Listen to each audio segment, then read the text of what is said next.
Update 2007, Chapter 11, Mass Mind Control, Truth or Fiction. We have discussed many aspects of the theoretical application of mass mind control techniques. When it comes to cognizant beings with individual personalities, no one set technique can work on the universal scale. Yet, this does not dissuade your politicians, conglomerates, advertisements, religious figures, and pharmaceutical entities from continuing to try. Today's societies are constantly inundated by various forms of open and subconscious persuasions. The result has been that erstwhile good people putting their lively and precocious children on personality-suppressing drugs, which may result in a future Columbine incident on the child's part. Instead of proper diet, moderation, and exercise, many people are buying magic pills, which promise to make them thin again, almost overnight. Such a thing does not yet exist on this planet. The examples of such wishful thinking and methods of deceptive subterfuge are too numerous to mention. The truth problems of the world, the false wars, the famines, the destruction through adverse weather changes, the rampant thievery of the healthcare system, the oil companies, the insurance and pharmaceutical consortiums, all seem to take the back seat to the current news of some Hollywood diva showing up with no panties on.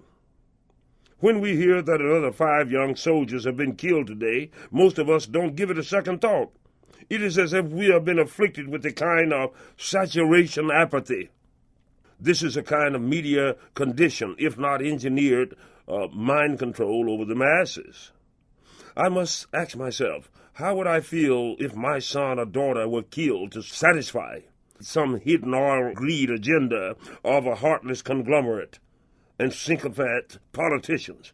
Then I can imagine what the families of those young soldiers feel. Down through history, whole groups of conquered people have been held for a time in abject slavery through the use of terror, the truncheon, and sword. Yet mass mind control has never been universally accomplished. The seed of rebellion was never extinguished. It has been shown time and time again that the best advancements and social peace was gained and maintained when the ruling factions gave the common citizens a chance to participate in the dream. At this point in time, in this country and many others, 1/10% of the population controls 2/3 of all the resources of those countries. I submit to you that such a situation is a formula for chaos and destruction.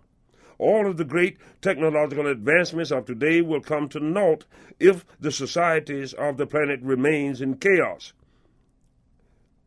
It is past time for people of the world to advance to a higher level of consciousness and cooperation, lest mass destruction befall us all. All greatness in humankind begins with the wish and desire to seek to bring about that greatness. Let it begin with you. And like a great oak from a single acorn, it will grow.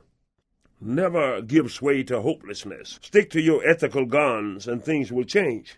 We cannot just sit about and trust that our so-called leaders will voluntarily bring about these changes. We should not sit idle. And our prerogative should be to use our votes, letters of persuasion, creativity, to bring about these peaceful changes upon the earth. This will bring about the diminishing of the greenhouse global warming effect that may soon destroy life as we know it upon the face of the earth. But people, we must participate on all levels. The aliens began teaching of these accumulated effects of atmosphere's destruction even when I was a child, even though these effects were not so obviously prominent back then. Since all other info they have given me has been dead on, I am inclined to believe them. Mother Earth is in a lot of trouble. Enterprising politicians and aspiring would-be dictators have found that the best mode of mass mind persuasion or control is to play upon the innate prejudices of the people.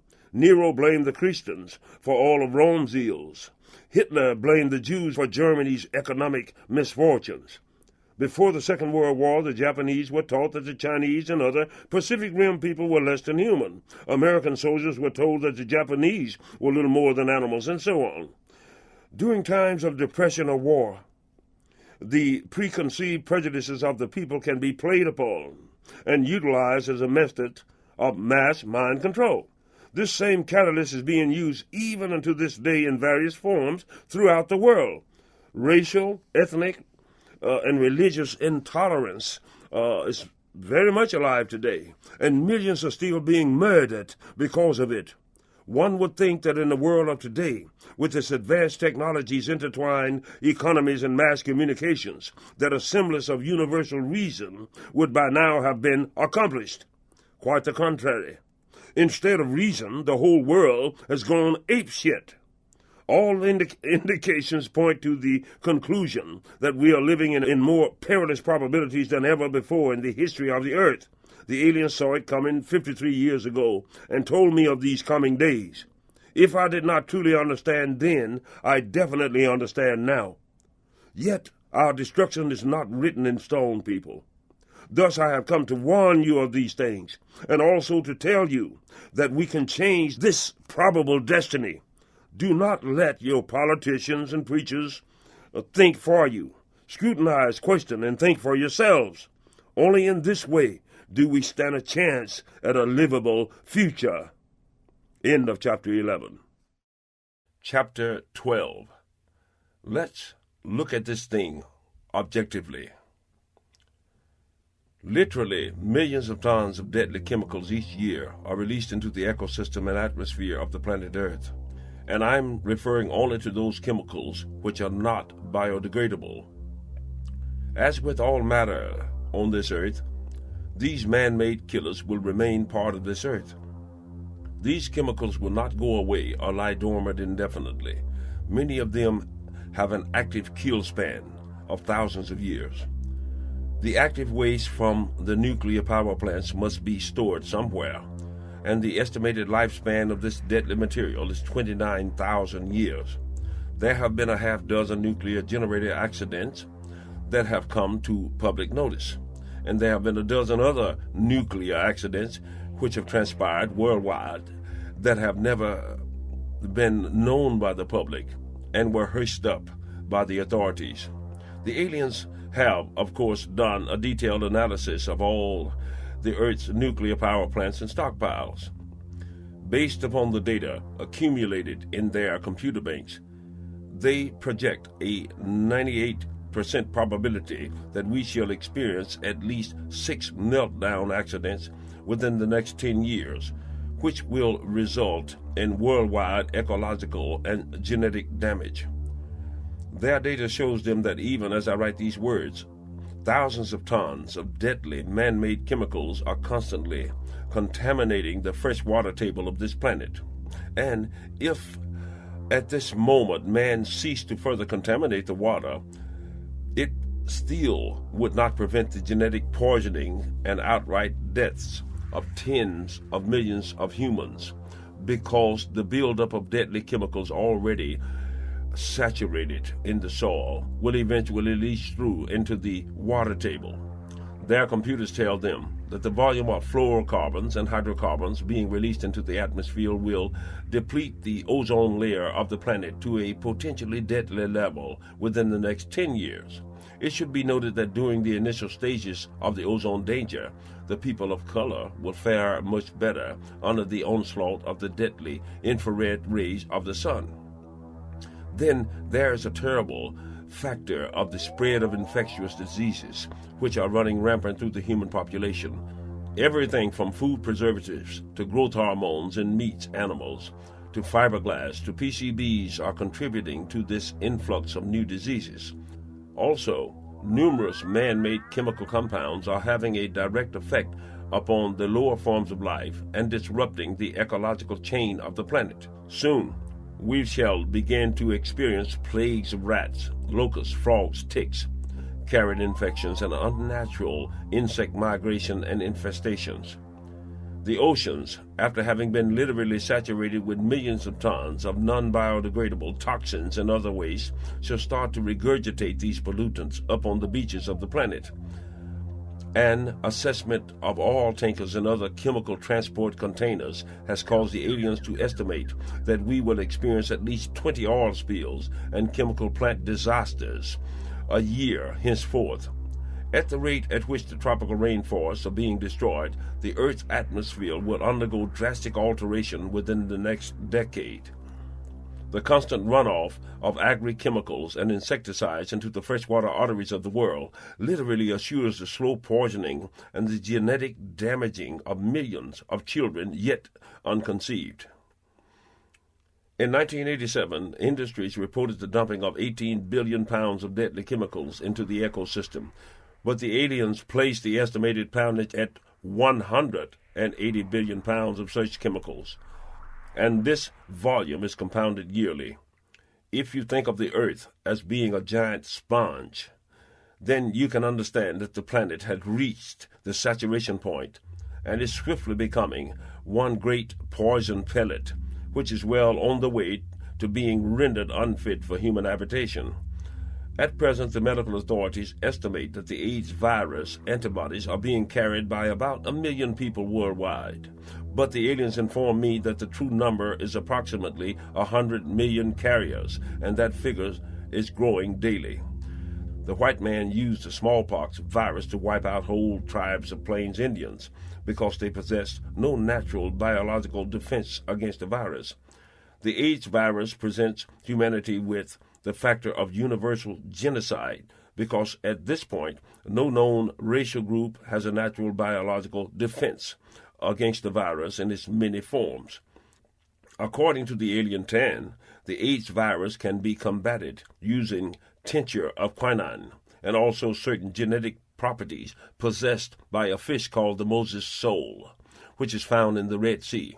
A certain genetic chemical found in sharks can arrest and even destroy the virus. I am telling you of many elements of man's creation that we presently are faced with in order to give you a better overview of the true planetary situation. All of the aforementioned things must be viewed as one tangible organism instead of in a fragmented manner.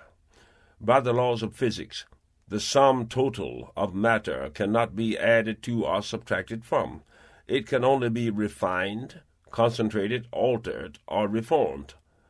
Until an intelligent species reaches a point of being able to biodegrade or offload all of its garbage from the mother planet, then every ounce of that material shall remain on that planet in one form or another. Left in their natural state, all materials are biodegradable or recyclable. However, the death dealing begins when certain materials are transformed to a form which is no longer biodegradable. It is quite possible for a planet to poison itself, and this is what the species Homo sapien of Earth are doing. What makes it so insane is that it does not have to be this way. The great oil and chemical monopolies and automakers, food producers, form a minuscule number of the overall population, yet they control nearly all of the money and resources of the planet. It is the nature of the rich to hate and despise the poor, and for the most part, it wouldn't bother them in the least if nearly all of the poor bastards would just fall dead. They look upon the masses only as living organisms whose only earthly value is of consuming the fabricated garbage of and thereby sustaining the rich in their present status. This attitude, with insignificant variation, has been sustained among the privileged continually throughout all recorded history, and has undergone changes and upheavals historically only through the advent of civil wars and revolutions, which in many cases resulted in the violent deaths or expulsion of much of the elite strata of those countries. They never learned anything constructive from these happenings, nor have they ever voluntarily relinquished any political or economical power. Today they are more determined than ever of retaining all vestiges of power from the hands of the masses and all wealth, even if in their gluttony they succeed in literally destroying the ecosystem of the entire planet. It is the general consensus of the Beovians that few, if any, rich persons are worthy of being accepted into the celestial host, though it is not completely impossible. The aliens have the deplorable habit of looking at things realistically. They are not in any manner influenced by false rhetoric, deceptive promises, media images, and such. They can only be moved by results. And as we've come to know, such a realistic attitude just doesn't cut it in today's society, a society that is literally built and nurtured upon deadly falsity. The aliens naturally assume that any rational, intelligent being will, as a matter of course, make all things as perfect and efficient as is technologically possible on any given occasion. To have the knowledge and the means to utilize solar power in lieu of highly toxic fuel sources and then not use it, to them is an act of insanity. Since they have no personal conception of greed, I was never able to satisfactorily explain to them that the system of capitalism and free enterprise in practice means to make as much profits as possible with the least outlay. From the businessman's point of view, it is cheaper to buy a politician or an inspector than it is to add to or modify a certain product or part. It is accepted business acumen to falsify, bribe, lie, and circumvent the rules to the extent that he can get away with, and the result is mass death and widespread injury via pollution, poison, and faulty implements. Is it any wonder that the Togs hold mankind in such low esteem? And the fact that the masses have accepted this homogeneous crock of shit without substantial rebellion is to Tan unbelievable. In his reasoning, it is like handing a person a live hand grenade and telling him that it is an apple. It is no accident that the police force is perceived as an occupying force instead of public protectors in minority and low-income communities, because this is basically what they are. The concept of equal justice for all under the law in its application is a joke. Thus, the police are nothing more than mercenaries and hired killers whose sole occupation is the protection of the wealthy and the violent pacification of the poor. A few of them held to the delusion that they are the protectors of the public, but the more realistic ones know that they are nothing more than hired guns employed to protect the wealthy from the poor. They know that most of the child porn and other perversions are preoccupations of the wealthy, but they must turn the other way and take out their violent frustrations on the people in the ghetto. Any high-level politician knows that in order to be accepted by his peers, he must participate in or condone kickback, pork barrel projects, influence peddling, graft, corruption, and cover-ups. Otherwise, he would soon be out of business. Patronizing prostitutes is predominantly a middle, upper middle, and wealthy person's occupation.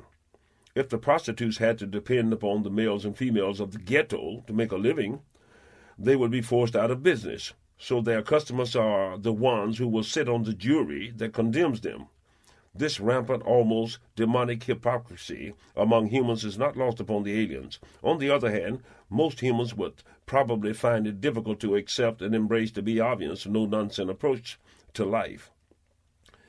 Actually, the aliens' cut-and-dried approach to reality can be better understood when we consider the fact that the be-obvious are telepathic communicators. Telepathy is felt as well as heard, thereby rendering it very difficult, if not impossible, to lie convincingly. One be-obvious can't just hand another be-obvious an inferior piece of shit and then tell him that the thing is a work of perfection. Procrastination is not only a waste of time, it is dangerous. The aliens will concede the fact that human beings have not reached the conscious level of truth expression, but they also know that the human being does subconsciously realize the elements of right and wrong, truth and deception, no matter how well it is cloaked in flowery hype.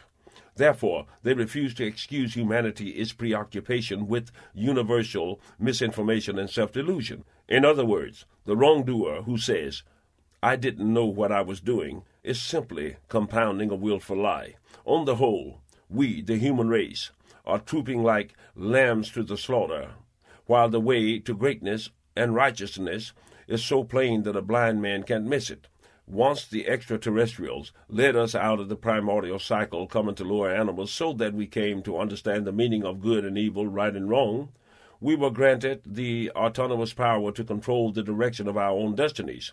Now they concede that they may have been premature in that magnanimity toward man, as is exemplified by the fact that we are diligently working toward our own extinction as a species, even while being aware of the probable consequence of our actions. The bear and the elephant are worthy of being saved from extinction due to the fact that they play no conscious part in the willful destruction of their kind. But man can make no such claim to continuation, nor in essence is he deserving of any special consideration in this respect. When viewed realistically, it must be conceded that the planet, its ecology and life forms would be much better off without the malignancy of the Homo sapien genus. They have decided to save the human species only because they played a direct part in its ascension and are thus ethically bound to prevent its extinction. Even unto this day, there are idiots who refuse to believe that dinosaurs existed because it doesn't fit into their religious scheme of things, even though you show them the bones. There will be many who will refuse to concede the existence of more advanced forms of life in the universe, even when the skies are darkened with their fleets of ships. This book is not for them, but for those of you who, through common logic, have reached the conclusion that we are probably not alone in all of these millions of galaxies. This book is for those who would be willing to take on the task of personally contributing to the coming of a brave new world and to the exploration of other worlds, of which I know there are many. In order to even begin to comprehend and enjoy the awesome magnificence of the realities with which we shall soon be faced, it is imperative that we open our minds and dispense with all the mindless inhumanities that drives the emotions of most of mankind. It would serve us well to understand that the selfless love, compassion, and benevolence of just a few have saved the lives of multitudes. If someone came to you right now and said, "I will spare the world if you can go into the White House, the Kremlin, or your own town and find 10 righteous, decent, honest men," could you do it? Think about it. Philosophically, men make the sensible argument that no one is perfect. This is basically true. However, the aliens would be satisfied with beings who expend as much energy toward achieving perfection as they do toward attempting to justify their imperfections. The Beovians will be the first to tell you that they are not perfect and that they make mistakes, yet they continue to strive to reach that state of being where mistakes are not willfully made. In order to assure a continuous market for their wares, manufacturers find it expedient to fabricate things that are sure to wear out or break down within a given span of time. From the businessman's point of view, this is logical. However, when he knows that the built-in flaws of his products are going to result in the deaths of some and simply chalk it up as being an acceptable factor in the quest for profit, this is evil. Why should we expect the unconnected observer to look upon life as precious when we so flagrantly disregard its sanctity and consider a certain number expendable? Is it any wonder that beings like the Targs have dispensed with even considering these ethical questions in their collection and experimentational methods upon the human species? The Beovians, fortunately, are not as critical of mankind as I am, nor as seemingly apathetic as the Targs seem to be. Tan tends to seek out and compliment the good in people, and he seems to take the tact that most humanity are basically victims of the various subterfuges of the less than honorable controlling factors. Of course, this opinion holds merit, but I am unwilling to let humanity off the hook so easily. No politician or propaganda can compel me to hate one person for the wrongs of another, or to condone or remain indifferent to the terrible plight of many of my fellow humans because of their race, creed, or religion.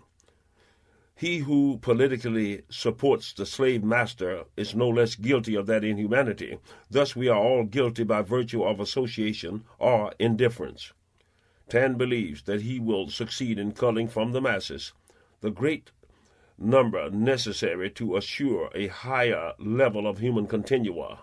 In spite of it all, Tan remains optimistic and confident in his quest. Once after I had finished expressing my disgust as to the numerous unjustifiable shortcomings of man, Tan said to me, "Martin, the pain of your care permeates the elements. Surely this thing called love is wondrous in its fearsome complexity." And I said, Yeah, but sometimes, Stan, I get so disgusted with the state of things that I feel like throwing up both of my hands and just saying, fuck it. And he said, when you cease to care, time shall be no more. And I said, yeah, and gallows shall make no more wine. UFOs have been visually sighted on numerous occasions near military installations around the world. Sometimes they show up on radar, and sometimes they don't. Still, on other occasions, the UFOs would project a false image many miles away from their actual position. If it sounds strange to you that solid objects can literally disappear from a radar screen, it really shouldn't, as the technology to render solid objects invisible to radar is now within the capabilities of man in the form of the stealth bomber. It seems that the aliens keep very precise data on the nuclear stockpiles of man, as well as the nuclear waste materials, accidents, pollution, and nuclear reactors, construction deterioration. No doubt, they also keep detailed records on all the numerous sources of pollution and the chemical elements of the pollutants, as well as the effects of these chemicals on the ecosystem and animal life of the planet. UFO sighting witnesses on occasion have noted that the aliens' craft seems to literally change shape, fade out, or simply blink in and out of vision. Also, ships are sometimes visible to the eyes, but do not show up on radar. Such seemingly impossible happenings sometimes causes people to assume that they are hallucinating the whole thing. What they saw was real. As it was explained to me by Tan, just as there are models of cars and airplanes, there are different kinds of saucer craft, and the technical capabilities of these various ships range from the relatively simple remote-control drone to the X-6 hyperspace whispercraft, which are capable of jumping to hyperspace and of manipulating the quantums of time. There are also crafts whose technical capabilities range within the middle range of complexity. At a certain vibrational frequency, a ship may be capable of literally separating and rearranging its molecular structure or changing its physical shape before your eyes. At a certain vibrational frequency, the waves of radar will pass right through the ship like water through a window screen, meeting no solid resistance. The radar waves will not record as a screen image, or in some instances, depending upon the molecular dispersal, a ghost image may appear. Man is still a long way from such technical capability, but he has developed a viable concept in the stealth technology. The stealth bomber utilizes a method of wave absorption. You see, in order for the radar image to register, it has to strike a solid object and then return to the source, thereby revealing the object in question. By coating the low-conductive alloy hull of the stealth bomber with a petroleum acrylic-based polyvinyl material, the material has succeeded in nullifying the radar waves by literally absorbing them, thus preventing the waves from returning to the source. In order to avoid being shot down by heat-seeking missiles, the stealth is capable of utilizing remote heat decoys, as well as a cold propulsion technology that has not been utilized in such a manner before. This is how it works. The stealth is cruising at 10 miles above enemy territory, and though its image is not registering solidly on the radar, the enemy is astute enough to realize that something is up there. So a heat-seeking surface-to-air missile is released. The stealth's onboard computers pick up the missile's image and lock on. Then at a certain point, the stealth's computer defensive system automatically releases one or more of the remote decoys. Almost simultaneously, the plane's engines flame out and the cold propulsion system kicks in. The cold propulsion system is a new military innovation, but is relatively simple in its concept.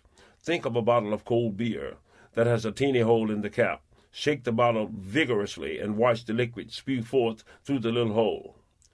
If that bottle were a stealth propulsion engine, the cold chemical reaction would drive the craft forward. Of course, this cold propulsion alternate system cannot replace or match the performance of the hot turbo thrusters of the craft, but it will perform long enough to evade any known heat-seeking projectiles. When out of danger, the hot thrusters will kick back in. The stealth technology is an innovation which is, at best, a military advantage of the most superficial sort, which could not possibly justify the $600 million unit outlay, because technical radar alterations will shortly nullify its effectiveness. The plane's largest advantage lies in the fact that the Russians will have to spend a lot of money to upgrade their computer capabilities and to modify their detection system to see the stealth. The disadvantages lie in the faults in the actual aerodynamic design of the plane, the malfunctioning of its complex system, and the fact that the military would never routinely use the craft for fear of one of them falling into the hands of enemies. Should a nuclear confrontation ever become a reality, man bombers wouldn't really be necessary, would they? And you really wouldn't give a shit if the enemy did see the incoming warheads. What's he going to do to stop them anyway? You couldn't even hail a taxi in New York or Moscow in the time it takes for the rocket to arrive, let alone evacuating a populated area. It doesn't take a genius to realize that our chances of getting struck by lightning is greater than that of dying from nuclear war between the two great powers. Since we already have enough nuclear bombs to destroy every living creature on Earth 10 times over, one would think that both the powers would forego the building of a few rockets and submarines in favor of spending the money to solve the problems of poverty and education, etc. We live in a world where $1,000 are spent in creating cancer-causing materials for every dime devoted to finding a cancer cure. It is a world wherein $1,000 is spent on bombs for every penny spent on bread for the hungry. Not even an insane man would design a more bizarre existence than the one in which we now live. Nor has the greater band of thieves, killers, and perverts ever existed before throughout the cosmos than does now control this planet. Even as the planet literally totters on the brink of total pestilence, death, and destruction, the aliens are aware that it is the heyday of the gluttonous and the decadent rich. While millions perish of starvation, neglect, and apathy, the elite factions grow fatter. Bigotry in the guise of conservatism now controls the political and economical might of this country. They achieve this power by catering to the hatreds and prejudices of the greater portion of this country's gullible citizens. Having acquired their political offices, they are now proceeding to economically destroy all the classes beneath them, economically without consideration of race and creed. Since possession is 9/10 of the law, they know that by the end of their tenure, they will either own and or control all of the farms, factories, destinies, and rights of the people. Their sentiments towards the poor, black or white, or the elderly, or the malnourished children is but differing degrees of revulsion they feel toward each. Those same small farmers and business people who voted them into power are among the first economical casualties. To rob those tens of thousands who didn't own businesses and farms to steal, they opened several thousands of S&L branches, only to close them when as much liquid capital was collected as possible. Insurance consortiums and medical procedures are set up and designed to relieve the elderly of their life savings before throwing them to the dogs. Children's school lunch programs have been cut to the bone, and the leaders has vetoed a slight raise in the minimum wage, thereby assuring that a third of the population cannot possibly pay rent and eat at the same time. Most of the major industrial production has been moved to other countries where labor is cheap, thereby further enriching the owners, while consigning tens of thousands more Americans to poverty. These massive additions to the poverty rolls lead directly to the destruction of the social fabric, feed bigotry, and further divide the various ethnic factions of the country. Still, the rich get richer, and this same mentality now infects the highest court officials of the land to a predominating degree, thereby assuring that the rights of the common citizen, women, and minorities are greatly curtailed, while the wealthy need have little fear of just retribution under the law. Several of the Supreme Court justices have been bought and paid for by the elite few who got them the job. The future portends of more prisons instead of more jobs, more back alley butchery instead of family planning clinics, and a continuous polarization of the wealthy of the country. Wealthy political homosexuals and child molesters will continue to ply their perversions at the taxpayer's expense, and corrupt judges will continue to hand out long sentences to the black or poor, white drug user while freeing the white-collar criminal and fellow child molesters. Rich drug addicts will continue to be considered as the ones with medical problems, while poor addicts will continue to be prosecuted as criminals. Poor men's sons will continue to swell the rolls of the National Guard, even as the planet writes in the throes of death. In discussing these various inhumanities and bestialities with Tan, I was often surprised at his grasp of the nature of the things. I was telling him, but then again, I don't consider Tan your typical Beovian in the sense that his close social scrutiny of humanity and his relationship with me expanded his comprehension of the workings of the human motors to a greater than usual degree. The average Beovian, I believe, tends to see things in absolutes, while not bothering with the subtleties of specific situation and the baser reasons as to why one person may do some awful and unnecessary wrong, still tends to elude Tan's comprehension on many occasions. I believe this is mainly because he is personally devoid of such motivation. It takes all of my reasoning abilities to get him to comprehend the greedy logic and total disregard for public safety in deliberately poisoning a whole river in order to save some money on waste cleaning equipment. I tell him that the rich believes that there will always be some unpolluted place for them and their children to drink, and to hell with the poor bastards downriver who will die of chemical poisons.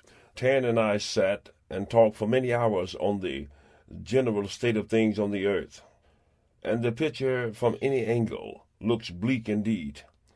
On the scales of intelligence and logic endeavor, we find that the negative and irrational elements far outweigh the positive, and not for a lack of the means and ability to do better, but by the definite concerted desire and wish to squeeze as much money and power from the masses as is possible.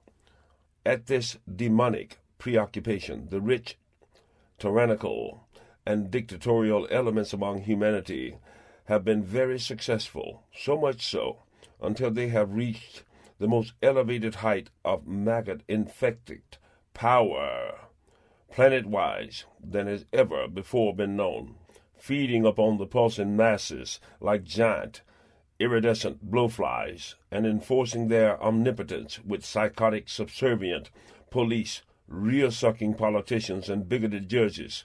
These executioners are well aware of the fact that their very livelihood is owed to the prosecution of the have-nots and their complicity in the sins of the wealthy, having succeeded in placing a majority faction of bigots and psychotics on the highest court in the land. They feel as if their supremacy is henceforth sanctioned and guaranteed. It has become the classical case of the blind leading the blind. What they do not realize is that this world is about to undergo such devastating and all-encompassing changes that the distinction of wealth and power will be superseded by the primordial ability to simply survive these conditions, and that the Chinese peasant and the jungle pygmy are far better equipped to endure this Armageddon than is the munitions factory owner. Nature has at this point been poisoned to the extent that the planetary ecological rebellion is imminent. An environmental alteration which would ordinarily have taken several millions of years has been brought about by man's own doings in just 100 years. It will take less than 20 more years for this awful cataclysm to be set into accelerated motion, and it will include every aspect from the destruction of the rainforest to the leaking of live nuclear waste, the depletion of the ozone shield, to the contamination of the aqua table. Nature is no respecter of person. When a person contracts a viral infection, the body's immune system goes into high gear in an effort to overcome and kill the offending virus. In a more complex but similar sense, the whole Earth is such a body, and the planet has been infected to the degree that the planet's immune system is no longer able to fight off the effects of the cancer that affects it. Thus, the various vital organs of the planet will begin shutting down, thereby allowing the virus to overcome the entire body. A human being with AIDS is no worse off than the planet Earth in retrospect. This is why it has become imperative for the aliens to start figuring out the logistics of transporting and sustaining tens of thousands of human beings. And this celestial exodus will transpire in your lifetime and mine. Among astronomers and physicists and others of the scientific community, there is a general consensus that life in some form other than our own does exist out in the cosmos. However, the greater portion of them hold firm to the theory that cognizant and intelligent life forms other than our own are a rarity, so numerically minute that the probability of ever meeting any other similarly intelligent form is virtually zero. Most are also of the opinion that given the laws of physics which govern matter and distance, it is highly unlikely that one intelligent species could traverse the light years separating the stars with any hope of returning home, but they are wrong in these assumptions. I've learned from the Biavians that life in some form or the other is a relatively common occurrence throughout the cosmos, and that the Earth and its sun are by no means unique in the galaxy. In fact, as near as I can discern, the Biavians themselves are from the constellation we call Taurus, and while Taurus is about 450 light years from Earth, the Biavians are able to journey there and back in about 11 years, as we measure time. Their sun is of the brown dwarf variety. This means that they are not restricted by the known laws governing speed, light, time, and distance. Yet I know firsthand that they are beings of flesh and blood, and that their vehicles are made of metal, glass, plastic, etc. Also, Earth scientists have failed to take into consideration the fact that these aliens have physical lifespans which encompass literally tens of thousands of years. Further, I was told about and shown numerous examples of differing life forms which were collected from many different living planets throughout the Milky Way galaxy, and in some cases beyond. My understanding of Tan's explanation of differing life forms will, no doubt, leave much to be desired. However, I'll do my best. The chemical compositions from which the universe is formed are relatively uniform in molecular content, and certain rules governing the evolutionary birth and progression of life are common. Even though intelligent life forms are rare in comparison with the numerical value of celestial bodies, it is not so rare as to go unnoticed. If you want to find other life forms that most probably resembles those of your home planet, find a star which is similar in age and dimensions to your own there. Due to the variables in gravity, atmospheric compositions, temperatures, and ecological predominance of certain vegetation, life forms may be obliged to take on numerous diverse forms, from the gigantic gliders in low-gravity bodies to the isotopic fungi of terribly cold bodies. However, certain requirements in biosystems must be met. Hollow feathers and bones for flying creatures, a workable digestive system, a central nervous system, and a brain of some sort. There must be eyes or sensors to see, and a pulmonary system for carrying blood and oxygen throughout the body. So similar in biological design are many life forms that the Biavians have successfully transplanted a large number of them from one planet to another, or have actually started new ecosystems on planets yet too young to create their own. A calcite bone and muscle structure are necessary to support the weight of non-aquatic land-dwelling creatures. The ability to survive in the evolutionary order of things makes it imperative for a creature to develop certain methods of defense, and these methods will encompass everything from speed to camouflage, to offensive poisons to intelligence.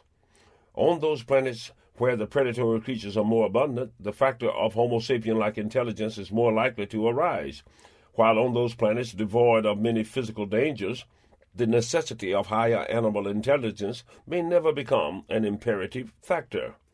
It should further be noted that intelligence need not necessarily be of the warm-blooded mammalian variety, for while mammalian intelligence is more common overall, it is by no means impossible that an insect or a fowl or fish may achieve technological supremacy if given time and the proper circumstances. The ecology of a given planet is governed by a number of factors which are relative throughout the cosmos. That is, it requires photosynthesis, chlorophyll, and pollination, etc., in order to thrive. The evolutionary progression of any species of life can be sidetracked or eliminated altogether by natural disasters or drastic planetary ecological alterations. Life is tenacious and is capable of enduring under extreme conditions and of making astronomical adaptations in order to avoid extinction. Not all intelligent life forms have succeeded in leaving their planets of origin, while some others have been forced to leave by catastrophes of their own making. Still others have advanced no further in technology than has Earthman, and like man have just started to make their first rudimentary attempts at space exploration. Just like man, there are forms of intelligent life whose greed and lack of ethical logic are causing them to squander their own natural resources and to literally poison their own ecosystem beyond repair. And like man, some will succeed in engineering their own extinction as a species. When you read my prophetic words of impending doom, you may be obliged to dismiss my revelations by simply placing them in the category of the many other prophecies of doom down through the ages. Yet, before you dismiss my words altogether, stop and think about it. Neither the ancient Hebrews nor the people of the Dark Ages of Europe had to contend with the realities of millions of tons of nuclear waste, 1 trillion pounds of deadly pollutants in the waters, acid rain, and ozone destruction. Therefore, if everything I've thus far told you about the aliens is a lifelong delusion on my part, it doesn't diminish the fact that we are in a heap of trouble. If you believe that I'm being truthful with you, then we are still in a heap of trouble. Personally, I do not believe that there is any chance of mankind altering his ways enough to begin to turn this thing around. Yes, I believe that there are a lot of people out there who are grieving for this dying planet and wishing that it could be saved. Unfortunately, these caring people do not own factories. The banks are the politicians. Add to this the fact that the American public is probably the most gullible and easily manipulated population of people on the earth, and you have a situation where greed and appearance takes all. A good-looking snake with money can lead these people into the bowels of purgatory, while a well-meaning person of principles with little financial backing doesn't stand a chance. The present brand of manipulators, both conservative and liberal, are, upon close scrutiny, indistinguishable from one another. They are all of the same elite fraternity. In order to assure the continuation of the human life as we know it on this planet, immediate and drastic changes would have to be made, and these alterations would have to encompass everything from automobiles to agriculture. Just to highlight some of the greatest problems, all fluorocarbon manufacture would have to cease. All combustible engine transportation would have to cease in favor of electric engines. All nuclear power and carbon fuels for power generation would have to be replaced by solar, wind, water, and volcanic generation methods. All agricultural insecticides would have to be replaced by natural insect and genetic engineered methods of pest control. All product packaging would have to be biodegradable or recyclable. Further production of nuclear weapons would have to stop. Alternate materials must be developed for newspapers, books, etc., and the tropical rainforest preserved. Technical advancements are needed in agriculture, new higher yield grains developed, and new methods of food animal production should become a major priority with the methods shared with other countries. Vast greenhouse techniques should be developed for arid countries. Contraceptives and birth control methods should be developed to the highest order and dispensed freely among all needy countries. Emphasis should be placed on more advanced methods of saltwater and freshwater fish farming. Petroleum products should be utilized extensively in fabrication of the buildings materials for family units as well as larger complexes. To ease the combustible engine transportation congestion problem, a new generations of trains should be developed using electric power systems. The existing nationwide railroad network could be altered to accommodate new high-speed electromagnetic induction transport carriers all across the country, and the passengers would then use small personalized electric cars to reach its rural destination. Since America uses about half of the planet's fuel resources, it has to be the one to take the lead and bring in the new age. Of course, the greatest argument in instituting these revolutionary changes is that much of the world's economies revolve around existing power sources and industrial methods. The cost to make such things would be astronomical, but I say to you that the cost of change could never come close to the matching the price we are paying by refusing to make the initial sacrifice. Let's put it like this. All of these changes I'm speaking of will eventually have to be made anyway, and to hesitate at this point means to be caught in a resource famine in the near future. The small number of powerful people who control these great industrial consortiums won't do any more than they have to toward making these changes because they believe that their fortunes depends upon the present manner of doing things. These people must come to realize that if things continue as they are, there won't be much of a world left for their offspring to inherit. If it is done right, such a massive undertaking would have the effect of creating universal employment, and it would expand private enterprise to astronomical proportions. Space technology would expand in leaps and bounds. Space-based solar reflectors would beam power down continually to power whole cities or transportation networks.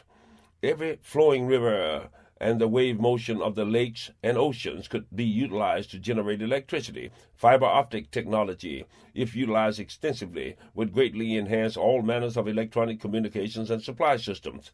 The widespread utilization of drip water irrigation would relieve the pressure on water reserves. And no expense should be spared in the developing of practical methods for the creation and use of fusion technology.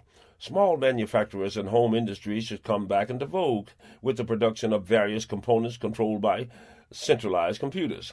Gainful employment would not only be universal, but would become compulsory, thereby doing away with the welfare system in its present form. In order to relieve the congestion in the great inner cities, model satellite communities should be built, complete with agricultural industry, where a job and a home unit are guaranteed to whomever moves there. Of course, freedom of movement should not be restricted, so vast networks of underground electronic guiding cables should be installed on certain existing highways. The traveler could move about freely on pre-programmed travel plans. Drugs should be decriminalized and controlled by the government. This would entail the registration of all heart drug users, the free dispensing of needles and disease prevention literature, and compulsorily free medical testing of these addicts. The same system should be used on prostitutes. Then only the unregistered would be considered criminals. Since at least 2/3 of all robberies, murders, and burglaries are drug-related, as well as 2/3 of all prostitution, the crime rate in this country would plummet immediately. Anyone who wants to kick the habit and become a productive member of society should be given that chance. Special cities, towns, and territories for the drug-dependent would not be out of the question, and marijuana should be made legal altogether. Alcohol-related traffic accidents would be virtually wiped out, owing to the fact that all transport would eventually be electronically computerized and thus taken out of the hands of the driver altogether. Having been incarcerated myself, I know that the prisons hold some of the most brilliant and creative minds in the world. In fact, I would venture to say that in no other institution is so much creative power brought together in one place. Therefore, every prison installation should have a think tank to which certain technical and engineering problems should be submitted. Every person in prison for less than a capital offense should be put to work, earning a salary on one of the many construction, road building, reforestations, or industrial assembly products, preferably away from the geographical haunts from which he came. Upon leaving prison, he would automatically have a nest egg and a guaranteed job, hopefully in a location of his choice, and a place to live. After high school, further education should be granted to any person without charge if that person can afford it, to be paid when that person completes the schooling and goes to work. The subject of the education should not be restricted for lack of money, but only by the student's mental capacity to master the subject. The overall school system should be broken down into smaller, more specialized units, and transportation and school lunch should be free. A child's mental facilities and not his age should dictate the speed at which he advances in grades. As a prerequisite for receiving our aid, third world countries would be obliged to develop along these more progressive lines, and all of the major powers would have to work together to quash those dictatorial and oppressive political systems which would not listen to reason. This would not be so difficult as one would think. mainly because all of the major and minor world leaders already know one another on a first-hand basis, and common sense is relatively universal. In fact, you could get all the people who control this planet in a medium-sized ballroom, and none of them is more than a phone call away from one another. If all of these things I'm speaking of would be set into motion, it would not cause the rich to become poor or the powerful to become weak. It would, in many instances, require the alteration of productive methods and products and the diversification of more conglomerates, but each and every living human being would be much better off for it. A world which now lives in fear, danger, and distrust would revert to a semi-utopia of common good, and the realization of this new world lies in the hands of that small number of powerful controllers. Ireland suffered a great famine in the 19th century because of the potato blight. The entire Western world could be practically crippled at this moment if oil supplies were halted. Millions of people are starving in northern Africa, not because of the lack of fertile land, but because of warring factions. The entire situation could be changed today if a few people picked up the phone and agreed not to supply either side with any more bullets. This would not cause the warring factions to love one another, but the conflict would swiftly fizzle out and settle back into a sedentary state. The state of things in the world is such that any psychotic tyrant can gain military aid from one or the other great powers simply by proclaiming himself pro-democracy or pro-communist. The known fact that he is in reality a dope-dealing mass murderer doesn't seem to matter in the least. Only when that upstart dictator thinks himself independent enough to turn on his benefactors do the factors of moralism and human ideals enter the picture. It is a fact that neither the hierarchy of the so-called democracies nor the communist powers gives a shit about the fact of the oppressed minions. The bottom line is how much money can we make by using those little suckers. The world has become a very small place indeed, and no single country can endure and prosper without the economical and technological aid of other countries. It is no longer feasible for any one country to become an island unto itself and ever hope to expand its economical horizons. Therefore, it is incumbent upon those countries who profess to uphold the principles of the rights of man to lead the way by standing firmly, politically and economically, upon these principles. But since all of these governments are moved more by greed than by principles, the inhumanities are allowed to continue unabated, in most cases even assisted. The American press is by far the freest in the world, and is so to be commended for some of its work in the past. However, look at the system of apartheid in South Africa and its lack of coverage by the major news networks, and you can easily see that the press of this day is predominated by bigots, cowards, and other assorted racist maggots to whom little respect is due. Imagine, if you will, what the hue and cry would be if blacks were torturing, murdering, and enslaving whites. The Western press and the government would be up in arms until the situation was changed. No, the Western press is neither fair nor decent. In fact, this country loves the idea of black people being their slaves so much that 300 companies are continuing to maintain branches there, while numerous others are quietly supporting and lobbying for that ungodly and demonic regime. So much for the Christian ideals. As to Israel, I can only say that I know the full extent of your business and technological dealings with these enslavers of men in South Africa. It is a fact that unto your people has been given a blood infusion and neurological advantage by the ancient gods from space, which collectively exceeds that of any other single nation.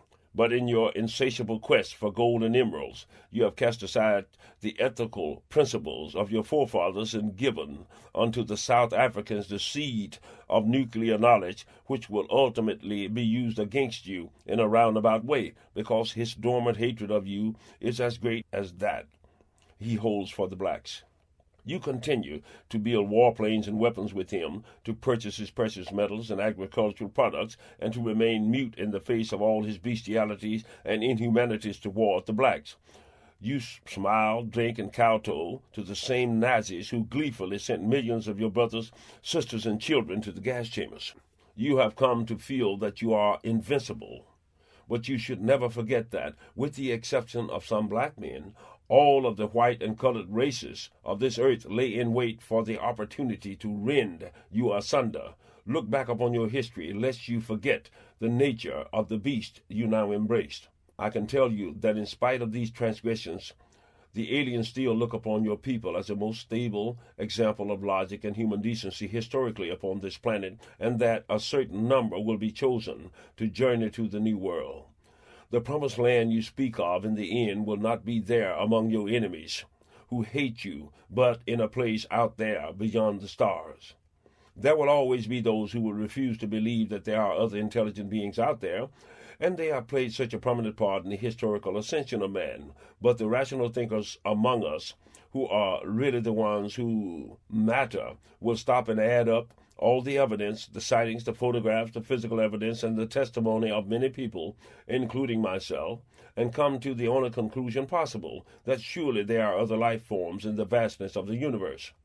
With these eyes, I have witnessed objects of engineering which exceed the scope of imagination, have traveled at speeds which nullify the theoretical laws of physics and manipulate the quantums of time.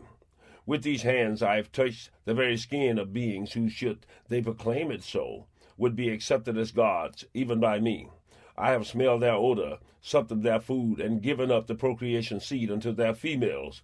I have felt the winds upon my face, which emanated from the vastness of a ship so great that it could occupy the exploratory curiosity of a human for a lifetime, and then he may perhaps not see it all nor comprehend the workings of half of it. Out there, resting in orbital repose behind one of the great moons of Saturn, the Biavian mothership awaits the imminent day when the great airlift of man shall transpire. The earth and all of its technology and ecological workings is being constantly observed, and all of the data concerning this planet is being stored in the brains of the great supercomputers. In reality, the aliens have been quietly taking people from the earth for many years, and even more so in recent times. Most of these abductees have been returned to the surface of the planet within a short span of time. This practice has been necessary in order to study the physiology, psychology, and dietary habits and natural biorhythms of the human, because the logistics of such a major undertaking must be worked out in advance. How to handle, orientate, feed, and occupy the motivational urges of so many people for the duration of the journey to Biave. Regardless of the precautions taken for actual departure, the aliens know that they won't be able to accomplish this surreptitiously, nor will they be able to conceal their presence from the military, who will by then have a number of particle beams and other space weapons in orbit around the planet. It will no doubt be necessary for the aliens to either render these killer satellites ineffectual or to destroy them outright. As I've stated before, the government and military are well aware of the presence of other intelligences in our stratosphere, but have long sought to keep this knowledge from the general populace. The government has also sought to make contact with the UFOs for years, with no notable success. I don't think that the military power will take kindly to hundreds of alien ships invading their airspace for whatever reason. It would be a fondest dream come true if the military were able to get their hands on an alien hyperspace whispercraft intact with a living crew. Given time, they would probably be able to dissect it and duplicate the technology. Then the other peaceful life forms in the galaxy would be in a heap of trouble. According to the aliens, this cannot be allowed to happen, even if it would mean the destruction of a craft and a crew. The possibility of a ship and crew falling into the hands of Earth military is very slim, but not altogether impossible, because saucers have been known to experience mechanical problems and even to self-destruct. As I have stated before, an X-6 craft exploded over New Mexico in 1947, and a remote-controlled saucer drone crashed in the Japanese islands in the 50s and was retrieved with many of its components intact.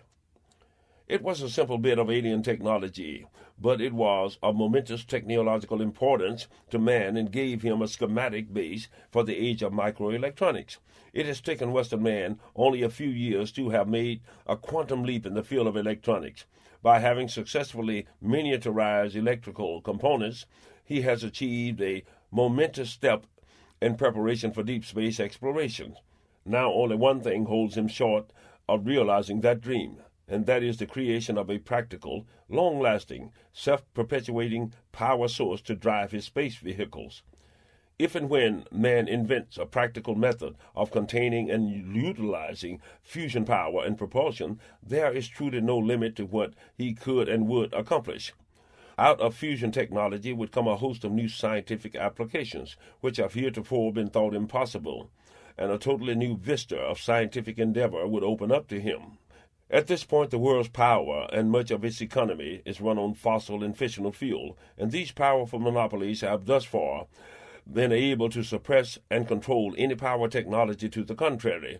Neither they nor the politicians they own are interested in legislating or donating the money to develop these alternate energy sources, which is why this planet now stands on the very brink of ecological destruction. There have already been major breakthroughs in alternate energy sources and combustible engine technology, which have been brought out or suppressed by the big consortiums. At this moment, any major car manufacturer can make a vehicle which gets 100 miles to the gallon, and new breakthroughs in the fabrication of solar cells could even, at this moment, be powering whole cities. Microwave and laser technology is now proficient enough to be utilized as a major power source, but these things are deliberately suppressed, unfunded, or hidden, even while the planet dies, literally being poisoned to death. Where energy is concerned, it is the classic case of putting all of one's eggs in the same basket. If and when the Western world comes to realize how essential it is to opt for alternate sources of energy, it may be too late. In fact, according to the aliens, we have already crossed over that critical zone, and a drastic ecological and atmospheric alteration on this planet is imminently assured in the near future. The very destiny of humanity is always rested in the hands of a small number of human beings. These are the ones who compose the moneyed aristocracy, and their aim has always been and shall continue to be that of self-aggrandizement, and the common masses have always served as ignorant and emotional pawns in the game of power. Human beings in the eyes of the elite have always been an expendable commodity. In America, whole communities have been unknowingly used as guinea pigs by large chemical companies and the government to test the long-range effects of radiation or deadly chemical poisons. They have done this and are doing these things while being confident in the knowledge that should they ever be found out, and many times they are not, they can pay off the politicians, give the survivors a few scraps, or beat the case in court. In any case, the perpetrators of these terrors, the true murderers, never need personally soil their hands or even look in the eyes of their victims. The killers are composed of just a handful of powerful insiders who, over cocktails, have decided the fate of hundreds or even thousands of innocent beings. To them it matters not the untold pain, disease, and mental suffering they will cause to others, but that their own children are not born without arms or legs. The foreknowledge of what they have done does not interfere with their digestive system or plague their dreams. Man, in his ignorance and stupidity, has set himself above and apart from nature, and looks upon himself as the master of nature, instead of as an integral part of it. He holds the flagrant sentiment that says, out of sight, out of mind. Inwardly, he has managed to convince himself that the earth will somehow cleanse itself of the millions of tons of toxic waste he heaps upon it, or that he can continue to live indefinitely without paying the price for his own transgressions. The world's masses have slowly come to resign themselves to the fact that ecological destruction is a necessary byproduct of civilization. And some even hold to the misguided delusion that their industrialists and their government officials will do, or are trying to do, the right thing by them, and through blind faith or apathy have consigned this beautiful planet to imminent death by murder.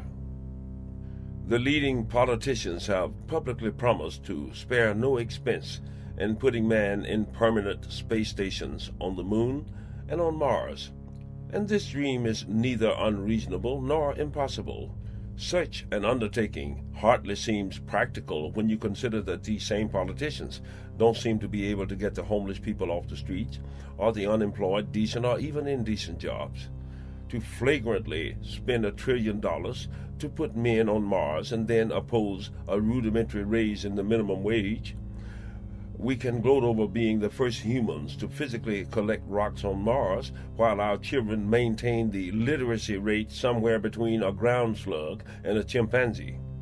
We gloat over being paragons of spiritual virtue on the earth, while our senior citizens are being warehoused, starved, tortured, and robbed, and our record of health care is the worst in the Western world.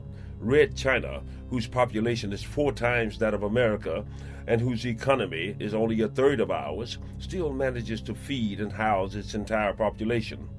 More people are murdered on the streets of New York City in a month than are murdered in the United Kingdom in a year. Our political representatives have little objection to the Pentagon, who either have to be the greatest idiots or the most flagrant den of thieves on earth, spending $600 for a claw hammer, but can't see their way clear to legislate the money for school lunches or rudimentary housing for the homeless.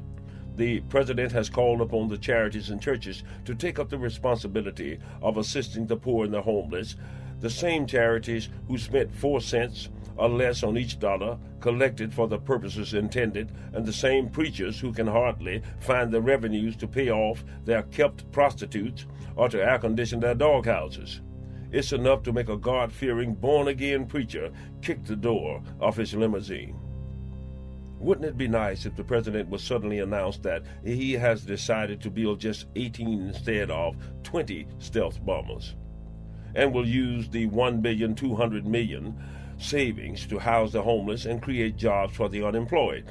Or if he would suddenly decide that the world would be safe with a few less missiles, and that even $4.50 an hour would not be too unreasonable a minimum wage after all, since it would take at least $7 an hour to properly feed and house a family of 1, providing they didn't waste a dime on luxuries like medicine or school supplies. Just like those ancient people in the valley of Shinar who sought to build a tower unto heaven in an effort to impress the gods and other men of their greatness, so does modern man accept such a project. The gods were not impressed, and the gods are not impressed now.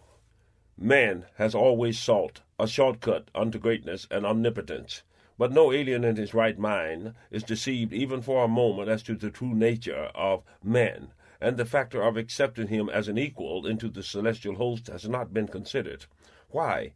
I'm given to believe it is because, upon close observation and from a historic perspective, man has thus far proven himself to be totally unworthy in matters of logic and honor, and dangerous to the extent that he is capable of being. He has proven himself false to all truth, dishonorable in all promises, distrustful in all written contractual agreements, insincere in all of his religions, and gluttonous in his greed. To trust him would be tantamount to suicide, or at least very foolish. Yes, there are some people who have risen above the lower order of humanity's inequities, but you will rarely find them among the political and social elite. For the most part, they are the rural dwellers, the farmers, the layperson, among the religious, the common laborer, the poor, the homeless, with a smattering of artists, musicians, poets, and so-called primitives. It should also be noted that where the scientific community is concerned, the most open-minded and less vengeful tend to be of Jewish origins. Truthfulness seems to be an anomaly that happens more often among the poor of all races, and the number of females chosen exceeds the males by a substantial number. Age does not seem to play a major factor in the choice of wayfarers, nor religious preferences. Race matters only in the context of numerical value on the planet, and children are prized because of their unpolluted natures. I ask Stan to explain to me just how many people could be contained, occupied, and housed for a space journey, which I understand will take nearly 6 years as we measure time. I won't attempt to use all of his exact words, because he has a weird way of speaking, but I believe that I did grasp most of his explanation, and this is how it shall be. Among every nation, country, ethnic group, and tribe of people, there are gatherers similar to myself. Before the time of the actual airlift, many of these people from all walks of life would have, through telepathic means, gathered together and formed model communities unto themselves. In preparation for the journey, these people would have started meeting, living together, working together, sharing together, and becoming as one in sociological principles and brotherly ethics. They would have learned and implemented novel kinds of self-sustaining techniques in agriculture, energy, art, and industry, and they will learn to do things without destroying the ecology around them. They will learn to dispense with jealousy, racism, and greed in favor of love and a common good, and they will add to the surrounding society by setting an example of self-sufficiency, psychic healing, and the invention of new practical ways and implements for doing things. They will set new standards in the kind, nurturing and health-giving care for the elderly among them, and of charitable service to the community around. They will set new standards in the care and education of their children, because all adults among them will serve as surrogate fathers, mothers, teachers, protectors. They will institute a system of common health insurance and common security by a system of universal profit and work sharing. They will be open and tolerant to all religious persuasions which preach elements of the positive, and they will not allow anyone among them to want for the sustaining necessities of life. They will protect each other's lives and property and tolerate no criminality in their midst, nor carry any into the community around them. They will abide by the laws of the land that prevail in the area, as long as those laws do not advocate hatred, racism, and statutes which are deemed indecent. Nor will they take up arms against any danger that does not attack them directly. Among them will be all manner of people from all professions, and through them the world will be shown a living example of what life could and should be. They will be seekers of knowledge and will not ban any literature. They will be realistic enough to utilize any manner of technology around them to enhance their lives and leisure, as long as this technology is not of the ecologically polluting kind. They will be fun-loving people and will always seek innovations to make life easier, as well as ways to produce more abundant vegetables, fruits, and herbs, and improve the farming and fish, fowl, and dairy products. They will have excellent musicians, composers, poets, actors, cabinet makers, potters, painters, and inventors, and they will succeed in building self-sustaining communities with new methods and materials for buildings, air conditioning, and heating. They will patent these inventions for wider distribution. They will not be stingy with their technology or their philosophy on life, and any person at any time may collect his or her share of the monetary pool and leave the community in good standing. In their community, all elders are considered mothers and fathers and respected and cared for as such. Once a person is accepted into that community, he or she assumes full rights, and past lives are not questioned. Prestige is gained through a person's own possessions of inner strength, decency, and esoteric spirit, and shall not be based upon race, creed, or sex. They will treasure new ideas and support the creators of new innovations and inventions. Through their common spirit of love, they will often succeed in giving youth to the elderly, wisdom to the young, and health to the sick. Having proved that they can live together in a common bond of love and fellowship upon the earth, they shall then be ready for the coming of the Elohim. I am told that the aliens will appear on occasion through the years, so that none of the chosen shall forget the promise. When the time is upon them, the great ships will descend down from the clouds and gather up the multitudes, and they will not tarry long in the stratosphere. The multitudes so chosen will then be taken to the great mothership near the moon of Saturn, in preparation for the journey to Be-Ave, which is 450 light years away. All of these people who are of advanced age will repose in rejuvenation chambers and will undergo a reversal of the aging process. This rejuvenation process may take several months, but to the person it will seem as only a few hours of sleep. During this sleep, they will be shown everything that those awake have seen, as if in a dream.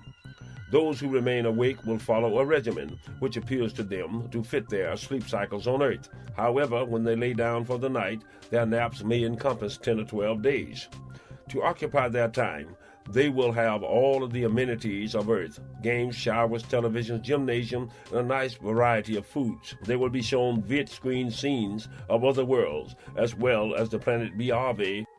I am told that they can be shown a different living world every waking period of the journey and never see them all. They will have a great space observation auditorium and will be able to watch the cosmos passing by, as well as the psychedelic fantasies of hyperspace spans when they jump the quantums of time. Because of the lower gravitational pull of Be-Ave, they will be slowly and almost imperceptibly conditioned for it. At about 33, no one will age further, but the children on board will continue to age as usual. The adults aboard will become familiar with Tan's famous thought liquid. This drink assumes any flavor that the adult mind can recall, everything from a chocolate milkshake to the best champagne, from tomato soup to cold draft beer. The children will have to drink what their parents prepare for them, as the aliens recognize the fact that children would probably create only Kool-Aid if given the chance. You want Disney movies or toys for the kids? You got them. Babies have a habit of waking up at all times of the night, and so they shall. The aliens wish to keep things as Earth-like as possible.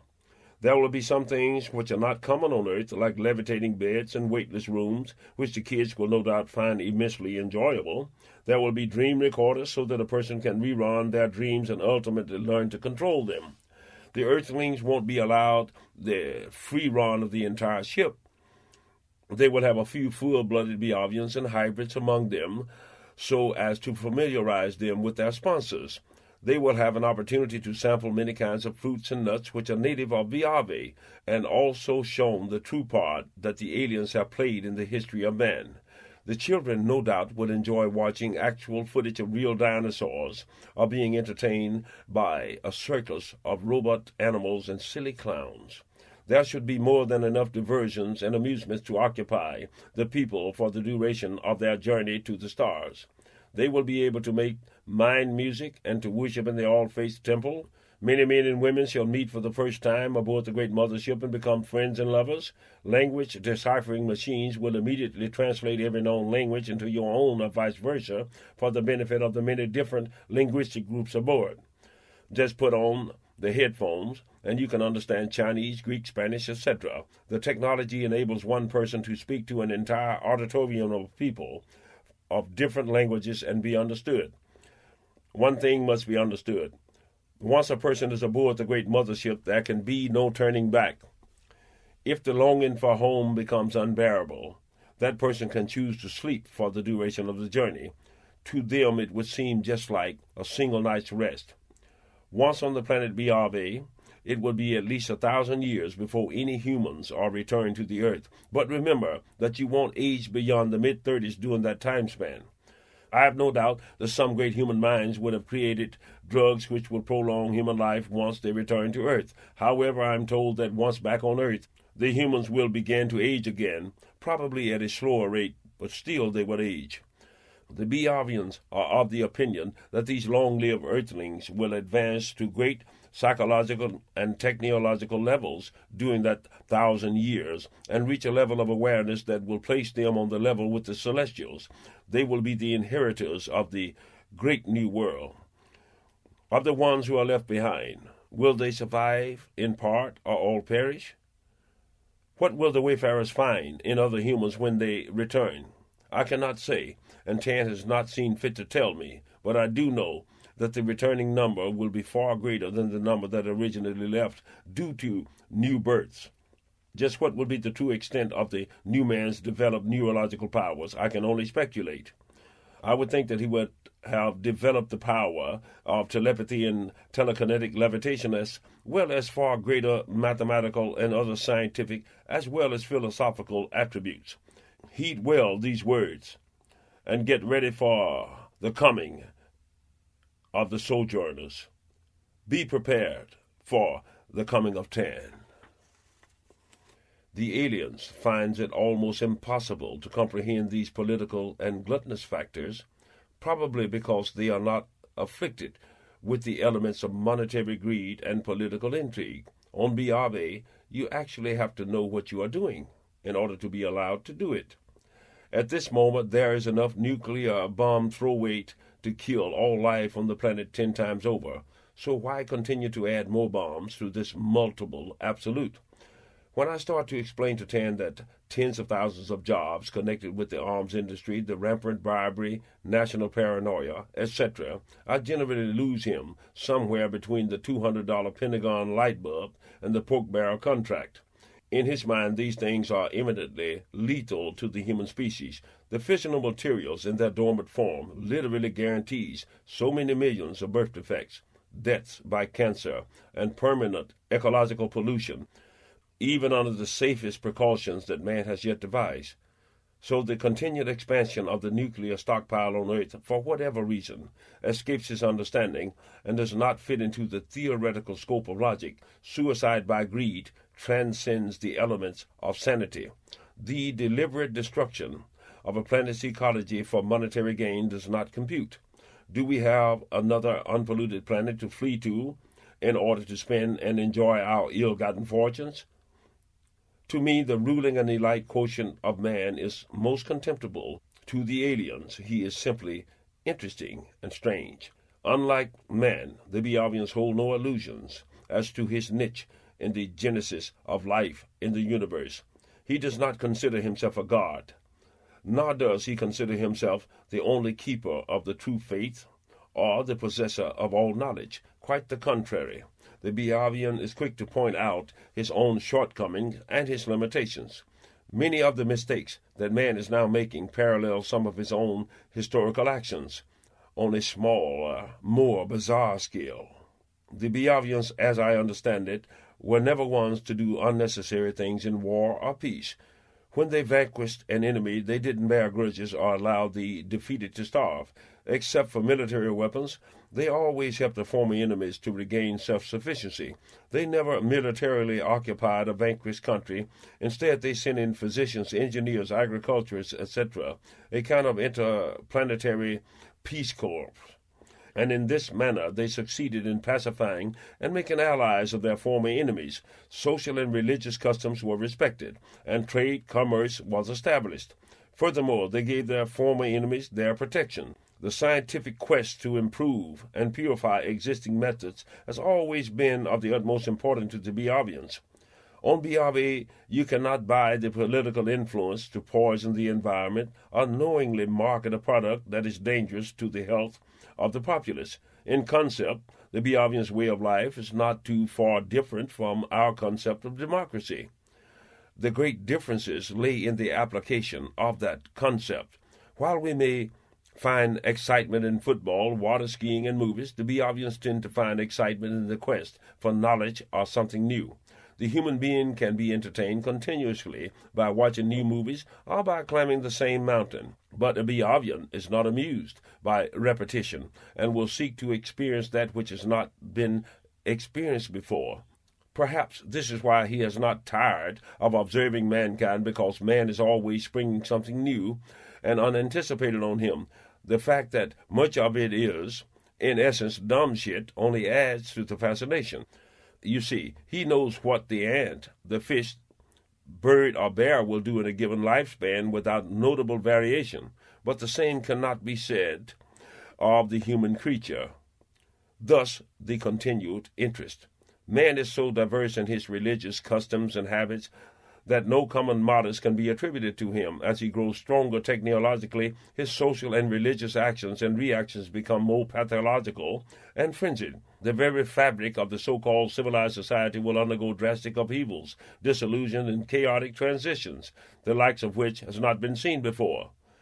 The greatest portions of these upheavals will transpire within the next 10 years, so say the computer projections of the aliens.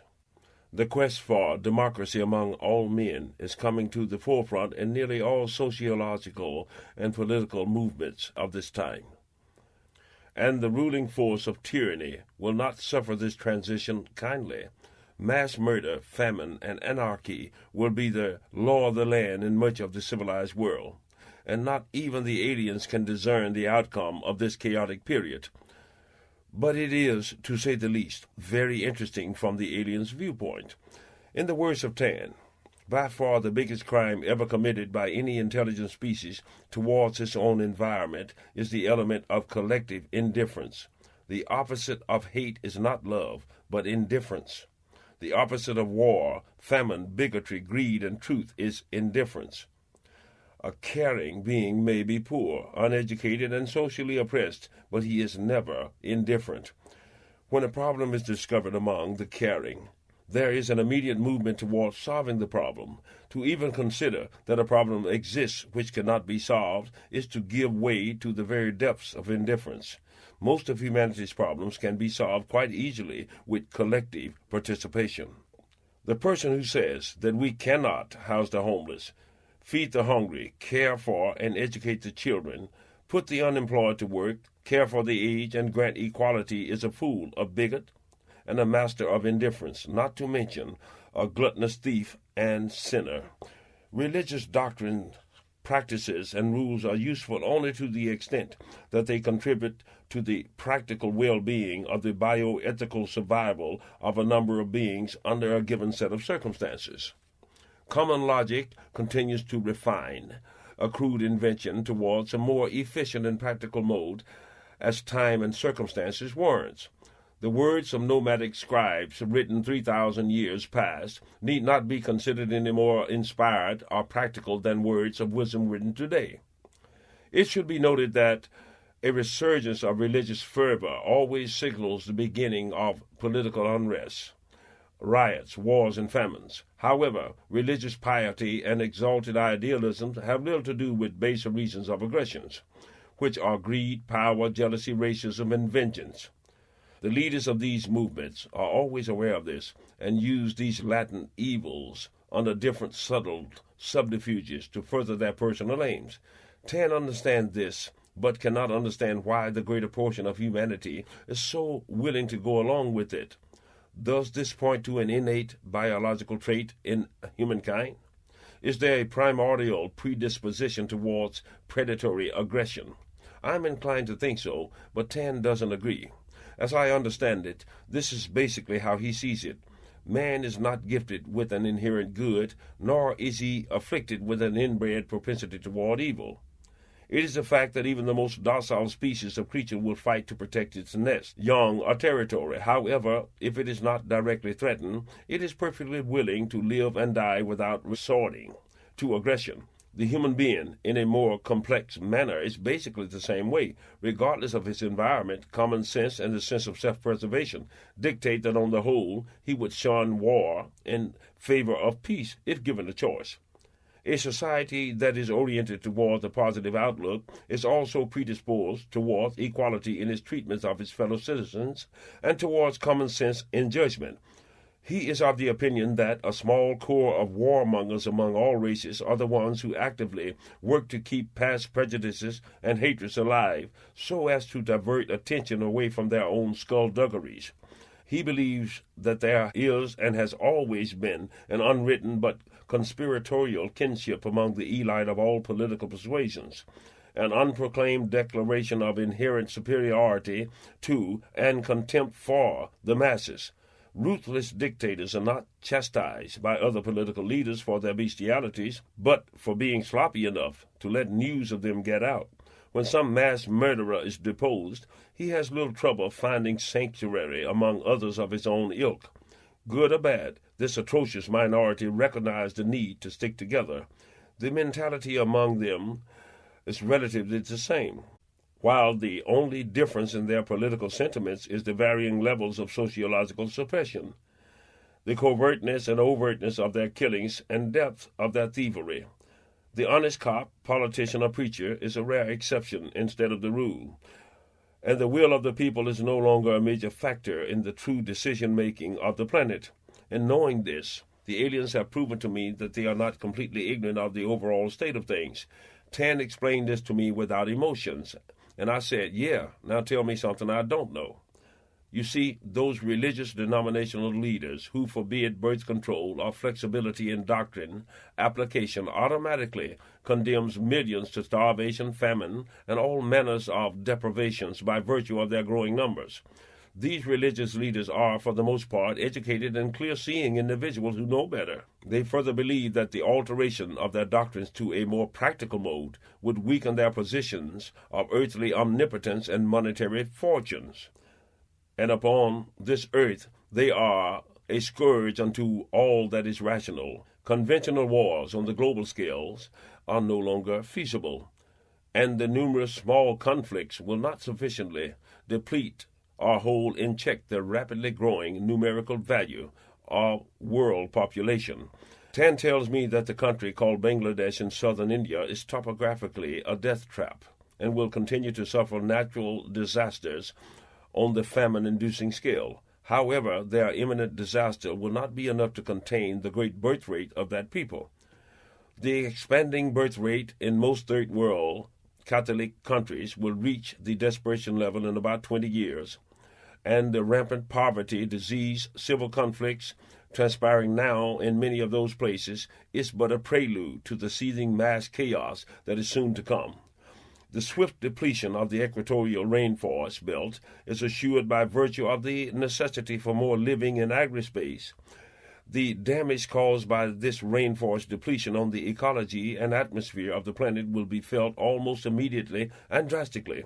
According to Tan, it was the aliens who first domesticated mankind from his hunter-gatherer nomadic ways and brought forth the first stationary societies. It was they who first gave mankind the knowledge of mathematics, architecture, medicine, agriculture, animal husbandry, and governmental law. He also says that the aliens introduced wheat to this planet from Biave in order to form a food base for their first stationary societies. They also introduced a number of animal species to this planet, among which is the dolphin, some reptiles, and at least 2 species of dinosaurs, which were saved and reintroduced here after the alien engineers' destruction of the dinosaur kingdom about 70 million years ago. The Biavians are physically small and fragile beings who are not given to physical labor. I get the impression that retiring physiology and greater mental capabilities are the imminent effects of time and advancing techno-capacity. Should man survive as a species, he will eventually evolve to take on some of the physical characteristics of the aliens, including the loss of the little finger on each hand. Update 2007, Chapter 12. Let's look at this thing objectively. This chapter, which you have read up unto this point, was written some 17 years past. Yet the contents of this chapter should have become evident unto you by now. We must learn to view things realistically, instead of the rough passions and prejudices alone. I have told you that we are not alone in the universe. This fact should have been made evident unto you by now. I attempted to forewarn the world of the swiftly coming climate changes, which are the result of mankind's pollutions in the atmosphere. It is now quite obvious. It has never been my wish to strike fear into the hearts of the minions. Instead, I have truly hoped that we would all work together to change these circumstances. If I fail totally, then life as we know it may soon pass away. I have shed bitter tears over the untimely deaths of great young soldiers in faraway lands. Their sacrifices has, to a great extent, been made only to fatten the pockets of all barons and politicians and other conglomerates. People, listen to me. You can make alcohol fuel out of almost any organic matter by adding yeast and sugar. For example, corn, wheat, fruits, vegetables, water lilies, tree leaves, lawn grass, cow shit, melons, and biological organisms, corn stalks, beans and berries, etc. Any valley with consistent winds can generate electricity. Any flowing water will also work. Wherever the sun shines, power abounds. Reflective mirrors up in the sky can beam down perpetual UV rays, which can be transposed into electrical currents by solar cells. We already have the technology to do these things on a massive scale. America must lead the way in bringing these things to fruition. Then the world would follow, because if you find a cheaper way of doing things, everybody will want it, without a doubt. Not necessarily for ecological intentions, but because it's economically cheaper. Either way, I will be made happier. I have told you that these people in the sky will not intervene directly into the affairs of humankind. Yet it is permitted for them to pass along relevant information to certain individuals. This has been done time and time again historically. I am one of those messengers. They are not asking us to accomplish anything that we are not capable of. So then, if you have minds, then reason. You have eyes, then see. You have instincts that the Creator has given you, then listen to your spirit. Look upon your children and your grandchildren. What shall be their destiny? In this country, as well as others, about 90% of the people live on about 5% of the land. Thus, there are vast open areas that can be utilized for solar arrays and wind generators, which would not interfere with the austere scenarios of the people. Near perpetual wind flow blows through some desert valleys and along the ridges of our hills and mountains. We could use these elements to generate electrical current. If you want to bring about some peace upon the earth, get in a position where you can tell your enemy that you no longer need much of his oil. So you can either stop the terrorist shit or drink oil and eat sand. No matter the pious religious rantings and idealistic proclamations, in the end, it's all about the money. It is no longer proper or logical for any one superpower to try to police the whole planet. You cannot change the social strictures, prejudices, and religious orientation of people who have maintained those norms for some 2,000 years.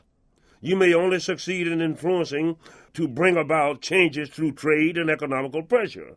Any philosophical changes will follow in the wake of these actions. Subtle influences greater than the guns and bombs.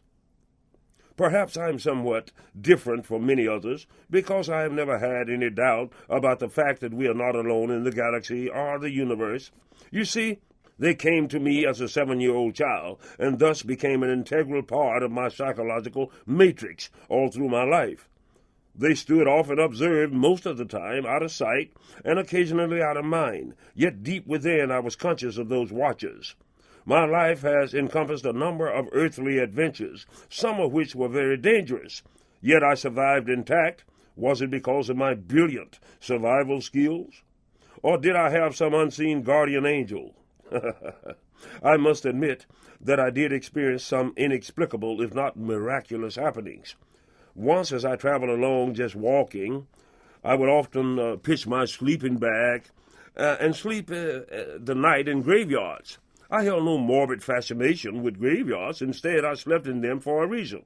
Most graveyards are somewhat isolated and well-groomed. Secondly, you would hardly ever be bothered by citizens passing through the cemetery at night. Thus your rest would be peaceful. It was a cool, near-frosty night. I was tired and fell asleep immediately. I felt the bright morning sun on my face as I awakened from a glorious slumber. Then I felt movement and realized that I was not alone in that sleeping bag. I peered down and saw a big old diamondback rattlesnake in my bosom. Apparently, sometime during the night, he had crawled in the bag to share the warmth of my body. For some reason, though, I was neither afraid or angry. I simply zipped down a little and said to him, "Dude, get your ass out of here." The big snake slowly crawled on out. Then he turned eye to eye, only 6 inches from my face, and looked at me. I chuckled and said, "Let's do lunch sometimes." To which the snake turned and crawled away. Thus was the miracle of the snake. I have said to some, "Inasmuch as I love you, I can save you from bad men or perhaps even demons. Yet not even I have the power to save you from yourself." Thus it is with our friends in the sky. They have long observed our modest progression, our good and unterrible evils. They have observed us through time and of abundance and famine, through spiritual zeal and collective madness. On a few occasions, humanity has come near true extinction. Yet we have managed to bounce back from the brink. This again is one of those times. We have at last managed to set into motion a domino chain of detrimental effects, from whence we may very well not return this time. Intolerance, greed, perversion, and hate has caused our leaders, indeed the leaders of the planet, to cast aside all sense of reason and to consciously embrace the demon seed. Most of humankind are but simply pawns, suffering the manipulations of the necromancers. Yet, If the consciousness of humanity at large would seek to advance to a higher plane, then we stand a chance of turning this thing around, thereby gaining more time to seek greater horizons. To be sure, there's a collective wish seed in the spirit of good people everywhere, no matter their race, creed, or point of origin. It is these people that I have vowed to find and bring together for the good of us all. Mother Earth, this beautiful planet, cries out. She is sick and suffering. Uncaring conglomerates are poisoning her body like some cancerous invasion. We must not close our eyes any longer to the obvious truth before our eyes. We must work diligently to slow this progression into darkness. Let us not go blindly into that good night, for I tell you truly that hope is not dead, and a mistake need not be final. End of chapter 12. Chapter 13.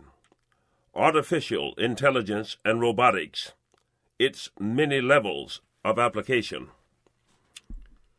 In the concept and application of artificial intelligence, man has found his forte in the supercomputer and microelectronics. He has developed certain binary languages which have enabled him to accomplish extraordinary things, computer-wise, in a very short span of time. Yet when compared with the advancements accomplished by the Biavians, the Targs, and some other intelligent life forms throughout the cosmos, man's work must thus far be considered just rudimentary in its capabilities and superficial in its application.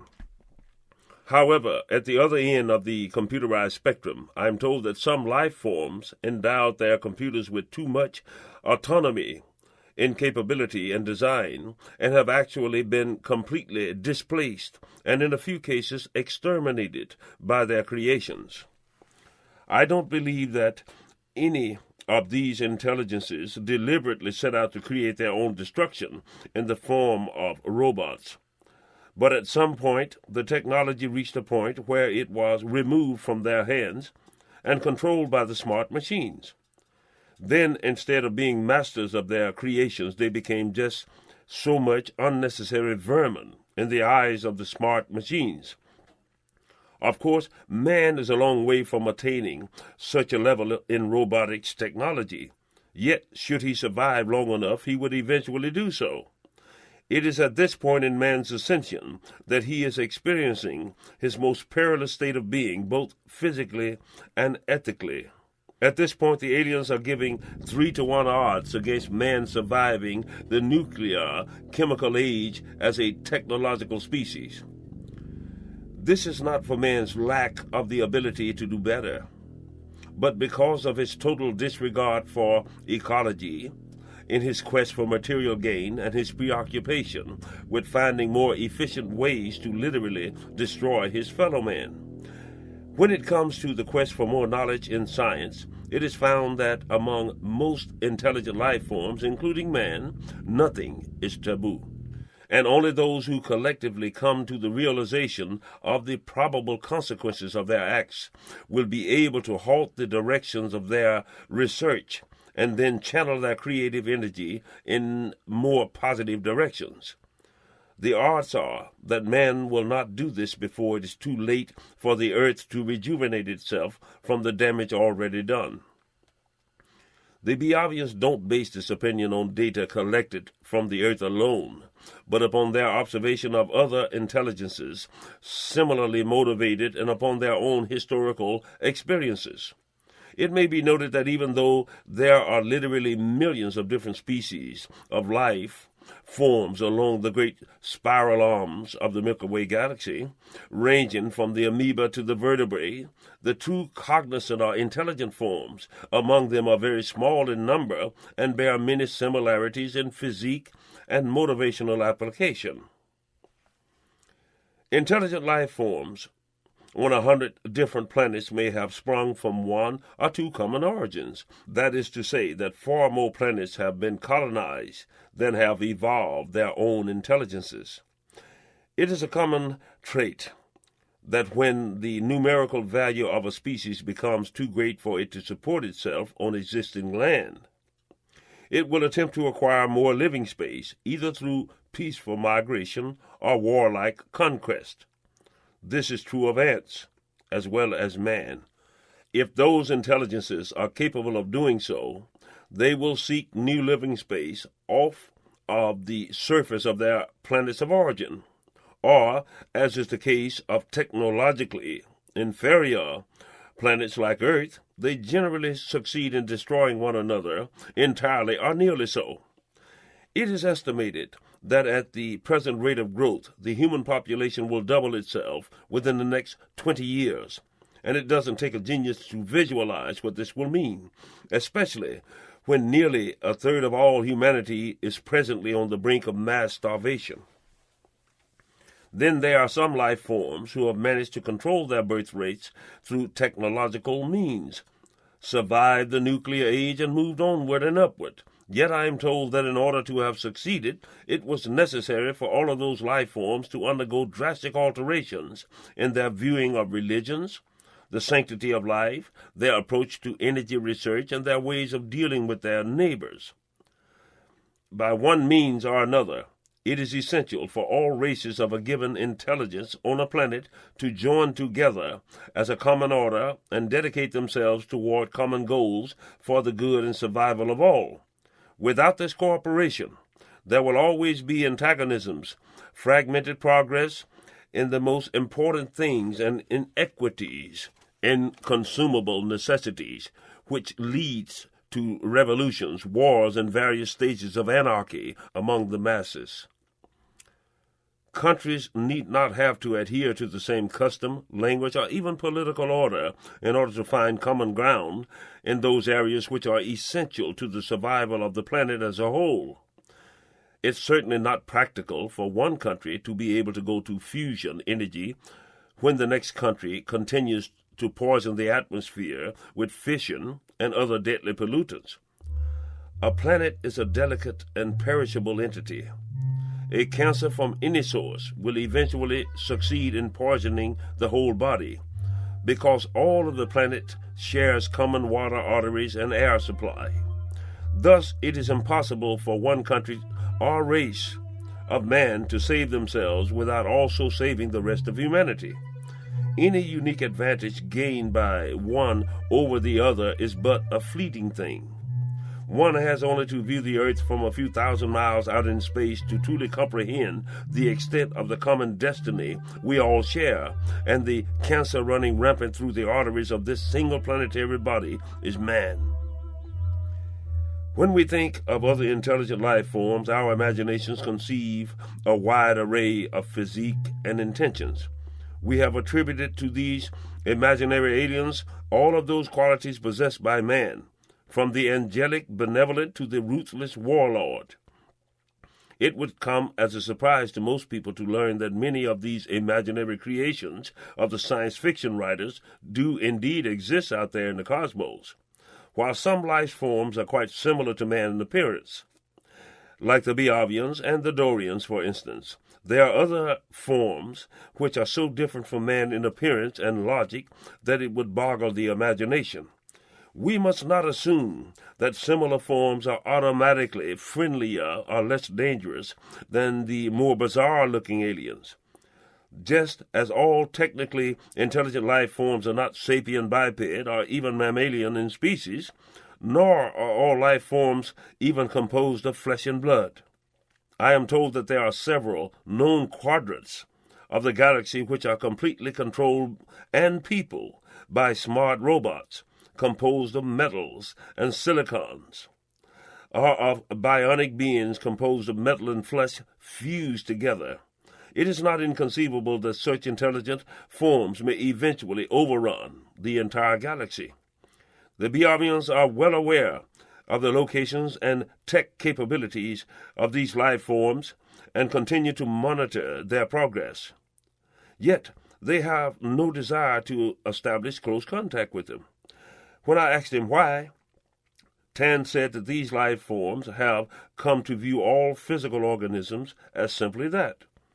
While the Beovians may view mankind collectively as an inferior fellow creature with some esoteric potential, the smart machines, when observing a physical species, immediately proceed to calculate the amount of useful chemicals which could be extracted from rendering them down to their natural content, as there are certain materials, silicons, calcites, sugar, and acids, to be found in living organisms, which are useful in the fabrication of microelectronics of artificial intelligence.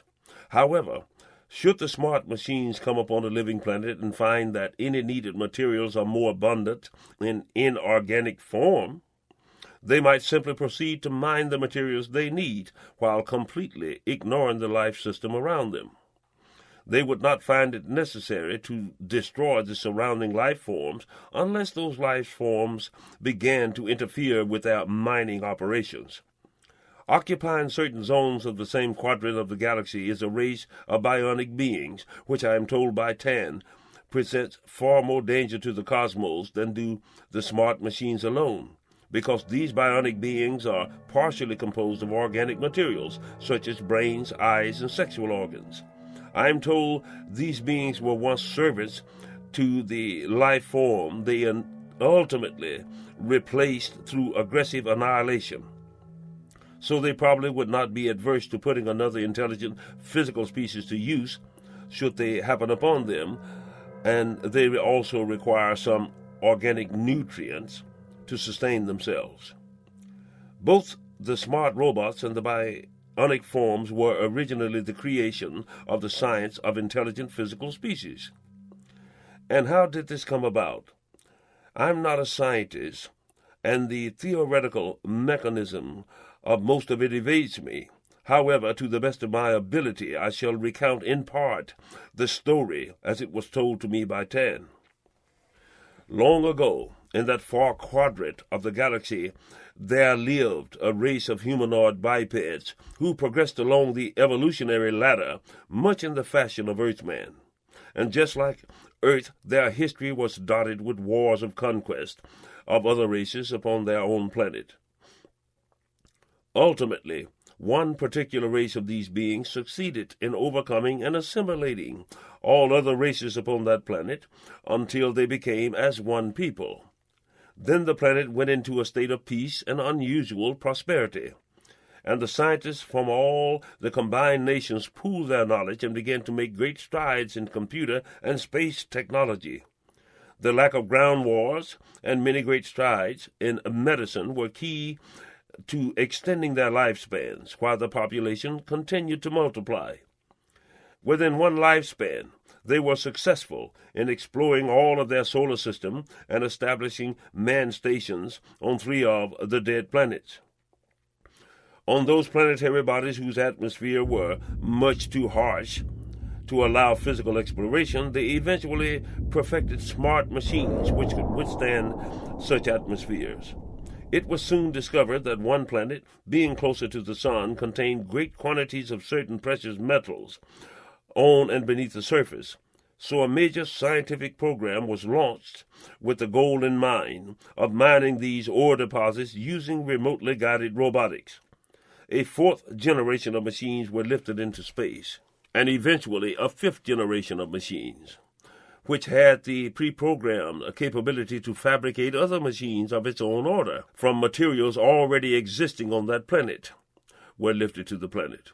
The surface temperature on the side of the planet facing the sun reached heights ranging from 225 degrees to 400 degrees Fahrenheit, while on the dark side of the planet the temperature plummeted to 200 degrees below zero. In the vast underground chambers which were hewn out by the robots, the temperature remained fairly constant, and it was found that the oxygen, carbon, and hydrogen content of the rocks could support plant life. Having already made great strides in bionics, it was decided to introduce a number of bionically altered beings to the planet to oversee the organic operations in anticipation of the day when the pure oxygen production of the planet would become sufficient enough to support first a small and then a larger colony of people from the home planet. At first, these bionic beings were all volunteers from the scientific community of the home planet, and then the authorities started to press into service other beings who were not of the scientific community: felons, prisoners, terminal medical patients, and so forth, until the bionic population of the planet became numerically notable. The authorities never feared a rebellion of these biotrods because the computer control banks were located on the home planet, and the robocams kept the operation under close observation. To be doubly sure, a built-in remote destruction mechanism was implemented in every biotrod. For some years, the great mining agri operation ran smoothly, and the home planet grew fat and prosperous from the precious metals gleaned from the interior of the ore-rich planet. Slowly, the planet of the biotrods, with this cornucopia of gold and other precious metals, began to take on a greater and greater import to the home planet. Thus, when the computers on Biotron began to request more and more micro-storage capacity parts, it was decided that with a certain amount of extra power supply units on the robot's planet surface, the existing machines could be programmed to design and fabricate their own electronic needs. Of course, this would mean giving the supply planet more autonomy in operation. The physicists and the electronic theorists on the home planet were split on the decision as to whether or not to allow this, as their knowledge of artificial intelligence only went to a certain point before crossing over into the realm of theory. Because of the possibility of a greater precious metal output as weighed against the astronomical cost of airlifting all the extra equipment, the ones for the project won the vote. Soon the supply planet was fabricating its own solar power dishes and placing power supply units in space around the planet. Once the great computer on Biotron began adding units to its original brain capacity, the process took on a life of its own. More and more power-gathering units and satellites were built to supply the ever-growing need for energy to sustain the heart of Biotron. At what point does the data storage capacity of a computer brain cross over from the realm of machine into the realm of independent, cognizant entity? Some believe that it may have happened when the master brain reached a storage capacity of 5 trillion bits of information, but we should hope that we never have occasion to find out. The day came when the planet Biotron was ready to receive the first consignment of 2,000 new settlers to the interior ecosystem of the planet. And it was with great fanfare that these first volunteers departed the home planet for a new life out in the cosmos. It was to be the first great experiment which would ultimately lead to the step-by-step repopulation of distant stars. At this point, the home planet for some years had been receiving shipments of dehydrated organic protein compounds, as well as precious metals from Biotron, and most of the poor masses had come to depend upon this food source. Before long, representatives of the new settlers were reporting how wonderful things were on their new home and requesting more and more settlers to join them. According to them, they had room for 500,000 new settlers and were adding to the echo chamber system daily. Soon the settlement fever swept the home planet with the force of a hurricane, and hundreds of thousands clamored to get on the rolls of resettlement. The fact that thousands of poor people back home were receiving mail shipments containing gold and platinum nuggets, as well as small uncut diamonds, only served to add to the resettlement hysteria. Soon a black market system of bribery to get on the resettlement rolls was flourishing, and petty bureaucrats got rich, while higher officials got richer still. In various places, people began mobbing the embarkation stations, demanding to be allowed to migrate to Biotron. The government reported in the 4th year that the shipments of organic nutrients from Biotron had doubled and were expanding. This resettlement frenzy continued for 10 years and showed no sign of abating. Literally millions of citizens from all over the planet had gone to the new planet. The settlement's representatives were requesting more and more settlers, which the high officials were more than happy to supply, as it helped to relieve the population explosion on the home planet. Then, as with most out-of-control bureaucratic fiascos, it would take some insignificant data processor somewhere to come upon some chilling information concerning these settlers. Upon gathering and tabulating all the information from around the home planet concerning the resettlers and then computing the volume of organic nutrients received, less the estimated volume which would have been consumed by the new settlers, and cross-referencing all of this information with the landmass of the planet Biotron, he came to some startling conclusions.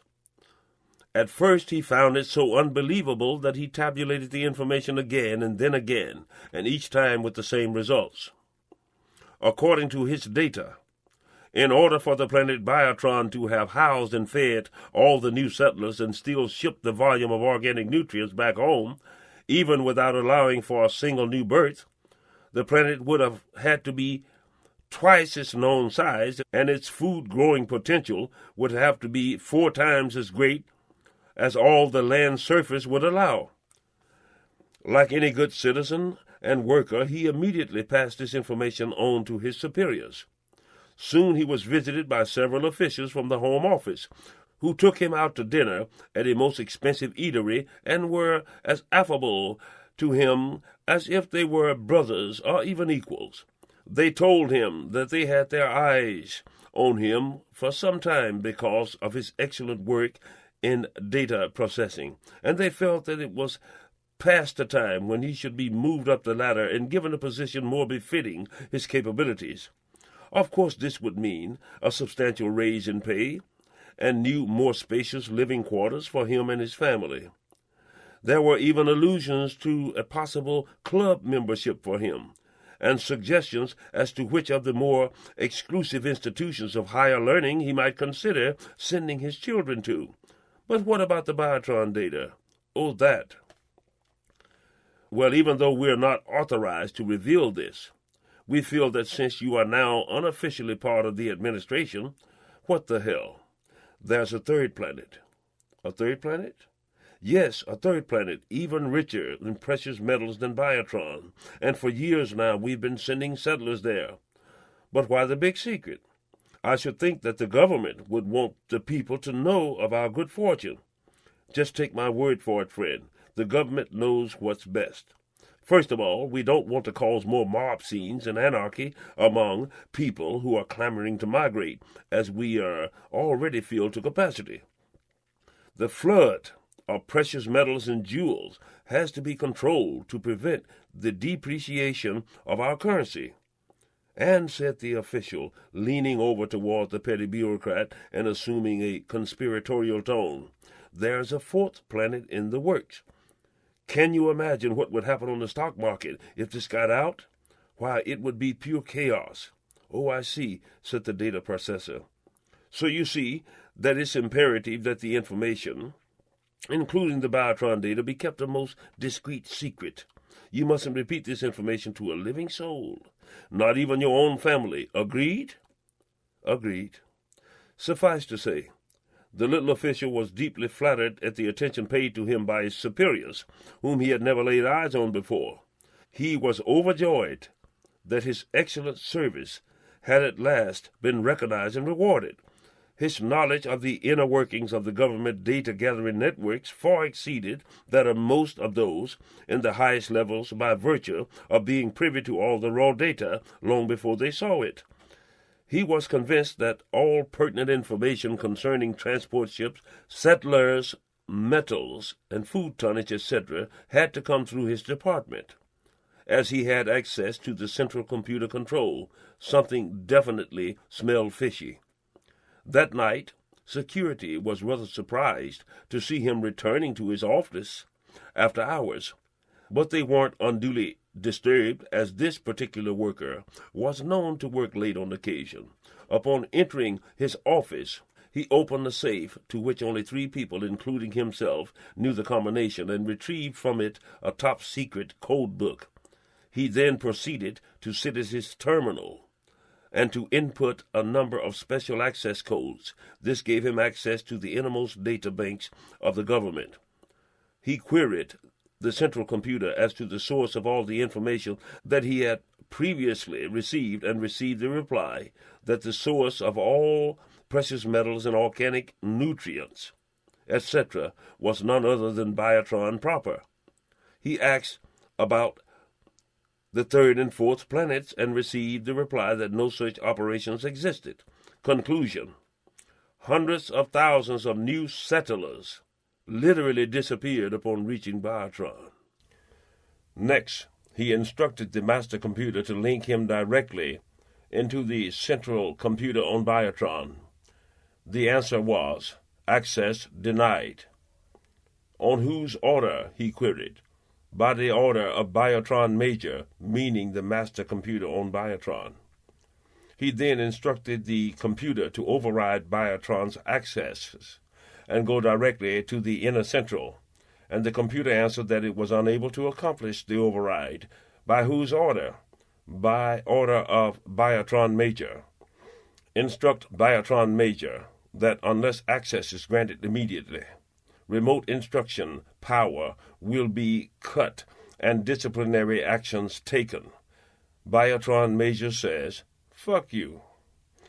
"Something is awfully wrong here," said the startled processor. He picked up the phone and dialed in a secret code access and got a high insider on the line. He then proceeded to reiterate what he had found out about the Biotron operation.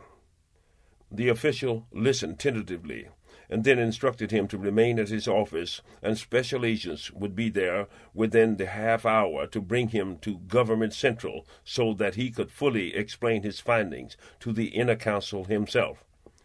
As he began to ponder the situation, the full import of it all began to dawn on him. Of course, the inner council must have already known what was going on. They had to know, because all of the data from the branch offices would have been funneled into Central. "I had better get the hell out of here before those agents arrive," he concluded. But as he came out of his office, he was stopped by two burly, stone-faced security officers. They informed him that their instructions were to see that he remained at his office until his escorts arrived. He thanked them and returned to his office. 15 minutes later, two agents walked into his office just as he punched in the enter button on his telefax terminal. "What did you send out?" asked one of them. "I thought that all of the branch and sub-offices should have this data on the Biotron operation," said the processor. But his smile was erased by a laser blast that penetrated his forehead and splattered little pieces of his seared brain all over the terminal behind him. Members of the inner council and a few other highly placed officials had known of the situation on Biotron for some years, but upon consultation had decided to allow the process to continue. The modus of this momentous decision could be boiled down to one common factor, and that factor was greed, pure and simple. We may ask ourselves, just how could an allegedly decent government knowingly send millions of its citizens to their doom for reasons of personal profit? To the average decent rational person, such a thing would be inconceivable, but in reality it is not so far-fetched as it seems. While the average citizen may not have been intimately aware of the facts, it is a fact that the Western governments knowingly stood by and permitted the mass murdering of 6 million Jews and 6 million Christians in Nazi extermination camps during the Second World War. Their reasoning was that Hitler's preoccupation with killing Jews would require a lot of manpower that would weaken his forces on both battlefronts. Furthermore, the government and the Western press deliberately withheld this knowledge from the public at large, nor did they so much as bomb the numerous rail lines that led to the concentration camps. It is a fact that the Chase Manhattan Bank Consortium and a few other big-money conglomerates deliberately started the Vietnam War in order to protect their financial interests in that part of the world. The factor of sacrificing tens of thousands of young American men and women to this effort presented no moralistic problem for them. That is, as long as their own children could be kept out of harm's way. And thus it was the same on that planet of which we speak. In a less direct but equally effective manner, the big oil and power and chemical companies today are doing the same thing, willingly sacrificing untold thousands of lives and perpetrating permanent ecological damage for the sake of profits alone. Any lofty religious or esoteric reasons offered beyond profit margins are just so much bullshit. Just as in the Western world of Earth, the majority of the people of that planet believed in their government and would fall for just about anything they were told.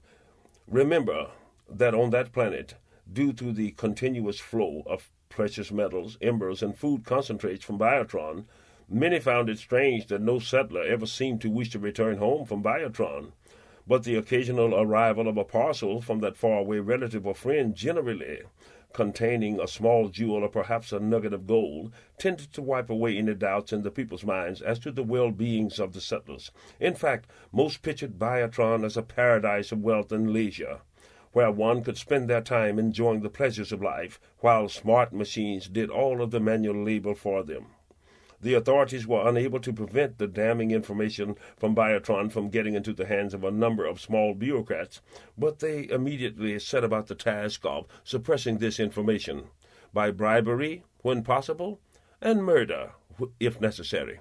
Yet they had failed to reckon with the possibility that the information might fall into the hands of some independent hackers who had broken the codes and routinely tapped into the government's branch office computers.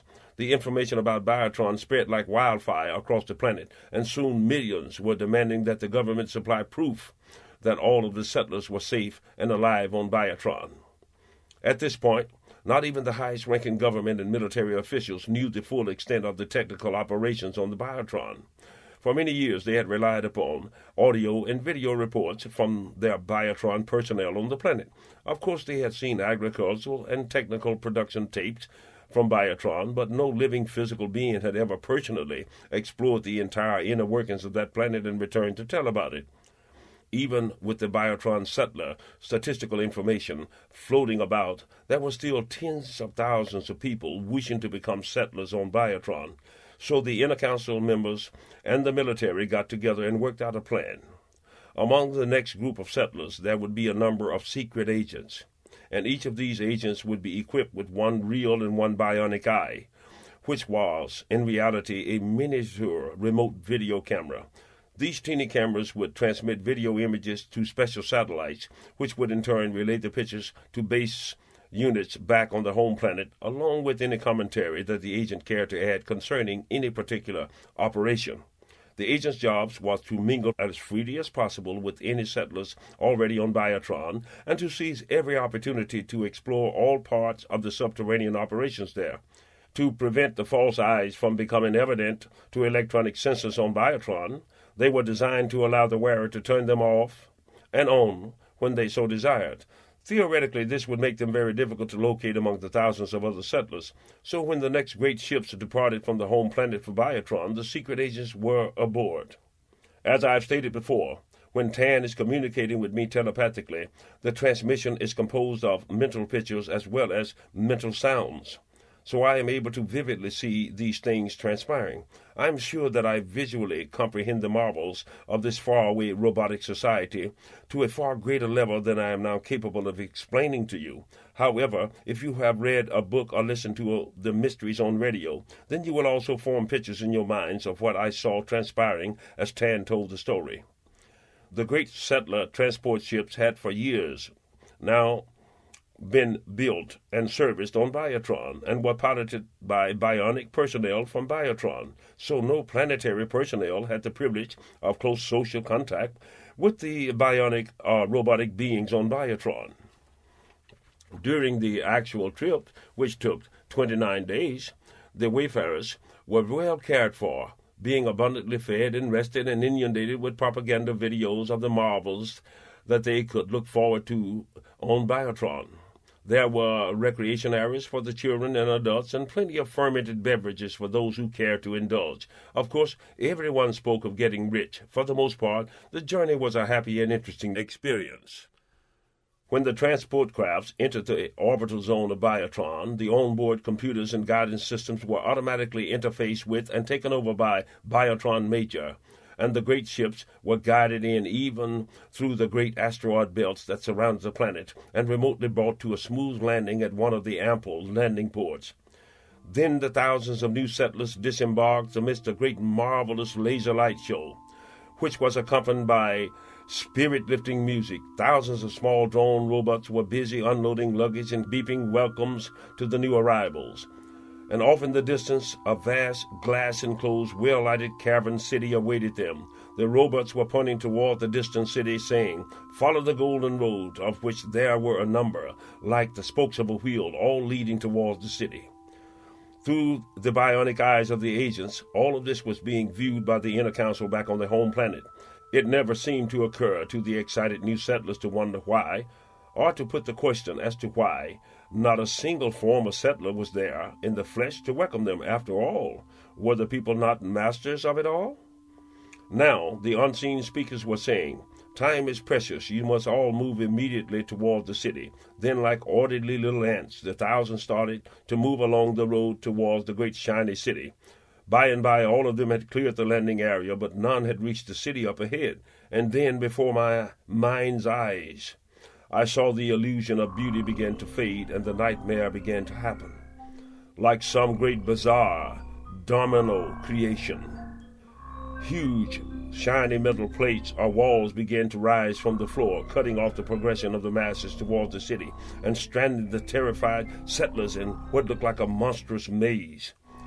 They very slowly discovered that the walls were electrified, not powerful enough to kill, but enough to discourage anyone from climbing over them. Now, the thousands were milling about in a disorderly manner. Many had panicked and started to scream. Children were crying, while some kept their heads and started to try to backtrack slowly through the maze, back toward the landing area. Of course, all avenues of retreat had been sealed off. Then the hidden speakers started to play a song, which was their home planet's version of the Death March, and straight away, literally thousands of killer drones were released into the maze to hunt down and kill the people in many atrocious and painful manners. Biotron Major knew that most people harbor a primordial fear of certain insects and snakes, so many of the killer drones were fashioned like giant spiders, scorpions, praying mantises, and snakes, even though they were all made of metal. There were easier, more efficient ways of killing, of course, but it was done in this manner for a special reason.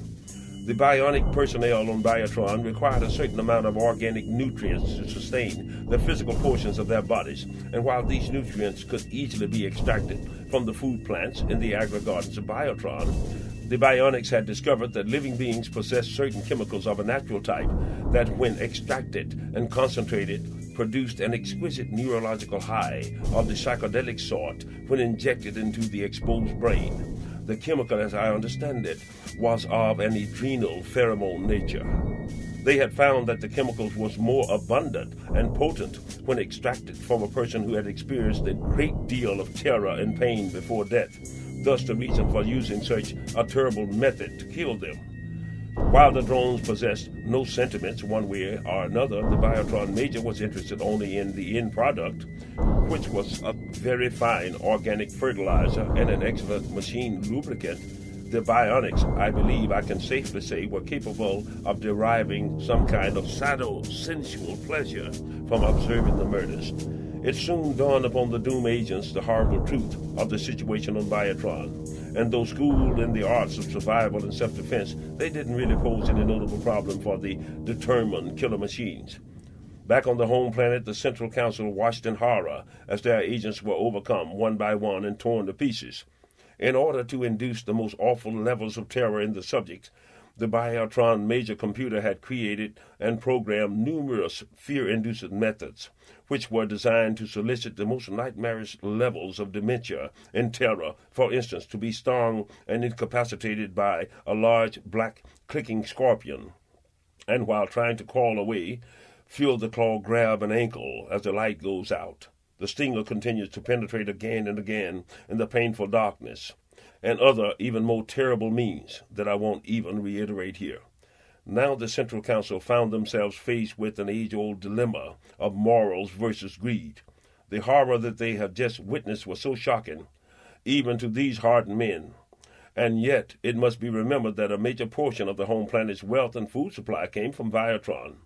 The moral question of sending millions to their doom was superseded by the question uppermost in their minds, namely, how long can we keep this thing a secret?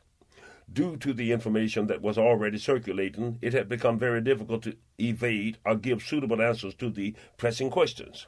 The population at large was still of the impression that the workings of Biotron were completely controlled by the home planet, but a large number of insiders and minor technical personnel knew that Biotron had long ago become an independent entity which was self-sustaining in power and natural metal resources. Few, if any, could fathom the true depths of the artificial intelligence on Biotron. Had they realized the true technological power of Biotron, they would have experienced a state of fearful apprehension. The use of robotics on the home planet was of a technical level which was a little more advanced than the robotics of present-day Earth, and even the members of the Central Council were amazed at the level of artificial mechanisms they had just witnessed on Biotron. Not even they could fathom the true complexity of artificial dexterity and logic now possessed by Biotron Major. It may be safely said that not even the most intelligent machine ever does anything without a logical reason. Only physical beings like humans and others are prone to illogical actions and reasonings. In the logic of Biotron Major, the use of the physical bodies of the home planet settlers was the most natural and abundant source of organic fertilizer. Any touches involving unnecessary pain and sadistic gratification from their nullifications were owed entirely to the bionic residents and not the Biotron Major itself. Fertilizers produce plants, plants produce oxygen, oxygen is essential to the various smelting, welding, and power-generating processes necessary to build and repair new and existing machines. From the human cadavers also came other essentials of very useful products. Gold and silver fillings and jewelry were smelted into bars and shipped back to the home planet in payment for more settlers, or should I say organic fertilizer. The settlers' bodies also yielded in small quantities a very fine oil that served as a lubricant for the joints of robots.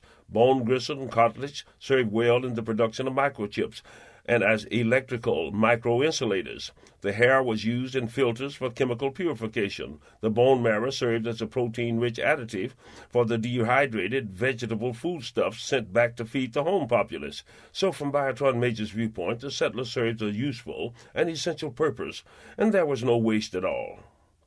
A few of the secret agent's bionic eyes continued to operate even after the agent died, as they were hooked into a battery-powered source part which was embedded under the skin of the stomach.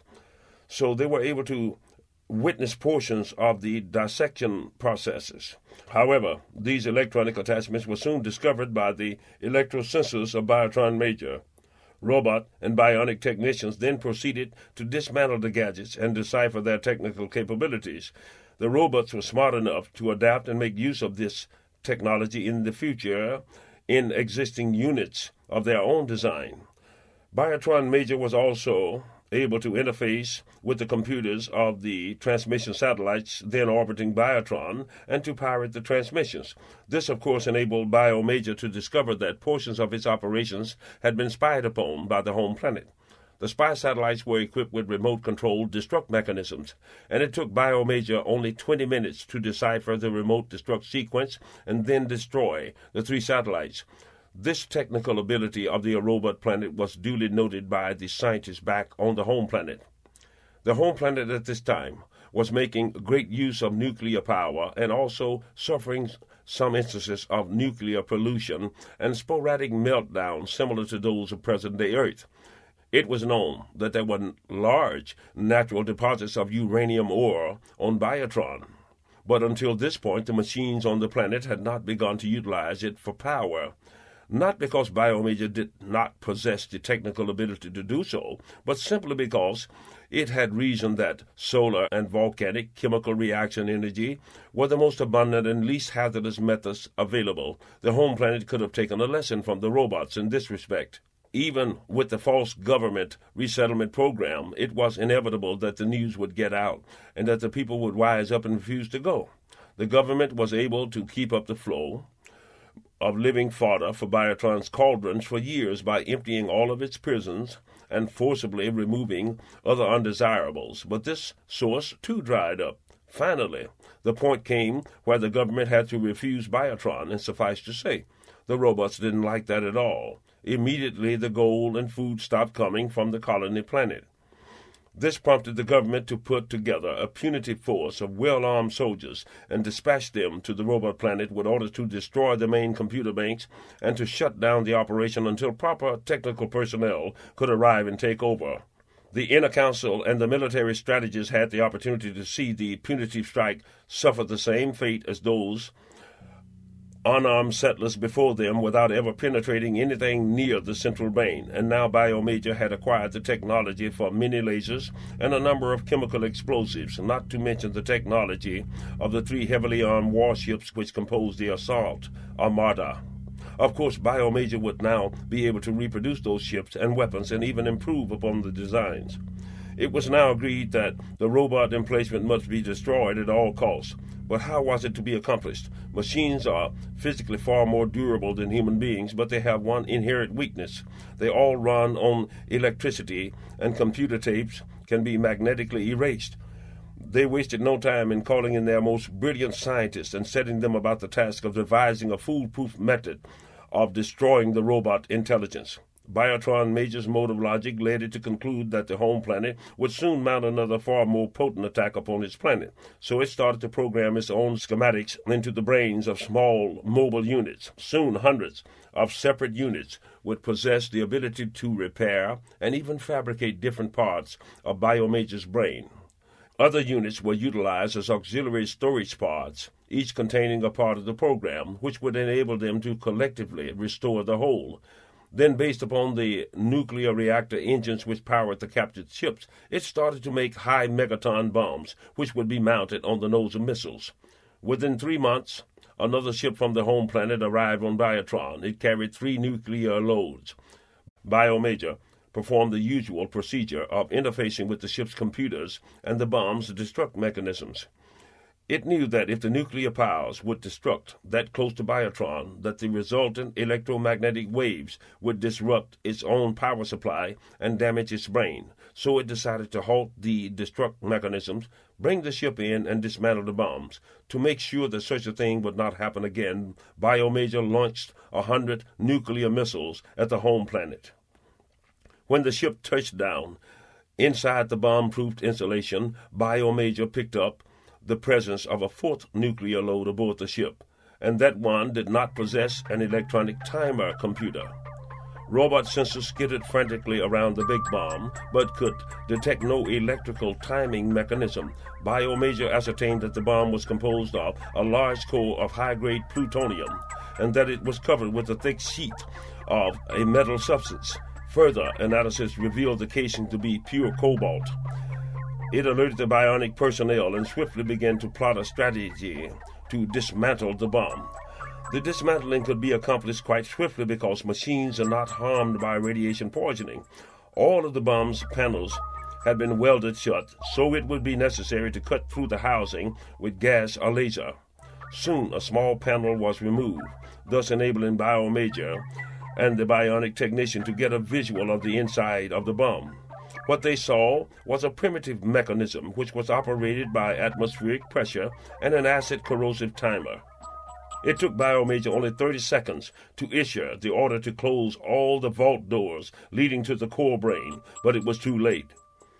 In another 5 seconds, the acid burned through a firing mechanism and set off 91 TNT charges, which sent numerous titanium alloy rods smashing inward with a force that caused critical mass, thus setting off an all-consuming nuclear reaction of the mighty cobalt load. So great was the force that the planet moved on its axis, and metal flowed like water, fusing metal with glass and lighting up the sky so bright that it could be seen clearly with the naked eye back on the home planet. Those with telescopes could also see 100 fiery projectiles as they entered the stratosphere of the home planet, and most of the common people were ignorant as to what was going on until the moment that the warheads started to detonate above the cities. Thus was a highly civilized race virtually wiped out by smart machines of their own design. I am told that deep within the bowels of the robot planet, some units were unharmed physically, and that less than a century later, enough of the master brain had been restored for it to be able to start sending out remote-controlled search devices whose destinations would encompass many distant stars. In computing the distance in light years from Earth to even the nearest star and calculating the tonnage of fuel and the possible speed of our ships or probes would be capable of attaining, most of our scientists are of the opinion that manned spaceflight or even remote devices of exploration would be impractical, as at near light speed, providing it could be obtained, it would still require too long a span of time to be of any practical value. But they fail to realize that for some physical life forms and intelligent machines, the factor of several hundred years wouldn't faze them at all. For while the average lifespan of an earthling is prohibitive, this is not a factor of import to some other intelligent life forms. Furthermore, our knowledge of the laws of physics gives us to believe that matter cannot possibly move faster than the speed of light. But as the Biavians have shown me, this law has other levels that transcend this. To be sure, there are various modes of speed and methods of acceleration up to and beyond the speed of light, beginning with the solid and liquid fuels currently in use by man and up to the manipulation of space warps and hyperspace quantums. The Biavians further told me that they are aware of the fact that a solid object can conceivably traverse a black hole corridor, as has been proven by the fantastic journey accomplished by the great octopi-like intelligent creature, the great Agamemnon.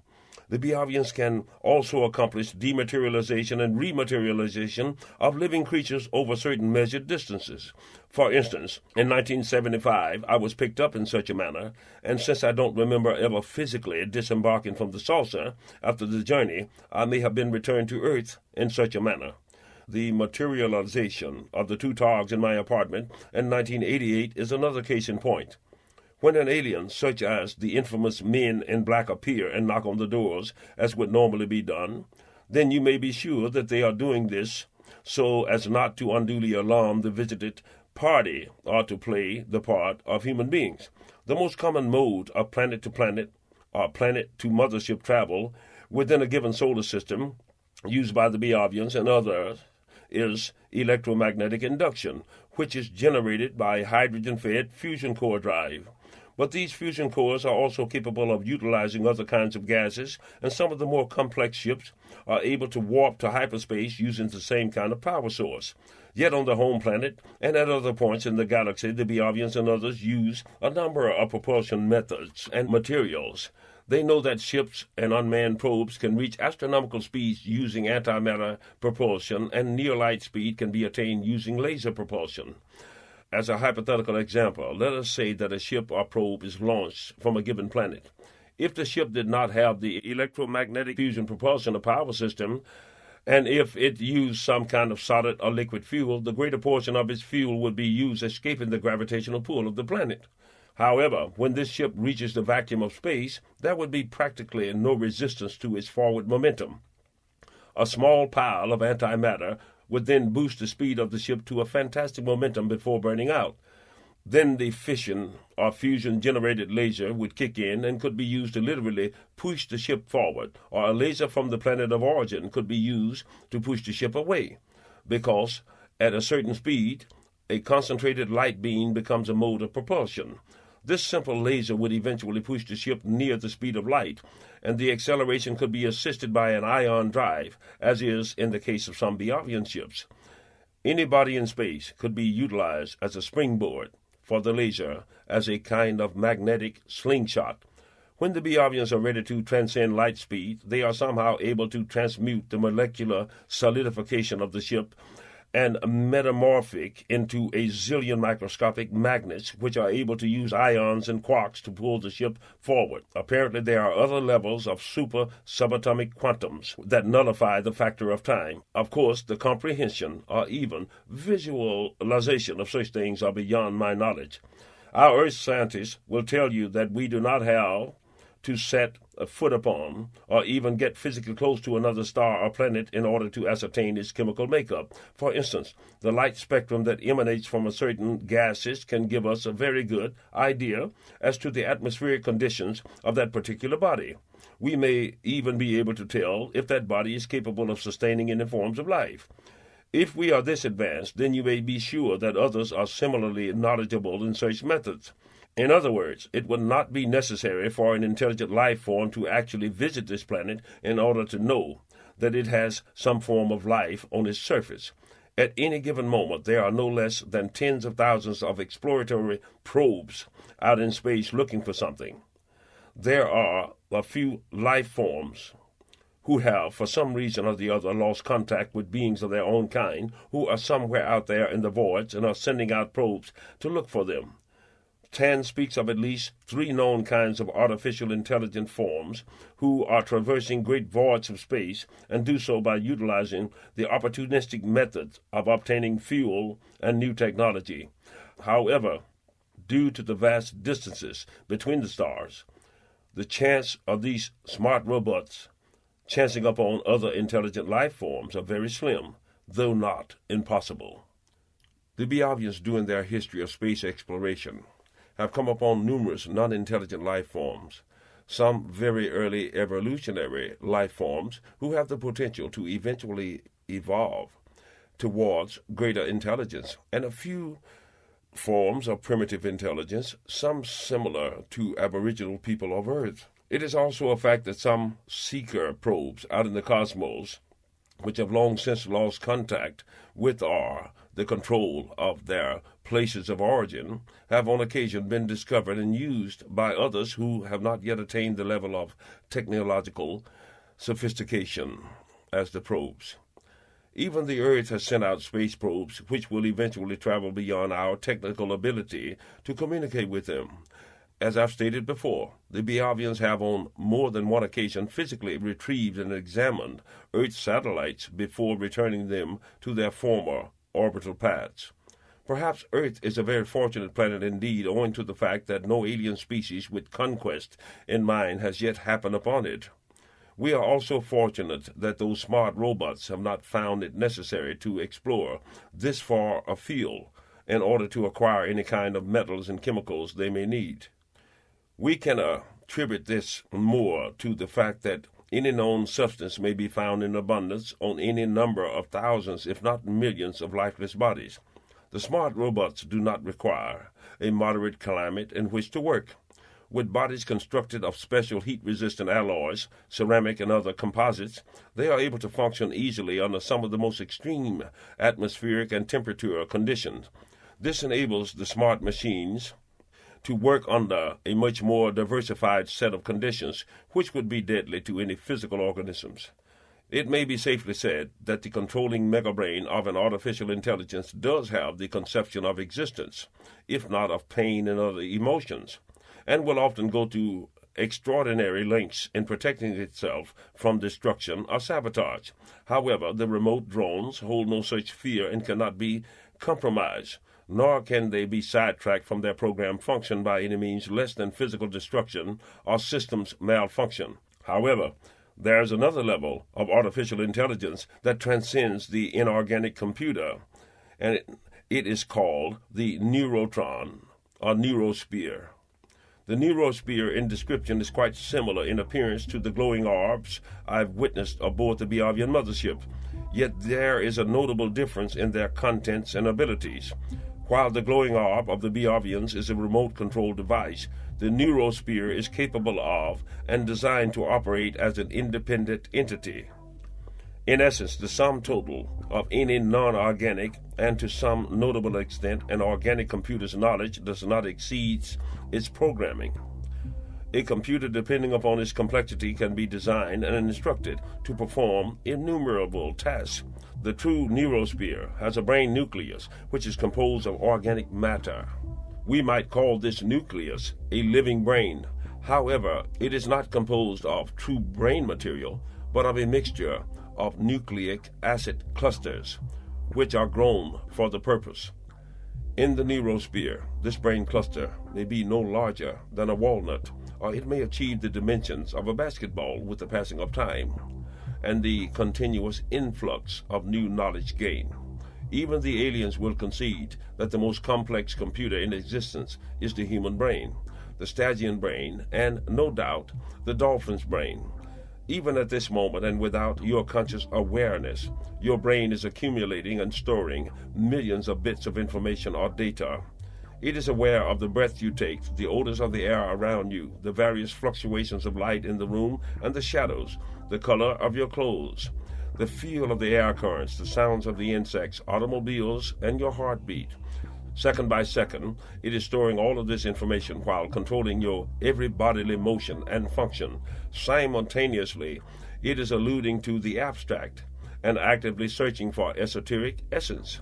It is further proceeding to store and cross-reference all of this information for future recall and logical correlation and dissemination. Every one of those actions are consumed and updated several times each second since you started to read this paragraph, and shall continue to be until you die and beyond. The neurosphere is far more complex than anything you will find upon this earth technologically. However, in data accumulation and processing ability, it must still take a back seat to the human brain. The neurosphere's one great advantage over the human psychology is that its data collection method is structured, its recall is instantaneous and total, and its method of thought is that of almost pure mathematical logic. The Biavians are not the only intelligent life form in the universe who have the neurosphere technology. I am told that the sphere's primary function is that of long-range and long-term universal exploration. Even the Biavians are not able to personally cover all of the vastness of the universe with manned ships, nor can they be sure of what kind of life forms, if any, will be yielded by a distant star constellation. So neurospheres are dispatched in many different directions on missions which may encompass hundreds, if not thousands of years. And though it has been programmed to ultimately return to its place of origin, there is no guarantee that it always will. It may perchance come upon a species of life form which is composed of pure energy and become a friend or playmate to them, or it may happen upon a source of information which will keep it processing data into infinity, because the neurosphere becomes more complex and grows larger in proportion with any new knowledge it gains. The neurosphere is also different from those bionic beings, which are called the Ancient Ones in many ways. The nucleus of the sphere is composed of technically created organic matter, while the brain of the Ancient One has been literally transplanted from the living body of a Biavian or Stygian scientist into a body which is fashioned of certain translucent acrylic plastic materials, which is supported by a titanium alloy skeleton. The thought processes of the Ancient One, while given to logic, also retains the whimsical and spiritual characteristics of their physical counterparts. These Ancient Ones are generally utilized to pilot ships on extended journeys, which require the crew to lay in suspended animation for many years. The stimulus of continuous information gathering and other duties keeps the Ancient Ones genially occupied. I suspect that certain parts of their brains, perhaps the centers that control sadness, family memories, and other non-essential things, have been surgically altered in these beings, and they don't seem to have any conception of time. Unlike the Earth's spy satellite, which is interfaced with control, video, and recording devices back on Earth, the neurosphere must record all of its information in its own organic brain. Upon its return from its mission, it is then capable of passing this information, both audio and visual, to recording instruments at home. It carries no film, recorder tapes, or other similar devices. When the neurosphere leaves its home base, it is a self-propelled, self-sustained entity. As the glowing orb streaks across space, the very heat friction generated by his hull or skin serves as a power source and continues to recharge its power center. Even as it streaks along at speeds approaching that of light, it is accumulating data on the density and compositions of the gases in space. When the neurosphere reaches its pre-programmed star cluster and starts to explore the solar systems around it, it slows its speed to a level which enables it to carefully examine the physical and ecological characteristics of each planetary body revolving about a sun. It will circumnavigate the planet a number of times from deep space and then adjust its orbit to enter the stratosphere of the planet if necessary. It is not uncommon for the sphere to sometimes come to a complete stop and dispense a number of energy balls to zoom in for a detailed observation of some very interesting feature. Perhaps the sphere has been programmed to find other life forms and to disregard lifeless bodies. It may have been instructed to locate planets which can support Biavians with or without special life support apparatus. The sphere would also measure the levels, if any, of the technology of any living planets it comes upon, and it is not unknown for it to actually communicate with those technically capable forms. However, it has been instructed not to interfere in the affairs of those beings. Still, with the passing of time and the accumulation of knowledge, the sphere can come to have a mind of its own, so to speak. It may take the time to record and learn the verbal and electronic languages of various races and tongues on a given planet, and it may tarry and get hung up on attempting to decipher the illogical motivations and actions of a species. The sphere eventually becomes capable of consuming all of the relevant data of even a complex planet like Earth in a matter of days. If it comes upon a life form and an ecological system which is similar in composition to ones already known, then its observation time is shortened considerably, as it doesn't find it necessary to consume repetitive materials.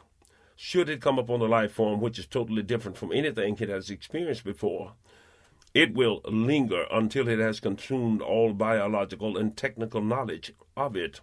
When it reaches a certain level of data gain, it feels obliged to return home and unburden itself of that knowledge. At least the Biavians hope so.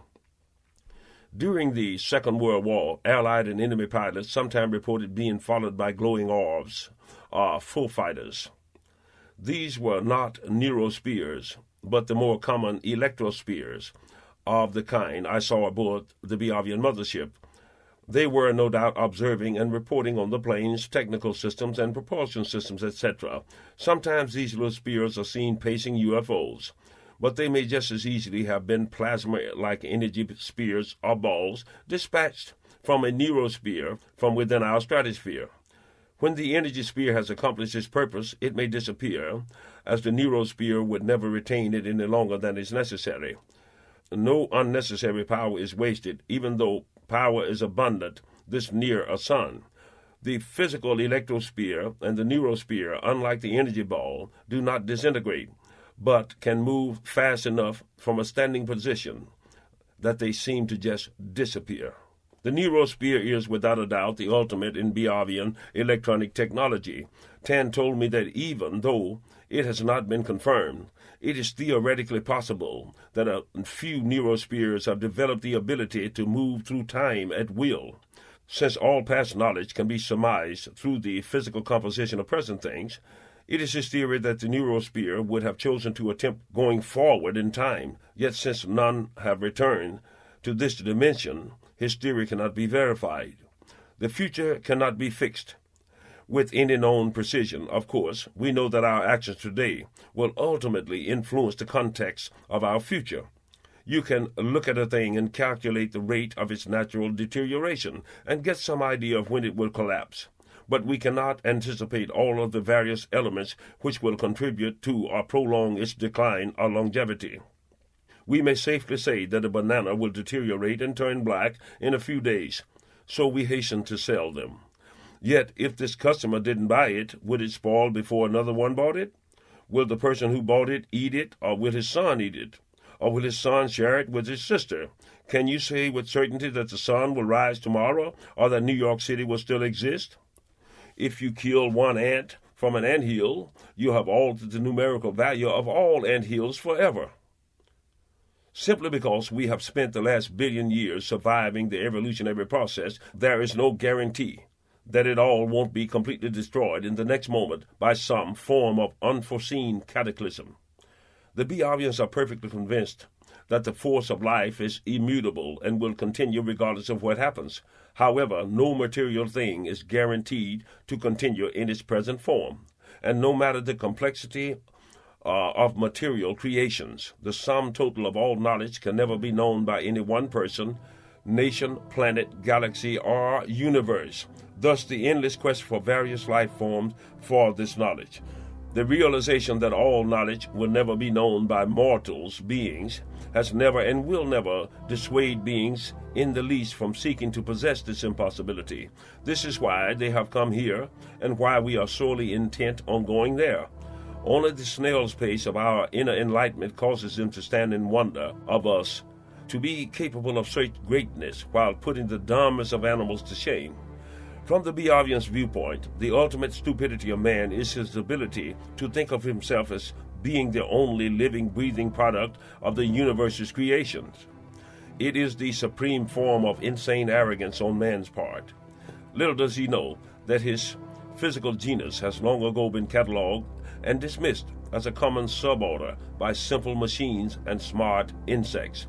When humanity comes to the definite realization that it is not alone in the universe, it shouldn't cause people to view themselves of any less import, but instead should allow humanity to move into a more enlightened mode of realization, to begin to comprehend the greater scope of the many mansions in God's kingdoms, to become as one world community, and to seek to ultimately become as one with the greater universal intelligence.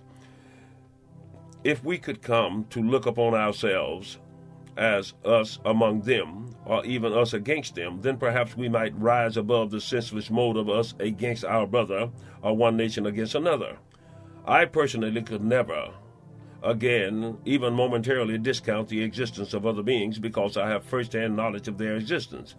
And this realization is soon to become evident to all of humanity, whether they are ready or not, willing or not, believers or non-believers. Still, there are those who will run to the rocks and beg the rocks to hide their face from the very sight of the ships. These are the ones who have long held the delusion that in their hands lay all the power, or in their religions lay all truth. These are the ones who will suddenly come face to face with the fact that all of the weapons of destruction could avail them nothing should it come to a showdown. Since it's highly unlikely that man will cleanse himself of his refusal to lay aside or dispense with his hatreds, as a last resort, and in a natural attempt to save itself, the very earth will attempt to cleanse itself of the cancerous growth called man, inasmuch as it is possible to predict futuristic events based upon present conditions. I am informed that all future projections tabulated by the aliens come back to the fact that the earth is virtually suspended upon the brink of an ecological cataclysm of universal proportions, and that they will simply have to rescue a certain number physically. Update 2007, Chapter 13, Artificial Intelligence and Robotics. You should be aware that this book was written some 17 years past. Then, no doubt, you will also realize that many of the projections originally put forth are now becoming evident big time. Of course, humankind has not yet reached a level of technology wherein the smart machines are contemplating a takeover. However, such a scenario is feasible at some future date. Indeed, even as I write these words, nearly the entire economic and informational infrastructure of all high-tech societies are literally dependent upon computers. Should any major thing go wrong with any of these supercomputer banks, the entire economic structure would come to a standstill. Of course, the machines are not capable of deliberately causing such chaos. It would strictly be due to human mistakes or human sabotage. Aboard the great mothership, there are machines capable of highly complex procedures, such as the diagnosing of illnesses in the living and then proceeding to perform the necessary surgery, among other complicated applications. However, these smart machines are programmed for some specific task only. They are not programmed to contemplate things beyond their assigned duties. Thus, you won't have to worry about robot gangbangers aboard the great mothership. In observing the human group on Beove, I found that the use of smart robots is quite extensive. There are prefab machines that look similar to large microwave ovens with attachments. A robot courier machine will deliver the solid stuff, which the oven will transfigure into many kinds of food varieties upon your command. Robots clean the floors, wash the dishes, repair your clothes, wash the windows, till the weeds in the garden, and even service your transportation vehicle. Another will mind the children and tuck them in with a bedtime story. That robot can also hold a high-level conversation with you on any given subject. On Biave, a person like myself would do his own cooking from scratch. No doubt, I would plant and till my own garden. All of this is optional. There are guardian robots which will protect you and the youngsters on field trips, boating expeditions, etc. You can order up a transporter to take you and 20 others to the human games or concerts or the amusement parks, etc. All of these robots are programmed for specific tasks only. There are robots that repair other robots. Actually, you tend to get used to your particular robots and consider them as friends, so that if one suffers some mechanical damage, you would have him or her repaired instead of replacing them. I learned that robots have or tend to develop distinct personalities based upon the owner's personality. Your robot may sit, crack jokes, and even get drunk with you. Of course, the robot is only mimicking your lead, because you see, the machine is not a living thing. Yet, over time, you tend to forget that fact. Aside from the guardian robots, humans like to have human centurions around, thus the need for law enforcement officers. On Biave, crimes of aggression among humans is almost unheard of. Yet the centurions will make their rounds, visiting the human homes, having a cup of coffee or slice of pie, and generally checking as to the well-being of the citizens. You see, people will always have a longing to commune with other humans. You would think that having such advanced technologies would rule out the snail mail delivery, the package exchange, but no. Humans like to write and receive written letters, even on Biave, as well as receive packages of food, gifts, etc., from faraway friends. A large parcel will be delivered by a postal robot. However, letters and other small things will be delivered by a human mailman. The Biavians want humans to remain humans. Watching robots play baseball is no fun. Be advised that no robot will ever go fishing for me. I'll not be having it, I tell you. Yet, no doubt there will be some tasks that I will let my robots perform. One of the greatest benefits derived from robotics on Biave is the building of massive projects on the planet, such as the digging of canals and man-made lakes, the constructions of homes, stadiums, roads, and trails, the tending and harvesting of fish, fruit, veggies, etc. There are etheric osmosis towers on Biave which may thrust up 7 miles into the sky. These towers will draw electromagnetic energy from the ether using an advanced proto of the Nikola Tesla principles. Only smart robots can work safely at those heights around the clock. Biavians have nurseries. All of their kids are grown to birth in laboratories, yet robots will tend to the baby's needs. Yet the live Biavian nurses must pick up and hug the babies on occasion, as the infants must have living contact to develop properly. There are perhaps 6 robot teachers for every living instructor. Thus, artificial intelligence performs many essential tasks on the planet. Robots also service and repair spaceships and transportation vehicles. Biavians like to collect things like various animal species from all across the galaxy. Force shields around huge habitats of these creatures, some of which are very dangerous. It is prudent to let robots feed and care for these creatures. When you do a sightseeing safari in these habitats, you are protected by anti-gravity transport vehicles, like so beneath the waters of the oceans there. There are some awesome creatures in the waters of the planet. Sea snakes, 60 feet in length. Sea snails as big as 18-wheelers. Armored trilobites 30 feet long. Sharks as big as submarines. And jellyfish as big as basketball courts. Truly, an oceanographer's dream. There are mile-high escarpments on Biave which serve as primitive habitats for a great variety of dangerous creatures. You would also have an opportunity to go on sightseeing trips there.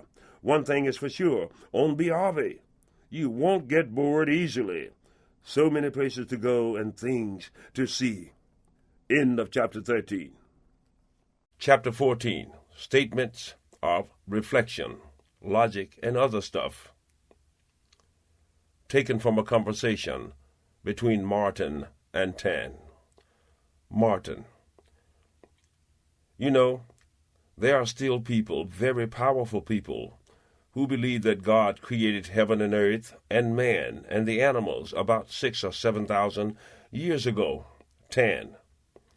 There are some very powerful beings among us who feel that the Homo sapien biped should be considered upon the same plane as destructive rodents instead of fellow wayfarers in the cosmos. Martin. How is it possible that with all of our scientific knowledge, the greater portions of our intellectual community either denies or outright refuses the possibility that beings such as you can exist or could be here now? 10. Regrettably, a culture is often directed by the most ruthless instead of the most enlightened. The title of intellectual greatness is often wrongfully claimed by and erroneously attributed to the possessors of the greatest share of materials and social power, when in reality they are in essence no more than highly proficient scavengers of all military weaker elements. Your scientists have come predominantly from this scavenger element, and they have not the inner omsa to visualize beyond their fleeting mortality and their self-imposed boundaries of logic. The greater measure of your true scientific worth has thus far been suppressed or laid waste by the beast within, the nature of the scavengers who yet control the force of your destiny, and I fear that your planet is forfeit because of it. Ignorance is always a passing phase, yet hatred, stupidity are the consumer of planets, and the death of all ascension in the true wonders of reality. Martin. I find it hard to believe, especially in view of all of the sightings, photographs, abductions, and even some physical evidence, that the scientists, government, and world leaders are not aware of your presence in our stratosphere. 10. You may be sure that our presence is known by many of those of whom you speak. Thus far, we have not chosen to communicate directly with these untrue representatives of mankind, who are murderers and supporters of false endeavor. By their own choice, they have chosen to withhold our presence from the masses. I suspect that they hold a great fear of any power which is obviously greater than their own. Yet they have been aware of our presence long enough to be assured of the fact that our aim is not military conquest of the Homo sapien order. What are your thoughts upon this secrecy? Martin. Many so-called intelligent men, even today, refuse to accept the archaeological evidence and common logic of evolution because it is contradictory to their religious doctrines and because he believes that it demeans him to be placed in a lower biological order. This is, of course, imbecilic stupidity, and yet these same individuals are often the ones who control society. They attempt to deny your existence because to recognize it would literally undermine the validity of his religions and minimize his self-conception of his powers and importance both on earth and in the universal order of things.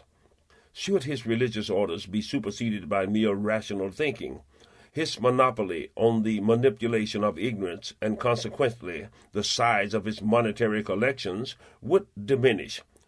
Open recognitions of your presence would usher in an extraordinary new phase of universal logic and even spiritual enlightenment. So he believes that he must deny and even suppress the knowledge of your existence and presence at all cost. Even so, I believe that the cat is out of the bag, and that this truth has soon to become evident to even the most skeptical. 10. True, not because we seek universal recognition, but because approaching circumstances shall force us to reveal our presence in great numbers all about your planet. If the mission is to be completed, and if the human species is to be saved, it cannot be otherwise. It would be well if, upon that time, humanity would not experience mass terror upon our approach. Yet, no matter the state of mind, this undertaking must be executed. Martin, I must admit that many times I feel that these things I'm writing here will not be accepted or believed by the people who are meant to read them. After all, I'm not a notable personality, a scientist, or even a formally educated person. In the world today, people are more concerned with the credibility of the writer than with the words that he writes. 10. Rest assured that those for whom your revelations are meant shall comprehend. Many others not so chosen shall be enlightened, and those who discount your words altogether are of no import to the end results of the mission. You must not become discouraged. Your work is but one among a number, and yet it is the foremost of them. It is within your power to express that which you have seen and touched, and those who hear will believe or be given to contemplation, and events will verify and make plain your words. Your words are formed of a truth truly known by you, and must not fail to touch others who seek the truth, and only the worthy shall know it without question.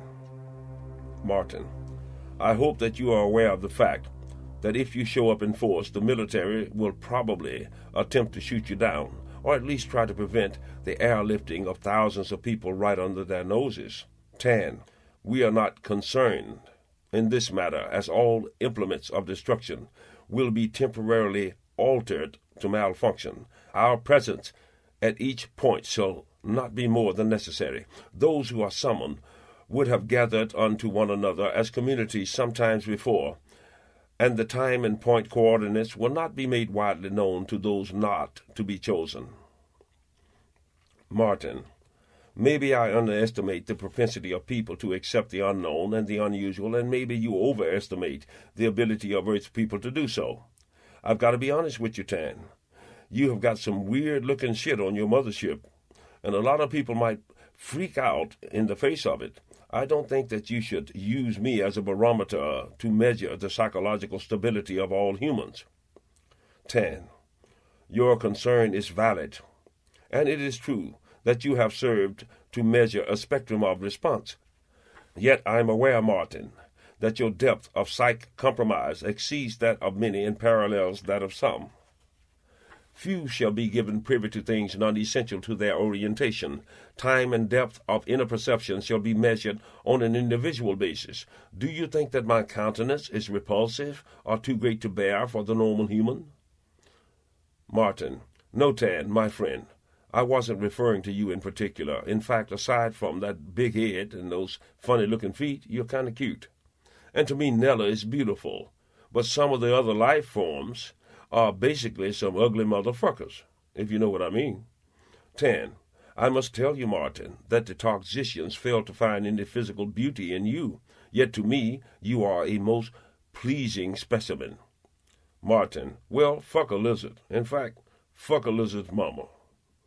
10. Martin, get serious. Should we not both treasure these spans of communication? I am at peace in your presence, and I delight in your resonance. Martin, I'm deeply concerned about you and your people, Tan.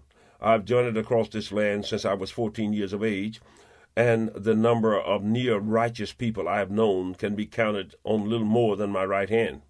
You may not fully understand the awesome chance you would have to be taking by bringing this many humans into your trust.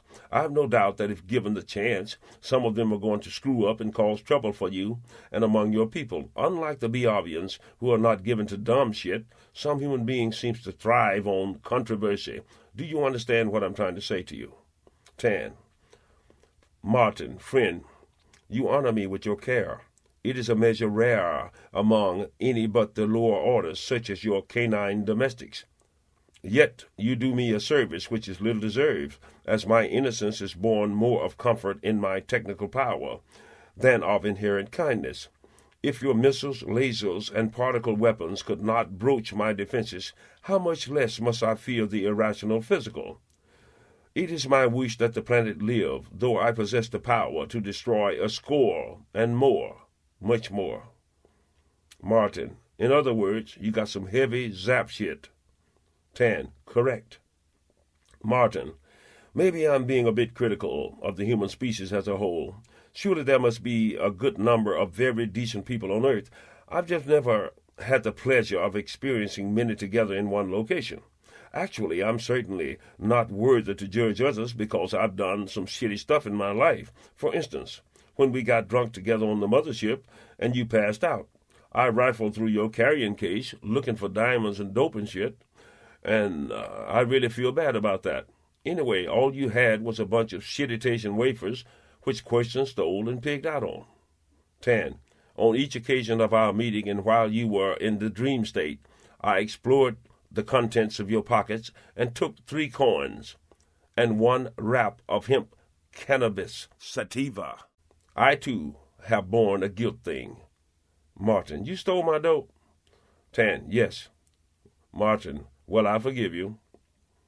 Tan, and I forgive you for attempting to steal a whispercraft. Martin, Tan, it was all Question's idea. The dirty bastard got me drunk and suggested we go to Vegas. Scout's honor. Tan, yes, and I'm Wee Wee Herman. I cracked up. Martin, when you laugh, I feel the mirth, and it causes me to regret that I do not have the ability to articulate. Martin, Tan, when I first met you, you didn't know nothing about bullshitting, but now you're getting just like Question, whom I'm going to kill, and who is basically...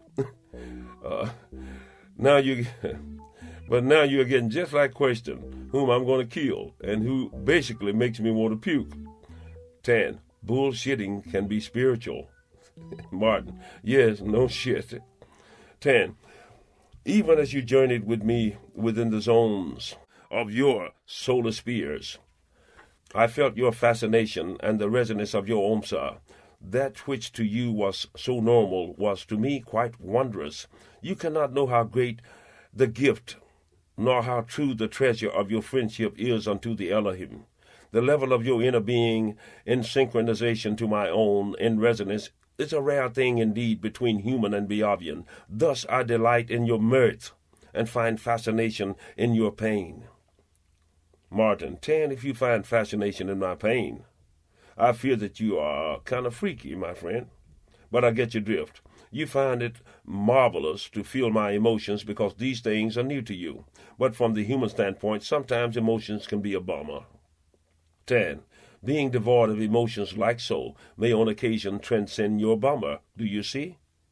Martin, yes. You know, Tan, without exception, the greater religions of the world, as they are practiced and understood, give no credence to your existence. To definitely reveal your presence would nullify man's belief in the validity of his faith and his gods.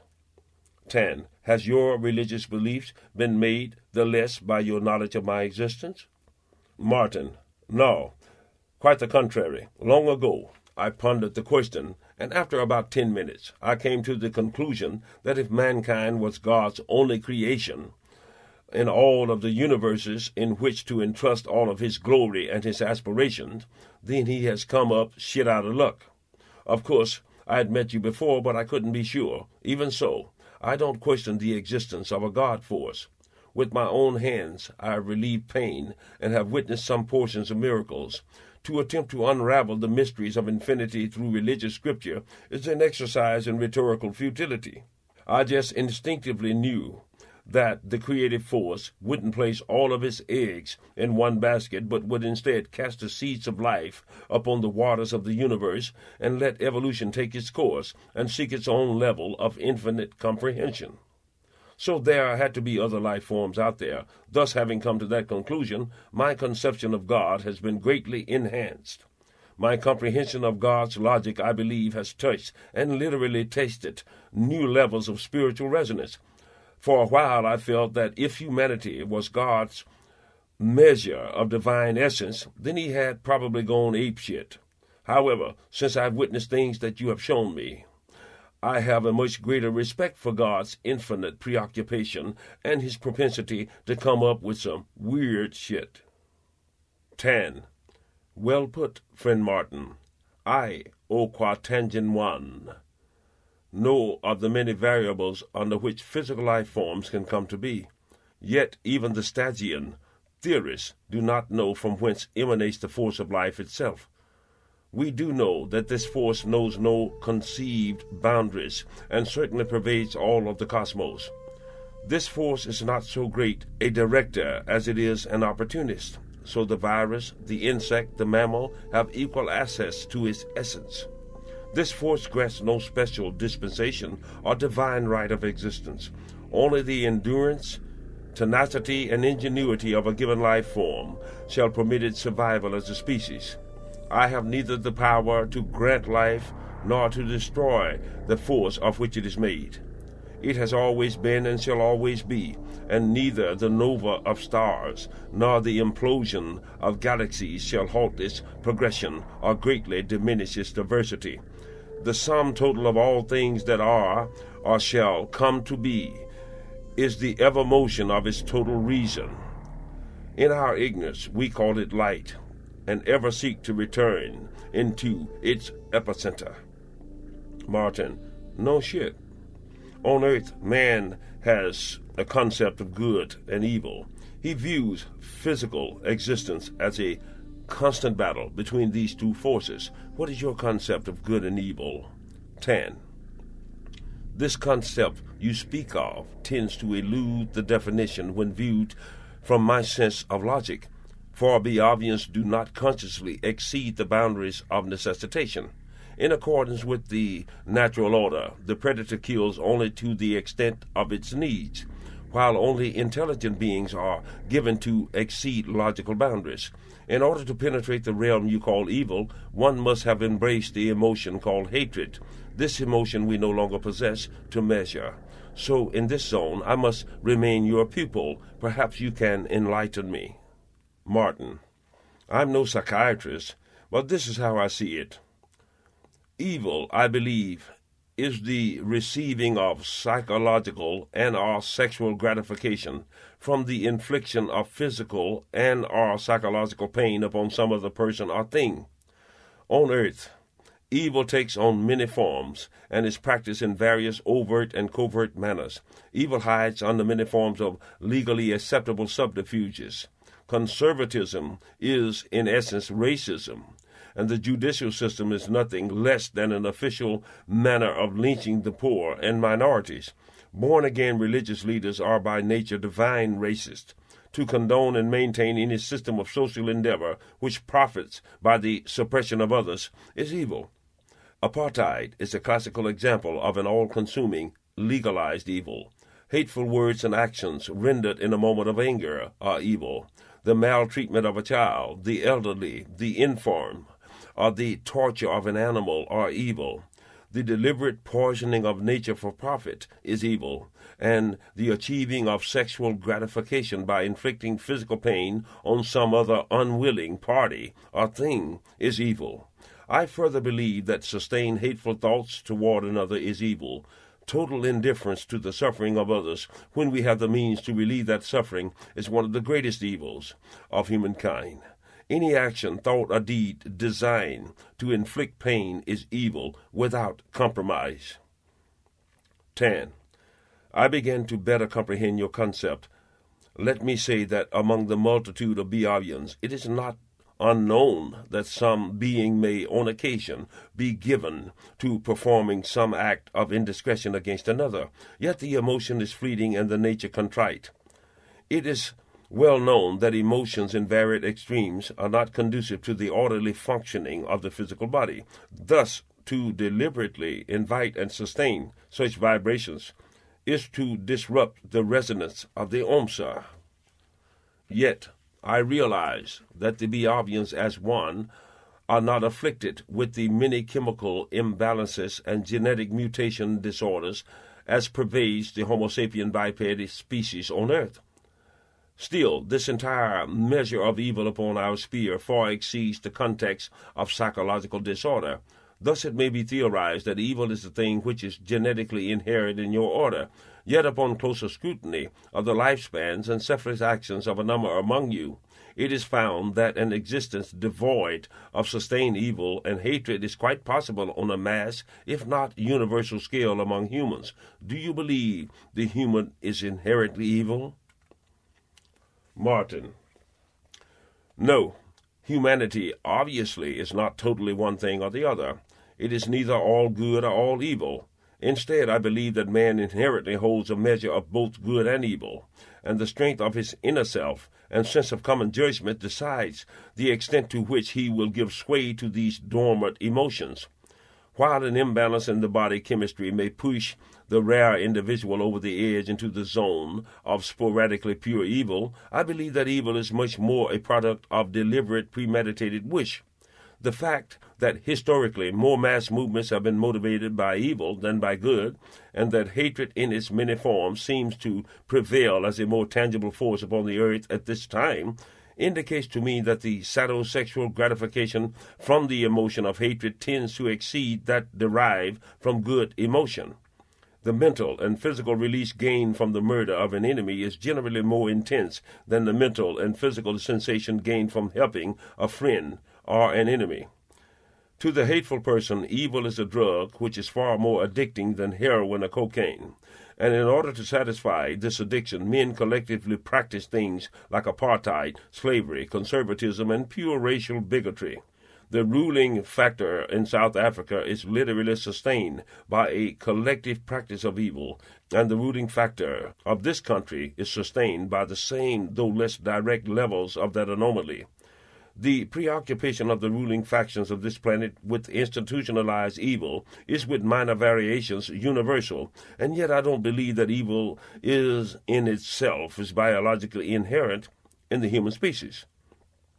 If given the proper motivation from the top down, or from the bottom upward, or from the center outward, I believe that good could prevail among mankind. Instead, the potential good people is often suppressed by the communal consensus, which emanates from the most forceful elements, which are the leaders, or the most economically powerful.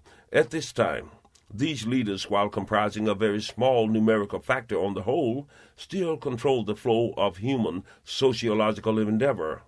In other words, this planet is almost devoid of powerful motivation towards good, while being saturated with powerful motivators of evil.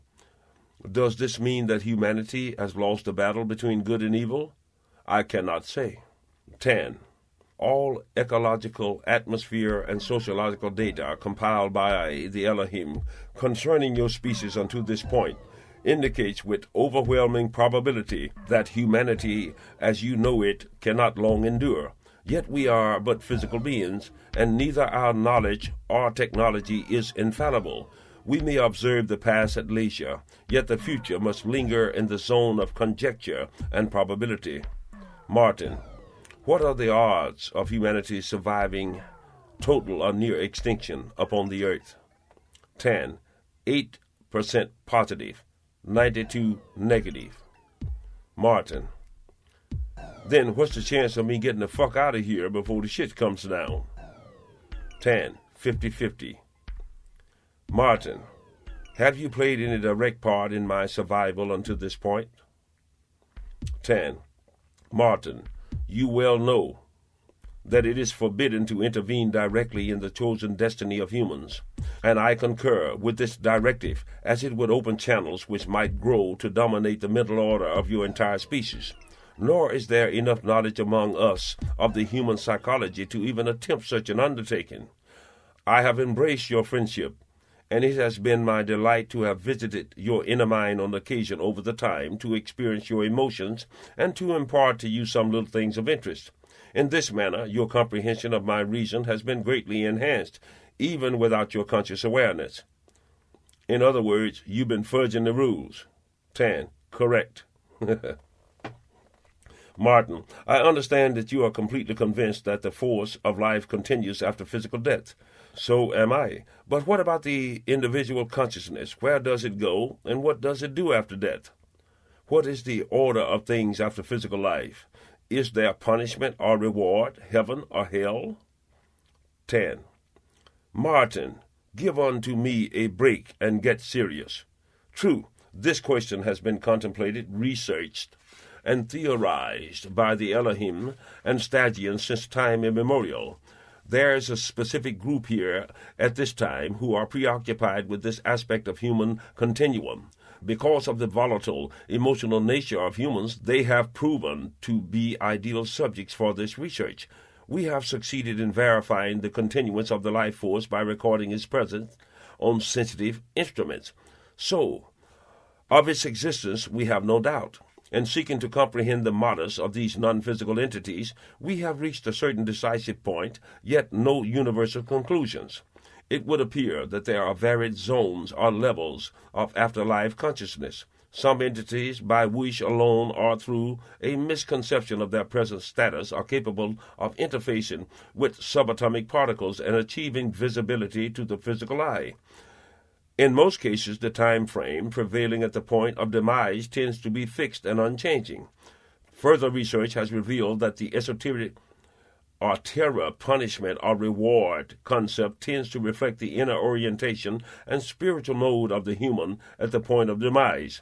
We further believe that like mentalities tend to flock together in the outer realm, and that of the negative or evil minions are more prone to actively seek to re-enter this plane via artificial or unnatural means, while the satisfied or fulfilled entities rarely have any conscious wish to return.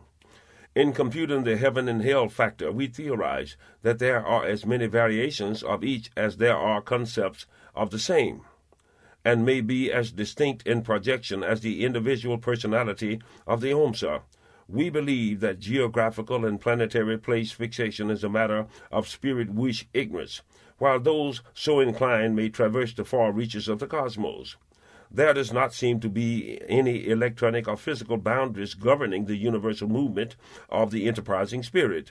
Thus it would not be uncommon for a spirit to escape this planet and be physically reborn on another planet. It is not uncommon for a writer of science fiction upon your planet to be simply recording true memories of past physical spans at some point in the cosmos.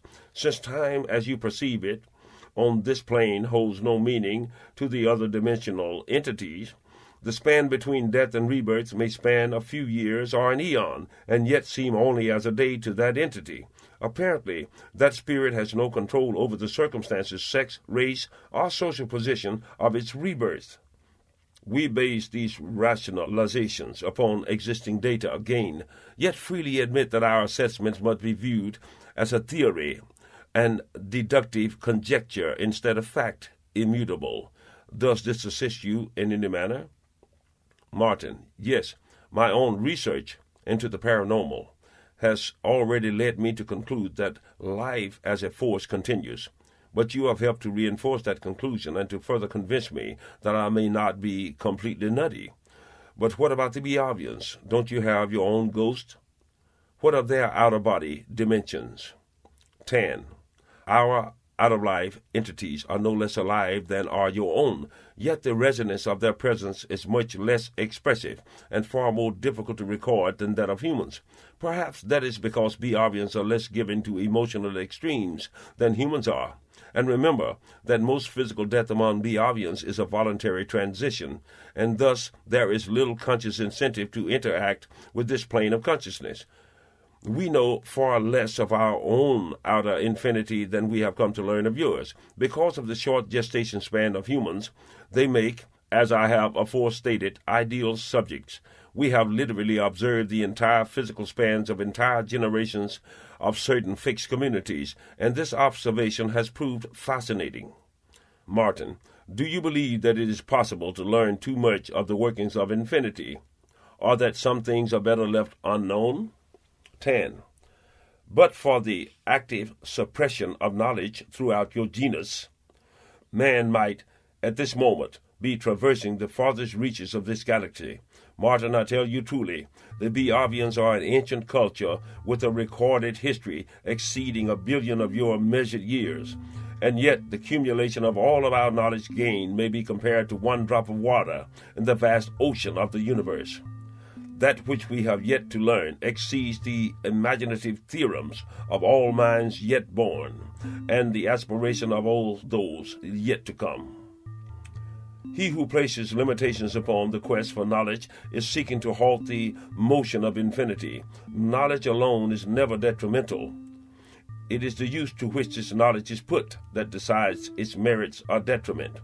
Because humanity was taken artificially from its natural order of progression and given the rudiments of mathematics, agriculture, and medicine, he has advanced much faster technologically than befits his basic prerogatives.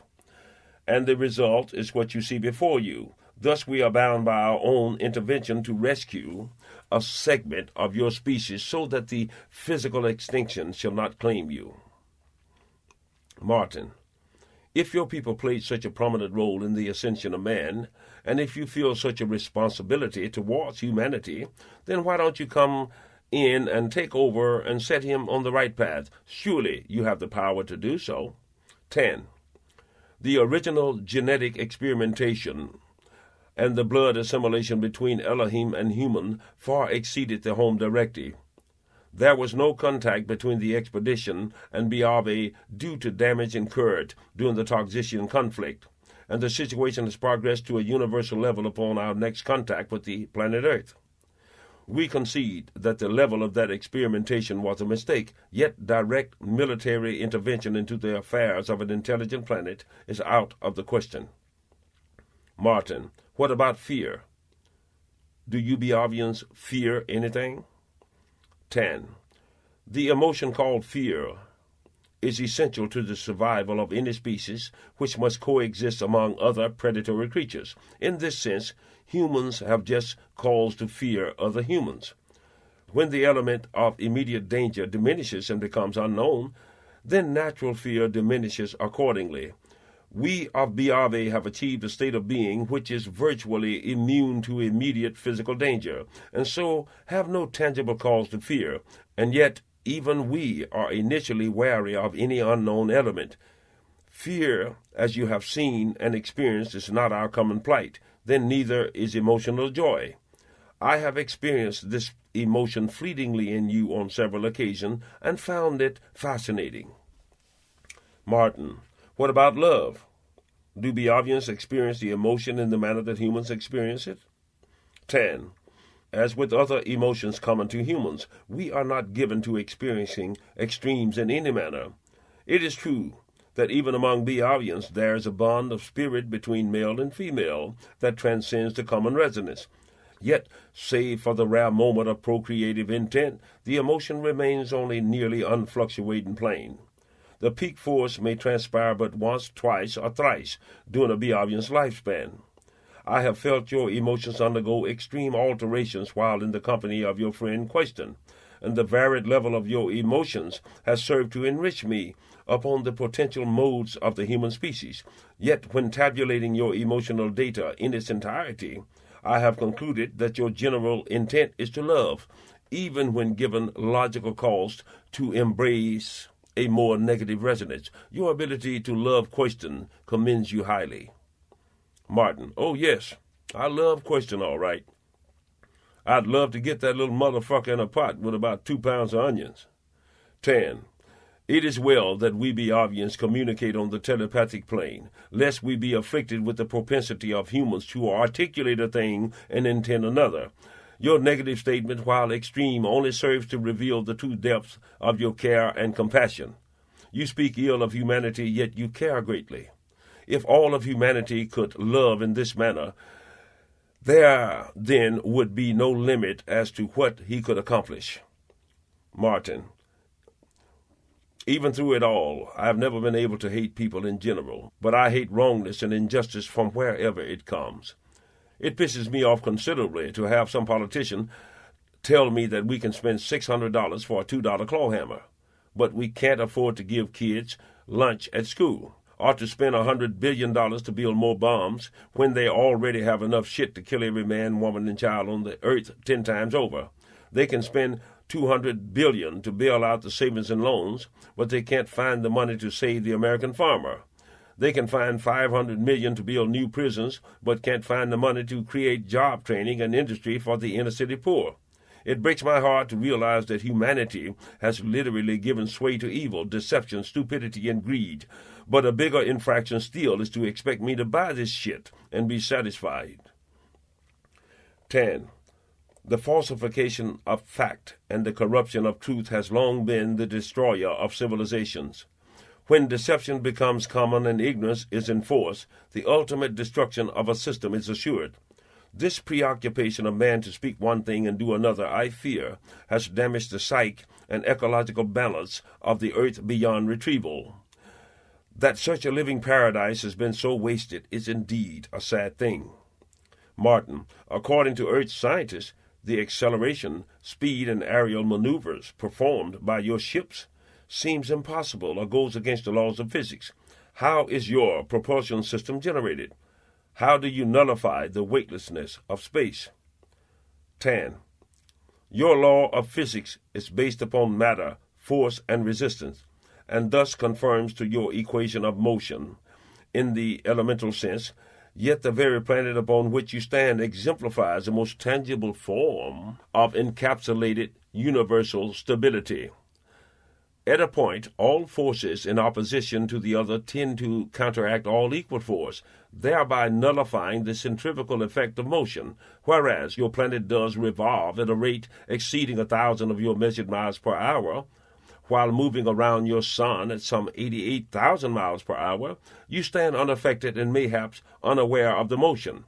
The force you call gravity, while being influenced by your moon and sun, works in a complementary fashion to stabilize. There are, and have been, a few among you who are capable of physical levitation by manipulating the electromagnetic forces with the mind. Observe the common honeybee.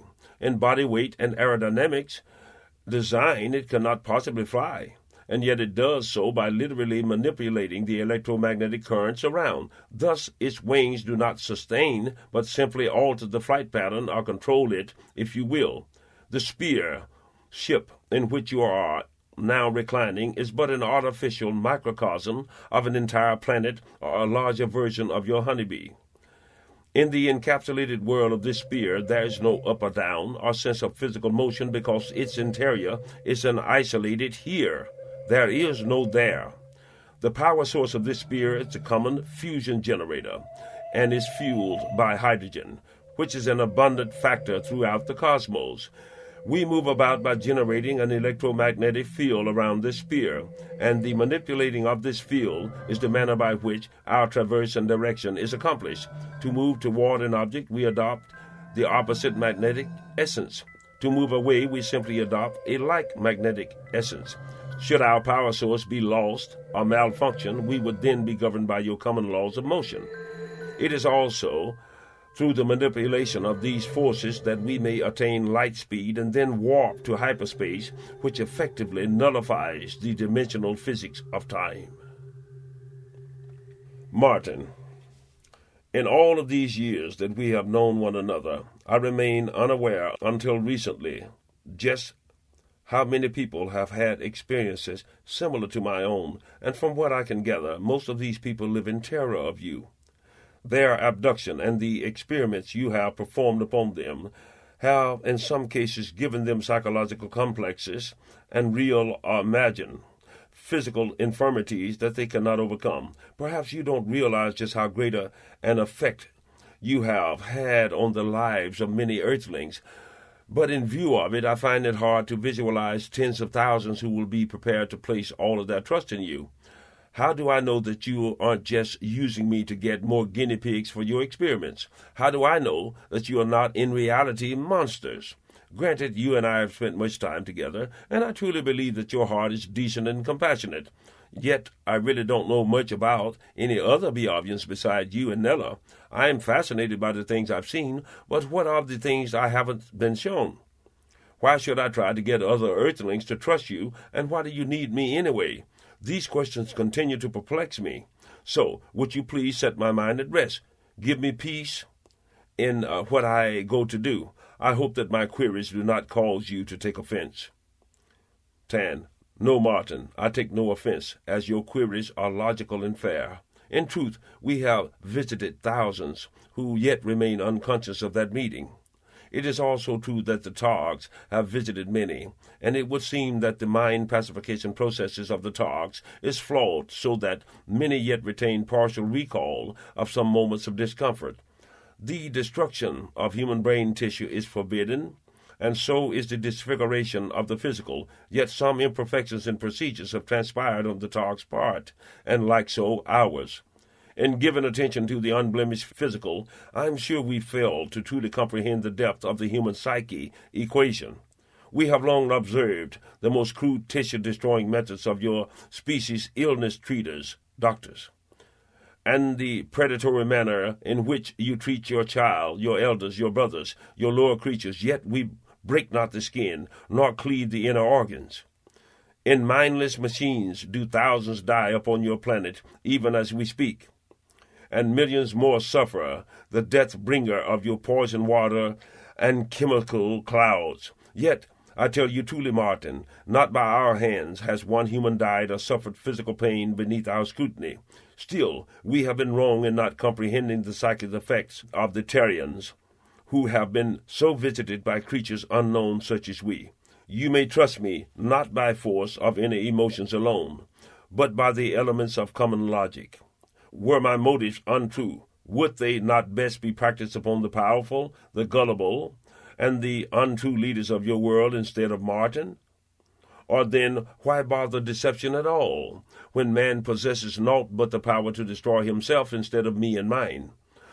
Upon our part, it is but a true attempt to better comprehend the minds and emotions of man. How else may we ever do him service or learn his needs? You are chosen because of the openness of your spirit and reason, and because of your genetic lineage. You have been shown this much, yet to have shown you more may well have disoriented your psyche, which is beyond common measure, and this you have seen exceeds that of most other men of earth, even unto Tesla, Copernicus, Hannibal, and Elijah.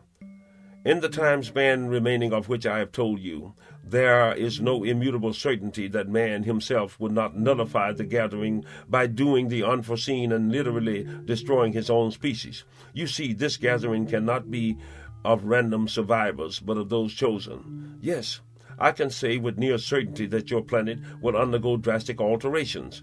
Yet not even the Stygians can pinpoint the hour or the day. This element must remain in the zone of theorem, which is based upon data thus far compiled. Sadly, I must say that our scientists have never been far wrong thus far in their projections. I tell you truly, Martin, that we shall not take one who does not wish to go. We have not sought to control your reason or to bend your will by artificial means, and I shall not impose upon you any oath or promise against your will. You will write of me because you know me by sight, sound, and touch, and because you have contemplated the logic and found no rational choice but to believe, and because you yet wish to see so many things yet unseen. So then to further question this reality is folly. You may be assured that any truth thus far denied you results from my ignorance and psychological limitations, and not of conscious wish or treachery. Then, will you pass this along? Martin, fucking A. Update 2007, Chapter 14, Statements of Reflection, Logic, and Other Stuff.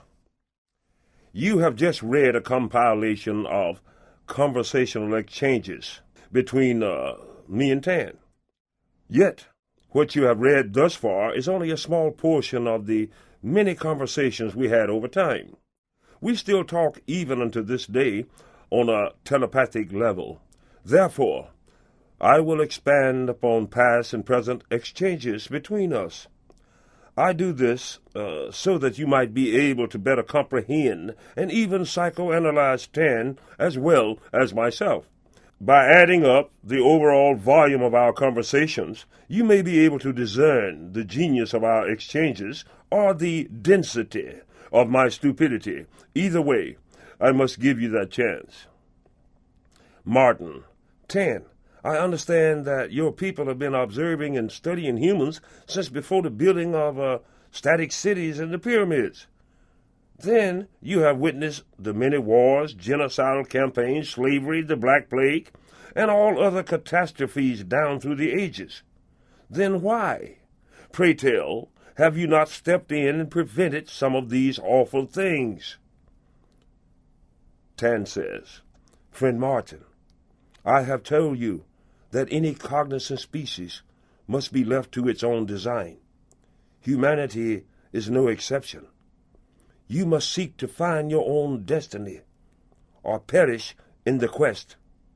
We are not without feelings or compassion, yet the rule of non-intervention must not be breached on the massive scale. To do so would be to open the door of aggression for all, be they well-meaning or not. As a species, you have survived many adversities. This is commendable, yet your continuation has once more reached a precarious state. Indeed, I cannot prevent your modest, yet this promise I give to you. I shall not permit your genus to perish from the galaxy. Martin says, Okay, Tan, understood. Yet if you have to kill Question to make some room for my poker buddy, I will understand. Question said, Yeah, fuck you, and poker that, you bastard. And we laughed, Martin, just kidding. Other than the small number of humans already on BRV, are there any other humans anywhere in the galaxy? Tan, indeed. There is a goodly number of living planets that have parallel your own Kronos in size, atmosphere, and progressive ages. Your physiology follows a physical and psychological matrix which is logical for a species such as you. However, the variables in geo-conditions, comprehension necessitations, and nutritional accoutrements will often dictate variations in size and tech advancement. Martin said, Now what the hell does all that mean? Tan says, Yes, you would recognize many of them as human in form and temperament, even though they did not originate on Earth. Yet you are genetically close enough to crossbreed with some of them. Still, they don't all look exactly like you. Understand? Martin said, Okay, thanks, Tan. Listen, can you explain to me just why you have chosen me to deliver this information to the world? I ask you this because I certainly don't have any big sheepskins or forward social position on Earth. Question says, Slim, you are not so stupid as you are strange looking. Then I said to Question, eat shit and puke. Yeah. Tan says, Get serious, people. Friend Martin, even as you do not consider yourself greater than other men, I implore you to never consider yourself less than any other. Because of your youth, you have not yet come to truly realize the force of personality and persuasion you hold. I tell you truly that your worth shall be made evident to the masses at large in due time. We have not chosen you in ignorance of your innate potential. Martin says, Okay, Tan, I'll accept your judgment. Now that I'm here with you, I fully understand and feel you. Yet how come when I get back home I don't remember much of a damn thing that goes on up here? Why? Tan says, Friend Martin, we have learned that to leave the memory factors open is a subject of misery sometimes to the bearer.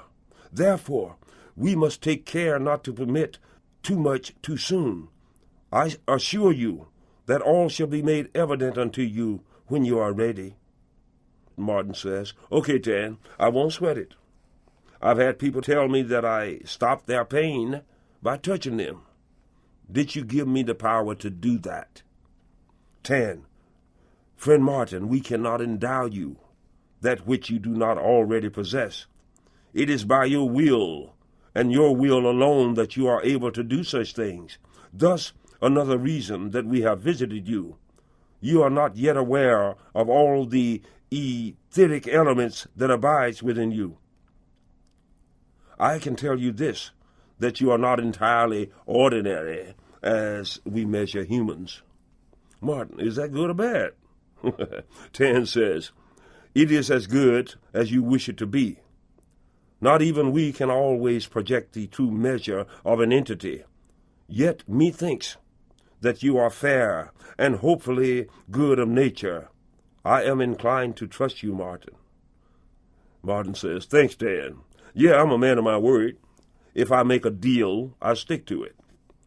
I thought that only some preachers are able to relieve pain in others, and Tan, frankly, I don't think I fit into that holy category. I chase women, smoke a little herb, drink whiskey, and whoop some ass when I have to. See what I mean? And he said, Tan says, loving women, partaking of occasional stimulants, and protecting yourself from aggressive men does not lower your etheric quotient. Only deliberate acts of evil and deception could diminish your worth. This measure applies to all entities. Strictures and rituals wrought forth in written words can be no greater than the simple principle of doing that which is right. Martin, I said, Tan, I have a temper, but I never stay mad long. If somebody does me wrong and then apologizes, I will forgive them. Wish I didn't have a temper, though. I don't back down easy. Tan, the fact that you wish to control your emotions is a move towards the positive. You are only mortal. Mortals have emotions. Better that you seek to control them instead of seeking to dispense with them. I think that you will emerge a more stable spirit. And I said, my mom and dad always taught us to do the right thing. They taught us to never judge a person by race or religion, but by the measure of their characters. This is the way I try to live my life. It's not easy because some people do some terrible things. Are you sure that I'm going to pan out? Tan says, Martin, we are not infallible or omnipotent. Thus we can only venture a conjecture based upon the elementals of the observed mentality of the subject. Yet I believe that the arts favors us concerning you. Question. Much more of this shit and I'm just going to puke. I said, oh, question, please, shut the fuck up. Why don't you? Thanks, Dan. Don't mind question. He's just pissed because he's not sweet and noble and shit like me and you. I really appreciate your honesty and words of encouragement. For what it's worth, I'll give you my word that I will do the best to give this information to the people when the time comes. Tan says, I know that I can trust your words. For this I am grateful. Do not despair. For there are many others who will listen and hearken unto your words. I bid you good tidings, friend Martin. End of chapter 14. Chapter 15. On the future of humanity. It is safe to say that our actions today will, to a great extent, shape the happenings of tomorrow. So it doesn't take a genius to coherently speculate upon some of the future scenarios based upon the data existing today.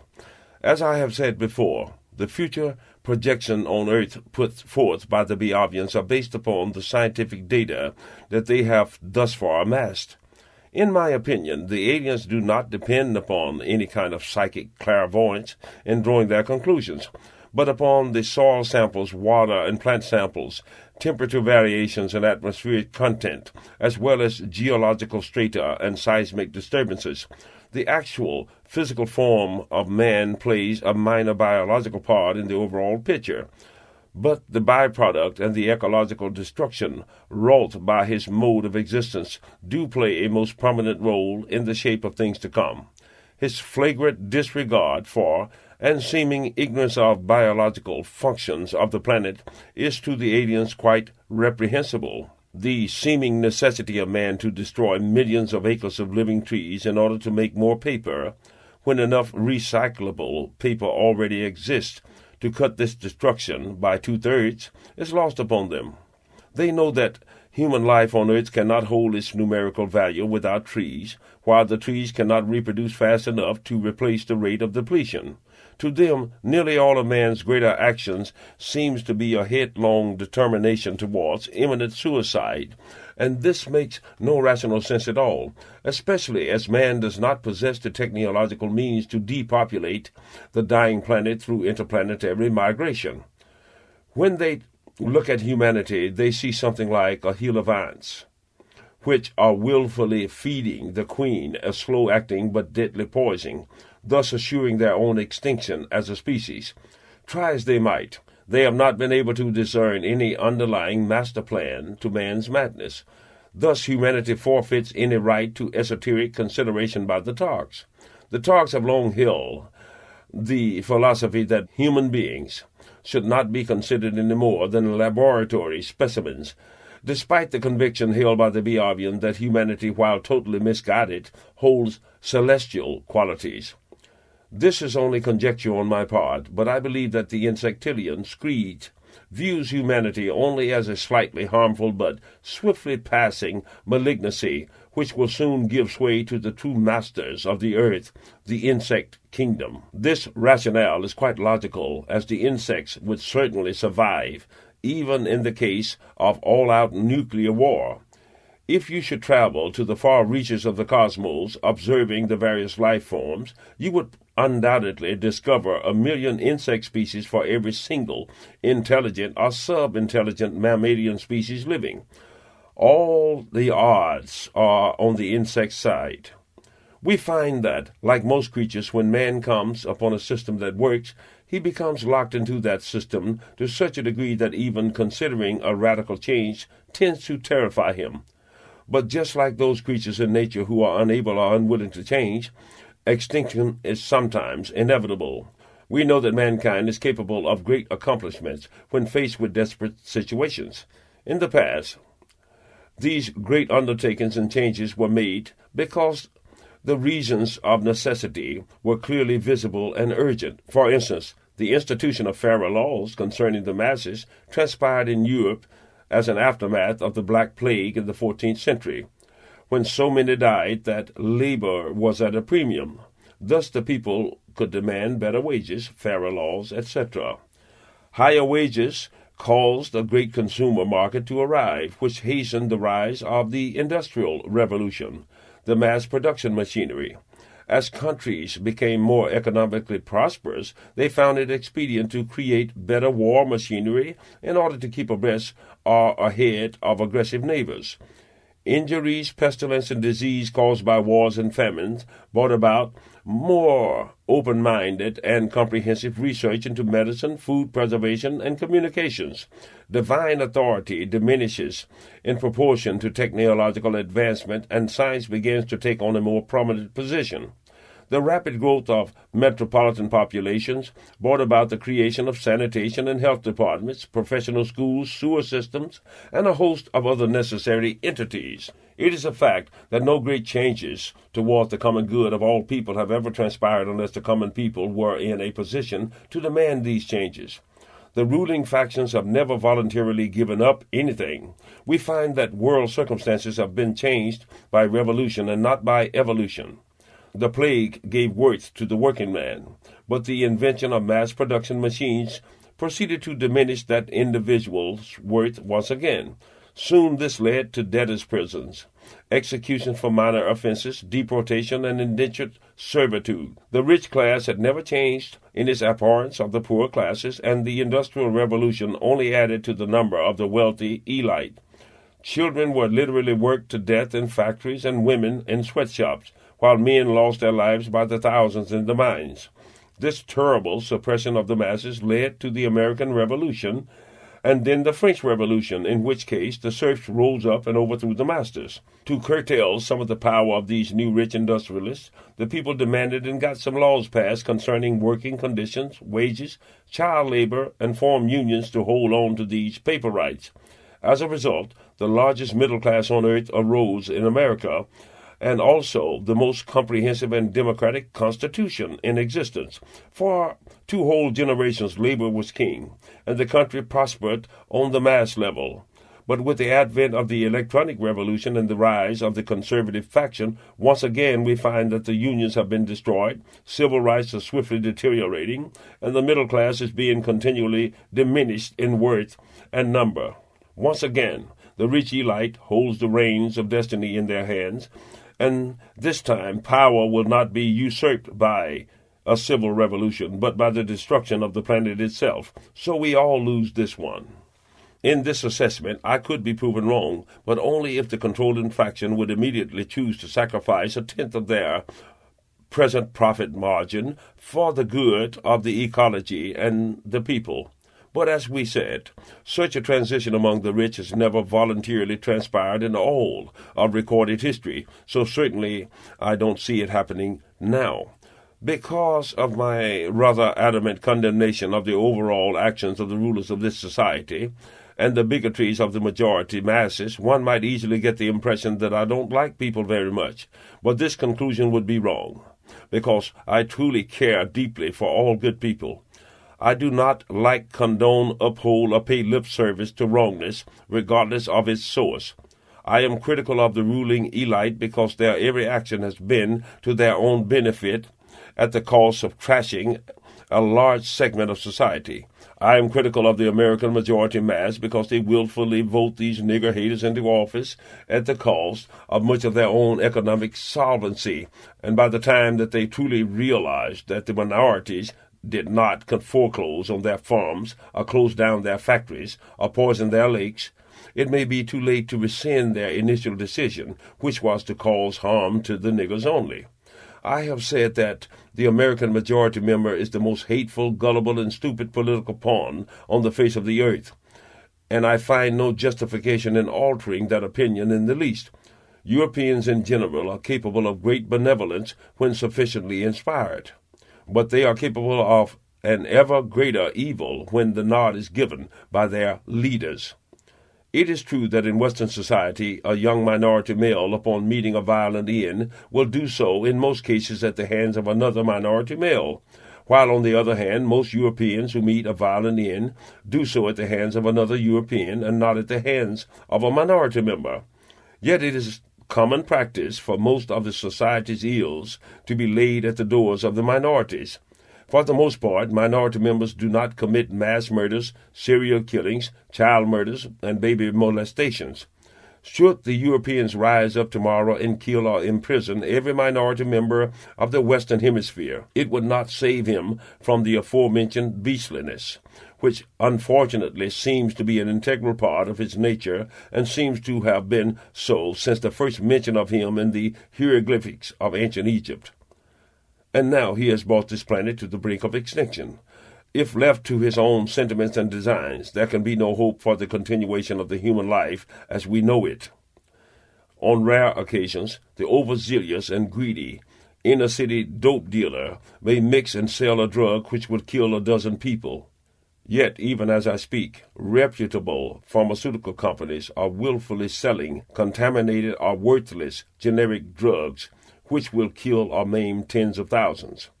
At this moment, some inner-city thief is snatching some lady's purse or stealing someone's television. Also, at this moment, some big-city banker, in collusion with the government, is stealing the farms of 1,000 hard-working people. At this moment, some inner-city drug dealer is dispensing 100 pounds of cocaine onto the street. And this drug will no doubt cause the ruination of hundreds and the death of a few, while at this moment an upstanding chemical company is releasing 15,000 pounds of deadly acids into the atmosphere every hour and will no doubt cause the slow death of tens of thousands of people, trees, animals, and lakes. I don't say that your priorities are completely wrong, but I can say that your vision is decidedly myopic and your judgment perversely flawed in realizing the magnitude of the danger that is facing us all. By denying a whole segment of society the opportunity to enter society constructively, you literally guarantee the arising of great criminal enterprises, and no segment of society will remain untouched or uncorrupted by any cancer of their own making. The twisted and bigoted news media seeks to give the impression that dope and crime are predominantly an inner city and thus a minority problem. But this cannot erase the fact that a whole European generation is being trashed by the same problems, that your politicians are spending your tax dollars in homosexual sex rings and foreclosing on your homes.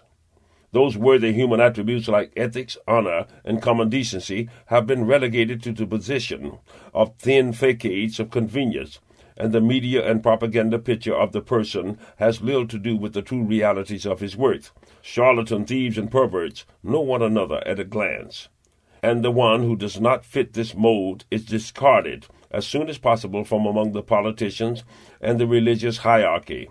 The government bureaucracy in its entirety is basically bought and paid for by big business interests. This universal collusion of big business, religion, and government to absorb and divide the spoils of easily manipulated societies has been refined to an art, while a greater portion of the citizens live with the delusion that they are being duly represented by their elected officials. The politicians know that the best way to prevent some fairly honest person from gaining public power is to fashion the financial and media system in such a way that the poor sucker doesn't even get a chance to run in the first place. By making sure that all candidates are fellow thieves, they are able to perpetuate a no-lose situation. And this is the state of things at this time in this country, and indeed the world as a whole. In many parts of the world where religion plays a major part in the social and political processes, a great percentage of the common people may believe that their wars are based upon some divine principles.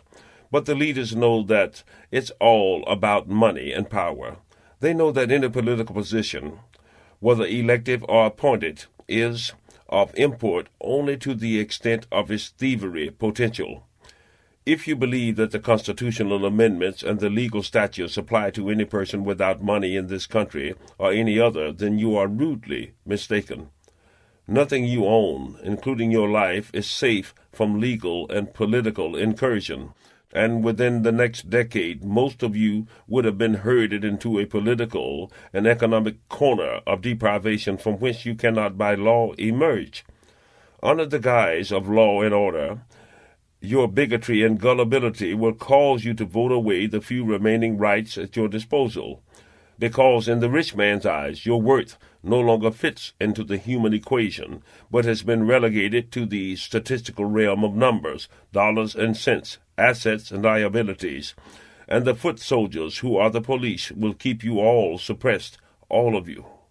As I've said before, big business politicians, preachers, and state bureaucrats are on a mad feeding frenzy, which, if unchecked, will completely absorb all of the liquid wealth in this country and bring about the literal extinction of the middle class. Don't delude yourselves into believing that there is a point where the rich man decides that he has taken enough away from you, because in his mentality no such point exists. Do not expect that the great industrialists who pollute the rivers and atmosphere would ever reach a point of voluntarily cleaning up their acts. Unto this point, there has never been a secret, military or otherwise, which hasn't been sold to the enemy, nor has the wealthy class, as an equal, ever been made to suffer equal punishment for their crimes against humanity. Yet every person down to the smallest stockholder is guilty of the crimes of the company. No doubt, many will say it's not my fault that this or that company uses slave labor in South Africa, or that this company has destroyed a whole lake of forest. Yet you purchase the wares of the former and own stock in the latter. The man Jesus said, "This you have done to those the least of my brothers, you do also unto me." I believe in this parable, regardless of its source, because common sense and decency gives me to realize that, like it or not, I am my brother's keeper. I consider the abuse of any man, woman, and child on this planet as a direct attack upon me personally, and should I stand idly by and raise no objection to injustice, then I am just as guilty as the perpetrator. On this there can be no compromise. In the 1960s, we had a phenomena transpire in America, which for a time actually threatened to turn this country into a democracy in action as well as name. This phenomena may be more aptly described as a mass rebellion of the young against the sins of their fathers. At the time, America was embroiled in two circumstances, which was the antithesis of everything that this country is supposed to stand for. First was an aggressive and unpopular war against people who had never done us any harm, and indeed whom most of us had never heard of before. This was the Vietnam War. Secondly, on the home front, the nation was immersed in a great moralistic struggle over the civil rights issue in this country. For the first time, the young people of America began to openly question, scrutinize, and then rebel against governmental and parental authority, which they perceive as transparently false and without any tangible moralistic base. They understood that it was a glaring contradiction for their parents to profess love of God and family while preaching hatred of the racial sort toward their fellow man. Napalming Vietnamese villages 7,000 miles away to prevent the expansion of communism while supporting a corrupt, thieving, cowardly regime just didn't mesh with the Americans' professed noble principles. In lending financial and, if necessary, military support to some of the most cold-blooded killers, torturers, and dictators on the earth, like Marcos in the Philippines and Somoza in Nicaragua, completely alienated the young in America. In turning away from parental and governmental authority, much of that baby boom generation sought to find truth and direction in the streets, Eastern religions, and communes. Their disenchantment with the moral fortitude of their parents and the government led to a dropping out of society for many and to acts of aggressive sabotage and disorder on the parts of others. Still others sought to find themselves in drugs, which led many into the sordid and heartless world of prostitution, thievery, and other vices. Just about the only tangible fact that resulted from that time was a general loss of moral and spiritual direction. The same generation has emerged today to be the major political and economical force in this country. Those parents whom they rebelled against at the time have become the discarded and unloved senior citizens of today. The baby boomers never truly regained the love they formerly held for their parents, and without that source, they tend never to develop love for other humans or even their offspring. They did, however, find sanctuary in the embracing of the status quo, the love of money. In order to truly love money, one must be prepared to suppress or sacrifice all sublime human principles. That love of mammon and that disregard for the sanctity of family love has now been passed on to the offspring of that rebellious generation. The result is that they have spawned a generation of vipers, not only in the European but in the minority races also. Because the strong minority leaders were killed off, leaving their subordinates and hanger-ons, who have become symbolically the minority leaders of today. Never have a more spineless bunch of brown-nosed sellouts existed on earth than these so-called minority representatives of today. Skinning and grinning and kissing ass has been raised to an art by the minority elite of today. So we are faced with a younger generation devoid of morals, purpose, and direction, and an older generation of thieves, graft takers, and perverts. As a result, America has essentially gone to shit, while dragging much of the planet down into the muck and mire with it. We are swiftly heading toward an existence which will be driven by suppression, poverty, and terror. The factor of brotherly love has become the exception instead of the norm.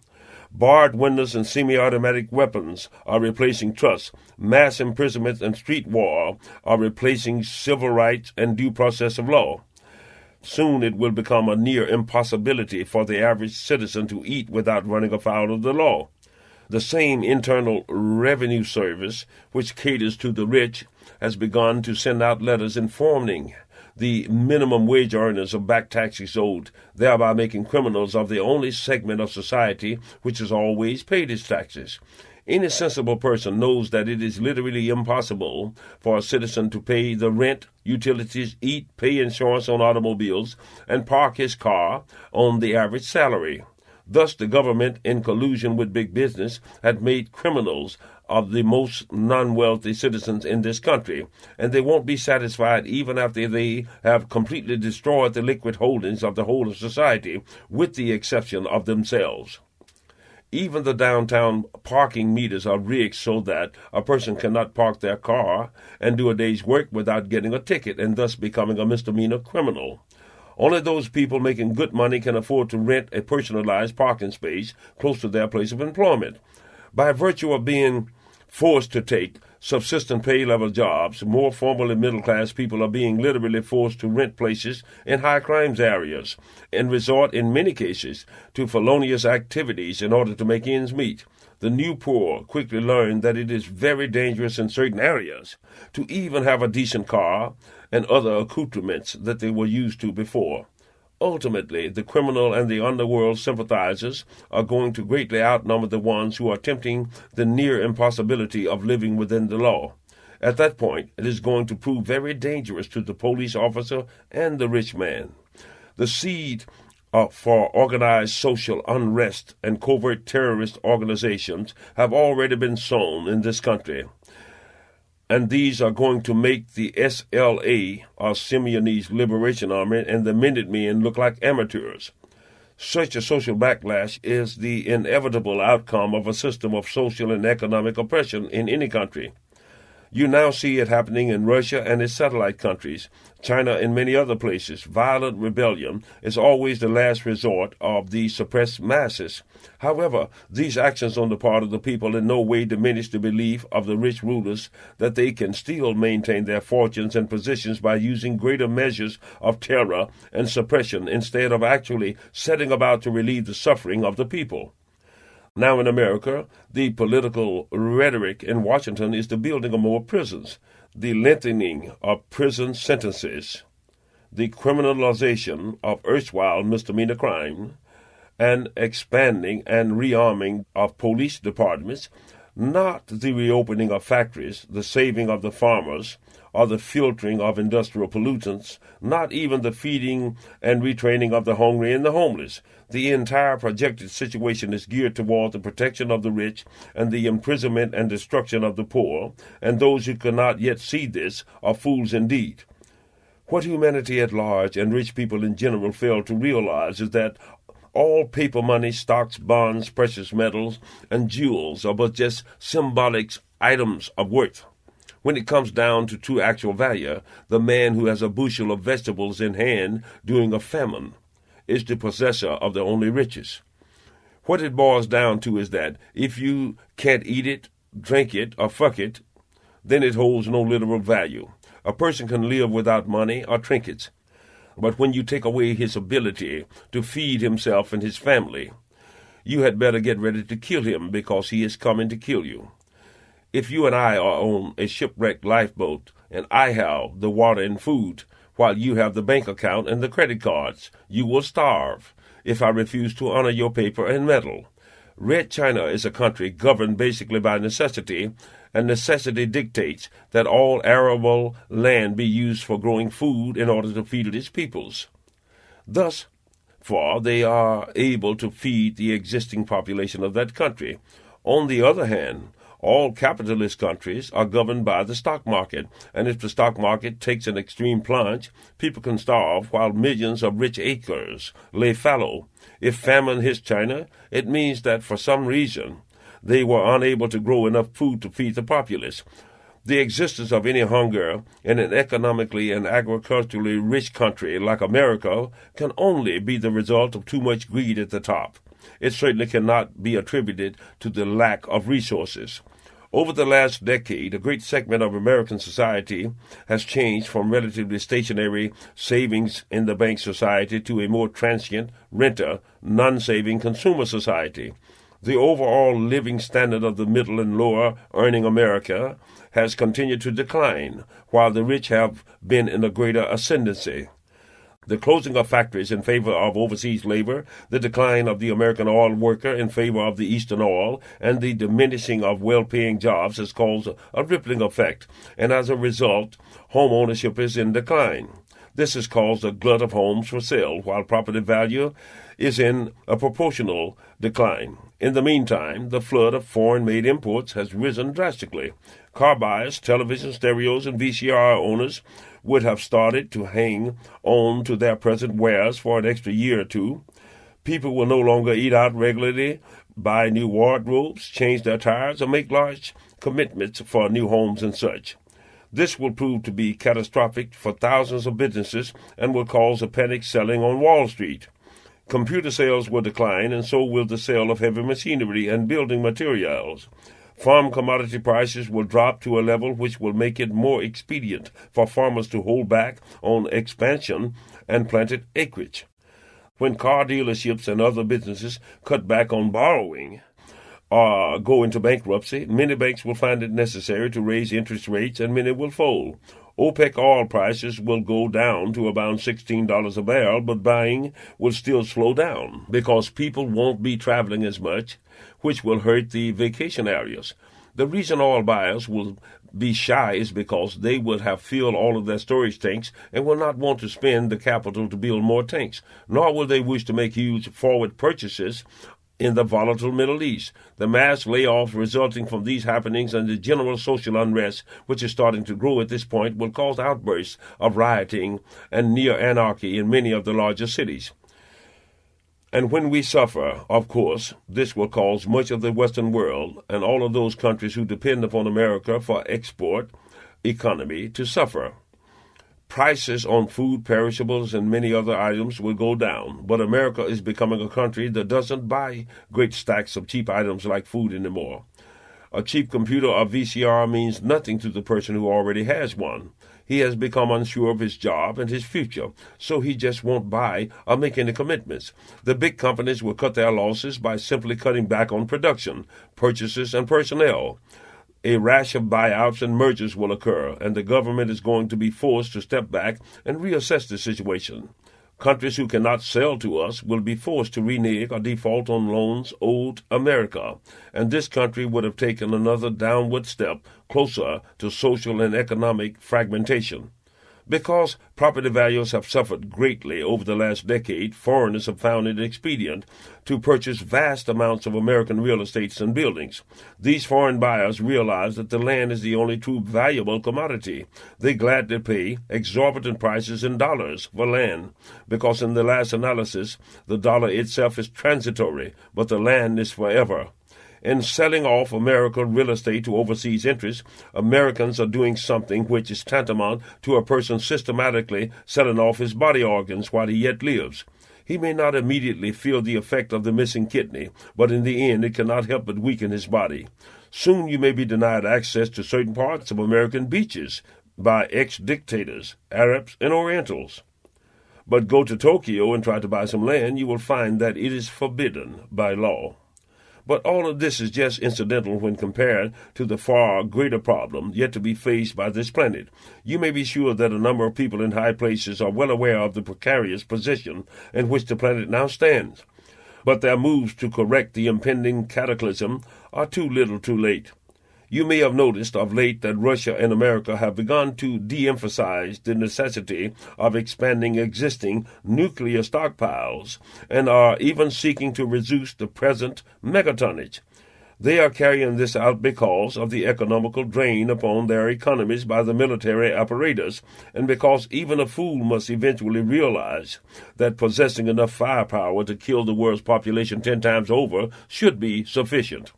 The nuclear waste materials already in existence from the fabrication of past weapons is so great that no one knows how to safely dispose of it.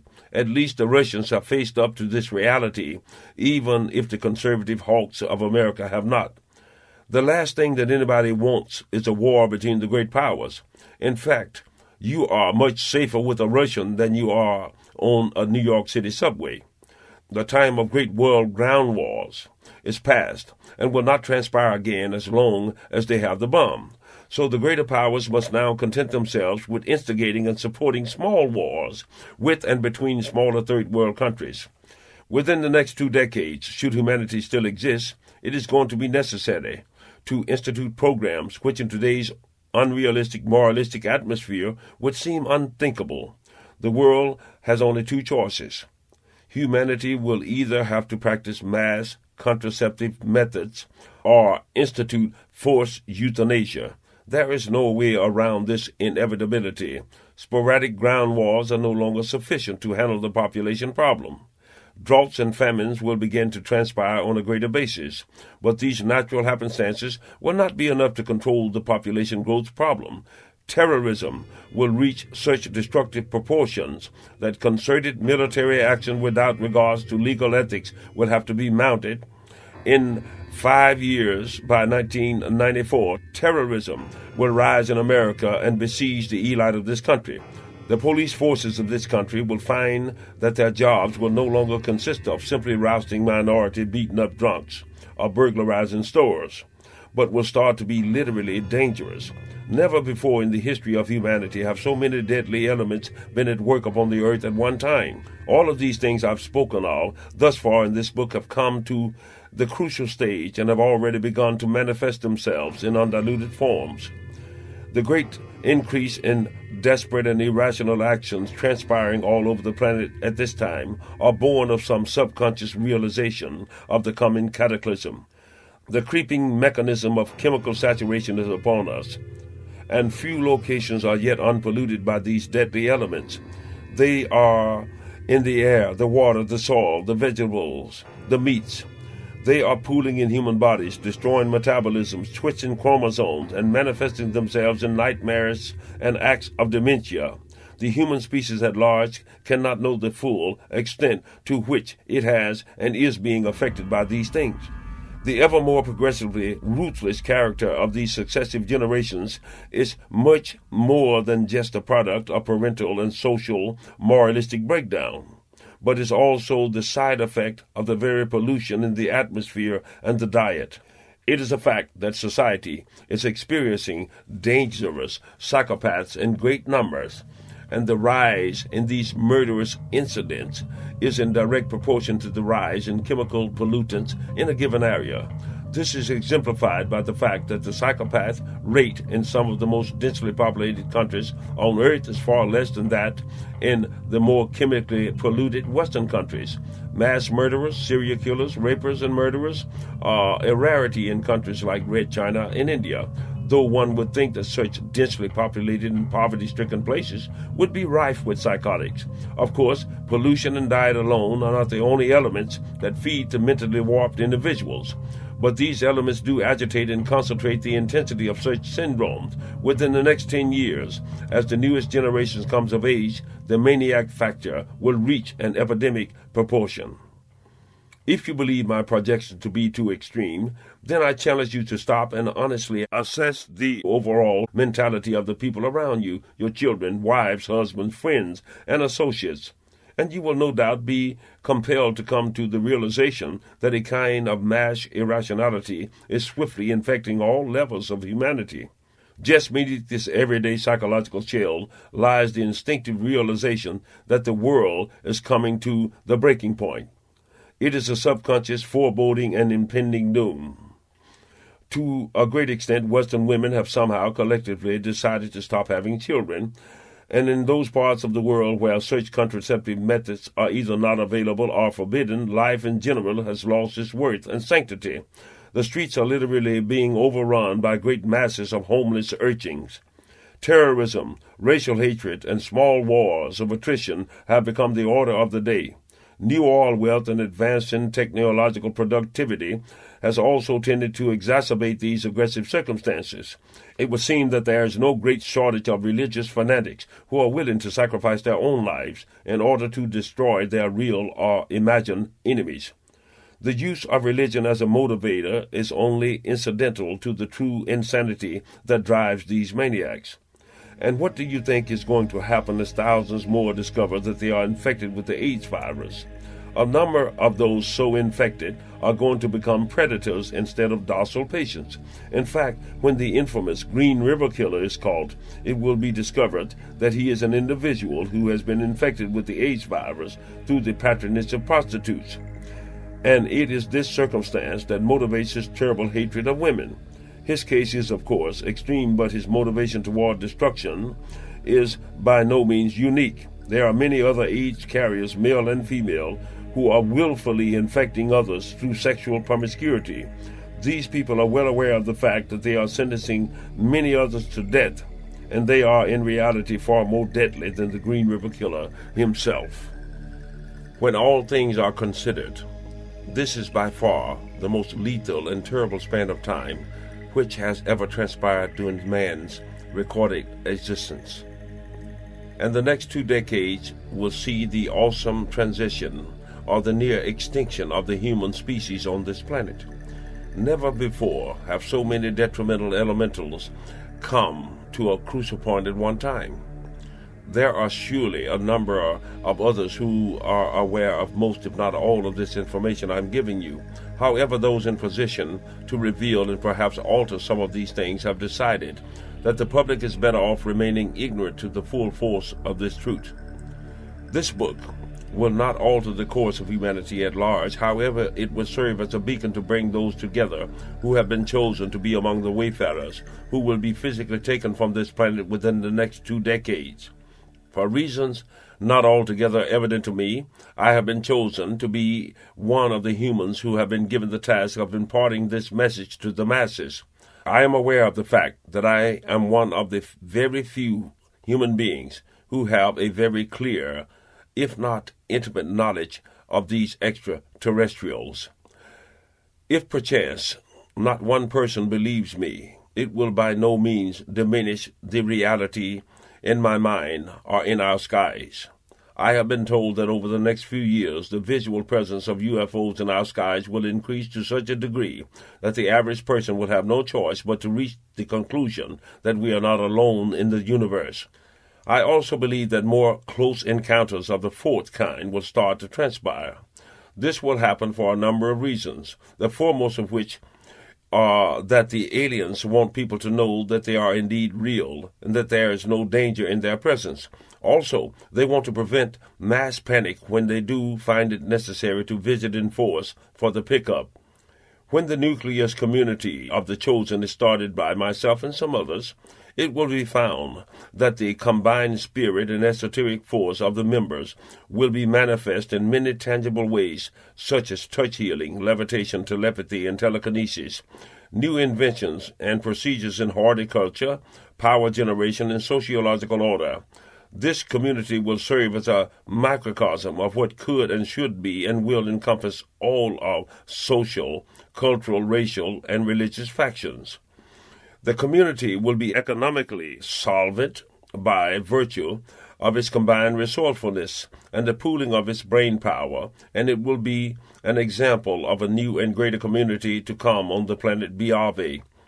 At this point, a great percentage of the people are of the opinion that no large group of people of various races and religions can live together, love, and prosperity.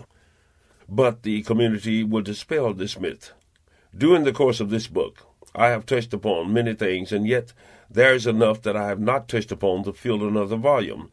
Some things I have not spoken of because the knowledge is not yet to be imparted to the masses, while some other things are so controversial and intricately complicated in essence that I simply do not yet have the ability to explain them. Others I would have to literally show you through touch and resonance of voice. As a matter of instinctive self-preservation, mankind tends to think of the unknown as being potentially dangerous until proven otherwise, while there are a few of us who would rather think of the unknown as being harmless until proven dangerous. Are the aliens dangerous? I would have to say that anything that possesses the technological power of these beings must be considered potentially dangerous. However, all of my experiences in their presence gives me to believe that they have no wish to either harm or enslave mankind. When weighing all of the factors, I must conclude that their intention toward humanity is one of benevolence and to some extent kinship. I fully realize that the aliens do not need my help in order to round up people for some kind of nefarious purpose, because they have the high-tech power to simply take people at will, with or without that person's consent. They told me that they plan to greatly expand the human colony on Biave and to prevent the extinction of man as a species, and I believe them. No doubt there are other humans on Biave who have been there for several thousand years and who have developed psychological and spiritual qualities far beyond anything we have seen, and will be the teachers and instructors for the people to come. Just as I have been visually shown many of the wonders of the world, I am certain that the humans there have been able to visually follow the progress of this planet. They know that we are coming, the numbers of travelers, and will have all living and survival, as well as educational accoutrements, waiting for us when we get there. Many of those earthling settlers gone on before us have gone exploring in the far reaches of the galaxy, but few, if any, have ever expressed a desire to return to Earth to live and die among humanity. I am sure that a small number have on occasion returned for a visit, but as I've said before, human beings do not age swiftly on Biave, so the person who left here 300 years ago would only be able to visit relatives who are many generations removed. Time on Biave has little meaning. I'm sure that at some point in a person's lifespan on that planet, they must start to tire of the physical existence. Yet I also know that with proper stimulation, sexual vitality, and the discovery of new things and sensations, a being's life can remain fresh and exciting almost indefinitely, or at least for a few thousand years. The great mothership is only 40 kilometers in diameter, but I am sure that I could have found enough new things to keep me fascinated easily for an earthly lifetime. I truly do love women, earth women, and always will. But I know from my first-hand experiences that there are females of other intelligent life forms who are sexually desirable to me also. I can only visualize how many other kinds of marvelous creatures I have yet to discover. I have seen enough examples of other lower forms of creatures aboard the mothership to occupy my reflections for a lifetime. And yet I am aware that I only saw a fraction of the specimens on that ship, and but a small number of the vast kaleidoscope of different life forms throughout the galaxy. Many of the things that have caused others to develop mental psychosis have only served to fascinate me to no end. My aversion to or fear of any of those things I've seen has never been as great as my curiosity to learn what it was about. The shock trauma of suddenly being cast into a totally foreign and possibly nightmarish setting is largely a state of mind. There have always been those individuals who are perfectly willing to risk life and limb in order to make a new discovery or to see what lay beyond the visible horizon, and I am such a person, apparently by nature. Perhaps the greatest thing for the abductee to overcome is the fear that something awful and painful is going to happen to them. Second is the realization that there are indeed other intelligent creatures in the universe. The combination of these two factors often causes an abductee to literally freak out and lose touch momentarily with reality. Thirdly, this horror is reinforced by the fact that they have been anesthetized and cannot move even while they are being touched and examined by extraterrestrials. Add to this the fact that most of the aliens are funny-looking and just downright ugly by our standards, and it becomes some weird shit. In most cases, no amount of verbal or telepathic assurance on the part of the aliens can quiet the elements of abject horror in the abductee.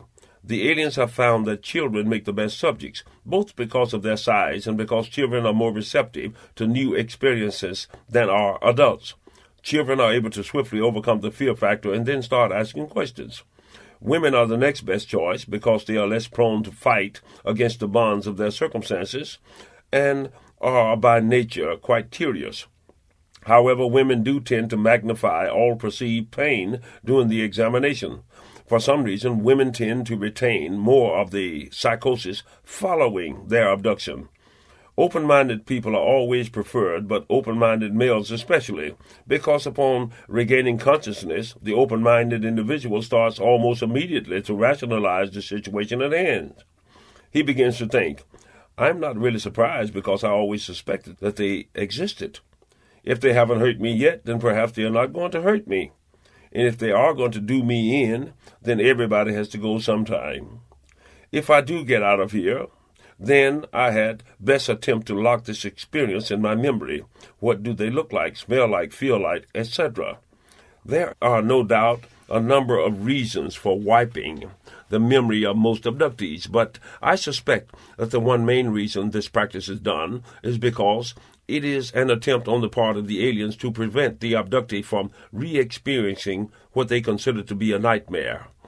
They are trying to preserve the sanity of that person. This is only speculation on my part, as I was never told this by Tan.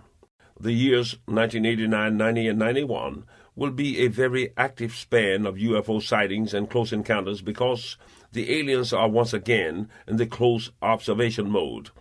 Also, a great deal more emphasis will be directed towards the observation and contacting of children unknown to them. Many of these children will be chosen to join future airlift, which will transpire within the next 2 decades. Also, certain towns and communities which have been under observation for generations will start to see a great deal more UFO activity. Of course, so-called highly qualified skeptics will continue to try to discount the bulk of these sightings or to attribute them to some new or secret military project. But I don't believe the public at large will allow themselves to be deceived any longer concerning the fact that we are surely being visited by life forms not of this earth. If a nationwide or indeed a worldwide poll were taken at this time, I'm sure it would be found that the vast majority of humanity would confess to the belief that there are other life forms out there.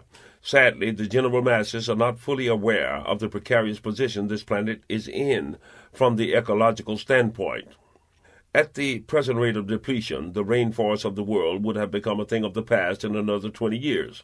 The scientific projection of the greenhouse effect is no joke. The progressive warming trends of the Earth's surface will do more than just melt much of the poles. It will also contribute to the depletion of the ozone shield by allowing more man-made pollutants to rise into the stratosphere and open scattered windows in the ozone shield. These windows will continue to widen and to move about, causing untold death and cancerous plagues unto the earth. I've told you that we are due to be visited by a giant meteor from space in 1998. The aliens have imparted this information to me, but I also believe that certain people in the higher echelons of government of the world are aware of this, as we do have the technology to have been forewarned this far ahead of time. All of the superpowers of this planet are going to have to pool their destructive space technology to try to alter the course of this meteor. However, all data existing at present indicate that mankind will not succeed without aid from those visitors in outer space.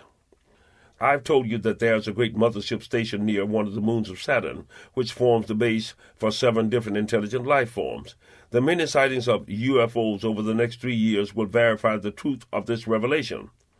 It is true that the Biavians probably have a number of ships en route to and from the home planet. However, even with that technology, it would not be practical to send small ships alone across hundreds of light years of space as single units of exploration.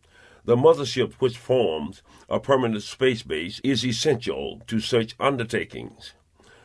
As to the exact location of the great ship, I cannot say because I never learned any name for the moon that it is close to. However, if our instruments could locate which of the 23 moons of Saturn that it is near, then find that point between the moon and the planet Saturn where the gravitational pull from those bodies cancel each other out, there will be the mothership. I have told you that the Biavians are very sensitive to human emotions and seem to greatly enjoy experiencing them. When the Biavians picked me up on December 27, 1987, I have since recalled what the alien Tan asked me during our conversation. He asked, "Martin, can't you feel the horror and the pain? Oh, the horror." At the time, I didn't know what he was talking about, but I learned later that at about the time I was being picked up, a man only a few miles away from that point in Arkansas had killed all the members of his immediate family. The alien seems amazed by the fact that human beings cannot literally feel such strong and terrible emotions in others around them. I've thought this over and have come to the conclusion that, from his viewpoint, such an anomaly of telepathic emotional transference would not seem strange even on Earth. You see, This emotion transference is quite common in nature. Harm one honeybee or ant, and the rest of the hive or nest knows it immediately and reacts. Cut down a tree of a given species in the forest, and the others of its kind miles away will undergo a measurable electromolecular reaction. The same is true of even higher animals in the wild and some domestic animals. Since all living things on this planet are tied together chemically and probably spiritually, it only seems logical that human beings would be included in the number. We must be able to feel something of the emotion of others, because I have felt tangible feelings of Tan and the great Agamemnon, and I'm sure of some other people from time to time.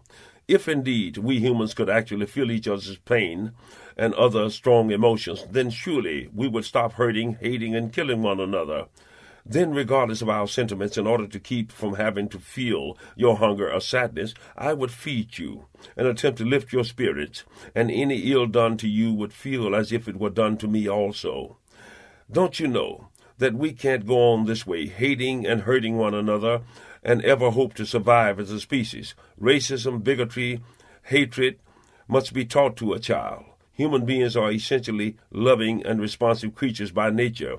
Most, if not all, negative social traits are acquired as that person grows older.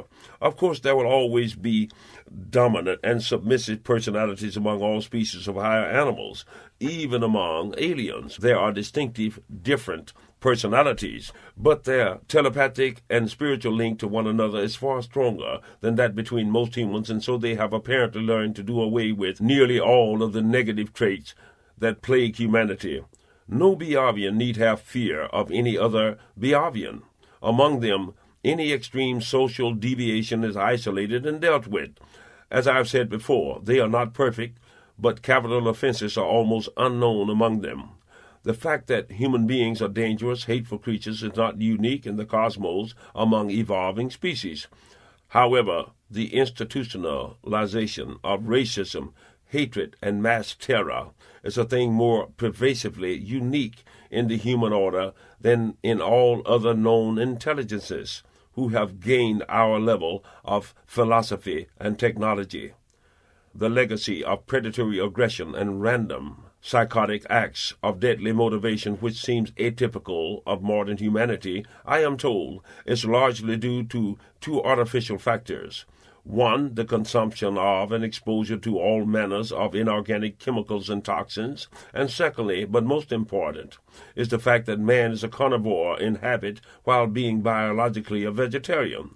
Though I never thought of it in this manner, I am told that the statistics of aggressive antisocial activity of a given country or locale will be directly reflected by that populace's intakes of toxins and red meats.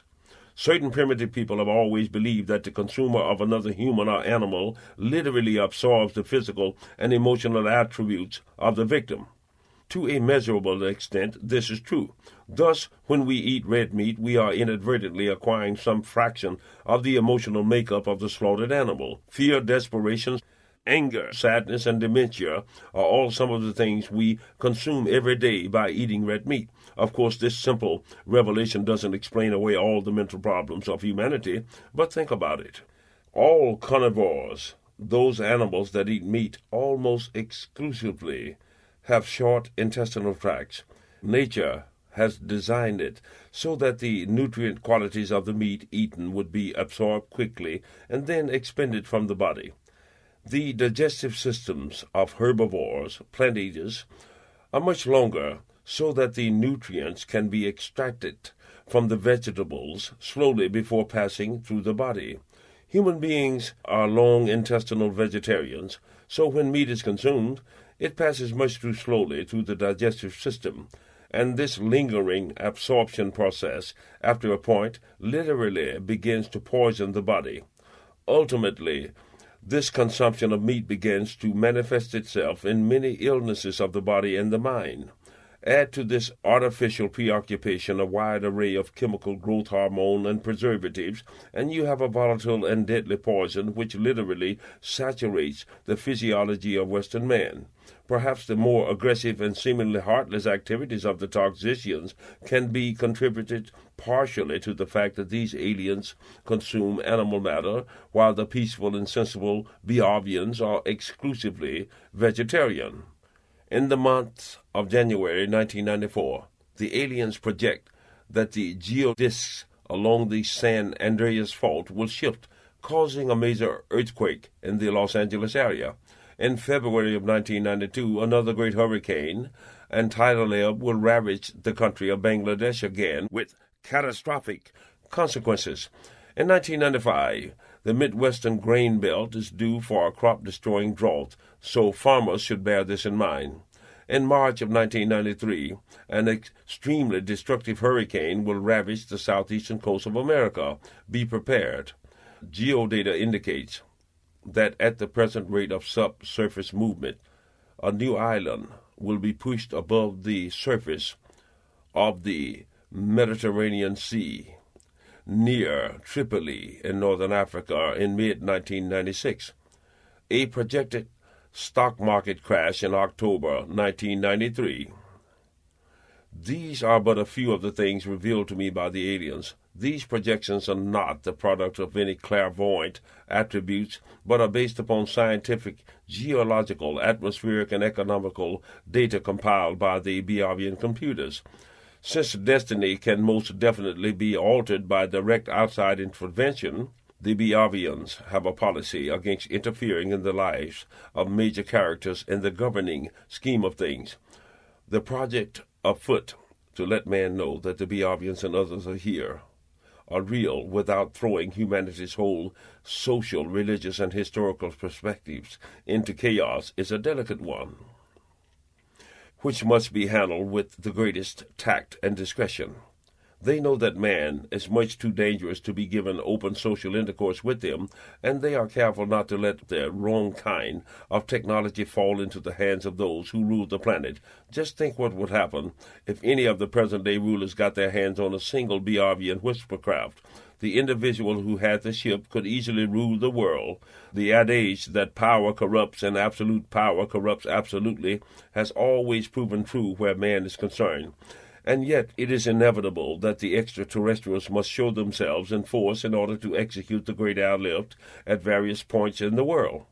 The colony of wayfarers to be taken from this country is but a fraction of the whole to be taken worldwide. In truth, the great space exodus will be a wonder to behold.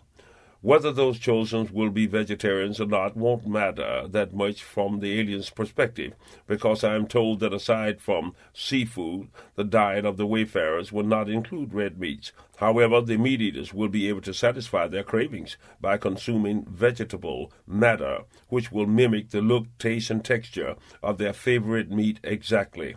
So a person will be able to have chicken or steak, etc., if he so desires, that won't be organically harmful to him, just as the person will be able to drink, smoke, eat, or inject their favorite stimulants and receive all other esoteric benefits without suffering hangovers, withdrawals, or organic damage from those things. All wayfarers who may be afflicted with any manner of physical handicap or amputation or body distortions will be technologically restored. The lame will walk, and the blind will see, etc., and the aged will be restored to youth. I am told that the human wayfarers will be able to learn of many other intelligent and lower life forms in the cosmos, but will not be permitted to have social intercourse with any of the intelligent forms aboard the mothership. Given the aliens' technology, I don't imagine that it will take very long to actually pick up the chosen number of people worldwide. So the event need not be so world-shattering as to completely disrupt the social order of all of humanity. There won't be any great amplified warnings of impending doom or any White House landings, but simply a quiet and efficiently prearranged extraction from certain locales.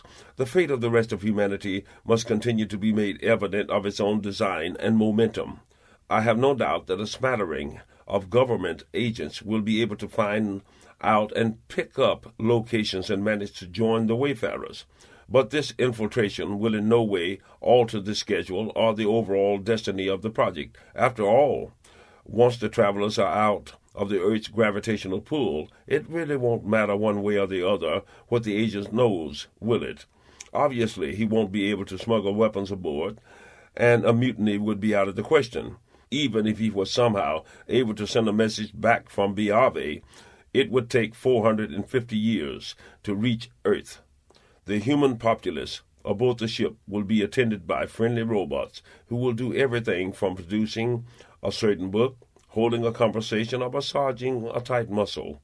Robots will help you watch the kids and keep them entertained. These friendly robots will keep the floors vacuumed and the trash picked up. Yes, you may take a dog or a cat if you can't bear to leave him behind. You can also watch your favorite Home Planet programs, movies on the vid screen or on personal eyeglasses. You can choose to take a nap, which will last 30 minutes, or for the duration of the journey. Day and night, and some of the temperature variations will be simulated so as not to disrupt the human biorhythms. Their technology is such that a person will be able, within reason, to pick out the physical form they wish. There are limitations, though. For instance, an obese person can order up a body weight of, say, 120 and correct any facial or body abnormalities, a crooked nose, a missing eye, a clubfoot, a cleft palate, etc. But a Chinese would not be made a Caucasian, or a short person made taller. You couldn't order up another person's face. Woody Allen could not become Tom Selleck, but he could become a perfect Woody Allen. Any manner of disease or abnormal medical condition would be healed, and if you are missing a finger or ear, etc., they can and will replace it. You cannot order larger sexual organs, which were not genetically given to you in the first place, but you can have access to certain aphrodisiacs. Pregnancy will be left to choice and will not be a chance situation. And, of course, you can have sex freely without fear of venereal infections. Travelers will be able to experience the climate and topography of the planet to which they are bound by entering one of the holographic simulation rooms.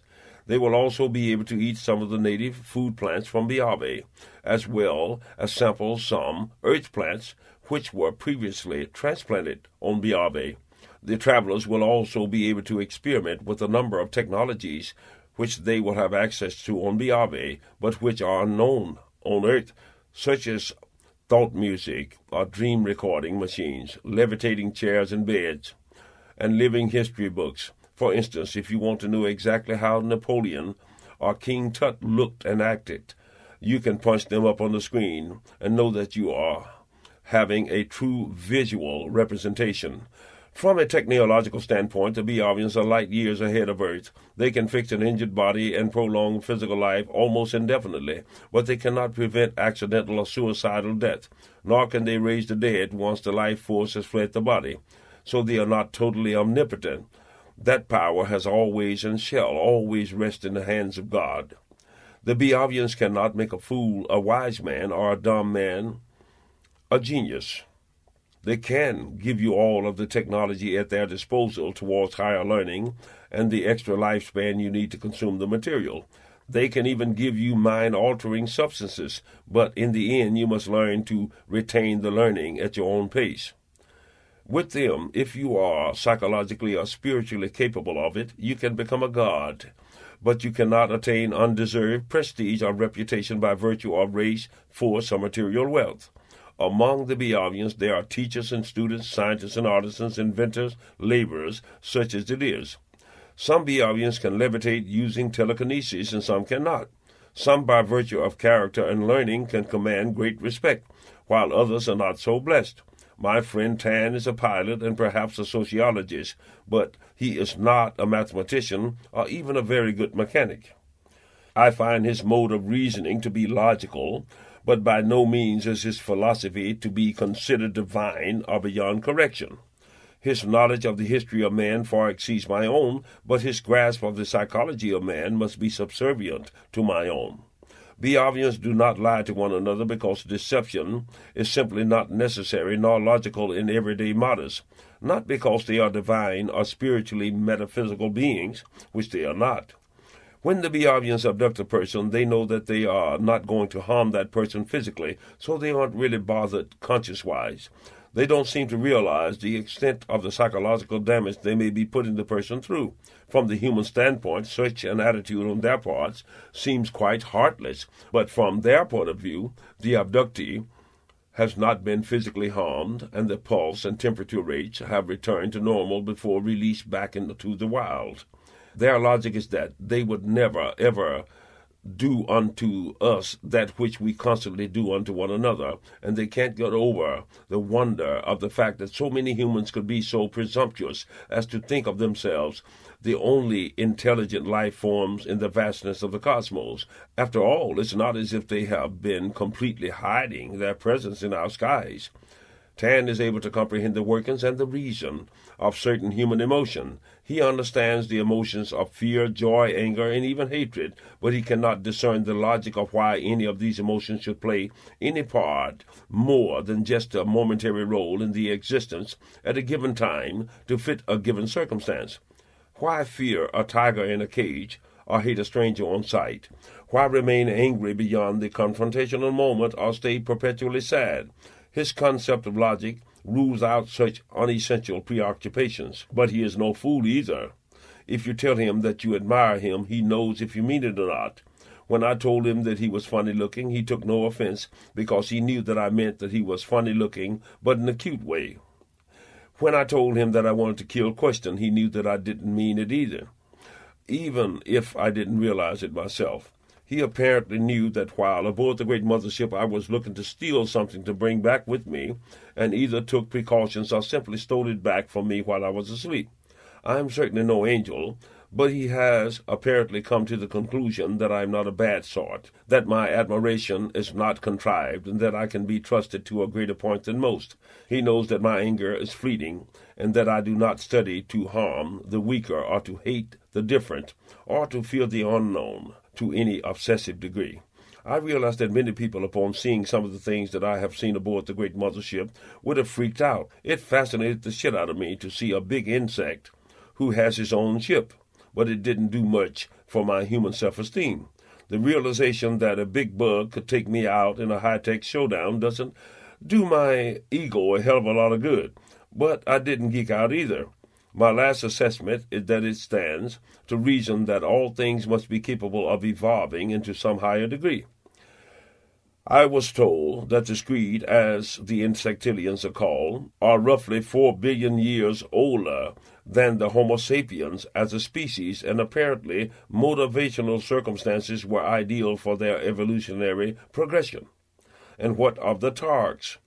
By any stretch of the word, they are of reptilian origin, and their physical form, aside from the reptile skin, has roughly paralleled our own in the sense that they are upright bipeds. But then, many dinosaur species of our Earth's history walked upright.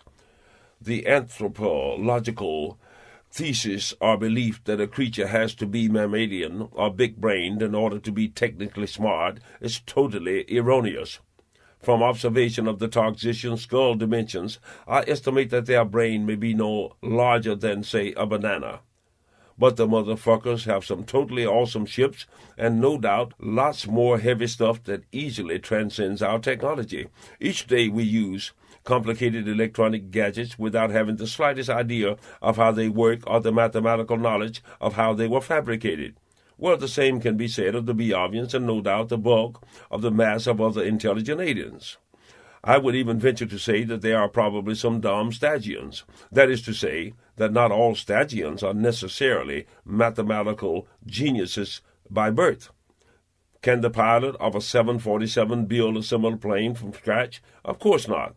The engineering that went into the making of that plane encompassed a compilation of structural aerodynamics and electronic knowledge that spanned decades and thousands of brains. The same can probably be said of the alien technology. Tan fancies himself an expert on the subject of human psychology and is recognized as such among his peers, but in my opinion, his true knowledge of the human equation is quite rudimentary. The concept of material wealth and its unequal distribution tends to evade him. Overpopulation and unnecessary waste, religious fanaticism, and the systematic poisoning of the only environment we have makes no sense to him. Why should an individual feel compelled to rob and steal in order to acquire drugs, which could readily be supplied to the user at a fraction of the cost of property loss, police enforcers, prisons, and physical injury?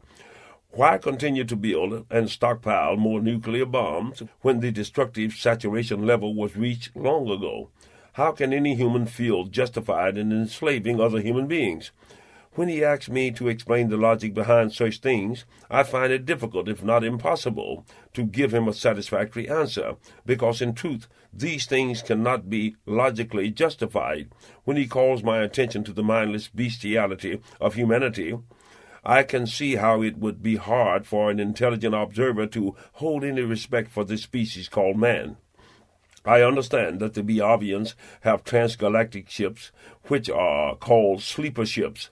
They are even now en route to other distant galaxies, while the crew sleeps in suspended animation. Some have been en route for hundreds of years, but may have been preceded by other crews hundreds of years before. Perhaps they will find colonies of their own kind when and if they arrive in that faraway place. Some day, no doubt, there will be humans among those crews who will endure to recolonize totally different galaxies. The visionary possibilities are quite beyond what the present imagination can conjure, or maybe not. We start this great odyssey from this point and within this lifetime, and I am personally looking forward to that day.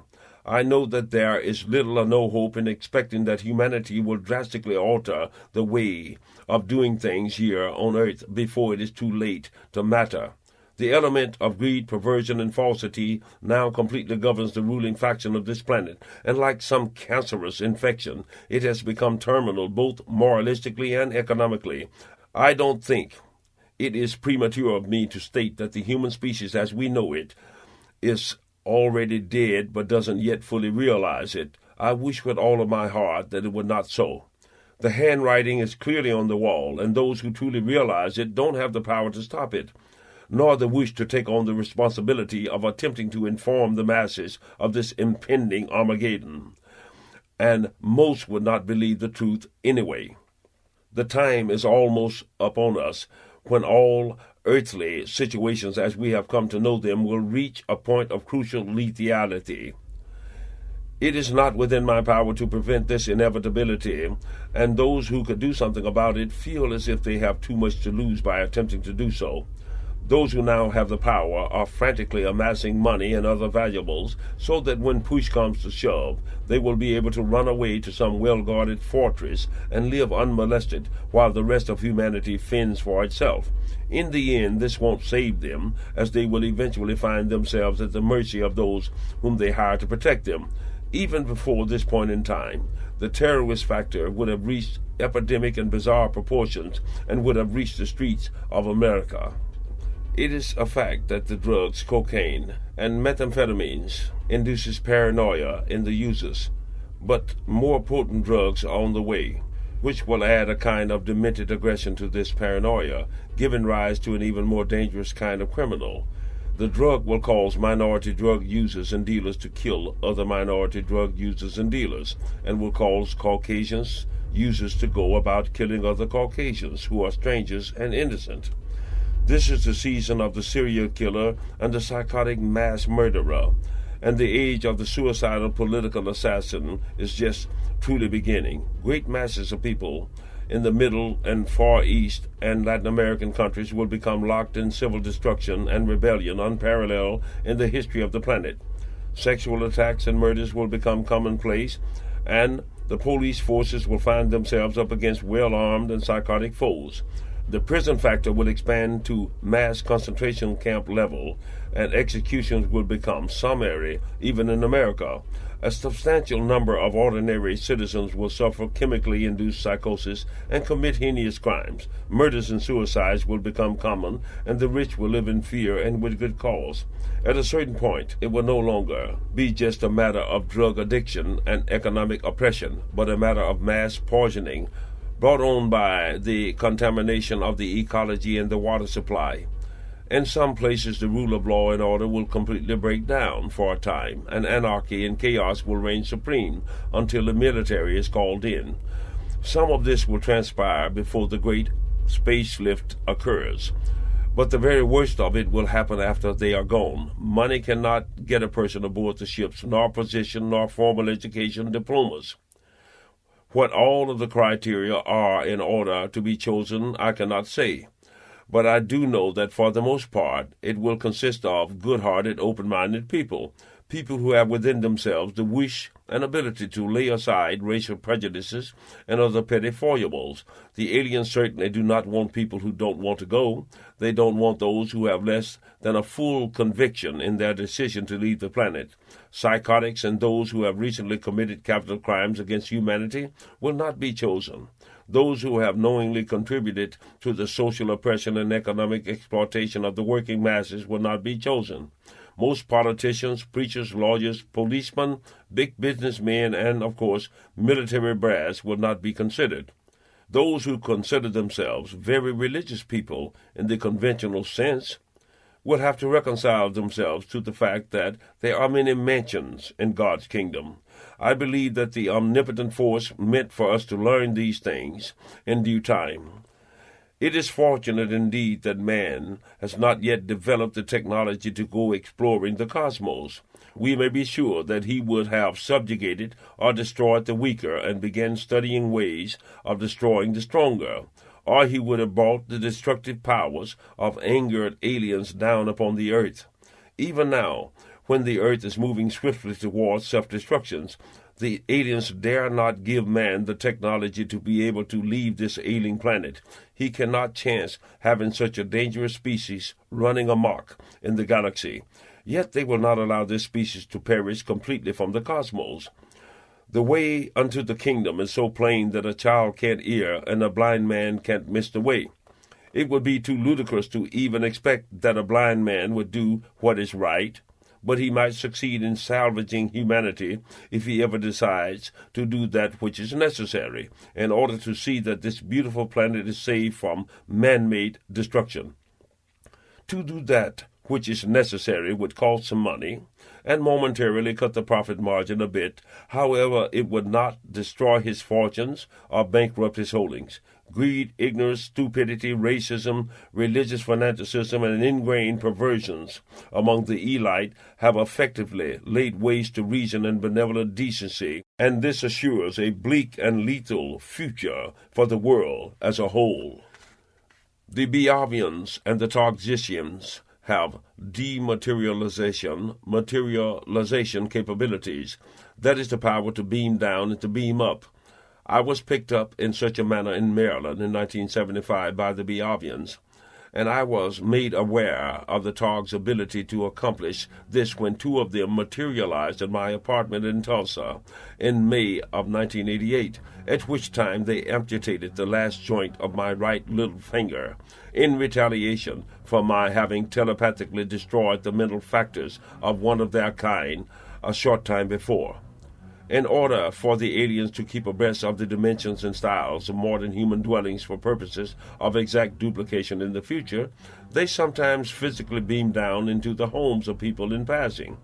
To prevent startling the occupants and to keep from suffering physical attacks themselves, they usually scan the premises to make sure that no adults are in the house at the time. And of course, they are always taking soil, vegetable, and grain samples from various locations. Generally, when a Biavian ship is on a sample gathering jaunt, or when the crew plans to physically touch down and leave the ship momentarily, the ship will be accompanied by a smaller light spear sentinel. The purpose of the light sentinel spear is to protect the ship and crew from any possible danger while they are vulnerable. The electromagnetic waves emanating from the craft and the spear tend to kill the grass upon which it lands, and the affected area can generally be seen with the naked eye. The electrocurrents from the ship's propulsion systems tends to affect the electrical motors and other implements and to cause a zone of static electrical activity when the craft passes near. For instance, you can actually feel your hair standing on end when the ship approaches. Trees and leaves are made to tremble perceptibly in the wake of the craft. the electronic systems, altimeters, and compasses of an aircraft may be momentarily affected if a saucer comes near the plane. The aliens have electronic sensor devices which are capable of locating and tracking a single individual most of the time. Some people believe that the aliens have implanted electronic devices in their bodies, but I've been assured and shown that this is not necessary. Instrumental electronic communication from ship to ship while in the Earth's stratosphere is rarely used because of the aliens' telepathic communication abilities. These messages are nearly always relayed from ship to ship by the Statgian scientists, and the transmission may last no longer than a nanosecond. So Earth does not yet have the tech ability to intercept such exchanges. An alien craft can possibly be electronically affected by strong electrical storm activity if it flies through it. One ship and its crew and a remote drone were literally blown out of the sky in 1947 in New Mexico.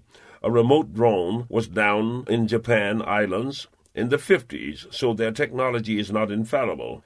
There are many living human beings who have retained or inherited intact some of the alien chromosomes, and these people, of whom I am one, are capable of telepathically communicating with the aliens. But the larger percentage of the people who will be chosen for the space migration need not possess the gene of the aliens at all, nor does one have to possess this trait in order to develop the ability of telepathic communication with them. Indeed, most people have telepathic capabilities, though they are undeveloped. With telepathic abilities, one does not have to possess the technical abilities to accomplish a certain thing in order to comprehend the principle behind it. For instance, I can comprehend the principle of time travel and hyperspace projection, but I do not know the mechanics of how to do it. I have also been given the names of a number of people in this country. Some of them are famous who possess the alien gene, but I won't divulge their names at the risk of doing them a disservice. The widely held belief that any social interaction with people in past history will alter the future is true. However, this does not prevent the Beovians from traveling back in time or from occasionally interacting with certain people. For instance, when a child is born today who possesses the stronger-than-average alien genetic trait, then the geneticist may very well be obliged to go back in time and trace the ancestry progression of that child. In this manner, a data chart can be plotted with a greater degree of accuracy. By sometimes manipulating circumstances where a certain person with the gene is surreptitiously influenced to meet and procreate with another person carrying the gene, a future Muhammad, a Buddha, or George Washington Carver can be created. The process generally takes 14 generations, yet this is not done on a mass basis, and it is more in keeping with the directives to allow this genetic procession to occur randomly. Alien scientists, like Earth scientists, are naturally inquisitive in the quest for knowledge and results. Say, for instance, the ancient writings of a certain people foretell the coming of a great leader and specify the time that this leader is supposed to transpire. Knowing this, it would be a great temptation for these scientists to travel back in time, 14 generations, extract the spermatozoa from the original adept parsonage, come forward in time, and literally inseminate a gene-carrying lady in the present. In this manner, they could almost guarantee that the child would possess the proper messianistic qualities. Certainly, this is no less than man would do if he could. Has it been done by the aliens in this manner? I can't really say. If you went back in time and prevented Napoleon from losing at Waterloo, then today's world situation would probably be notably different. However, if you went back and abducted or otherwise communicated with a simple foot soldier in Napoleon's army, the impact that you would make on history would be so insignificant as to not even be noticed in the order of things. As long as you stay away from the notable characters of history, it's okay to drop in and physically interact with some of the little guys. I'm told that there are certain dimensional points upon this planet that would allow the present-day person to accidentally step back in time, never forward. These dimensional points are mobile and generally fleeting, so a person who enters one may not be able to get back, and that person might indeed be able to make some notable alterations in history. While it is against the directives for the Beovians to take a person from one time period and transplant them more than a few days back in time, this rule doesn't apply to animals. At any given time, Biavian time travelers are somewhere back in time collecting living samples of certain animal species to add to their suspended collection. These creatures are rarely reintroduced into a different time setting on their planet of origin, but will often be introduced into a living nature setting on BRV or perhaps placed in an evolutionary niche on some other young planet. As I've said before, the ways and conditions of organic evolution throughout the universe are relatively uniform. A fish on one planet, though different in coloration and size, would still be recognized as a fish and would essentially be structured and operate in a manner similar to a fish on another planet. It is essentially the same with birds, carnivores, and insects, as well as intelligent biped vertebrates. The belief that the life forms of another planet must be radically different from that of this planet need not be so. Biological organisms are far more adaptable than you might imagine. It is true that things tend to grow larger and taller on low-gravity planets, while being wider and shorter on high-gravity planets. But it is quite possible for a transplanted creature from a different density planet to adapt and thrive there also. The Biavians originated as a species on a planet with a higher gravitational pull than on Biavi. But they have adapted quite well to the low gravity of Biavi. Numerous other species of Earth creatures, including humans, have adapted well to the lower gravity of that planet. Actually, it is much easier to adapt to a lower gravity planet from a higher gravity planet than the reverse. When walking about on Earth, the Biavian and others use anti-gravitational devices to offset the difference. New arrivals from Earth to Biavi are obliged to use such devices to produce the opposite effect for a time before getting used to the lighter weight sensations of the planet.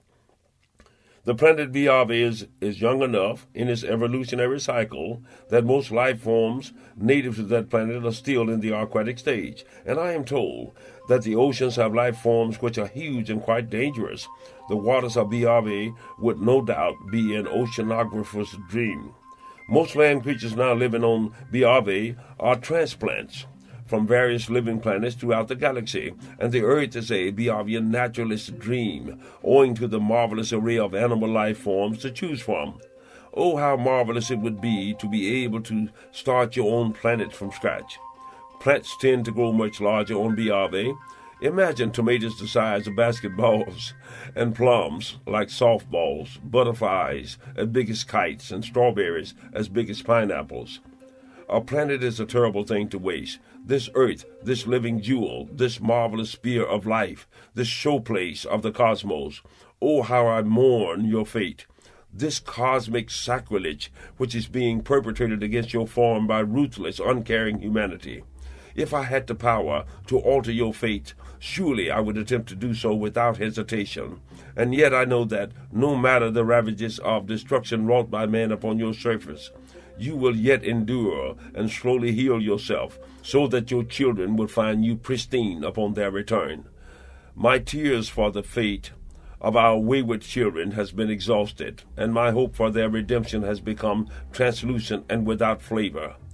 For how can they ever come to truly love and respect you when they have not even come close to extending a courtesy to their fellow beings? When the time comes and I am obliged to leave you knowing that most of those of my blood and masses whom I love and pray will exist no more, I am so sad. Surely something within me shall also die at that time, never to be regained, no matter how many wonders these eyes may see. Even as he has come 7 times to ransom his life for all of God's children, they have repented not of their wickedness, nor been chastised by their suffering. Then it is with the deepest anguish that, alas, he must withdraw his hand from them for a time, and allow that they endure the chilling embrace of the destiny of their own creation. By choice has humanity chosen hatred over love. By choice has he chosen destruction over conservation. By choice has he chosen swift death over long life. By choice has he given way to the gods of gluttony, avarice, blood, and vomit. Having sown the wind, they must now reap the whirlwinds. Let the innocent children know that they will surely return again to inherit the earth. Bathe them to be not afraid of the coming rest, for their sleep shall not be without end. Let them know that they will awaken in a new body and form and look again upon the golden sunrise. God is not slighted nor unforgiving. He will not allow your life force to be extinguished. Know that you shall live again. Take note of this lesson lest you forget it and commit a similar atrocity again in the future. Even though ages will come and go, you will not be forgotten or go unmourned. Perhaps we shall meet again at some point in time, and we shall not be repelled, but drawn together in love and dreams. Update 2007, Chapter 15, On the Future of Humanity. Dear reader, at this point in this book, you have no doubt come to realize that many of my projections from 17 years past have transpired and are continuing to happen even as I write these words. I have no wish to say to anyone that I told you so. Instead, I have hoped with all my heart that people would take these revelations to heart and take steps to alter this destiny. It would seem that the world at large has deteriorated into chaos and madness. It would seem that Mother Earth herself has suffered a planetary nervous breakdown. No longer can we honestly believe in or hold a high opinion of our political figures and world leaders. The big conglomerates and the politicians are on a feeding frenzy, and Middle America be damned. The outsourcing of the jobs, the pork barrel projects, and the price gouging has become rampant. Our young men and women are dying in faraway places for no honest reasons. I do not blame the soldier, but the deceivers and thieves who sent them there. In this country, it is no longer possible for a decent common citizen to run for and win any high public office, because the money required to mount a political campaign is completely beyond their means. How can you tell when a politician is lying to you? Answer: he or she woke up this morning. Many on both sides of the aisle are now paying lip service to the creation of alternative fuel technologies. Yet I must lay you odds that little or nothing will come of it before it is too late. Remember this: if a person is willing to commit suicide or even sacrifice their own children in a terror bombing, then if given the chance, they would certainly set off a nuke in your city. You must understand that some of these people have maintained vendettas against one another since the death of the prophets. How is it that in today's world, the more filthy and notorious a less than famous person becomes, the greater grows their fame? It is as if wrongness has, at last, achieved a level of righteous purity. However, I won't dwell on these trivialities. Instead, I want to speak on the world's situation as a whole. No amount of force is ever going to change the hearts of people who have been hating and hurting one another for 30 generations. You must pull back and leave those nations to their own design. You must think me cruel and uncaring. However, I am not. I'm telling you that if we use our brains and technology to bring forth circumstances where we no longer need to kill people to get the oil, then those countries will come to see practicality in laying aside most of their differences in favor of the common good, in essence, its economical survival. If and when I gain the resources, I will draw those inventive minds unto me and create electromag generating machines that the Pacific Rim peasant can put together for a few $100. I have the concepts, and I am working out the details. If you want to cut down on the solid fuel pollutants in the atmosphere of the planet, create a cheaper and better way to generate electricity, and people of the world will quickly adopt it. This is a fact. Wherever you are, take the time to separate your waste and recycle. Whenever possible, grow as much of your own food as possible. We have the technology now to grow tomatoes on the balconies of high-rise buildings in New York City. Learn how to can much of your food. Invest in wind and solar generation whenever possible. Buy your kids books and set aside quality time to discuss these books and other relevant subjects to them. Help them learn to do their homework the long way. Encourage art, music, and open-mindedness in the kids. Go to the country, take the family, catch a fish, study the nature around you, no matter your wealth. Make the kids do some constructive thing to earn their money, even if it's only peeling potatoes at a shelter or visiting the elderly in nursing homes. As a child, I was raised with lots of pets. I believe that any child should at least have one pet whenever possible. I loved my pets, fed them, talked to them, and was compassionate when one of them suffered injury or illness. This engenders humanity in the child, always. Cut off the television and put away the video games. Set a schedule for these things. Play word and board games and trivia games with the kids. Teach them to cook. I remember the times in the cozy kitchen with my mom. There is nothing wrong in going to church, mass, a synagogue, a temple, services. Yet do not shove a particular dogma down the child's throat. Help him or her to find their own direction of enlightenment. People, I tell you truly, that we don't have a lot of time left to get our thing together. The extraterrestrials believe that we will reach the critical transition point in late 2012. That is, if we don't heed the warnings and set about to alter the inevitable on a massive scale. I place the onus of these changes on America more than any other country, because we are the greatest users and the technological and economic leader of the planet. I am learning much to my delight that there are some numerous, good, and loving people around the world. My mystic symbol art has gone out to nearly every country and race upon the earth. Therefore, I know that we stand a chance to make the necessary alterations, which will buy us time to go forth and fashion a brighter future for us all. When Tan looks upon and speaks of the beauty of Mother Earth, I can actually feel his sadness. It breaks both our hearts. Any person of any race in any country who suffers an untimely demise causes my heart to suffer sadness so great. What can I do or say to help us all? Don't you realize that all mothers and fathers love their children, and that all children everywhere are yours and mine, no matter their origins? It would be an awful shame if the human species should suffer complete or near extinction. How is it that most of humanity still fails or refuses to see the coming of the monster dawn? I have told you that I can sometimes see. My curse is that I can no longer not see. I ask to be shown the truth and nothing less. Once given, it cannot be forgotten. I would not wish it upon my worst enemy, yet I would not trade it for all the treasures of the earth. I have stood upon the sky and wrought forth through the hyperspace windows of time and space dimensions. I have gazed upon the faces of a living universe.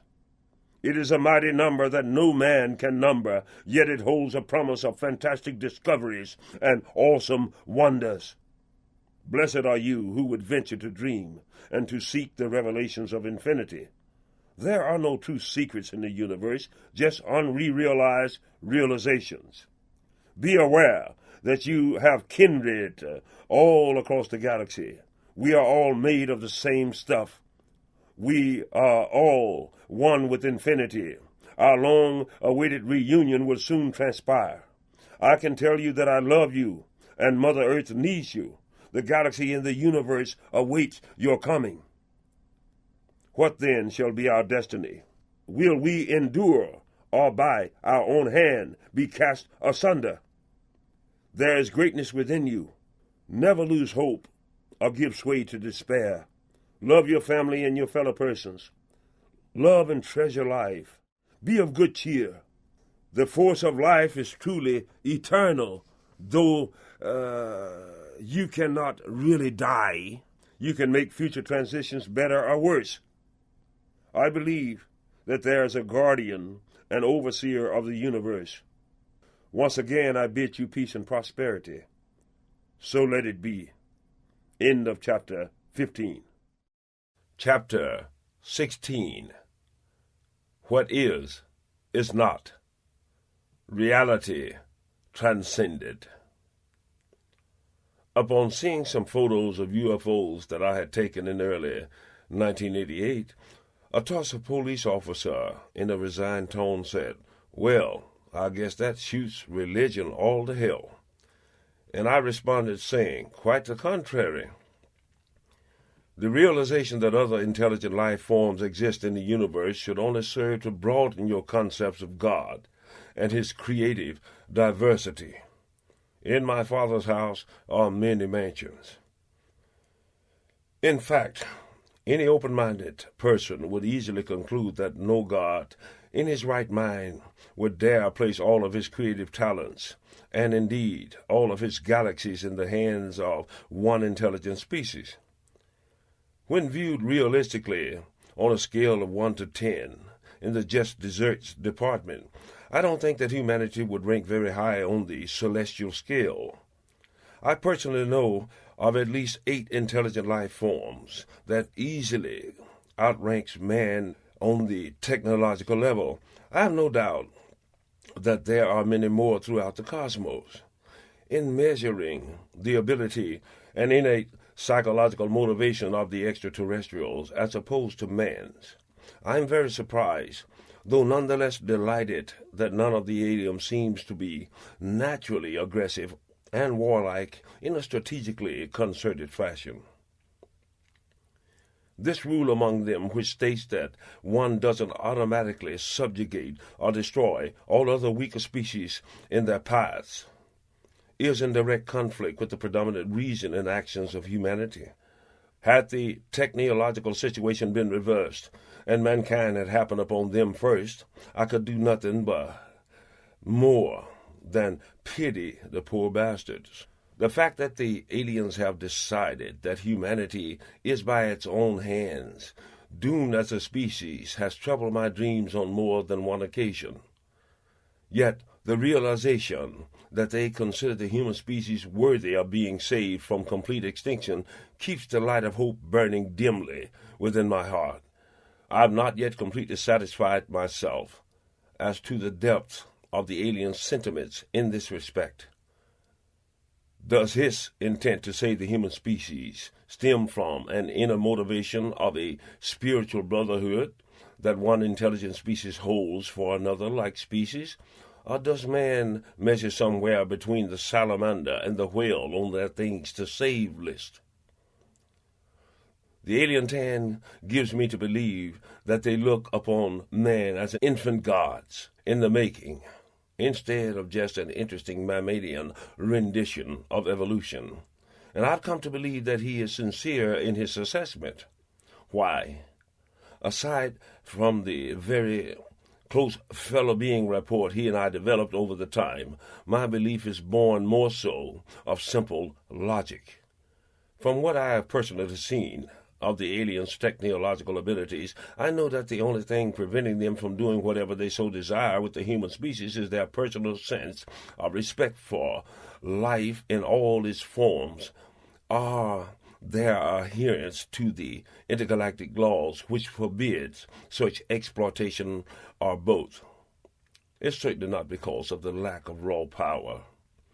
There are numerous people, some of them former abductees, who are firmly convinced that the aliens are constantly working toward the destruction of the physical and psychological control of the human species. Some believe, and with some justification, that the aliens are carrying on a great genetic experiment using humans as guinea pigs, while some others believe that the extraterrestrials are secretly working with the government on some genetic material exchange project. There is some element of truth in these assumptions, but the overall logic of these opinions is untenable in view of the true reality of the thing. It is true that a considerable number of human beings alive today yet carry the alien gene within their body, and that some human males and females are capable of physically breeding with certain alien hybrids because of this genetic distinction.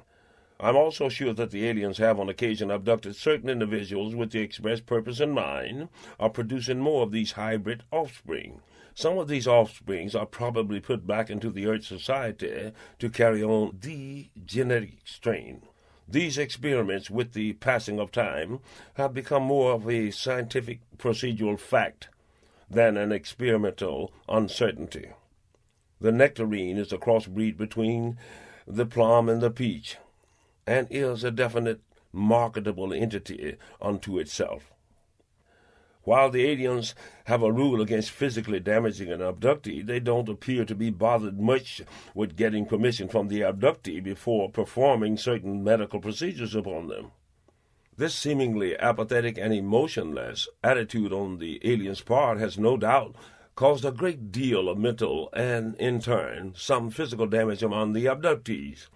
Certain abductions have to be made and medical procedures done in order to closely follow the migration of the organic alterations of the genes.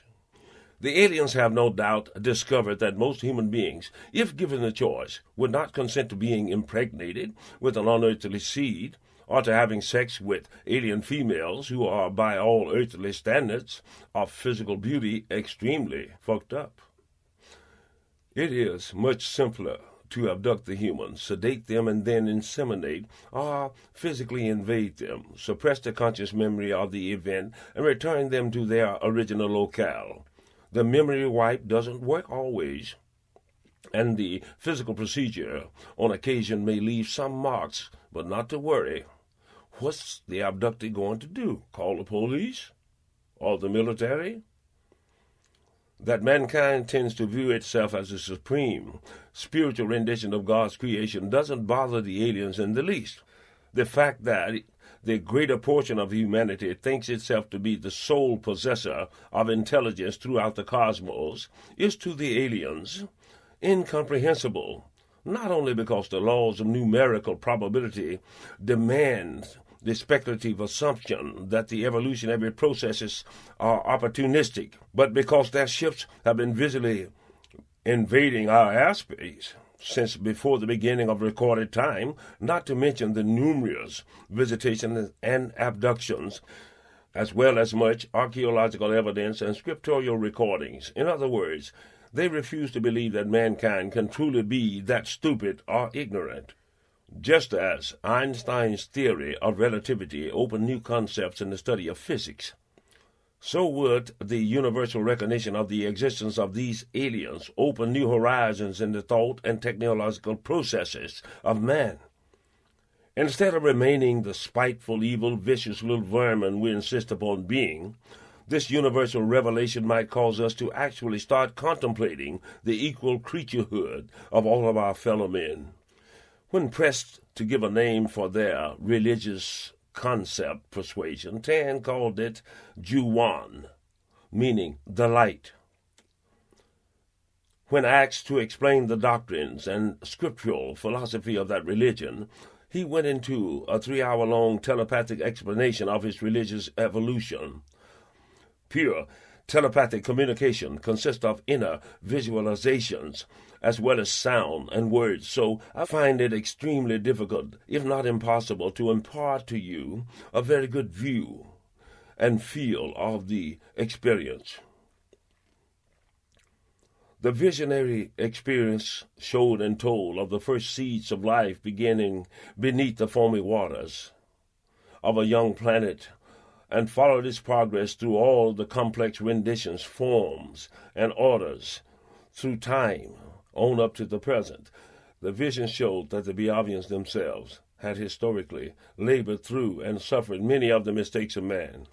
They had, in fact, literally destroyed the ecology and most life forms upon the first planet through fissional aggression, and rendered the second planet uninhabitable through pollution, unrestrained scientific experimentation, and other factors which were not of their making. I learned that Biavi is the third and present home planet of their species. Since having settled on the present home planet, the Biavians have undergone several wars with other intelligences, the longest and most devastating being with the Targs. However, during Biavi's history, the Biavians have never fought among one another, and man was yet subhuman hominoid since their last trouble with the Toxicians. The many spectrums and applicable components of light have been their scientific and esoteric, philosophic preoccupation and spiritual endeavor since that time. In his words, light is the ultimate focal point of the Godhead, light which all things must have to come to be and to ever be. The central premise of that philosophy is quite simple: to treat others as one desires to be so treated, to respect and not squander life, to respect and adhere to fact, truth, and seek not to corrupt it, to reason instead of harm, harm instead of maim, maim instead of kill, and kill instead of die, not to take beyond necessity, and to not alter the natural order of things. To be honest, I had expected to hear some kind of universal truth which was beyond human grasp. But it seems that there is no greater truth than the simple premise of do the right thing. You needn't cleave unto any particular denomination or practice any particular ritual, nor even is it necessary for you to see a book or how to read a book in order to do God's will. All you need to do is the right thing. What, you may ask, is the right thing? I put the same question to a wino called Rub Board many years ago, and he said, "Boy, if a bird knows how to fly south in the winter, then you damn well know how to do right." And I haven't found an improvement upon that statement unto this day. The aliens don't shoot down our military aircraft because it's simply not necessary. Evading and outrunning them is no problem. They don't want our gold, diamonds, platinum, and silver because these materials can be found in abundance on lifeless meteors and other planetary bodies out in space, or they can be literally fabricated. They don't need human slaves for labor because they have robotics to perform all menial tasks, no matter how complicated or inhospitable the conditions. They don't need our fuels or nuclear materials because their technology is beyond such crude methods of propulsion. They have no wish to control or enslave humankind because such preoccupations are frivolous, illogical, and unnecessary. Among the Beovians, an individual's worth and esteem is measured only by that being's inner worth. As an entity, no Beovian is greater than another, and yet certain among them have gained great renown and are sought out because of some inner spiritual or other attribute which exceeds that of their peers. The concept of material wealth as we know it does not exist on Beove. As with other species of intelligent beings, there are leaders as well as followers among the Beovians.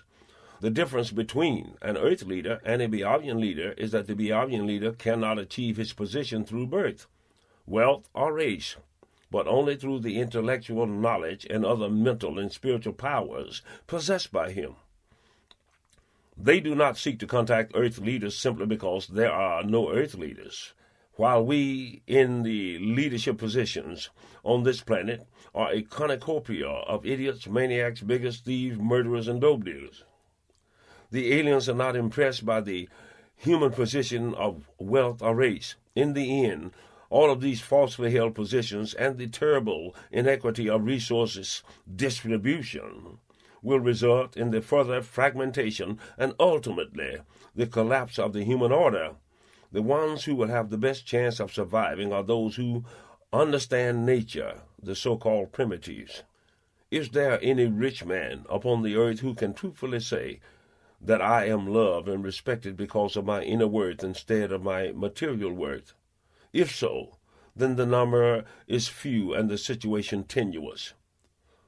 The incessant quest for money, without thought of the common good, has led to the downfall of most historical social orders and kingdoms, and humanity has never learned from these past mistakes. Through the system of self-serving laws, suppression, and monopolization, a microscopic ruling class has always managed to ultimately wrest almost the total control of all economic commodities in a given society, thereby causing the wretched masses to rise up in revolution against these rulers.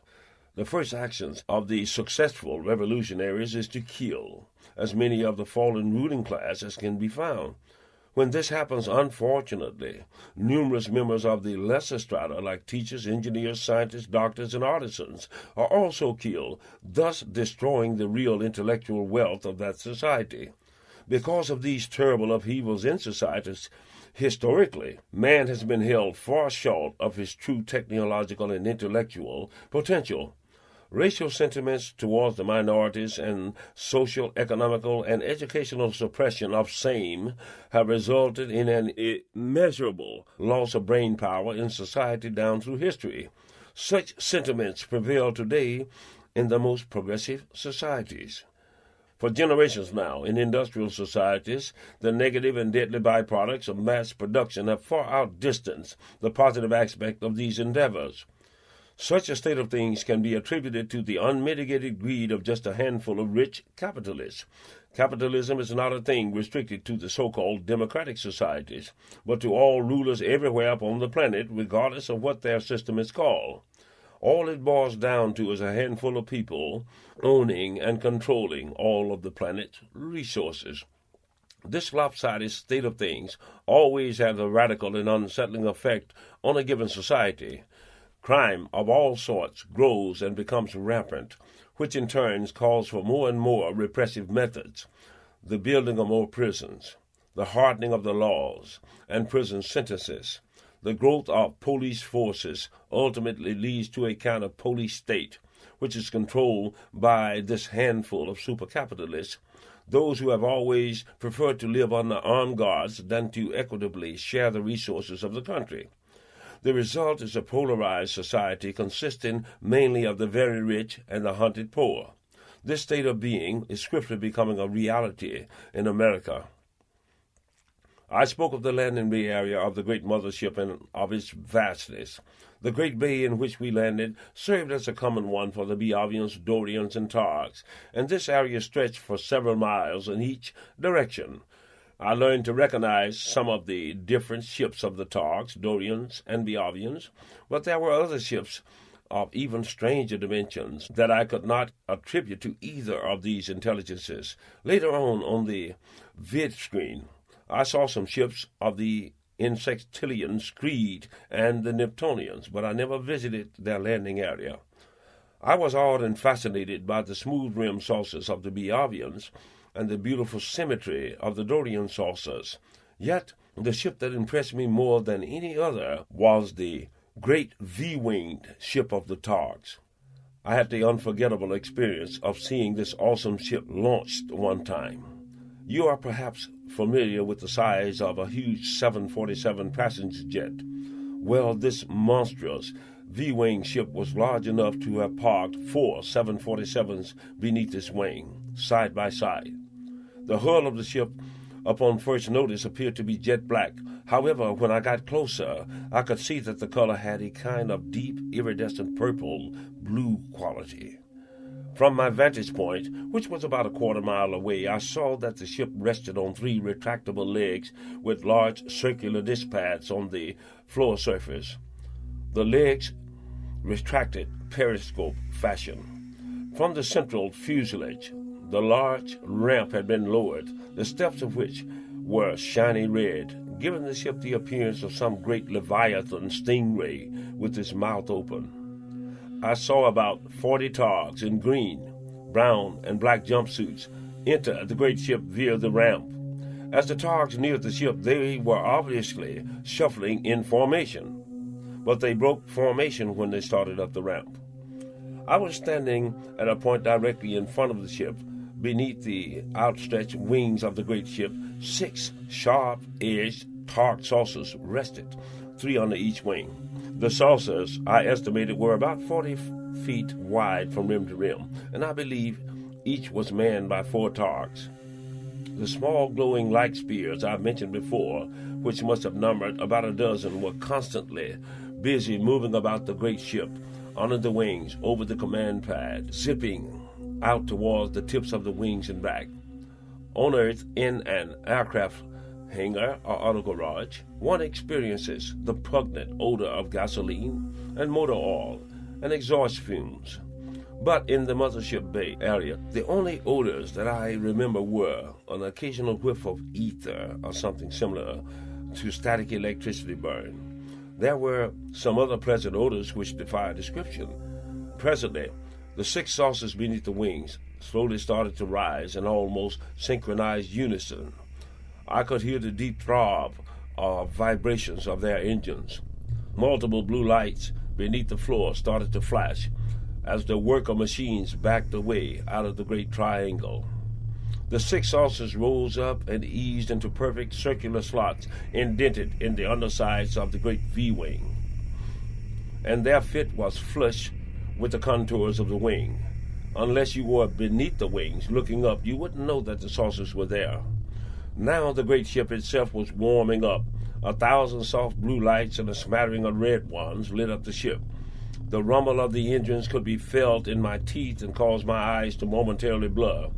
Whish went the legs, and the ship now sat slightly bobbing above the floor. The attendant globes would momentarily flare like firebugs as blue and white arcs of electricity jumped from the ship's surface to them. Tiny streams of spiderweb-like material rained down from the monstrous ship as it began to back away. It didn't turn and head out. It simply backed through the first lock and then opened just enough to clear the contours of the ship, and then closed immediately after its passing. On the huge vid screen, I saw the great V back out into space, turn rather slowly, and then move swiftly out towards the rings of Saturn. Its turning and disappearing into the ink-black distance took no more than 5 seconds. I don't know where the great V-wing was heading. Perhaps it would take up orbit just beyond the Earth's stratosphere, or behind the moon, or dispatch its saucers. Or perhaps they were heading for some other planetary body. There were several other much smaller V-wing Targ ships there in the docket area, but none nearly as impressive as the great one. After a few minutes, it dawned on me that this great machine was piloted by lizards, and I felt a momentarily sickening chill. Question and Tan was standing on the transport dish with me, and Question said, "Kinda makes you want to rush out and tongue-kiss an alligator, don't it?" And I laughed, evaporating the emotion. In 1975, while aboard the great mothership, Tan showed me a special computer.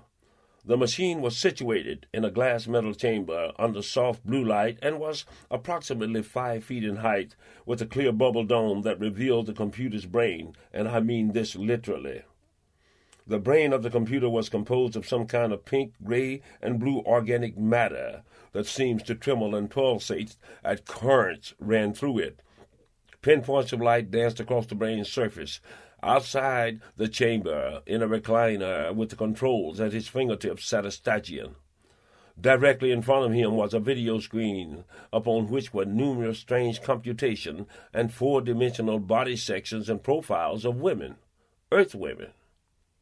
Tan explained to me that the computer was designed and built by Stygian scientists, and its purpose is to decipher, compartmentalize, and ultimately to comprehend and explain all the motivations of Earth Woman. The machine will ultimately be able to anticipate the actions and reactions of Earth Woman to any given situation. I learned that the computer has been collecting data for over 100 Earth years. Success? Tan says that the program is thus far inconclusive. I told him that he was wasting a perfectly good computer. And Question said, "Yeah, when you figure it out, let me know. And I'm going to go smack a rogue elephant in his nuts." On the other hand, I learned that the program concerning Earth Man was concluded satisfactorily long ago. It appears that the male of the human species is not a very complicated animal.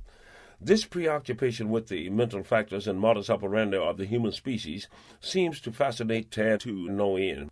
Figuring out and anticipating the actions and reactions of any other species of earth animal except man is a piece of cake to them. Figuring out and anticipating the action and reactions of other beings and toxicians, etc., is not nearly so difficult as that of attempting to make sense of the human being's motivations. Therefore, human beings remain an endless source of interest to them. About the only thing they are unanimously agreed upon is the conviction that, for the most part, humans cannot be trusted. No Biavian would ever dream of withholding an invention, concept, procedure, or other thing from his fellow beings which could be used for the common good. They cannot comprehend the concepts of monopolies and capitalization upon the ignorance of others, or why the greatness is more often than not attributed to the undeserving, while the truly deserving are left unrecognized upon the earth, or why the irrational creatures would create and enforce false realization upon their social orders. They see a vital segment of society's brain power going to waste because of bigotry and the lack of opportunity, and find no philosophical or material justification for it. Try as I might, I've never been able to explain racism, supremacy, and bigotry to Tan, where he could fully comprehend it. No amount of explaining can convince him of the necessity of people being hungry or homeless when the means to prevent such things are easily within our capabilities. Of course, he is right in his logic, so I really have no justifiable argument to the contrary, except to say that the true nature of those who rule our societies seem to be beyond redemption. He said something once which has stuck with me. He said, "Martin, were I to base my reasoning upon the level of that which I see, then would I not feel justified in controlling through force and fear all that comes before me of weaker strength? Martin, were I to base my reasoning upon the level of that which I see, then would I not feel justified in controlling through force and fear all that comes before me of weaker strength? Were I so motivated as man, would I not be unto the universe an enemy unto all sanctity?" I can only respond with, "Thank God we don't have the intergalactic zap shit that you have." Still, in their eyes, it is inevitable that humankind must eventually become a conscious part of the celestial community. Should man survive as a species, he will ultimately evolve into a new, more comprehending and open-minded being, one capable of eventually accepting the existence of the numerous life forms that exist out in the cosmos. So at this point, such a thing on a mass level is out of the question. Prior to this time, all direct intervention into the affairs of humanity has ended in partial or total failure because the warlike, aggressive, and ruthless have always succeeded in physically overcoming the spirituality and ethicality enlightened. A case in point was the aliens' enlightenment of one of their genetic descendants, Akhenaten, of the 18th dynasty of ancient Egyptian rulers. This pharaoh sought to enlighten his idol-worshipping people with the one supreme being concept and was ultimately murdered for his efforts. He did, however, manage to impart this concept along with some of his writings to the nomadic Semites who then lived in his area. These nomads embraced the one God concept and passed it along to successive generations, though in a less than pure form. We call them the tribes of Abraham, among whom a rather large number of the original genetic bearers of the Elohim abode. Even unto this day, this genetic trait finds its expression in scientific fruition among the Jews. The fact that more Nobel Prizes have been won by Jews proportionately is no accident or anomaly, and a great portion of the potential Nobel brain power of humanity remains untapped among many other suppressed minority people. Derivative religious orders, which are spin-offs of the original, have never allowed the latitude for psychological and scientific expansion as have the literary religious offerings of the Jews. Ignorant people have always hated and sought to destroy them because of that knowledge and that truth, and yet the more astute among these beastly masses have always sought to siphon from the Jews the creations and fruits of that innate knowledge, and with some success too, I might add. That's not to say that any race is devoid of a certain number of individuals who are capable of learning the most complicated mathematical theorems, because the capacity of the human brain to attain knowledge has only been rudimentarily tapped. However, historically, some people or groups of people have collectively spent more time in the pursuit of knowledge. To be sure, the original genetic trait of the celestials are dispersed, sporadically among all of the people, nations, and races of the world. It is just that some have utilized this innate attribute to a much greater degree than others. If the quest for knowledge consistently remains a preoccupation of a given people, then the gifted ones among them will always find a medium for growth and expression. The Jews have nearly always been such a people, even though their original genetic trait has been greatly diluted in the Jews through conquest, bondage, dispersal, and intermarriage from the original dark-skinned Semitic tribes of Abraham. The trait still remains within them collectively to a greater level than most other nations. Add to this their historical love of knowledge, and you have a force which, for its size, is unequaled on the earth. Then, like it or not, upon their shoulders falls the responsibility concerning all of humanity, which is far greater than is generally known or consciously recognized by the world at large. Judging from the willful part the Jews are playing in the enslaving of my people in South Africa, I feel that they have consciously fallen short of this trust, and that the baser elements of greed and apathy have slowly taken precedence over the righteous measure. I could expect no more of the European Anglo, but of the Jews I remain unreconciled. I am sorely heartbroken. We have come to a point upon this earth when drastic and awesome alterations in the human equations are inevitable in the very near future. It would be too much to hope that mankind would suddenly undergo a drastic change in sentiments and actions, so we are left speculating just who among humanity will be better equipped to survive the coming Armageddon. When the great changes come upon us, they will transpire in swift succession, far too swiftly for humanity to prepare for or to adapt to. If at that time the people of the world would pull together, regardless of race, culture, and language, the storm might eventually be weathered. However, all present data collected by the aliens indicates that most of humanity will develop into anarchy and bestiality, and survival of the fittest or the most proficiently deadly will be the order of the day. Of course, the aliens are not perfect, and there is a very slight possibility that this assessment of the human equation is wrong.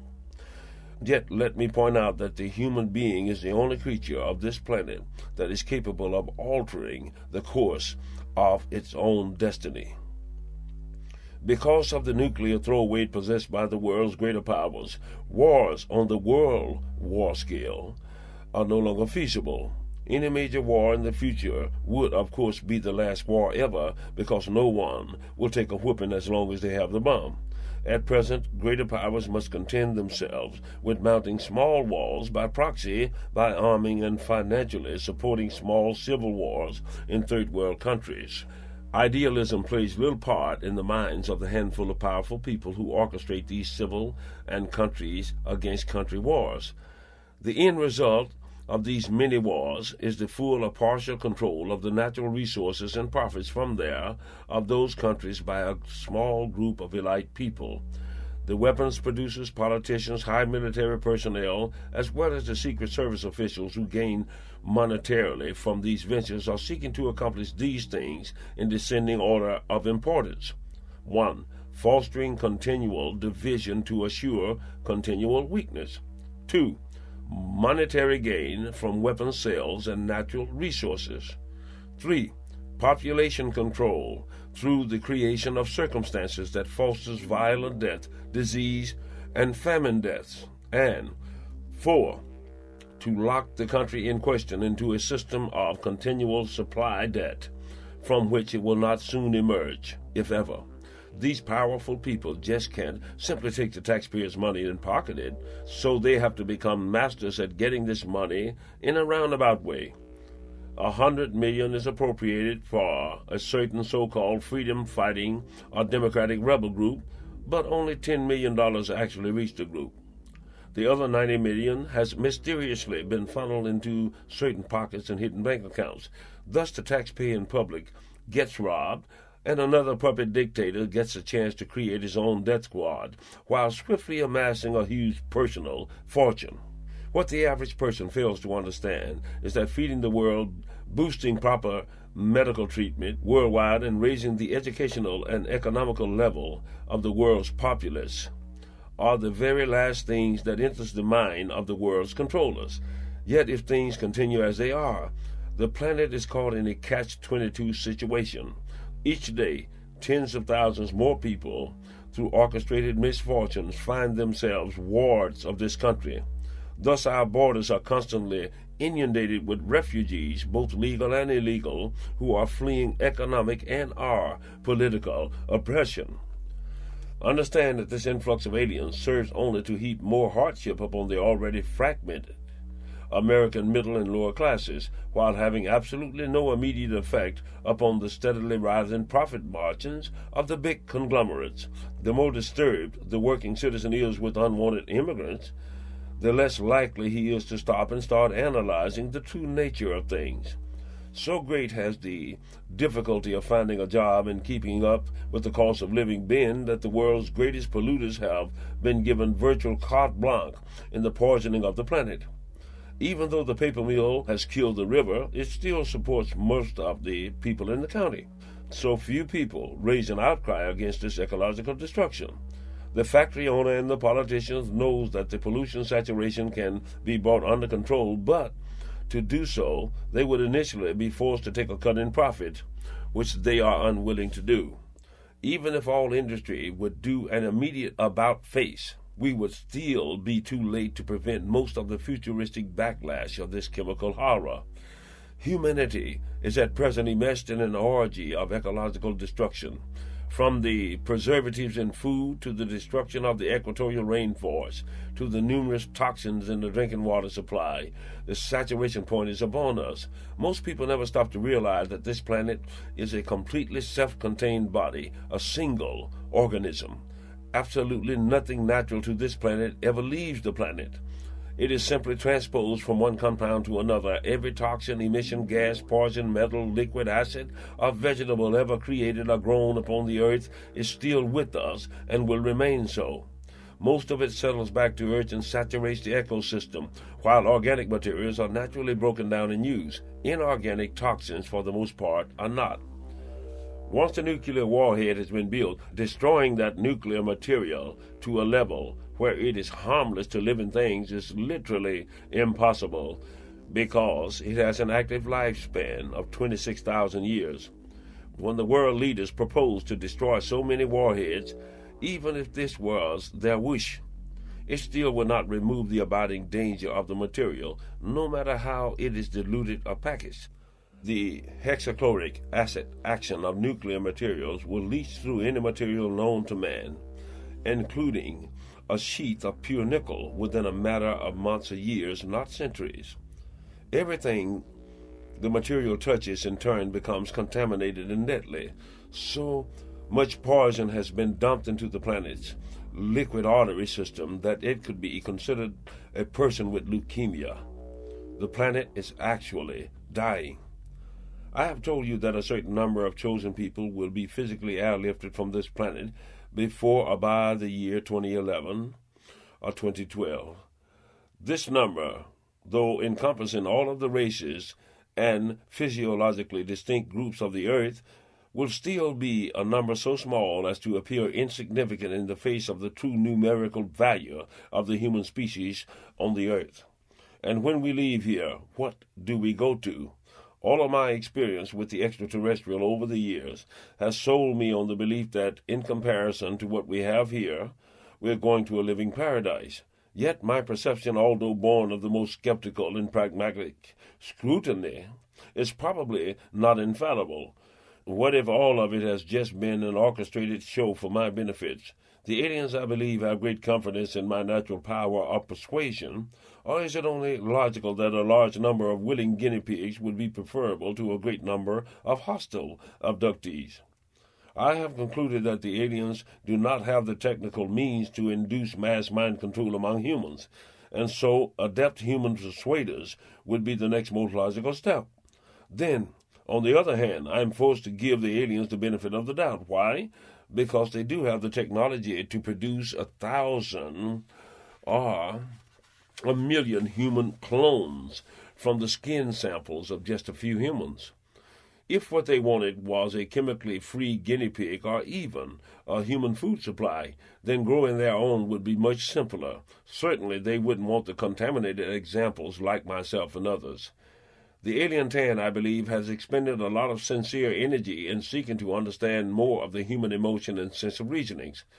Some people believe that the government has been working with certain extraterrestrials for years, trading people, animals, and genetic materials for more advanced technology. But such beliefs, judging from what I've seen, simply don't pan out. Of course, the government would be more than happy to make such a deal if given the opportunity, in which case they would personally supply the abductees and the animals instead of having them picked up at random, where nosy relatives and ranchers can witness the results and conceivably cause trouble. As far as the aliens are concerned, the military and government have no say in the matter. The aliens don't have to and don't ask permission to take what they so desire from the planet. However, you can be certain that the government knows they are out there, knows that what most of them look like, and over the years has found at least 3 down alien craft or drones.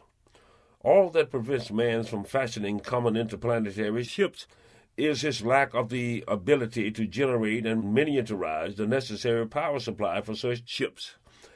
If humanity should survive with its technological knowledge intact, it would surely eventually perfect such technology.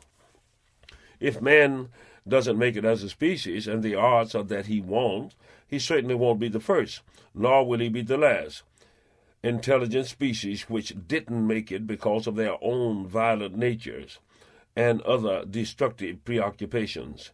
In fact, the legacy of humanoid genocide and total destruction stretches back over the countless eons of time. The Biavians have in their archives physical recordings of at least a dozen other celestial tragedies and archaeological recordings of many more. To you, this no doubt sounds fantastic, if not unbelievable, but let me remind you of the fact that for every species of creature now living on this planet, 1,000 other species have become extinct. The numerous now extinct species did not simply evolve into newer models. They simply could not adapt to certain ecological changes, or were displaced and overrun by more aggressive species, which in turn met the same fate. Any person living today who is more than 200 years in age has witnessed the extinction of several species of creatures and may live to witness the extinction of some more. Were it physically possible for mankind to have completely wiped out the entire race of his enemies in the past, he would not have hesitated to have done so.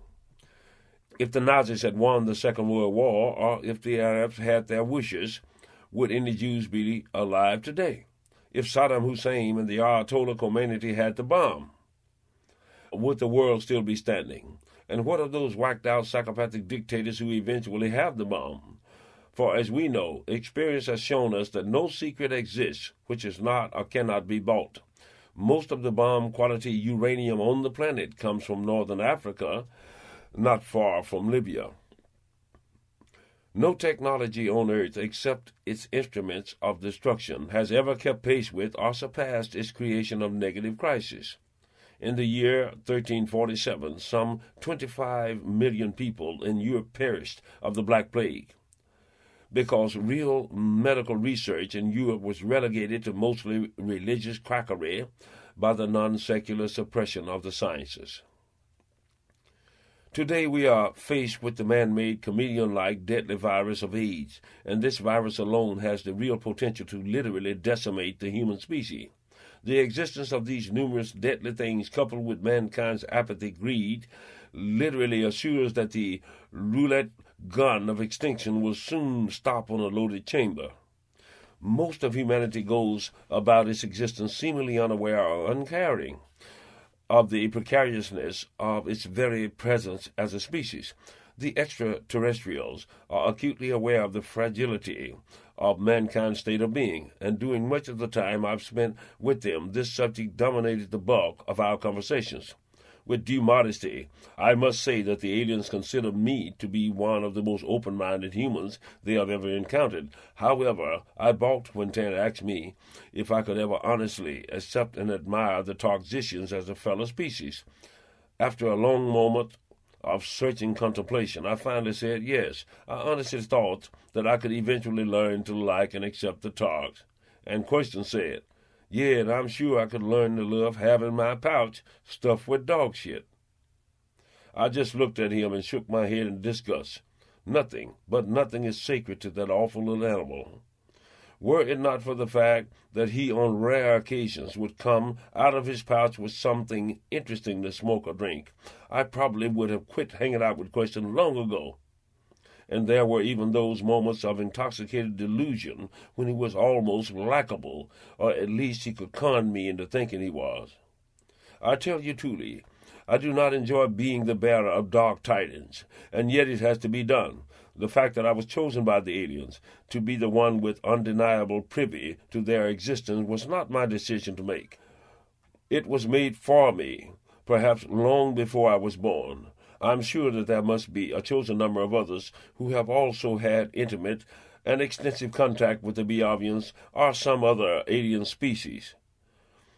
I mean others who have been embraced beyond the rudimentary abductee status, but I've never, to my knowledge, met any of them. Perhaps it was designed in this manner, a counterpart of myself in each country in the world. Actually, the full number of people needed to fill this celestial quota is not so great as to require any great worldwide campaign on the aliens' part. They are aware of the fact that were the place and the time of the airlift known, there would be no shortage of volunteers. However, the aliens don't want just anybody, but just those who are to be chosen by the seekers, and I am one of the seekers. How will I know who is the right one? I am told by Tan that I will know them by the frequency of their inner beings. As I've said before, there are many people worldwide who have some amount of the original alien gene. However, the possession of this genetic trait is not essential to being one of the chosen. Paupers, as well as princes and saints, as well as evil men, have possessed the gene. I should add that women, too, have possessed the gene. The gene is more concentrated among the African tribes, certain Oriental groups, certain American Indian tribes, and is dispersed on a declining order in American blacks and Caucasians in that order. The Semitic people also have a certain portion of the gene, with the Jews being the foremost among them in the concentration factor. The movie Close Encounters was the closest screen rendition ever of the actual physical characteristics of the Biavians. It was also a fairly close rendition of their mode of telepathic contact and the dimensions and propulsion methods of their ships. Tanis mentioned the movie. I truly believe that Spielberg was directly influenced on a telepathic level in the creation of this movie, and that many of his technical personnel were so chosen. I'm also aware of the fact that Spielberg left out much subject matter that would have presented a broader view of the aliens. I know that he possesses the gene to a concentrated level, and that this trait has caused him much controversy during his life. Perhaps we shall get together and make the true movie in the future, for we are the only two people on earth who can do it correctly. Those men who are blessed with the concentration of the original genes are also cursed to a certain extent. If he is an aborigine, he will most probably be the artist or the shaman. In America, he would be a scientist, a minister, a movie director, or maybe a leader of a street gang. These men are always visionaries who can see beyond the shallow facades of their social circles. They are often financially successful, but not truly controlled by the dollar. A large proportion of them are left-handed and naturally artistic in some manner. A great proportion of them are born in the first 6 months of the year, from November 20 to June 20. Many of them are dyslexic early in life, tending to write letters and numbers backwards. Some have speech impediments early in life. They tend to make great lovers, but are almost always unstable in one-to-one relationships. They are often inventors, poets, actors, leaders of the common people, and sometimes hermits. One thing that they have in common is the Yote strain, even though many have never realized that. It is a fact that the spermatozoa of these men has a quality that retards or even reverses the aging process in women. Along with this anomaly comes another factor which is perplexing to that man. In about 90% of his women companions, His spermatozoa tends to cause her to experience from minor to extreme emotional swings, depending upon the mental factor of the woman. As he is almost always the type of person who is rarely given to mood alterations or emotional outbursts, he is hard-pressed to try to decipher why his mate, who is obviously happy and loving 5 minutes ago, has, for no apparent reason, changed into a vindictive monster. He swiftly learns that even though she might be the most loving person in the world, it would be suicide to entrust her with confidential information which can and will be used against him as soon as her mood changes. So among these men, you will find the divorce rate very high, and these split-ups will continue until he meets the woman on whom the gene has no adverse effect, about 10 out of 100. At this point, no scientific research has been put forth to verify what I'm telling you because no one has thought to look for and isolate that particular gene and then correlate its presence to the carrier's past social life. Those who suspect that they have such an attribute will, after reading these words, start to put two and two together. Many, like myself, have gone through much of life wondering, is something awfully wrong with me, or have I always managed to choose mentally unbalanced women for mates? Once he comes to understand that he possesses this special gene, then the circumstances start to make sense. You're not a bad or uncaring or unreasonable person. So don't put yourself down. In fact, you are most probably the type of person whose generosity, compassion, and sense of reasoning exceeds that of most of those around you. The kind of person who would go to great lengths to right a wrong or to keep a promise. You are nearly always good with children, and the children automatically accept you no matter how grouchy you try to be on the outside. The same holds true of animals, with whom you possess a kind of instinctive communication rapport. All of these things I've revealed to you, with the exception of the youth factor, are subject to minor variables depending upon many sociological and environmental factors. For instance, the inner-city kid who possesses the gene may become a great house painter because he was never exposed to the influences that would have allowed him to expand into the expression of his dormant capabilities because of ethnic and racial barriers and monopolies. The totally undeserving and unqualified are the ones who generally inherit the leadership positions and the monetary power of this country and most of the world, which is why the planet is in this shape. Another fact that is not generally known is that rich women, or women millionaires in this country, outnumber their male counterparts 3 to 1. For every 34 male millionaires, there are 100 female millionaires.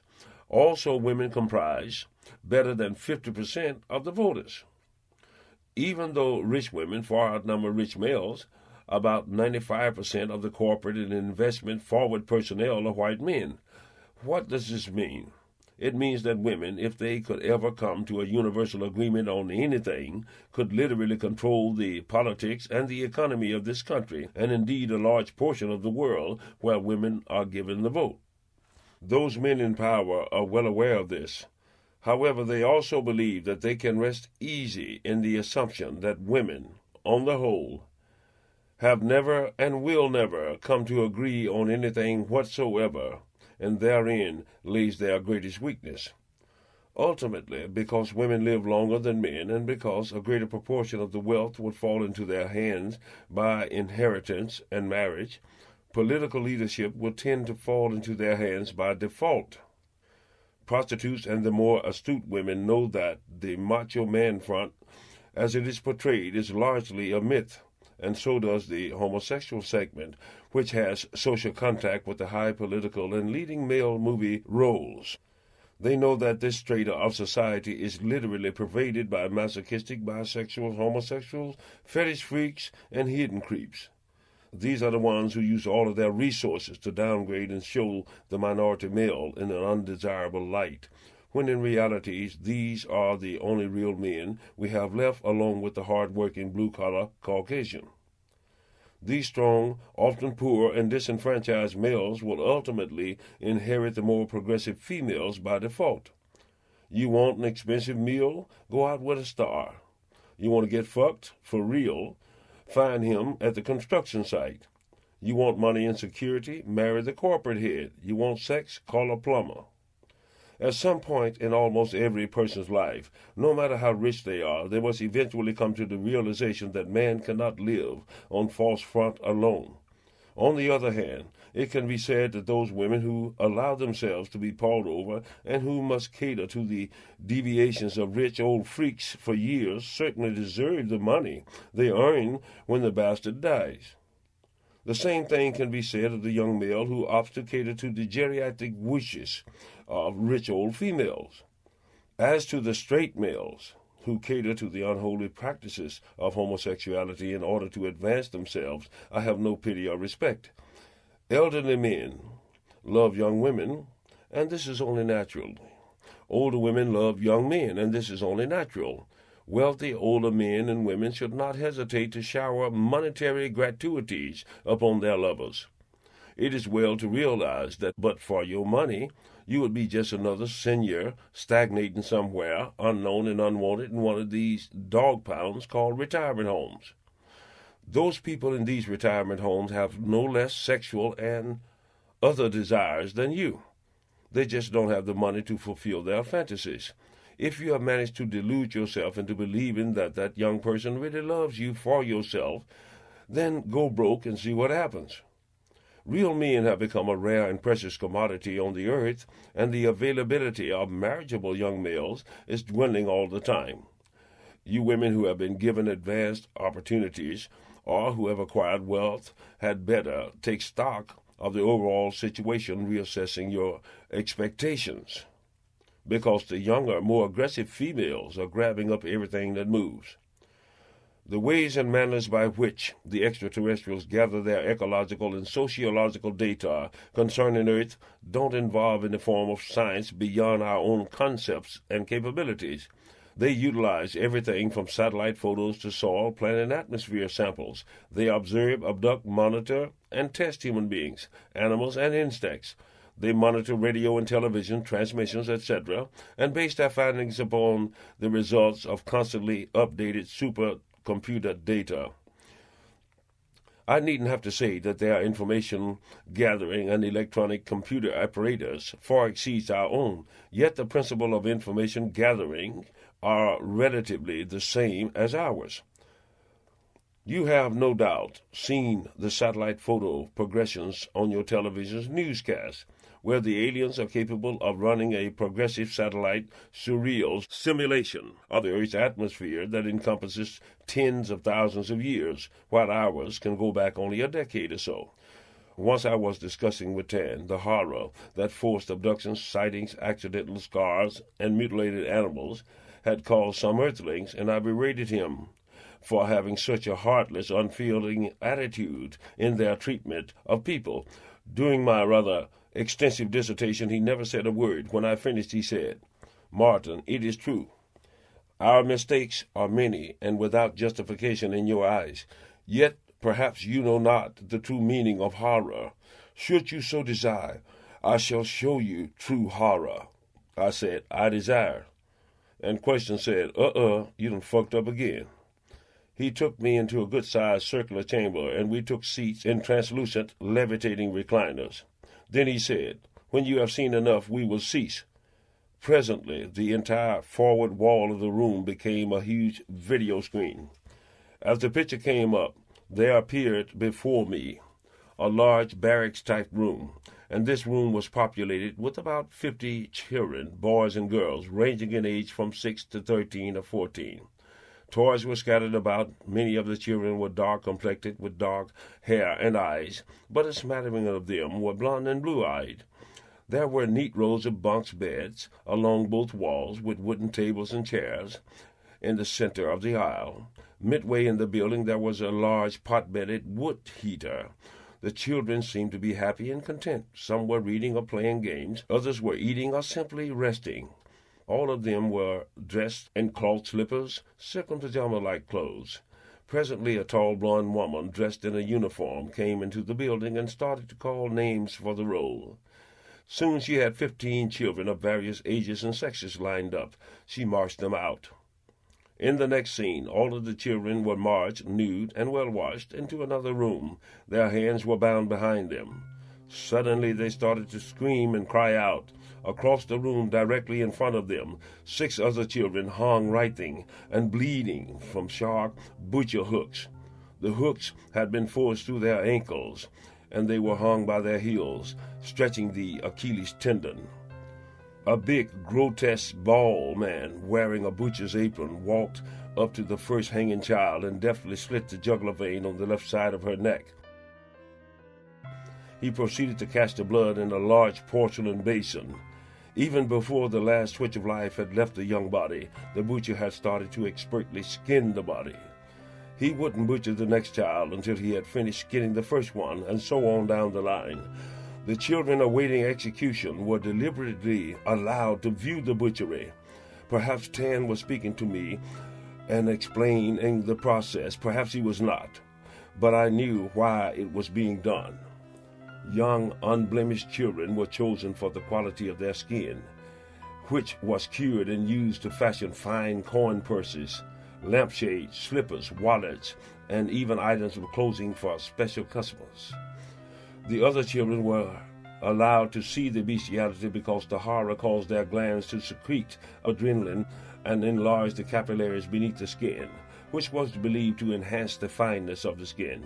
This burst of adrenaline was also believed to enhance the flavor of the meat, which was used to feed the rest of the children and some special customers. Of course, the other children were not aware of what they were eating in their stews. Certain organs and glands were removed from the corpses and distilled into fluid, which was then used to inject into the muscles of rich aged men who believed in its rejuvenating qualities. The same procedure is presently done in Switzerland on rich customers using sheep glands. The hair was used to fashion fine hair pieces or fabrics. Lungs, livers, kidneys were used to make stews for the rest of the children, while other body parts were to be used to make sausage. Their whole blood was chilled and sent to rich women who liked to bathe in it. They believed it excellent for skin and complexion. The eyes were removed and preserved in a solution to be sent to medical schools or even to novelty makers. The butchery was a lucrative and well-operated business for several years. Even the fatty grease cooked from the bodies was used to make fine soap or serve as a base for a new expensive facial cream. The calendar on the wall was turned to April 1944, and the Star of David emblem was clearly visible on the wall above it. I don't know how long I sat there watching this scene of horror, but finally it was over. Tan said, "Martin, this you have witnessed is but a minor level of the true horror that pervades the entire history of the Homo sapien. Would you like to see more?" I declined, but I quit bugging him on the subject of the aliens' inhumanity from then on. As I was watching that horrible scene on the screen, I could actually feel the fear and desperation in the air, smell the blood and sweat of the victims. This creature called man, this monstrous claimant to divinity and greatness, while many of his beastly preoccupations may be hidden from the eyes of other men, absolutely nothing escaped the scrutiny of the extraterrestrials. Certainly, it is not mankind's decency that exempts it from being conquered or annihilated, nor is it his military strength. His existence, or his continued existence instead, is due to a celestial rule of conduct which prevents extraterrestrials from taking action, and it doesn't seem strange to me at all that they would find mankind a continuing source of curiosity and fascination. Given man's mentality and judging from his evolutionary history, I must conclude that he could be nothing else but a malignancy upon this planet, or any other if given time and opportunity. The Biavians believe that by keeping a certain number of humans alive and young for 1,000 years on Biave, they will be able to create a far more advanced human, both morally and spiritually. I have my misgivings, but I think it could possibly work. Imagine having at your fingertips 1,000 times more educational material and knowing that you are literally, physically eternal, having no fear of aging and debilitating diseases, being sexually vibrant for hundreds and hundreds of years. Under such circumstances, a new kind of human could not help but emerge. Will this new race be a peaceful sort? I can only hope that it will be. They will be returned to Earth after 1,000 years, at which time they will slowly start to age again, but maybe not. Perhaps he could have developed a medical technology of his own, which will arrest or counteract the aging processes of Earthman. Surely a biologist or geneticist or any scientific mind would advance accordingly if given centuries more time in which to perfect their research. Then, on the other hand, many kinds of research projects which are essential on Earth may very well suffer to be forgotten on BRV. What need will there be to research and find cures for diseases that no longer exist? The utopian plenty of BRV will not easily be continued without great effort when the wayfarers return to a much more primitive Earth. I have been told much of what life will be like on the new planet, but the future back on Earth yet remains vague and imprecise. Regardless to what happens to mankind back on Earth, we can be reasonably assured that some humans will survive the coming times, some animals, and certainly a magnitude of insect species. These will no doubt have to be dealt with upon the resettlers' return, and the possibility that we will also be sharing the Earth with one or more forms of a newly arrived extraterrestrial is also there. I have seen the highest results of crossbreeded human-alien offspring. Will they return with the humans? There are many questions for which I do not yet have answers. I can only hope that Tan would have supplied me with all of those answers before the time of our departure. I know for a fact that there are a number of alien bases on Earth, and have been throughout all of known history. But to my knowledge, these aliens have had social intercourse with man on a large scale only once in history. I know of no future plan for such socialization. Since the first failed or controversial experiment of crossbreeding with man, the aliens remaining have opted to keep themselves and to keep a low profile on the planet, much as a present-day observer of creatures in their natural habitat would do. Of course, even the most careful observers will sometimes be seen and will have to show themselves when collecting samples of the species or other data of ecological and horticultural value. I believe that the Neptunians are the ones who mans the undersea bases on Earth. I am told that the glass domes encasing these cities actually become stronger, not weaker, with the passing of time. So the cities which are mobile can actually move to different depths if the need arises. This is necessary sometimes because of the continual movement of the geodesic plates beneath the Earth's surface. They rarely are disturbed by man from above because of the inaccessible area chosen for their installations. For reasons of resupply and personnel change, it is necessary on occasion for saucers or ships to visit and leave these undersea bases, at which time some have been seen by passing ships. These occasional sightings are rare enough not to pose any problem for the occupants. I learned that the same outer stratosphere saucer ships can negotiate underwater travel almost as easily as they negotiate stratospheric travel. At times, a retractable tail fin is used beneath the sea on some models. It seems that the electromagnetic power source of the ship generates a force field cover around the ship which water cannot penetrate. Extreme lightning activity in the Earth's atmosphere has been known to have literally knocked out the power systems of several drones and even a manned extraterrestrial ship. These ships fell into the hands of Earth's military along with the bodies of the crew of the ships. The fact that the military and some high members of government are well aware of the aliens' presence is without question. In their opinion, this information cannot be revealed to the general public, their logic being that the official revelation of this information would cause panic among the people. However, the real truth is that by revealing the existence of the extraterrestrials, they would, in essence, be diminishing the extent of their own power when compared to the power of the aliens, which they know is far superior to their own. I am of the opinion and conviction that the people of Earth should be told of the presence of other life forms. I believe that this knowledge would cause people everywhere to stop and reassess the impact of the human experience. Prejudice, racial hatred, and wars wouldn't be so important anymore. Perhaps we would begin to view ourselves as part of the universal community instead of as the only and ultimate creation of infinity. True, Such a revelation would cause man to reassess his history and his religion. Archaeology would finally have to start viewing many of its finds from a different perspective. The physical part that extraterrestrials have played in the history and ascension of man may clearly be seen in many archaeological finds. By denying the existence of these intelligent life forms in the universe, we can no more cause them not to be than we can the stars. The history of man has been one long chapter of evil, ignorant, and powerful men suppressing the advancement of intelligent men. Even unto this day, outmoded and impractical religions are used as the foremost force of suppression in many parts of the world. However, even the most zealous of these religious dictators, while outlawing birth control and many other essential things, to a man has never hesitated in attempting to acquire the most sophisticated weapons of destruction.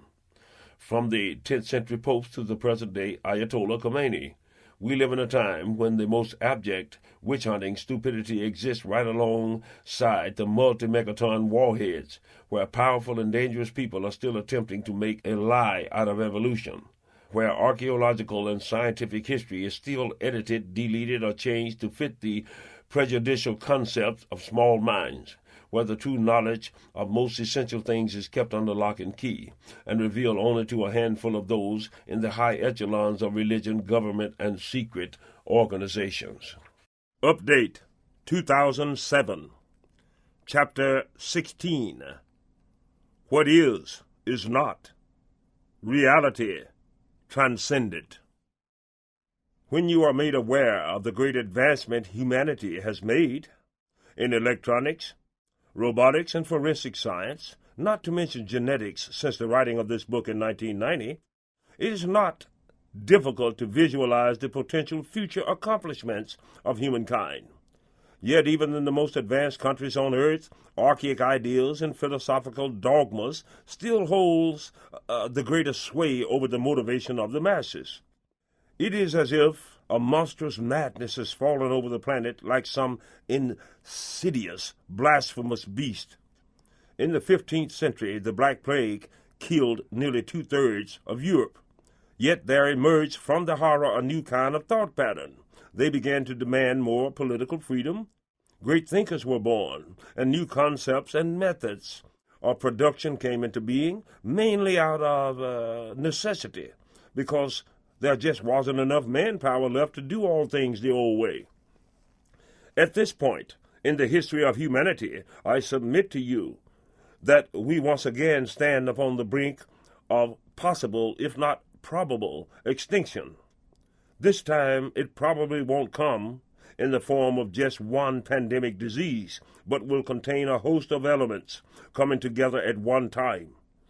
While unsanitary living conditions and practices contributed greatly to the onset of the Black Plague, the coming horror will instead be engineered by apathy, greed, hate, and environmental destruction. This projected scenario can actually be prevented by humankind.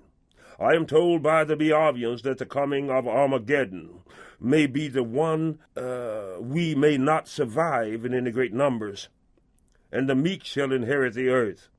It is past time for all humanity to move up on a higher plane of reasoning. A politician will say to you that it is our Christian duty to free people from that dictator and bring democracy to those people. Translation: nobody likes this bastard much, so we're going to kill him and get that all. Now, we know the truth of this, yet enough of us will buy the lie to support the action, because we are thinking with our prejudices and hatreds on our sleeves. Only after thousands of our best young people are killed in battle do we start to slowly see things clearly. We no longer have the luxury of closing our eyes to the obvious. I agree that democracy, even with its imperfections, is the best form of government on earth. Yet it seems that present-day politicians have devolved into some kind of indecipherable sitcom mystery. Casting your vote for any of them is like rolling the dice. The alien tan took me into a holographic chamber when I was 18. and literally showed me the projected deterioration of planet Earth. The showing stopped in late December 2012. Then he said, "Friend Martin, if they will not listen and alter their ways, we shall not be permitted to intervene in the fate of humanus." For the rest of that day, a dark cloud of emotion hung over me. Question was there with some kind of drink, saying, "Hey, Slim, you want to hit this?" I said, "Question, one day I'm going to have to deliver this information to the world. Who can I talk to? The president, the governor, or the preachers?" Then Question said, "No use talking to them motherfuckers. All they would do is lock your black ass up. Talk to the people." But how, I asked? Don't worry, man. Shit can happen. So now I find myself having the opportunity to reach millions of people. Maybe Question knew something. It is not inconceivable that one person can change the world. It's been done before. If I fail, you may be that person. So let's always remain vigilant and do what we can when we can to save Mother Earth. For if she dies, so do we. Remember, what you see and hear on the political, religious, or international scale is never all of what it appears to be. It has always been the belief and practice of the political, economical, and religiously powerful to use the people as pawns in the power game. It is time for you to begin to think for yourselves. Einstein said that when the honeybees disappear from Earth, humanity will soon follow. These things I have told you about the engineered extinction of the dinosaurs and the nuclear destruction of the ancient cities of Sodom and Gomorrah will soon be proven by our archaeologists. You will find that most of the things I have told you have already come to pass. Thus it may serve you well to take note of my revelations. If my projections, based upon the information given to me by the Be Obvious, are true, then we all have a job to do. We must band together, regardless of ethnic origins or religious differences, and try to save Mother Earth. Nothing is always completely as it seems. Remember this. The powerful and unscrupulous will never, and have never, been restrained by social taboos. Many consider it their inherent right to practice all manners of blasphemous and unsavory things, even unto the unspeakable. It was hoped by the people in the sky that by this time in our chronos we would be ready to join the celestial host. They miscalculated. Let us hope that the politicians and the Hollywood crew who pledge to work towards solving the global warming problem are meaning to do more than just pay lip service to the problem. All is not lost. Go forth with determination to bring about changes and application of the new technologies we need. Then perhaps we shall yet succeed. End of chapter 16. Chapter 17. The Omega Zone. I have learned that the fantastic diversity of life forms throughout the cosmos do indeed defy the imagination. While aboard the great mothership, on several occasions I was taken through portions of the ship's very extensive halls of preservation or suspended animation. At those times I saw literally thousands of examples of life forms which were not of this planet, all the way from the enhanced microscopic to the megalithic. The display was so extensive and diversified that I couldn't even begin to commit them all to memory, nor recall all of the varied descriptions. Some of the creatures, both warm and cold-blooded, could be recognized as fish or snake or carnivore, feline, canine, etc., because of their vague or similar resemblance to their Earth counterparts. Still other creatures, I was told, were from different prehistoric time periods of the Earth itself.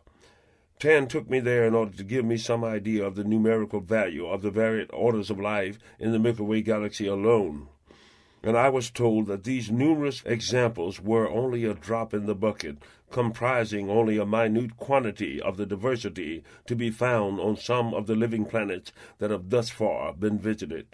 The Earth collection alone would require more space than can possibly be allotted for it on the mothership. No doubt, the great Agamemnon, that huge, intelligent octopus, will take his place among the frozen examples in suspended animation halls, just like the pterodactyl, the Neanderthal, and the dodo, because I was told that he is dying.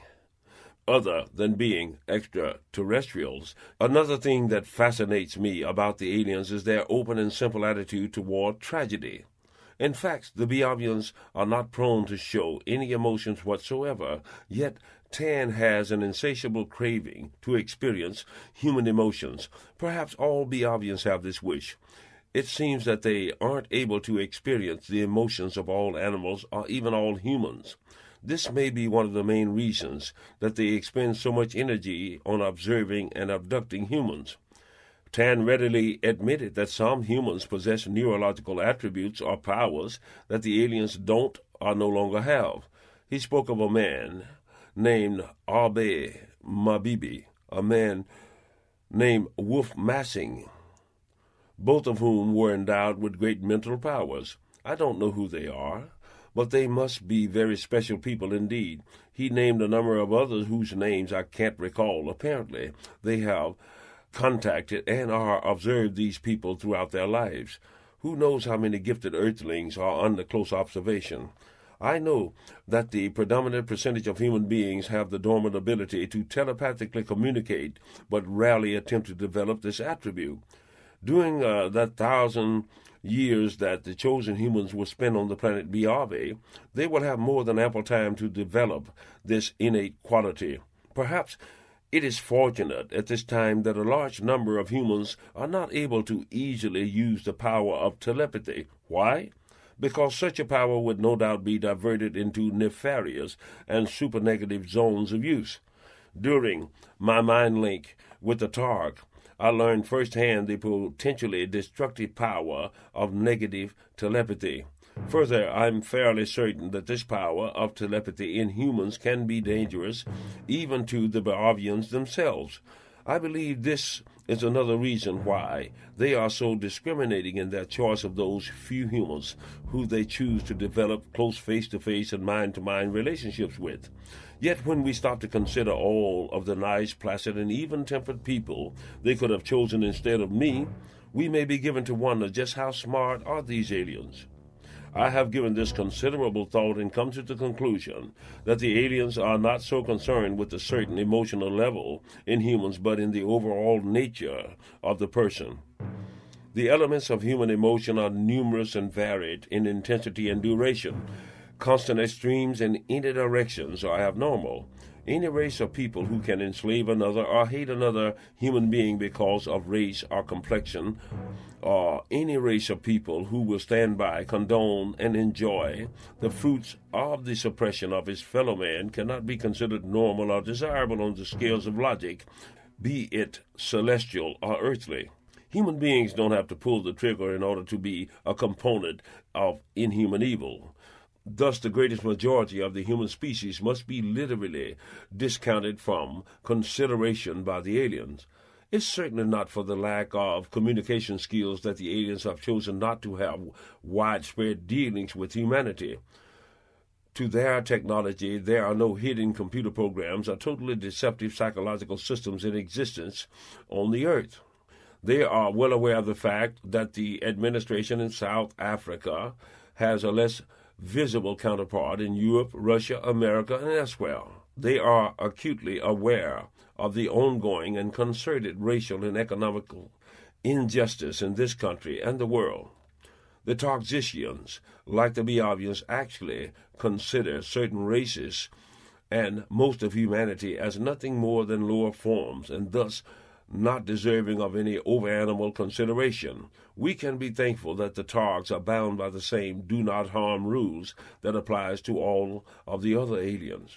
A well-read human might be able to search the annals of history and cite a smattering of humans who are deserving of the highest esteem on the celestial scale because of their selfless, giving, and compassionate acts throughout their lives, and these examples may be used as a strong positive argument as to the potential greatness of man. Yet when the human species is viewed collectively down through history, its inhuman actions far exceeds any positive iotas of exemplary decency dotting that history. In fact, most of the exalted historical figures have chosen to or have been forced to resort to inhumanities, which would easily put them into the category of mass murderers and salivating panderers.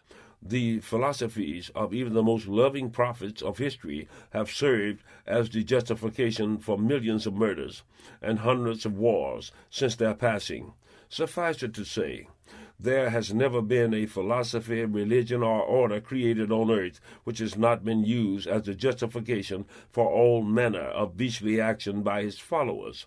It may be safely said that all famous would-be pacifists must hire men with guns to protect them from those who would be tyrants, while all famous would-be tyrants must hire men with guns to protect them from those who would be pacifists. If the aliens so desired, they could prevent man from destroying this beautiful planet, but in order to do so, they would be forced to literally come forth and take over the resources and governments of the world. They would be obliged to introduce more advanced and alternate technologies such as fusion power and genetically engineered agriculture as well as population control. This they are not prepared to or prevented by celestial rules from doing, nor would mankind accept or appreciate their intervention. At one span in history, the earth served as a reservoir which supplied water and vegetable matter to an alien mining colony on Mars. But that operation was discontinued thousands of years ago. The aliens have apprised me of their plan to prevent the complete extinction of humanity as a species. However, as far as I know, they don't have any plans to prevent man from destroying himself down to a mere fraction of his present number. In their mode of logic, I believe they have concluded that most of mankind must go in order to assure the continuing survival of the planet itself. To give man boundless energy and to wipe out diseases and wars would only compound man's ability to further alter, rape, and destroy the ecological balance of the planet. The way they see it, the human race is far easier to preserve and replace than would be the whole planet. It's a pity that so many must perish, but under the circumstances, it can't be helped. The aliens have attained the level of technology which would tax the wildest imaginations of the scientist's mind. And yet, the logic of the quest for power and riches, they are in many ways on the level of the most primitive of earthmen. In this manner, any possession beyond practical necessity is passed along or simply discarded. A Carib Indian in the South American jungle would never dream of carrying several sets of clothing, extra pots, pans, or silverware, extra bows and arrows, or unnecessary materials like gold, silver, etc. Anything he can't wear or eat, he considers an encumbrance. He kills only enough game to feed his group, and nothing goes to waste. He doesn't build 2 houses when he needs 1, or carry extra shoes. I am told that even the Biavians came through a period of greed, decadence, and gluttony, which was similar to that of present-day man, but eventually common logic and necessity won out. Now, in all practical respects, the foremost technological beings practice a lifestyle which, in essence, parallels that of the most primitive earthman. Every Biavian, high and low, possesses only that which is a practical necessity. In the final analysis, all of life boils down to the simple essentials, that is, eating, sleeping, and procreating. Nothing else is truly essential to survival. I believe that capitalism upon the earth is a legal, if not totally essential concept because of our numerical value and technological limitations.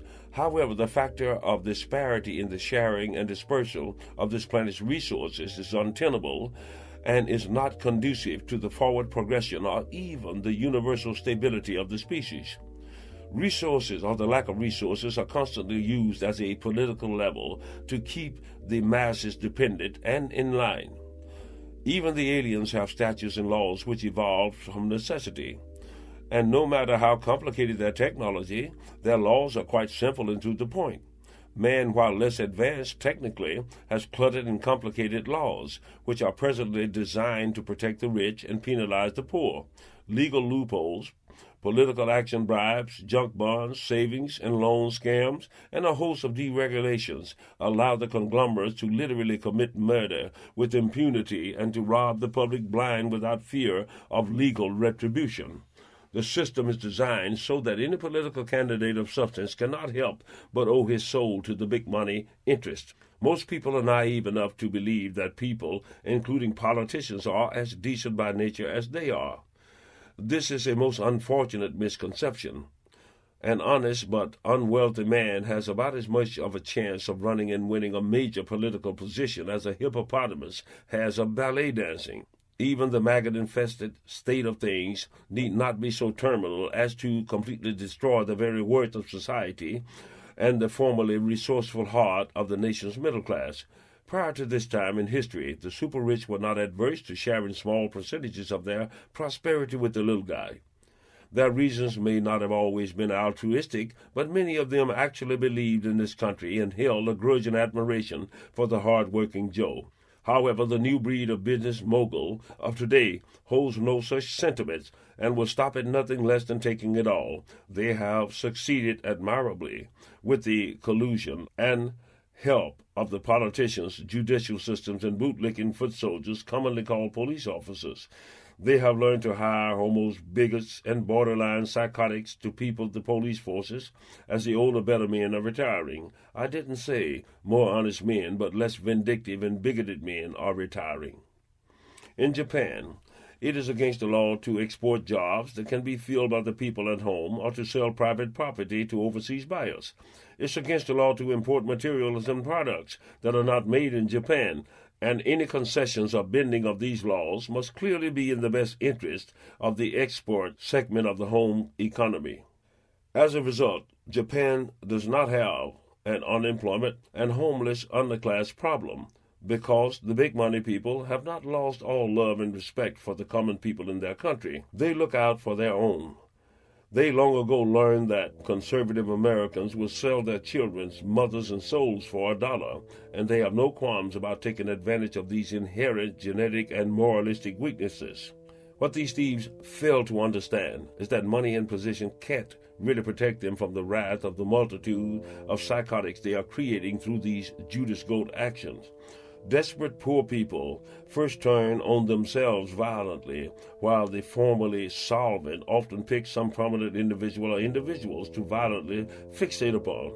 They don't seem to understand that they are creating their own assassins through their own greedy actions, and by conspicuously advertising their decadent consumption, they unknowingly give their physical lives into the schemes of the obsessed psychotic. The belief that anyone with money can truly protect themselves and their loved ones indefinitely from the determined and resourceful psycho is an erroneous belief. Still, for the greedy man, it is cheaper to hire bodyguards than it is to do less profitable but decent things, like keeping the factory in America. It cannot be comforting to lay down each night knowing that someone out there is obsessively plotting your doom. I am not saying these things to be vindictive. I am simply stating the facts as they have come and are swiftly coming to be. Television news shows revelations of inner-city crack houses and prostitution serve to induce fear into the hearts of so-called law-abiding citizens. The truth is that the rich elite have little or nothing to fear from the inner-city dope user. No, the person they have to truly fear is the laid-off white or blue-collar worker, the unemployed computer programmer, steel worker, or former SNL executive. These are the people who are the mad bummers, serial murderers, and fixation psychotics of today, and their numbers grow daily. The rich and famous person who takes my words lightly will live to regret it. Since I was first contacted and abducted by the extraterrestrials in 1953, the collective telepath mood of the world has changed drastically. Political movements around the world at this time, while moving toward more democratic sociological concepts on the surface, appear to indicate a more positive outlook for the planet. But I am told by the alien that this is only an illusion, masking the true underlying desperation on the part of the masses and on the part of the rulers, who have milked them down to their last ounce of blood. The name of a political figure has little to do with the real manner in which it is run. True democracy and true communism has never and do not exist in any so-called society on the earth. Equal rights for all and due process of law has never and do not exist within any so-called civilized society. The common man is fined or even arrested for catching a fish from a river without a license, while the factory owners can literally kill all of life in the whole river without fear of legal repercussions. This is democracy as it is practiced, and the recent political movements will not alter these practices. I am told by the aliens that the trafficking in and buying, breeding, and selling of babies and young children for pornography, physical torture, deviant sexual practices, and human sacrifices is at the highest level since the years of the Second World War, and the purchasers and users are the rich of all societies, predominantly those in Western society, Europe, and the Americans. Moralistically, civilization is at its lowest level since the time of the Inquisition, and this deviant sickness grows greater with each passing day. Revelations of such rings in the near future, with the names of many well-known people connected with them, will shake the world. Included in the numbers will be politicians, doctors, judges, movie actors, high financial business moguls, as well as big-time preachers and certain notable parsonages of the Catholic faith. But these coming revelations are but a drop in the bucket, a tip of the iceberg, in comparison with the true magnitude of the situation. No rich man, secular or non-secular, believes in or fears God. Such a belief is, by its very nature, an antithesis of his position and materialistic lifestyle. It is nearly, if not totally, impossible to be decent and worth $100 million while whole families sleep on the street. The Bible said that the poor will always be with us, and this is true. But there is a great difference between being merely poor and being completely destitute and without hope. In the aliens' archives are color videos of historical events spanning tens of thousands of years. And if they tell you something is so, they are prepared to show it to you. When Tan showed me that terrible film circa 1944 of the skinning of the children, I did not detect any strong emotional change in him, but he literally swooned on the emotion that he gleaned from me during the screening. While he knows of the concept of true horror, he has no inherent way of truly feeling it, as the film alone was not capable of literally retaining the inner emotions of those children, but I could recreate those feelings for him and pass them on in a tangible form. The Targisians have, during the course of abductions and examining human beings, sometimes caused the abductees excruciating pain, but were unaware of the depth of the mental and physical anguish simply because they are, with rare exception, unable to tune in emotionally with human beings. Even as we might fail to pick up the emotional or mental terror of some creature we have captured for study but have no deliberate intentions of hurting, the Biavians are different in that they are extremely sensitive to the emotions and physical pain of humans and are thus much more gentle with their abductees. In verbal conversation, the words are analyzed by humans for meaning. However, in telepathic communication, the opposite is true. The words you speak aren't nearly as important as the inner meaning of the speaker. This is why Tan could always tell whether I was serious or not about a certain thing. If I told him that I hated question and would like to see him in a pot cooking, he knew that I actually loved the creature and was only momentarily disgruntled with him, and with good reason too, I might add. When you and I are viewing an action-packed adventure movie with car chases, gunfire, and explosions, we tend to get caught up emotionally in the action, but it's different with the aliens. They tend to measure the force of the blast and to disseminate the actions of the technical components. They are more interested in the expertise of the special effects than in the storyline. It's not that they aren't capable of emotions. Instead, it means that emotions must be real in order to appreciate them. They know that emotions cannot lie. You either feel it or you don't. By tuning in to my emotions during a time, thought, or incident, Tan is able to correlate that emotion to the thing that is happening, thereby gaining a deeper insight into the human experience. The negative and desperate emotions sent up at any given time collectively by the human species must be awesome indeed, and the aliens can sense its updrift.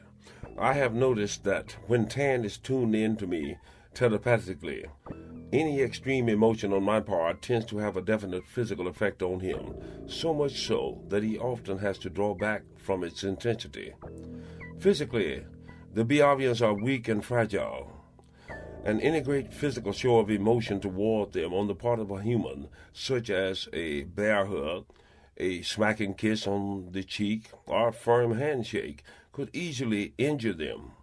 A conspiratorial elbow or finger poke in his side could hurt him. Because I sometimes become physically expressive, I noticed that Tan tended to keep a safe distance between us when we would travel about or set about discussions.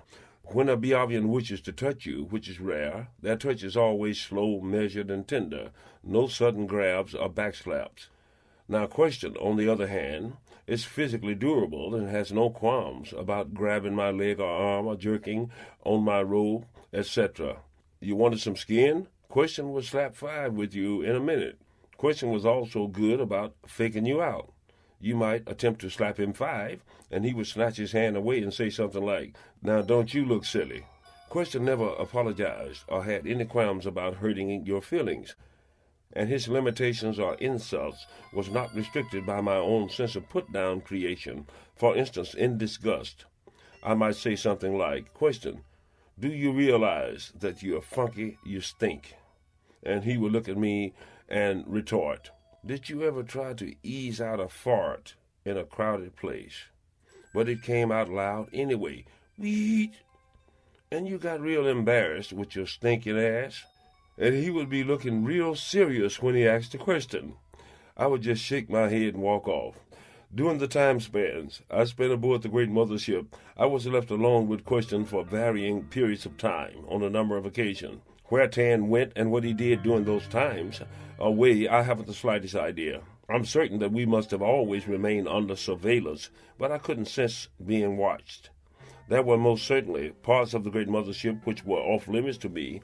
If Question and I walked about, it was he who took the lead in direction, and when we stepped aboard the levitating transport disc, the thing would automatically go in any direction I wished up to a point. Then it would turn on its own and reverse course. Keeping me within the allowable boundaries was done in a subtle manner, never through speakers or alarms or recognizable warning signs. If I became insistent upon going in an off-limit direction, a drone machine of some sort might block my path, or shimmering blue horizontal lines of force would suddenly appear. I don't think the laser's line would have harmed me if I touched them, but I decided against chancing it. Sometimes while walking along, Question would say something, and his voice would actually startle me because, even though the mothership is huge and peopled by thousands of aliens, there's very little sound or human sound. Telepathy is silent, and even the robot workers and machines were quiet. One could pass right by you, and only the soft wave of the air would indicate its passing. You would find yourself automatically placing your foot silently as you walked. There was always a distant hum from the ship's engines and the fleeting whiz of small transport ships moving about through the vast spaces of the inner ship. Even the worker robots that repaired or serviced the landing craft did it without the clinks and pings one generally associates with a garage or repair shop. I noticed another thing. Except for Tan, Nella, and Question, I was never close enough to physically touch any of the other aliens. Of course, they would pass by on transport discs by the hundreds, but the distance between the lanes and the discs was out of touch range. I saw Targs and Dorians in their respective lounge areas, but did not enter them myself. Only on one occasion aboard the mothership did a Targ approach me, and it was not to socialize, but to retrieve a light metal object that Question had stolen from him and then passed along to me. On Earth, In May 1988, two targs materialized for several minutes in my apartment in Tulsa and amputated the last joint of my right pinky finger, but those two beings were wearing life support systems complete with close-fitting helmets. Also, I remember that during my first and second contact with the aliens, the tall, skinny Stygians were the ones who did the physical exams on me aboard the saucer, and they would touch me sometimes with their flat-ended fingers. I've never seen a Stygian without his life support apparatus. Obviously, they are very careful about picking up infectious organisms from humans or of infecting humans with organisms of their own. The Stygians are also physically fragile, or at least I got that impression. The physical shortcomings on the part of the aliens should in no sense give man cause to feel superior, because these beings have at their fingertips destructive technology which would defy the imagination. They can destroy a planet by blowing it to bits, or they can actually destroy matter altogether, leaving only a black hole where the planet used to be.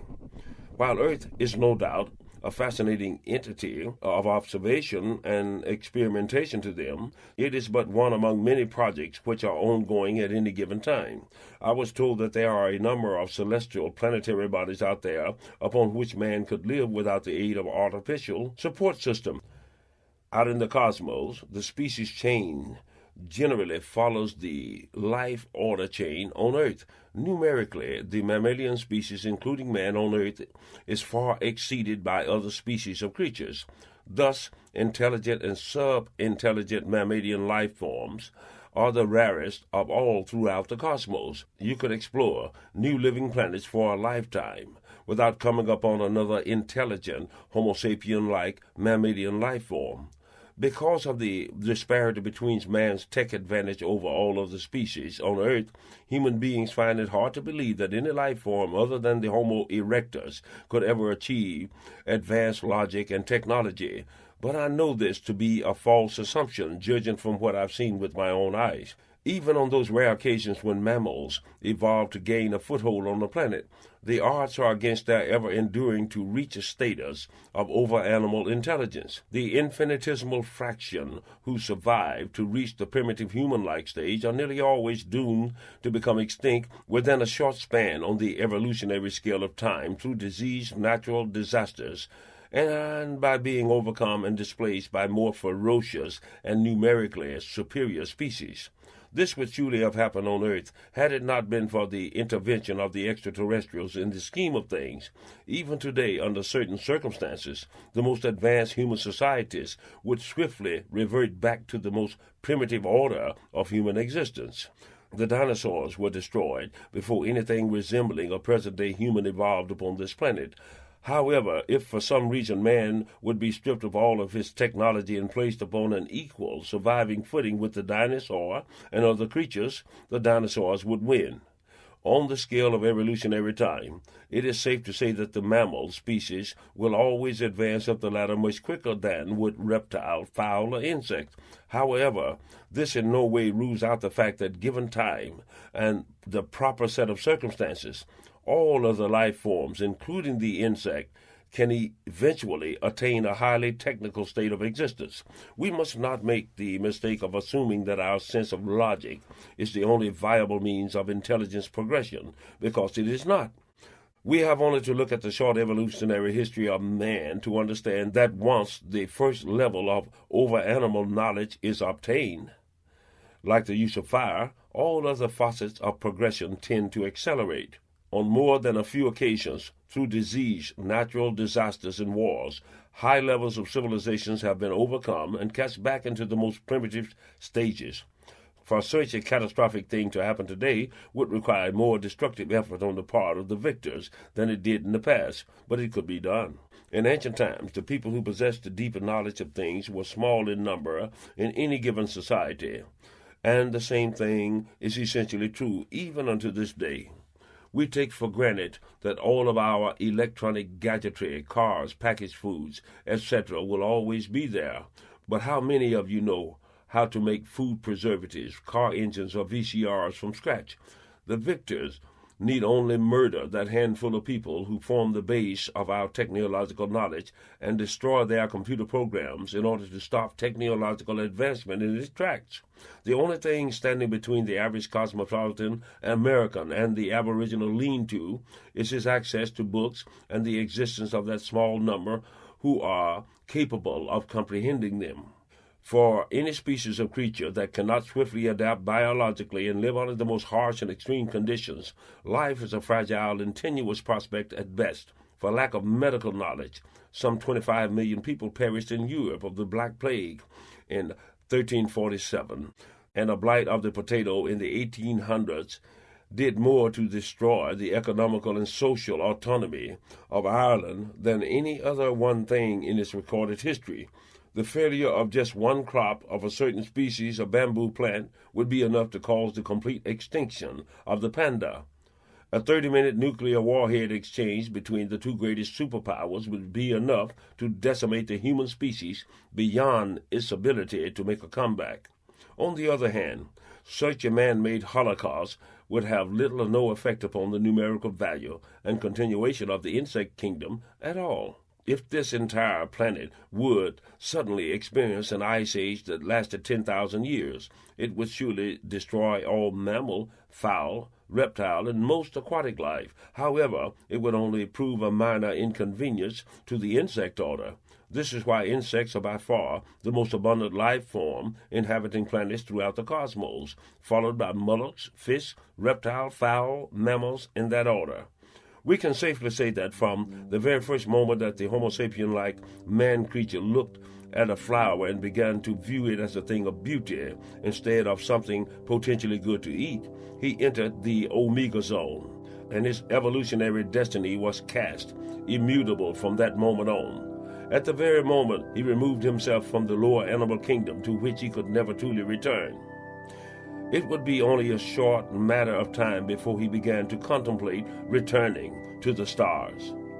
Life, or the chemical stuff of which physical life originates, is abundant throughout the cosmos, and life matter is opportunistic enough that it never passes up the slightest chance to come to be. If the planet is a frozen wasteland, it will seek out those warm springs that boil up from the planet's bowels and await its chance to expand.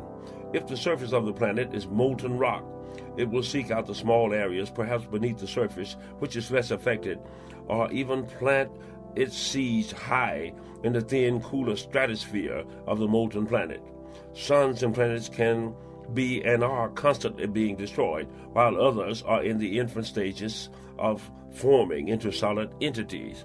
As far as life is concerned, all of these cataclysmic happenings pose no real lasting problem. A planet, a solar system, or even an entire galaxy may suffer destruction, but the force that is life will patiently wait a few billion years for another galaxy to form and then continue its physical manifestations. An eternity seems like only yesterday. In the biological workings of nature, any form of intelligence which manages to remove itself from the ecological order of progression in essence becomes a false or artificial entity. In this sense, mankind and all technological intelligences must fit into this category. The Bushman is much more a part of and is less an impediment to the biological order of nature than is the Westerner, the Biavian, or the Tark. From the standpoint of natural order on this planet, the human species' true status ranges from the benign tumor to the terminal cancerous growth and is in direct opposition with the natural order of nature. The most primitive man is much closer to the essence of the Godhead than the bishop, pope, or preacher could ever hope to be. The primitive man knows that the life force is eternal, while the foremost religious scholars remain skeptical and uncertain. Throughout the cosmos, above animal intelligences are numerically rare. However, life in many lower physical forms is not so rare. Thus, it is found that numerous living planets may be visited, which have no above-animal master species, but intelligent life forms by necessity and out of insatiable curiosity.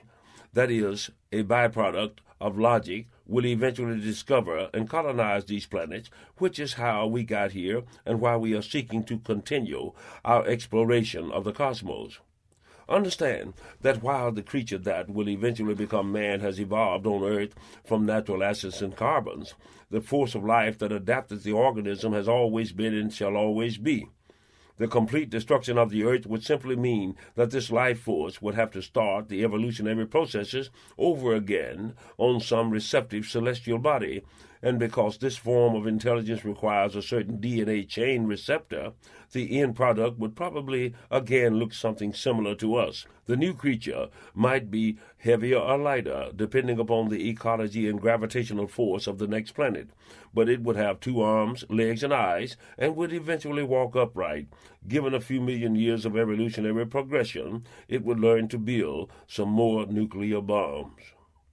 A host of other earthly isotopes would no doubt drift along in the same carbon-hydrogen clouds that carried the human consciousness and would likewise start to evolve on the new planet. Perhaps on this planet no extraterrestrials would come along and destroy the dinosaurs, and the mammals might never get a foothold and come to be the supreme species there. Nature nurtures and protects only those things tenacious enough to survive the primordial, natural, and predatory factors. Nature shows no more love for man than it does for the ant or the snail. If it gets cold, and you can't grow fur or learn to use the fur of other creatures, you die. As simple as that. We are approaching the portals of the 21st century, and wars, hatred, and violence of all manners are more prevalent today than they were 2,000 years ago. Man has not learned from his past mistakes, and so he forfeits another planet and scraps another biospan.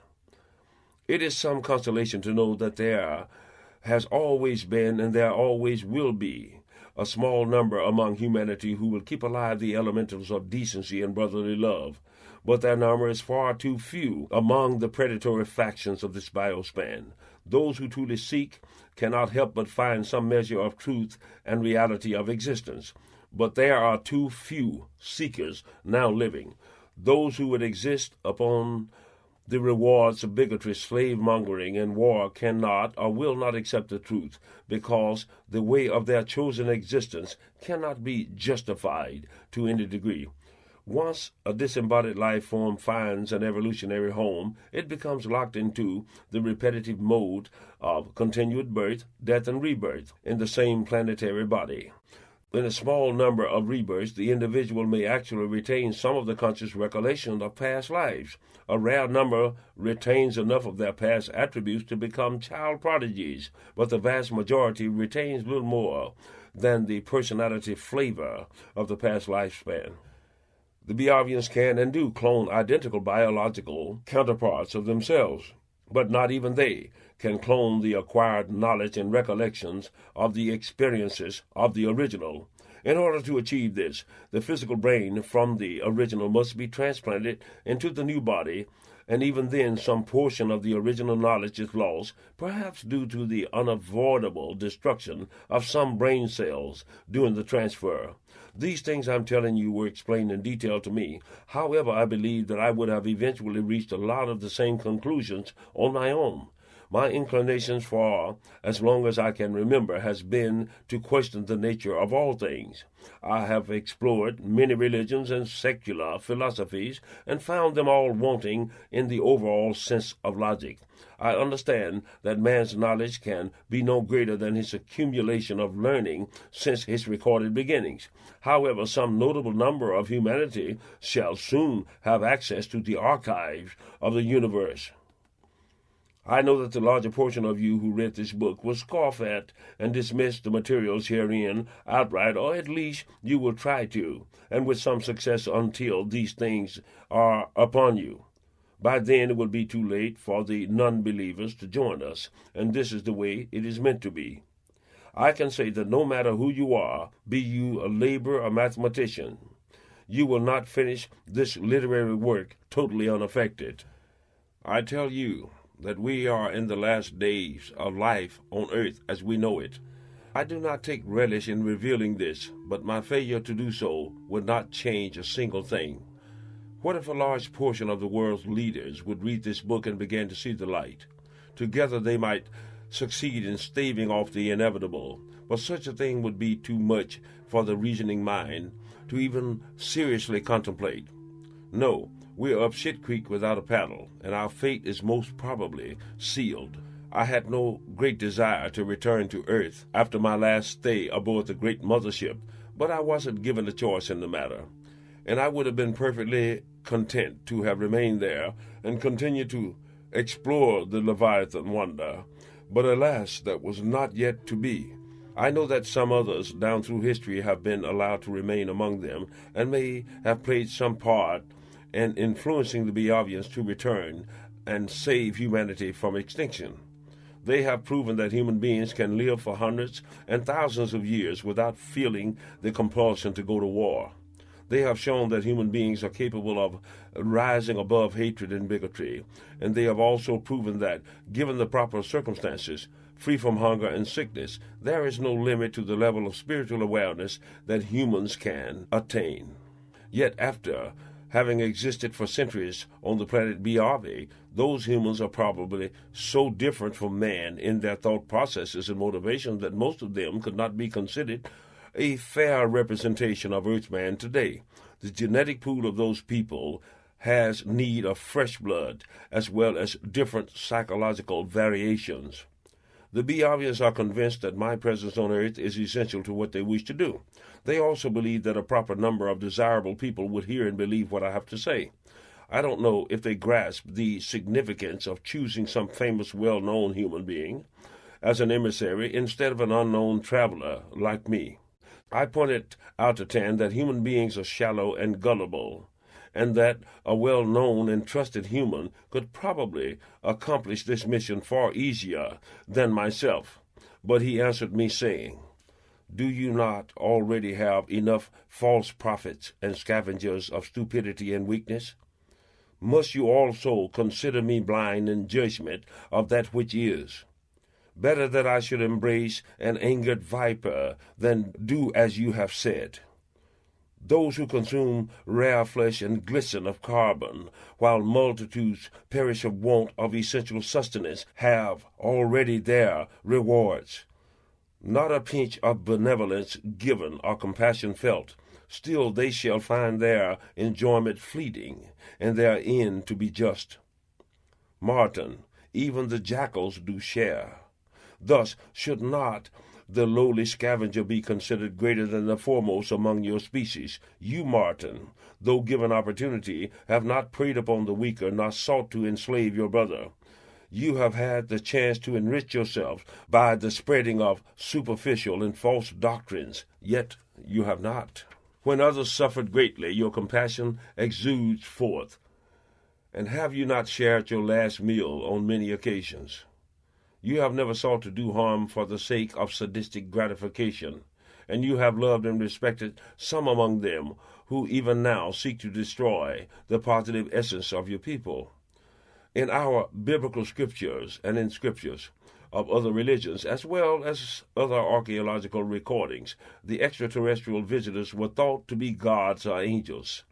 This is understandable, as certain earthmen have been mistaken as gods by more primitive people who were seeing them for the first time. After having learned the manner in which the Beovians literally altered the evolutionary course of Earth, and by which they settled their present home planet, it is not difficult to attribute to them a godlike status. Think about it. The Beovians came upon their present home planet while it was yet in its evolutionary infancy. There was an abundance of aquatic life forms, but few species which had made the move from the waters to land.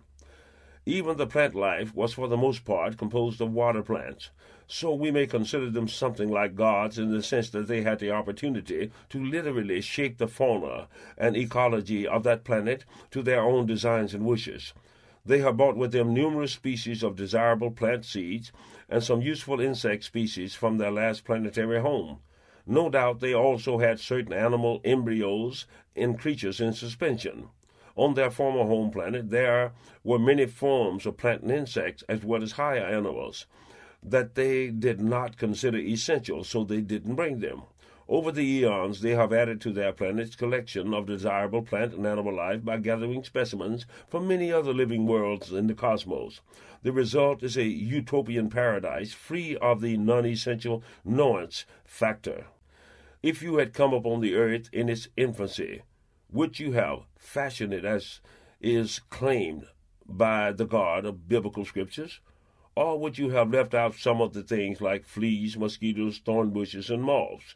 Would you have allowed as many poisonous snakes, clutching vines, or leeches? I think not. Natural scientists will tell you that all living things play an essential part in the ecology of this planet, and this is not true where many things are concerned.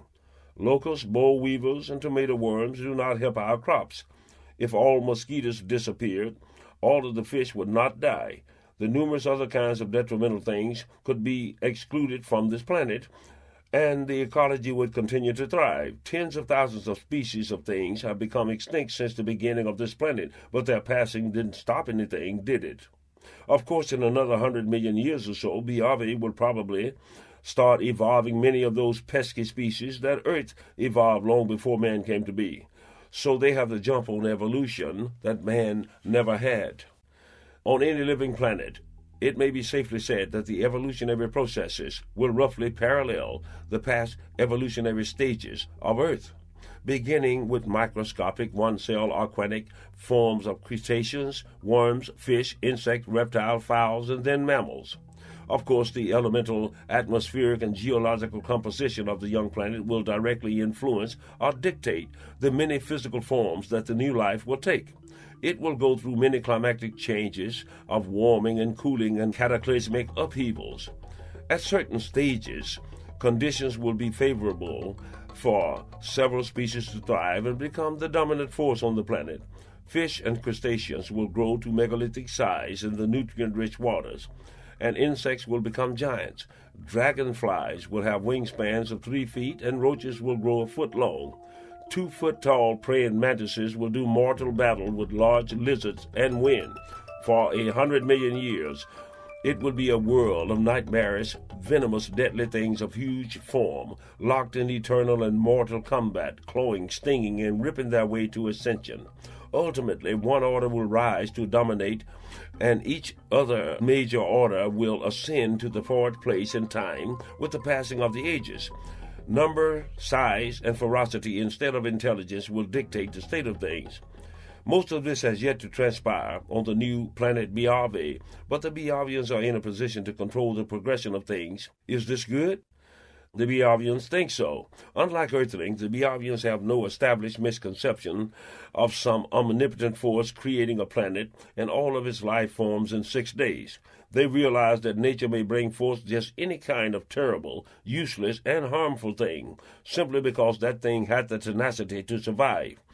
Because it lives, it's not sufficient reason to assume that the thing is good and necessary. If left to its own designs, nature will continue to create, and to create without regard for one species over another, no matter how docile or lovely the creature. If it can't adapt, nature ruthlessly eliminates it. You may be sure that had the aliens not destroyed the dinosaurs, those creatures would still be the dominant life form on this planet. You must remember that during the heyday of the thunder lizards, the creature that would one day become man was no more than a rodent-sized creature darting among the twining roots of huge swamp-bottom trees. The only reason this rodent-like creature was able to survive was due to its teeny size, about 3 inches long, and its ability to evade pursuit by burrowing into the soft humus. Still, the size, number, and diversity of the habits of many different kinds of lizards would have eventually sought out the nest and consumed them. Or at the very best, the future evolution of these creatures would surely have been held in check by the eternal predatory presence of the thunder lizards and a host of other perils. You must understand that all manners of life, no matter its origins, has come through these various stages of evolution. Some species reach an ideal stage of evolution and may remain essentially the same, physically, for hundreds of millions of years, like the common cockroach, for instance. Yet, given a few score more millions of years, the cockroach will evolve further and its physical dimensions will change. Evolutionary change is a never-ending process. Neurologically and physically, due to the intervention of the extraterrestrials, man is millions of years ahead of its natural evolutionary process. According to the dictates of time and natural progression, man would not yet have learned the use of fire, let alone be able to split the atom. Thus they feel somewhat responsible for our present state of being, and because of this genetic kinship, they will save humanity from complete extinction. Perhaps the word extinction is too strong a term. Even after all these cataclysmic things transpire upon the earth, it is reasonable to assume that some humans somewhere will survive. With anything short of an all-out nuclear exchange between the two greater powers, we can conclude that certain small geographical areas will still be able to sustain small populations. It is enigmatic that the ones who now have the most technically advanced are the ones who are least likely to survive. For those who are left alive in the western cities, existence will be far more perilous than for the survivors on desert islands or in the most remote jungles. It has been proven and observed that even under the most prosperous conditions, civilized cosmopolitan people are the most hateful, bigoted, racist, perverted, and sadistic creatures infecting the earth, and all of these negative attributes are magnified in direct proportion to the economic hardships of that society, a case in point being pre-World War II Germany. To my knowledge, there has never been a recorded case of incest or serial murder among the most primitive tribes of people. Primitive people do not abuse their children or monopolize all of the food resources while their fellow tribesmen starve. No one is homeless in those villages, and the elderly are cared for and revered for their wisdom instead of locked away in animal cages called retirement home, as are the civilized elderly. The chief of the village or tribe gained his position because of his leadership abilities, such as hunting prowess, combat success, and benevolent wisdom, and not because of looks, ghost-written speeches, or special interest money. The failure of electricity and the disruption of communications in the Western world would immediately cripple society to a point of unleashing mass chaos, dementia, starvation, and criminal activity, as was exemplified by the Eastern Seaboard blackouts some years ago. A sustained state and nationwide disruption would literally destroy everything from the stock exchange to any social cohesion. The beast within civilized man is held at bay not by religion or innate decency, but by a prevailing fear of detection and punishment. For the most part, Western societies are city and town dwellers, while the rural and agricultural populace continues to dwindle at an alarming rate. Over the last decade, conservative manipulation and monopolization has resulted in the foreclosures of 10,000s of family farms, and this land either lies fallow or is being farmed by huge conglomerates using methods that require a bare minimum of workers. Thus, we no longer have a substantial populace who are capable of living off the land. No doubt you have noticed that the subject flow of this book has branched off into seemingly irrelevant directions at times. You must forgive the taking of such literary license, but I can assure you that there is a reason to my rhyme. You must not have opportunity to look upon this work as merely another rendition of science fiction. In all of its many flavors and aspects, this book is designed to awaken in you all of the emotional and contemplative sensitivities that I have experienced all of these years. In the end, you should be able to visualize the whole picture as I have done. The factors of alien space travelers piercing the quantums of time and a judge handing down a bigoted jail sentence to some poor black are both relevant to the overall truth and fantasia of a maturing universe. To me, one thing is just as important as the other. Would you suppose that I lose rational sight of the true state of the world simply because I know of things not of the earth? Or that I cease to care as much for the welfare of my fellow man in favor of more universal realities? There is no greater thing than the unyielding wish to experience justice for all of God's children. Regardless of their technological powers, the extraterrestrials are flesh and blood like you and me. The fact that they have managed to wipe out hunger and greed and hate for hate's sake is very commendable, but I don't believe that these things are beyond the scope of man's spiritual and material capabilities. I have truly seen things that I do not have the ability to explain, and I have suspected or glimpsed some other things that I dare not attempt to try to explain. There is the bizarre, and there is the unbelievable, and then there is the unfathomable. Upon first seeing those bizarre and intelligent life forms, I, like most normal people, initially felt a strong compulsion to freak out, but the emotion soon passed. I learned from personal experience that the human capacity to accept new and strange realities is probably unlimited, and this ability will always exceed that person's ability to comprehend the workings of those many realities. If I were given a choice to either live for many centuries on Earth or to be allowed to explore the living cosmos for the duration of this short lifespan, I would not hesitate to choose the latter. But the aliens have given me the opportunity to possibly do both in the future. Even if they were just pulling my leg, they have already shown me more than most mortals shall ever see in one lifespan. The fact that I know without a doubt that they are out there is to me a thing which cannot be removed from this conscious moment. My missing finger joint is a visual and tangible reminder of the physical alien visitation. I do not feel frustrated by the fact that most will not believe me. In your own life, you have undergone fleeting metaphysical experiences that you know to be true, but you are not very concerned with having others believe you. The inner knowledge that it is so is consolation enough. This is how I feel. This means that I cannot be bullshitted with religious nonsense or rendered ignorant of that information which is left out of man's recordings. Before we discount all revelations outright, we should stop to consider some of the fantastic things that have transpired on Earth.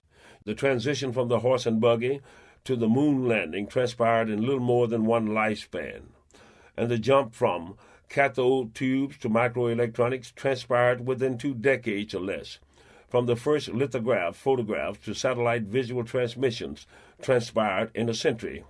From 3-masted sailing ships to nuclear-powered submarines in one lifetime.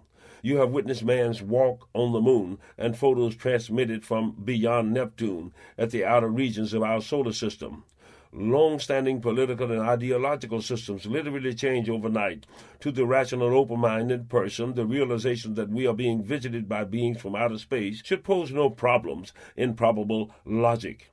After this book is published, numerous opinions as to the truth and falsity of it will be forthcoming from professional people who should be able to make an intelligent assessment of it. It would have been easier and much more believable for me to have claimed to have seen a UFO on one or more occasions. Yet I have ventured to attempt to give the most complete insight into the psychology and technology of these extraterrestrials that has ever before transpired. Only my lack of technical and mathematical knowledge has prevented me from being more precise in describing it all. Unfortunately, aliens never gave me a pill that would transform me into a scientific genius, nor did they endow me with any metaphysical powers that I didn't already possess. They did, however, make me physically and visually privy to things that might transcend the very sanity of many people. They allowed me to experience a ride through the time quantums of hyperspace, and extracted from me the living genetic seed which produced living offspring whom I've seen. They allowed me to come aboard and to explore some of the wonders of the mothership, which defy the manufacturing dreams and capabilities of anything on Earth. In comparison to that great ship, the Great Pyramid of Giza is nothing more than an insignificant pile of children's play blocks. How could I touch them, smell them, eat and sleep with them, talk and question them without knowing them? Are the things I've told you possible? Or is the nature and extent of my delusion so great that it has registered on my camera, within my psyche, and upon my psychology to the extent that my very waking hours is rendered insane? I've also rendered a substantial number of sketches for this work, which are based upon my recollections of some of the things I've seen. Since I have no artistic training, my ability to recreate and exactly replicate many of the things is solely limited by my artistic shortcomings. Yet I am satisfied that my renditions are sufficient. Because my contact with many of the life form, both intelligent and otherwise, was generally limited to the visual, much of my commentary on the psyche and mannerisms of some things is based more so on conjecture and intuition on my part than on clearly revealed data about them. I never had the opportunity to enter the target zone of the mothership, yet I intuitively felt that something huge and monstrous was alive behind those doors. I could have been wrong. While the Dorians are more human-like in appearance than even the Biavians, I got the distinct feeling or impression that they were in reality much colder of nature, less responsive, and unhuman-like. I never felt the natural compulsion to try to develop a close association with them. The Dorians did not appear to be mentally volatile or hostile. In fact, I would compare their psychological refrain to that of automatons, devoid of emotion one way or another. Anyway, I was never able to establish eye contact with any of them. In contrast, numerous little Biavians would momentarily make eye contact with me as they passed by, and from that fleeting moment I could pick up some kind of inner, pleasant vibe or spiritual resonance from them. I got the impression that they did not approach me and engage me in conversation because of some procedural directive instead of fear or an unwillingness to do so. I could tell that they all knew who I was and the content of my nature, but was simply too polite to stare.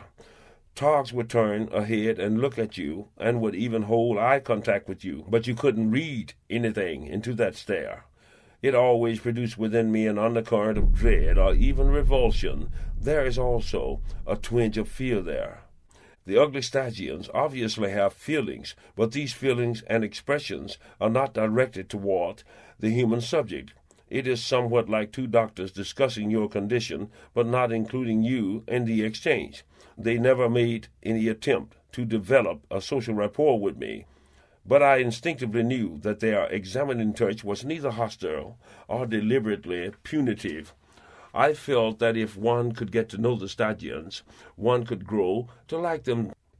Strangely, their physical ugliness kind of grows on you and is not repulsive or intimidating in the monster sense. I only saw two Niptonians, and just fleetingly I saw one screed insectilian, and this was in the chamber of the seven. I did not fear the screed, but I still have problems in convincing myself that a big mantis-like bug could be technologically far more advanced than man. However, for some reason, I never had any great problem except in the fact that the reptiles, the tarks, are highly technical. I only saw one example of the seventh intelligent form of life, and it was in the great chamber of the Council of the Seven. This life form is encased in a metal glass tube, and with exception to one big eye, has no recognizable physical characteristics which could be compared with those of a humanoid. I got the impression that it is a very intelligent and beloved life form, possessing no elements of danger towards humans.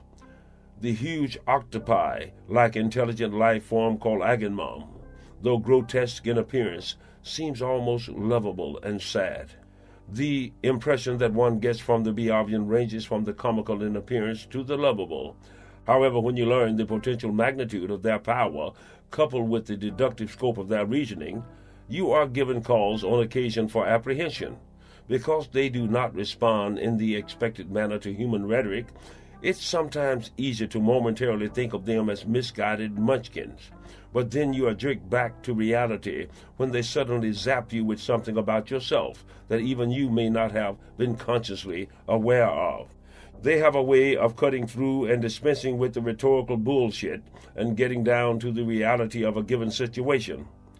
If you say that you can't feed and educate all of the children, house the homeless, or stop poisoning the river because of lack of resources or for political reasons, they won't even bother with your presence because they know you're full of shit.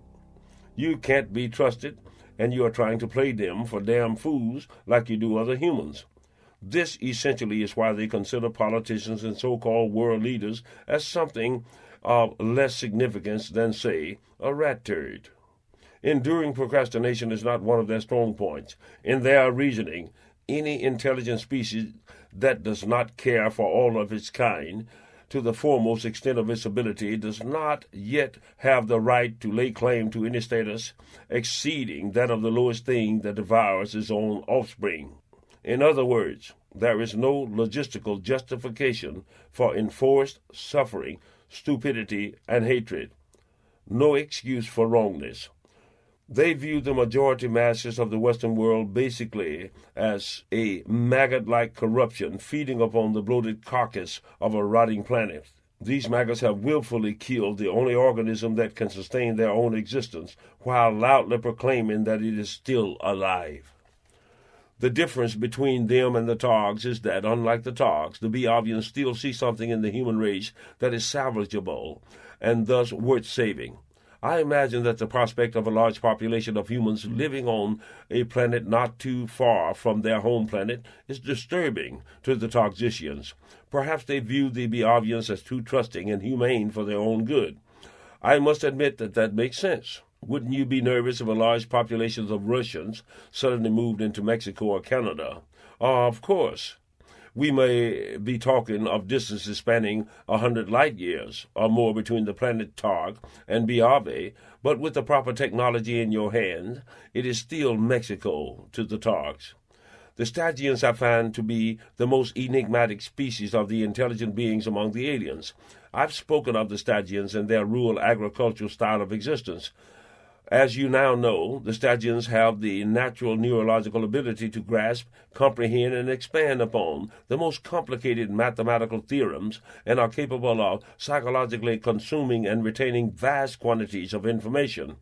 As a result, they are utilized extensively by the Biavians in many highly technical fields, as well as in medicine, agriculture, and other professions. I understand that the Stygians have played a major role in the creation and implementation of the foremost technology of the Biavians, and that they still play an essential role in the ongoing technological concession of Biave.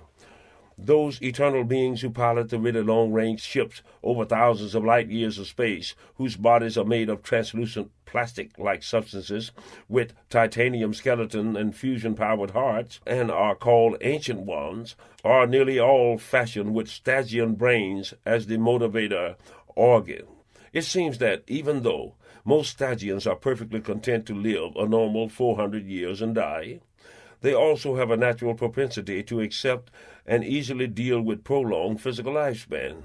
No Stygian biotrad or Ancient One has ever been known to freak out, while it has happened a few times among the Ancient Ones with Biavian brains. One thing that I failed to mention before is that the Stygian's home planet directions of revolutions is opposite that of Earth, in that their sun rises in the west and sets in the east. However, the planet's yearly journey around their sun is relatively the same as our own. Perhaps scientists can explain to you why the planet spins backwards. I can't. The enigma of the Stygians is this. One would think that creatures with such a highly evolved neurological ability would possess a technological level of living which would exceed or at least equal that of the Biavians, but this is not the case. On their home planet, Stygians do not have spaceships, airplanes, or even combustible engines. They do not have television, telephone, or radio. They do have a system of lighting that is generated by solar energy upon natural crystals to light up homes. Certain crystals are also used as musical instruments which vibrate at levels and octaves which would not register to the human ear. Roads are not paved but rock-laid. No man-made chemicals are used for pest control or crop fertilization. Stygians don't even have a written language, but a group of griots and sayers. They telepathically speak the facts of all Stygian history. Each Stygian carries a thought crystal from childhood, and this crystal is able to capture, store, and retain all of that being's ideas, words, theories for a lifetime, and can be retrieved by others indefinitely. Stygians have no robotic machines, but transport produce and other things by wagon and domestic animals. They are purely a vegetarian race. and therefore do not raise meat animals. The climate over much of the planet is temperate and ideal for agriculture. Stangians do not smelt metal, but use pottery, wood, and razor-sharp crystals as instruments. Very few things in their diet require cooking. The Stangians are renowned also for their horticultural expertise in the cultivation of herbal plants. I have had the pleasure once of having smoked a bit of a blue pigmented herbal leaf, compliments to my friend Question, that I was told was of Stangian origin.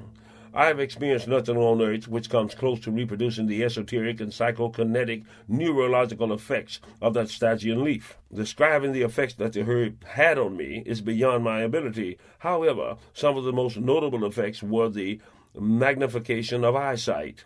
Anything in the distance with a little concentration would be drawn right up to you. Until you learn to control it, the item would seem to swiftly draw near and then recede in rapid succession like a yo-yo effect.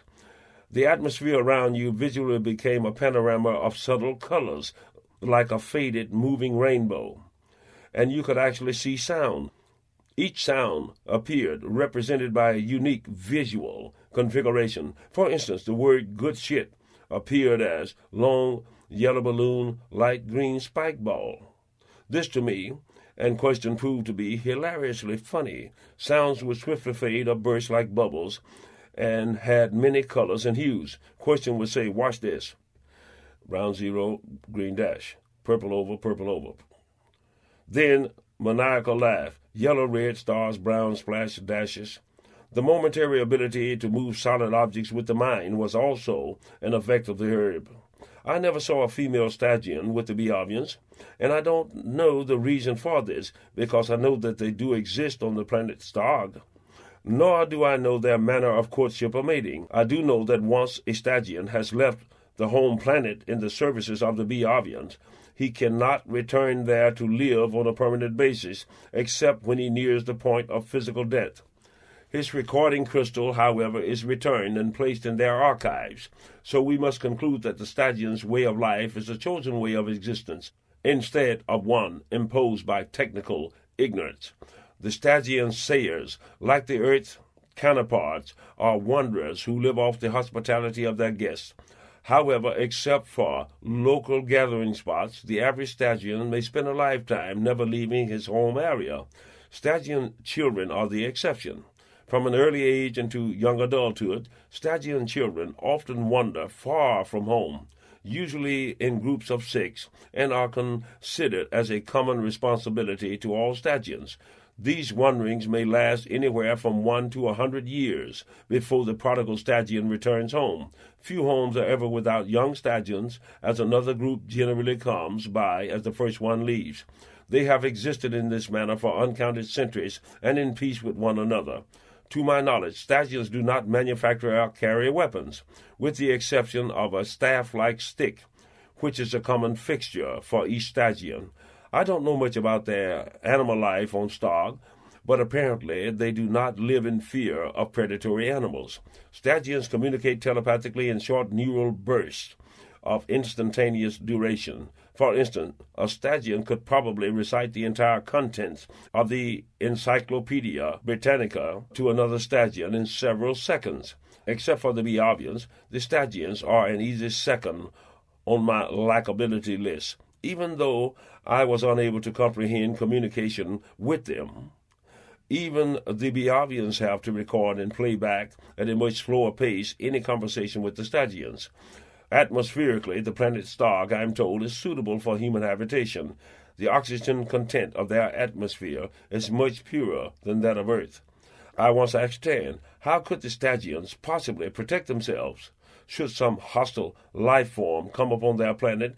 And he said, the Stangians are a true member of the Seven and must not be harmed, lest the wrath of all be incurred. It appeared that they have a kind of intergalactic mutual protection alliance. I don't know for sure, but I can easily imagine that a number of sentinel globes, perhaps a few self-contained guardian man ships, orbiting above the stratosphere of the planet Starg. Surely the Stygian's race is far too valuable to chance losing. I once saw Tan sip about 2 ounces of a green liquid through a straw, and this was the only food substance I've ever seen him consume save for several sips of the thought beverage I once got quite drunk drinking.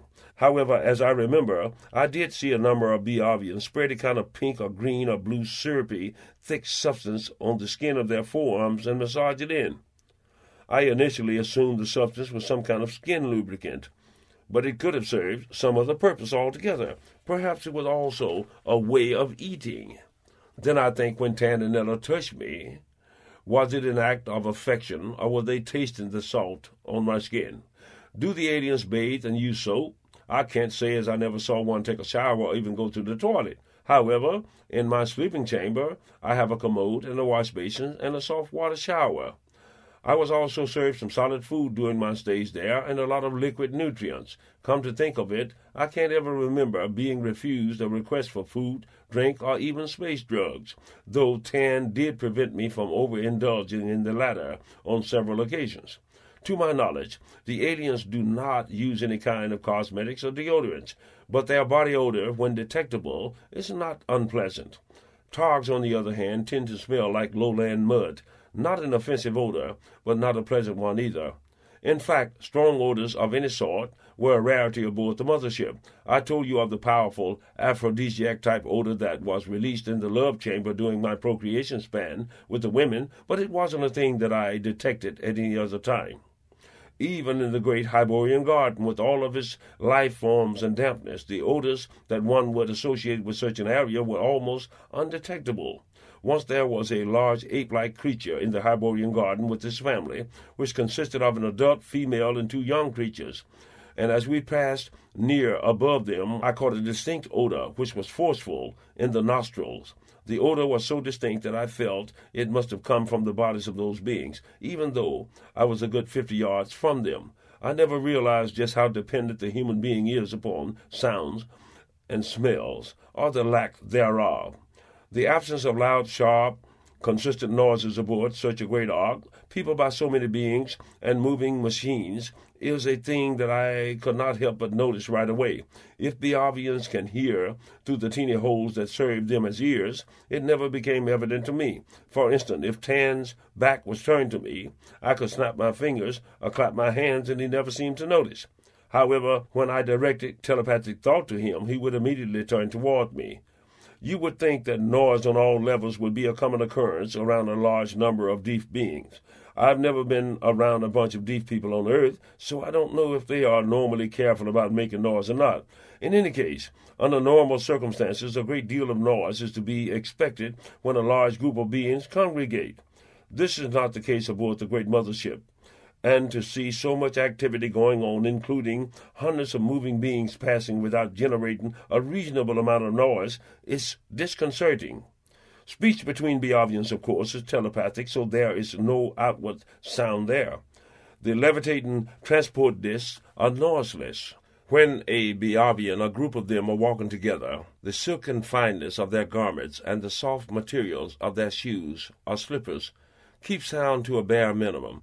The many robot machines which can always be seen busily working are apparently designed with such precision that no friction sounds are detectable, and the motor drive of these machines is so fluid that you must be very close in order to pick up the movement whine as they perform many complex tasks. On 2 occasions we passed by an enclosed area of recreation and relaxation where there were a number of Targs in the next area and a number of Dorians. I could clearly see them, and they were obviously communicating, or shooting the breeze, if you will, but I could not hear a thing through the insulation of the glass, if it was glass.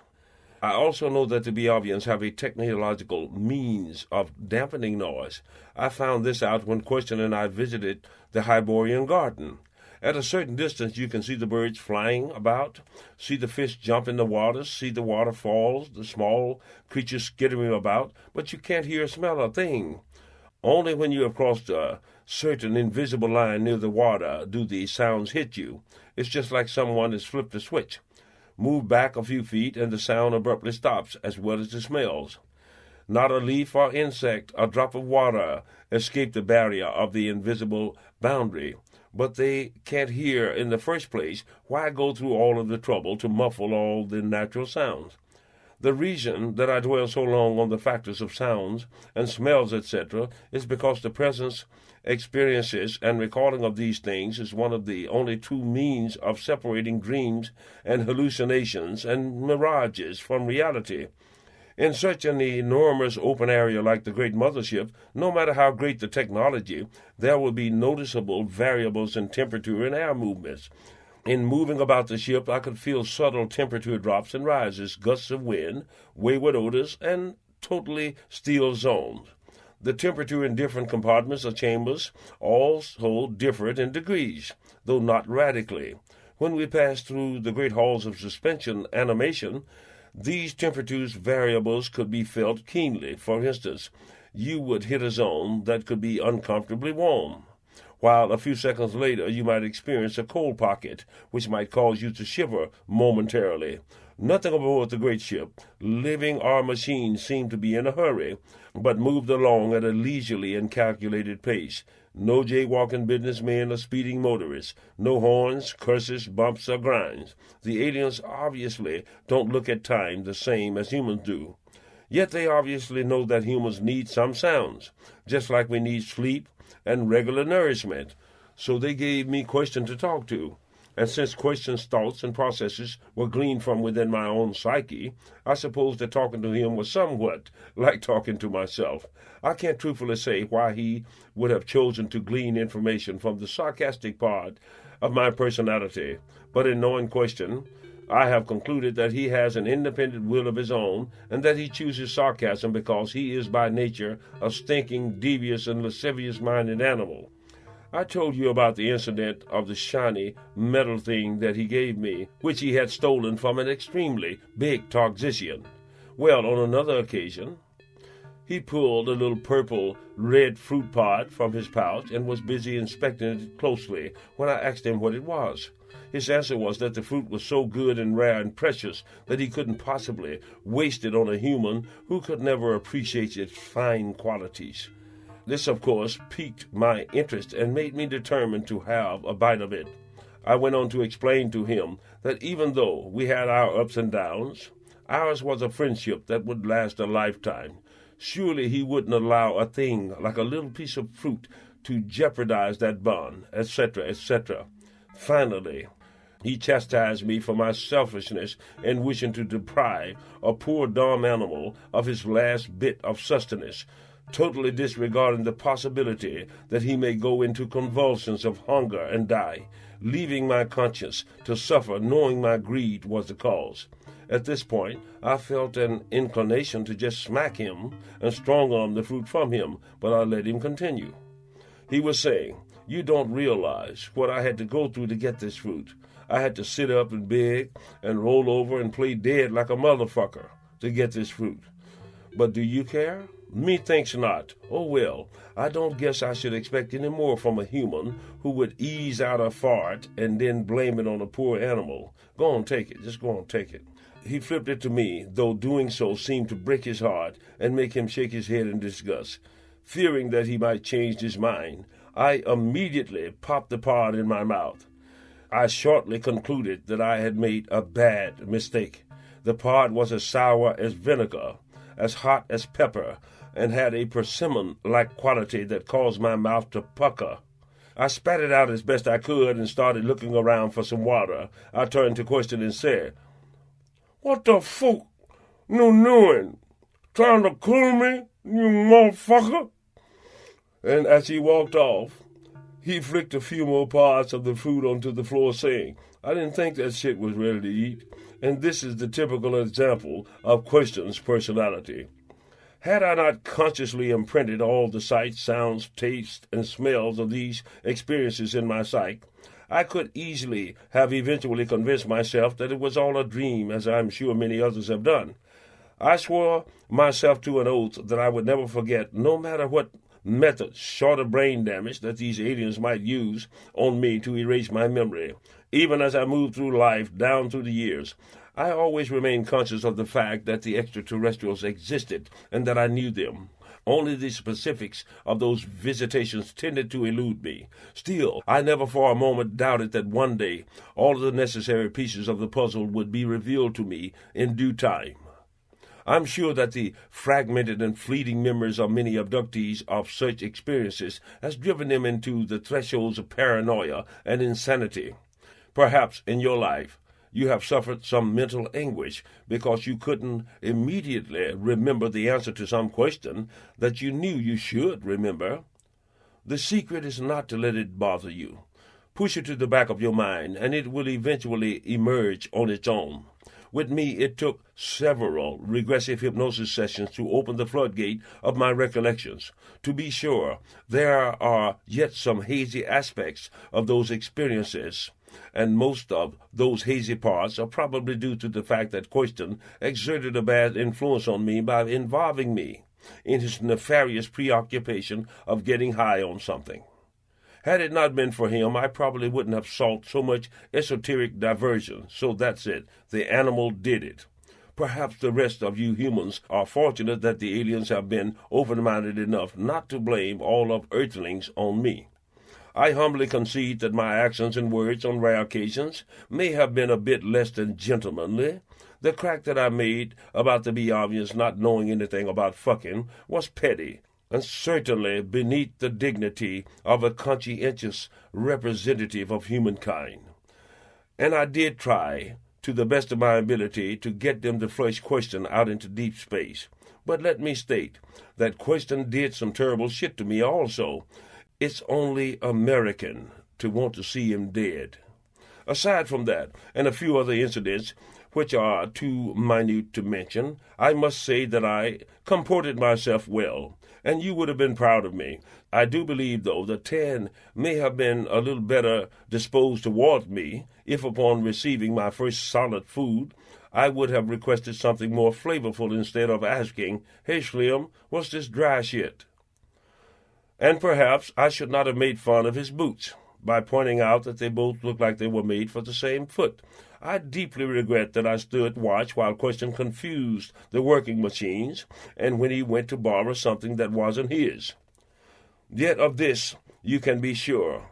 I always kept my honor and held my intoxication well. I cannot say the same for Question, though.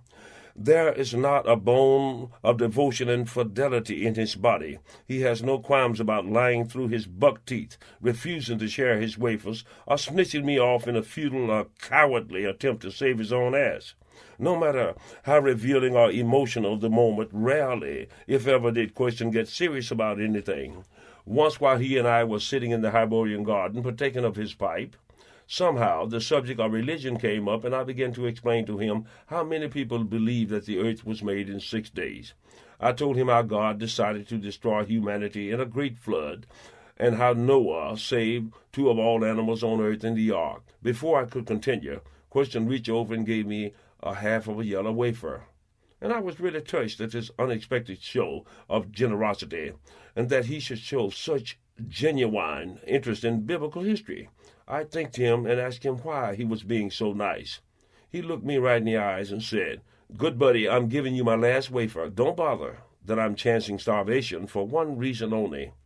"Our close friendship," I said, trying to keep from choking up in the fellowship of the moment. "No, that's not it. It's payment for you to please get out of my face talking that dumb shit." To which he snatched his pipe, pouched it, and moved over to the next rock a little further away from me.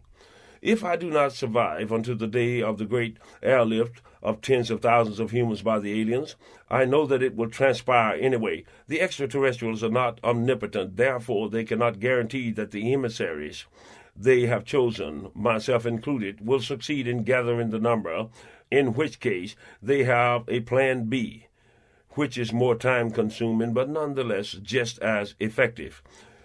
Plan B would force them to make numerous pickups of small groups instead of the hoped-for small number of large group pickups. Plan A would be simpler and could be accomplished in a short span of time without the definite possibility of panic, while Plan B would require the aliens to utilize large number of personal and small ships. This large number of ships would in turn disturb a greater number of people, and the aliens might be forced to deal with a wide range of military apparatus over the planet. The panic firing of surface-to-air and air-to-air missiles, and even artillery by the military, while presenting no real danger to the alien ships, would certainly present a danger to the civilian populace. As with Earth aircrafts, some of the alien saucers and ships have less high-tech features than others. Some are capable of hyperspace speed, and some are not. Some are equipped to maneuver underwater, and some are not. While all of them have a standard technology of radar scrambling, all of them do not have that of visual invisibility. In order to take on or disembark passengers, either through walk-on loading or atomic disassembly reassembly, all of the ships must lower their cloaking shields and force fields for a time, thereby making them vulnerable to attack, and the extraterrestrials would go to any lengths to avoid taking human life. In 1964 and again in 1975, I personally witnessed the speed with which fighter planes can be dispatched upon sighting an unidentified flying object. Evasion of those armed jets was a simple matter for Tan's whispercraft. But what if he had lingered to pick up 10 or 100 people instead of just myself alone? Onboard instruments can easily interface with and take over or knock out the electrical systems of any missiles, but this is not so simple a maneuver for the aliens because these electronic manipulations must be surgically done for the safety of the pilot and the general populace in mind. It may be necessary to knock out the firing and radar electronics while leaving the ejection mechanism intact so the pilot can escape. If near the coast, then the wayward plane can be vectored out to sea. If inland, the alien aircraft must choose to momentarily disrupt the plane's electrical system if the missiles have been armed to fire, or if not, to simply outmaneuver the craft by increasing speed and altering direction. If the missile is fired before such an action can be taken, it must be detonated high in the stratosphere or literally led to a safer area. Onboard computers must be able to locate, classify, and decipher the aggressive capabilities of any craft it encounters in the sky. It must know the difference between a fighter and a passenger plane. It must know if the missiles are nuclear ready or not. Are the missiles heat seekers or radar guided? Cruisers are simple thrust combustion. Do the pilot's visual signs indicate only inquisitiveness or hostility? What is the thrust speed capability and fuel distance capacity of that particular craft? All of these factors and more must be ascertained, computed, and comprehended in a matter of milliseconds, and the appropriate actions taken. These things could not be readily accomplished without the proper compilation of data concerning all of man's technological creations. A simple thing like the addition of a new non-flammable additive to jet fuel or the alteration of one or more engine parts is reason enough for the alien ship to come in close and pace the Earth's craft in order to collect the new data. If the Earth's craft is not a military sort, the alien saucer may not even bother to cloak its presence. It may be visually seen by the Earth's pilots. If the truth were known, and if more pilots were not afraid to come forth with their sightings, the fact that alien ships are present in our stratosphere would not still be an enforced secret to the general public. The great military and governmental conspiracy and denial is one that cannot be justified by citing national defense, nor can the facts be dismissed by programming false explanation or dismissing all sightings as being the delusions of crackpots, since everyone from pilots to priests, policemen to presidents have seen them. More of you who are reading this book have never been directly affected by a third or fourth class experience with any of these extraterrestrials, and yet common logic has led many of you to believe that they do exist. My overall description of them, though undoubtedly restricted by my lack of formal education and expressive ability, are nonetheless a more complete revelation than has ever before been put forth by a human being. My experiences with regressive hypnosis sessions, which were induced by my friend Barbara Simon, were not as extensive as both of us would like them to be. In the future, I would like to undergo further regressive hypnosis sessions and perhaps recall many things that I missed. I'm open to any well-meaning professional who wishes to question the validity of my claims and to delve deeper into the things, because I have no doubt that the many things I've told you will come to pass and will be revealed outright in the not-too-distant future. You may suspect that my occasional attempts at humor mask some greater undercurrent of fear or horror on my part, and you would be partially right. But you must also understand that I was not born or raised a member of the ruling race or social class of this country. I've never held any delusions as to the omnipotence of my military or political power. Quite the contrary. It is somewhat refreshing to me to know that man alone is not the ultimate power in the universe. Those who rule upon the earth are too ruthless, arrogant, decadent, and proud, and should be brought down a few notches. After having learned the ways and motivations of the Biavians, I would have no qualms about living in a world under their leadership and guidance. Even the nightmarish screed might prove preferable to the people under whom we now live. I am an American black man, and as such, I and my brothers have always received the shitty end of the social and economical stick in this country, which is ruled by a ruthless and demented race, of which I can find no genetic origins. We live in a world and in a society where misinformation and disinformation have been institutionalized, and the truth is a rare commodity. Rather than accept the truth, those in power would rather kill you. So would most of the ruling segment of the public in this country. I do not delude myself into believing that humanity will ever come to a point of being decent and fair in their treatment and dealings with one another, so I hold no great fear of these extraterrestrials. My concepts of manhood, beauty, and self-worth has never been shaken in the least by these people who rule our societies, because I've never been deceived as to their true natures, nor surprised at the depth of their depravities and inherent physical and psychological weaknesses. When the cataclysm come, they are the ones who will suffer the most, because the minute an alien force would take over, in that instance, we would all be rendered equal. If given an equal chance at life, I have no doubt of emerging among the foremost. Within the next decade, in preparation for the great airlift, you will find that more and more sightings and recordings of UFOs will transpire, and not even the massive efforts of the media suppression and manipulation by the government will be able to discount this reality. I would go so far as to say that the aliens might decide to make their presence universally known and initiate communications with some earthlings if they became aware of the fact that the masses could accept them without panic.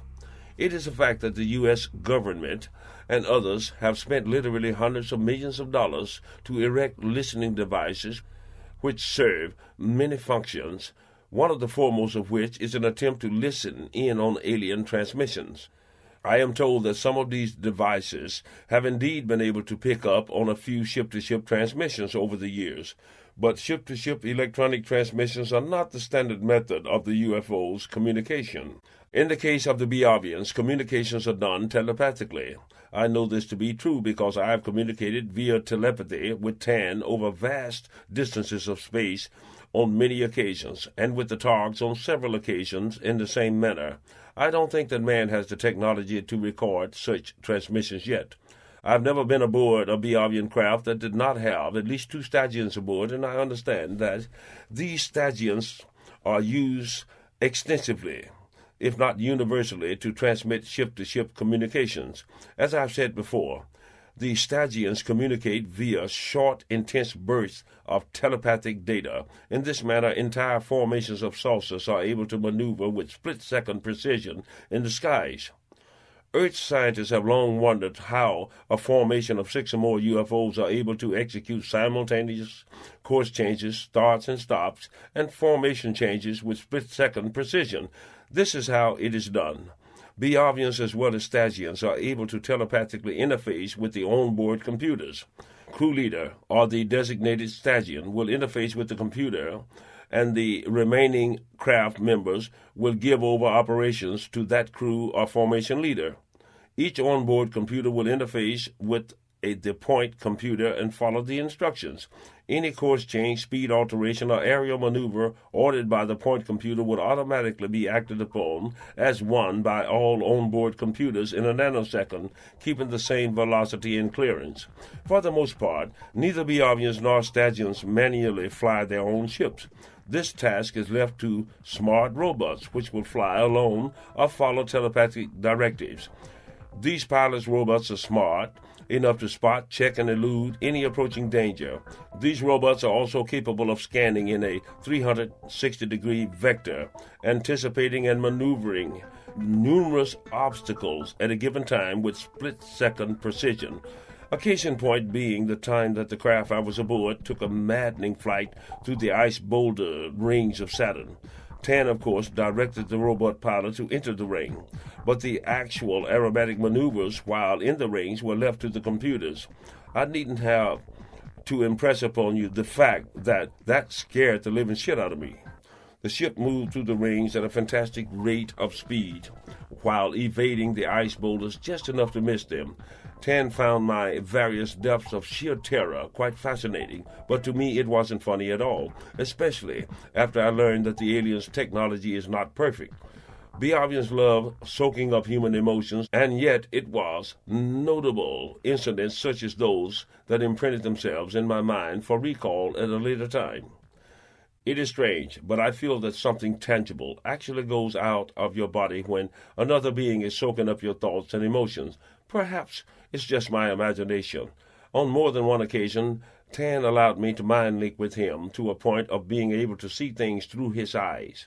In that stage, I noted that colors were softer and that the depth perception of visual distance and physical dimensions was slightly different from a human's. A Biavian's peripheral vision is also greater than a human's. Looking straight ahead, the only blind spot in vision is a narrow zone directly behind him. Motion awareness is greatly enhanced. A Biavian's heartbeat is extremely fast, about 3 beats a second.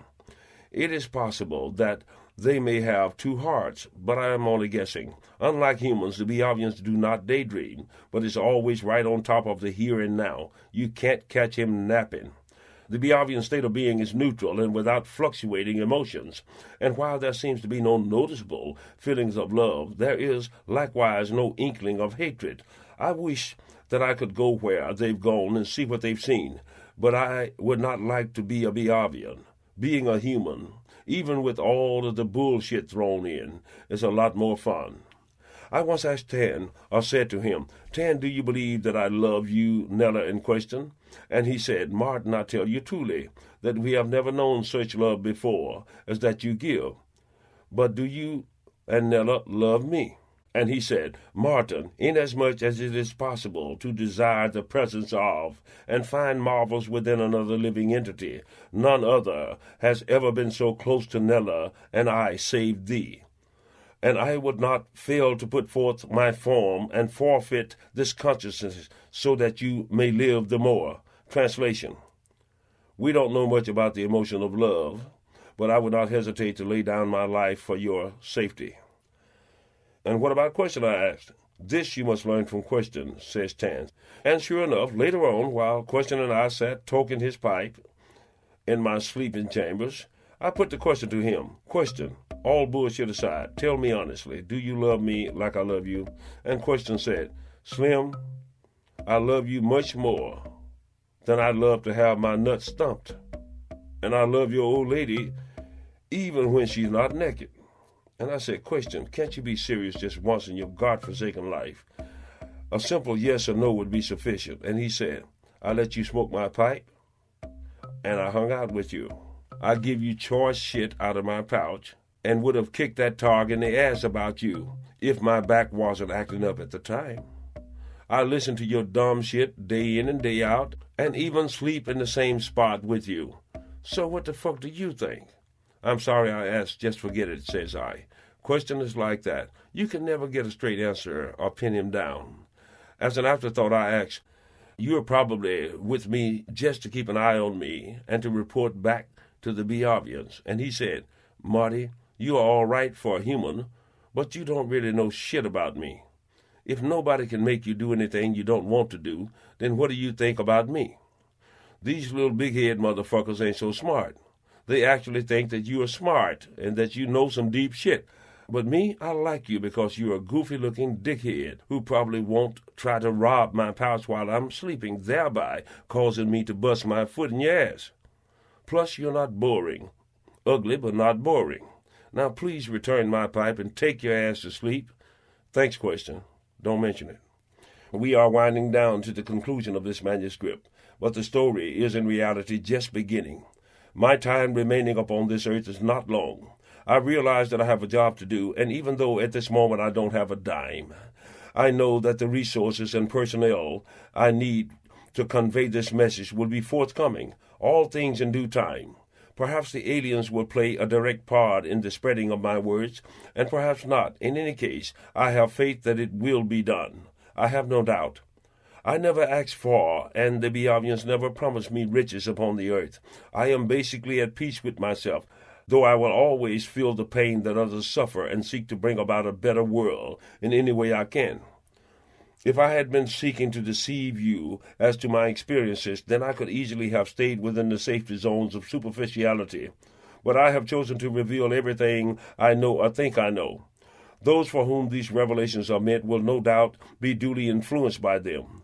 Those not so meant won't be so greatly influenced, and this is as it should be. To the non-believer, I say to you that this work, I hope, has at least been worth your investment, if only for its entertainment value. At this point, should someone desire to reach me, it would be difficult but not impossible. At no time will I publish my whereabouts, because I know that those who are meant to reach me will eventually do so, and at that time I will answer.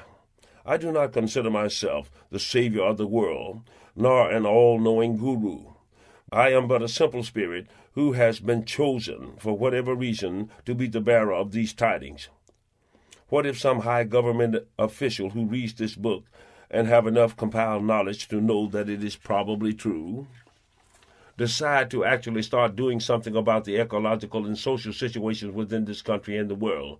What if something that I've said causes some rich person to realize that it is not completely necessary to render our middle and lower societies destitute, to give a quarter of each earned dollar back to society and settle for a few million less? They won't go broke in doing so, or end up with any less profit in the long run.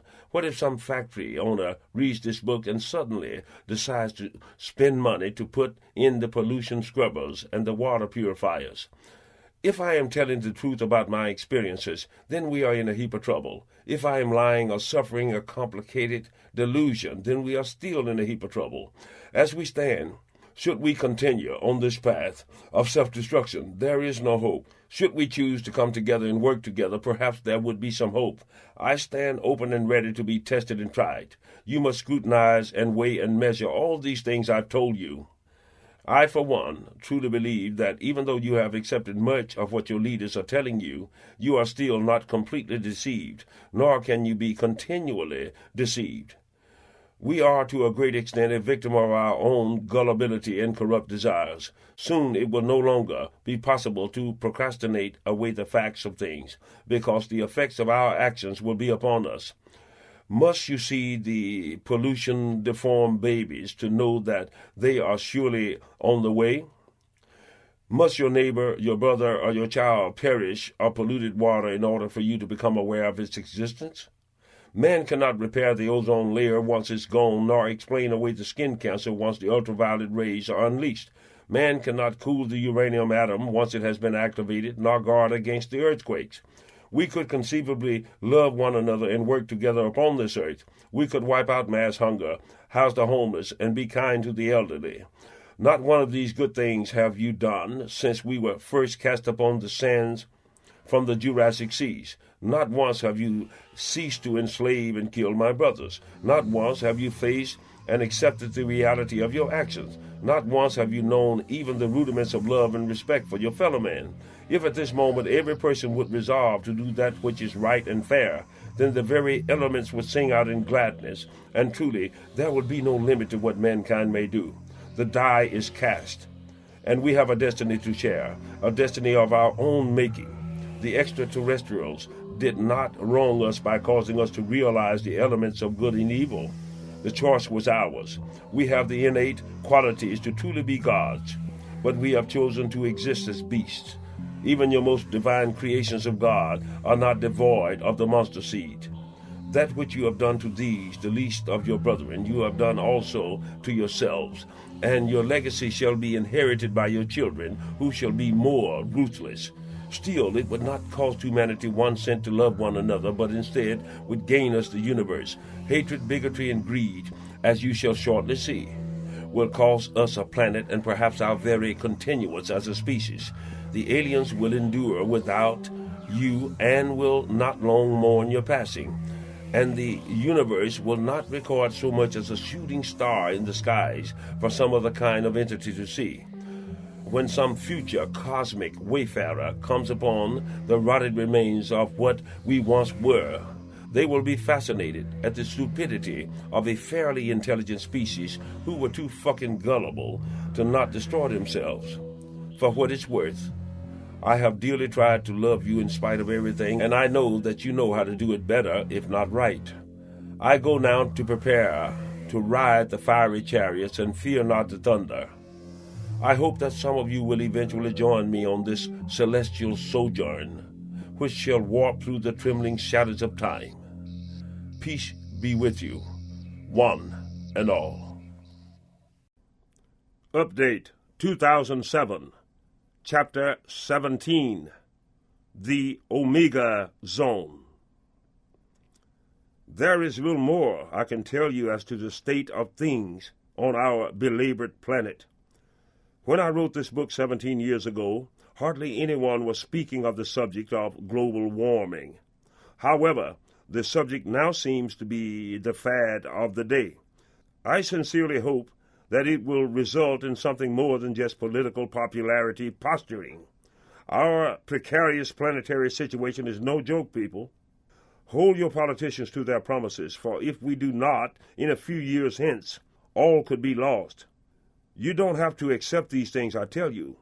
Yet you have the intellect and reasoning abilities to observe and measure these things yourself. In the history of the Biavians, they reached the Omega Zone on 2 occasions prior to settling on Biave.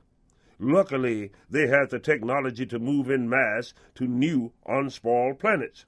We do not yet have that luxury. Thus, we must expend every technical effort over the years in an all-out quest to save Mother Earth, and by extension, ourselves.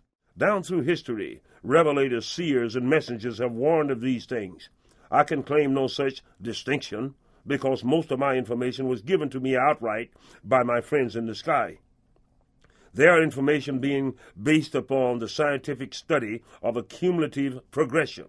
Just as running water will wear down a stone, so will dioxides, carcinogens, and poisonous elementals destroy the ecology in time.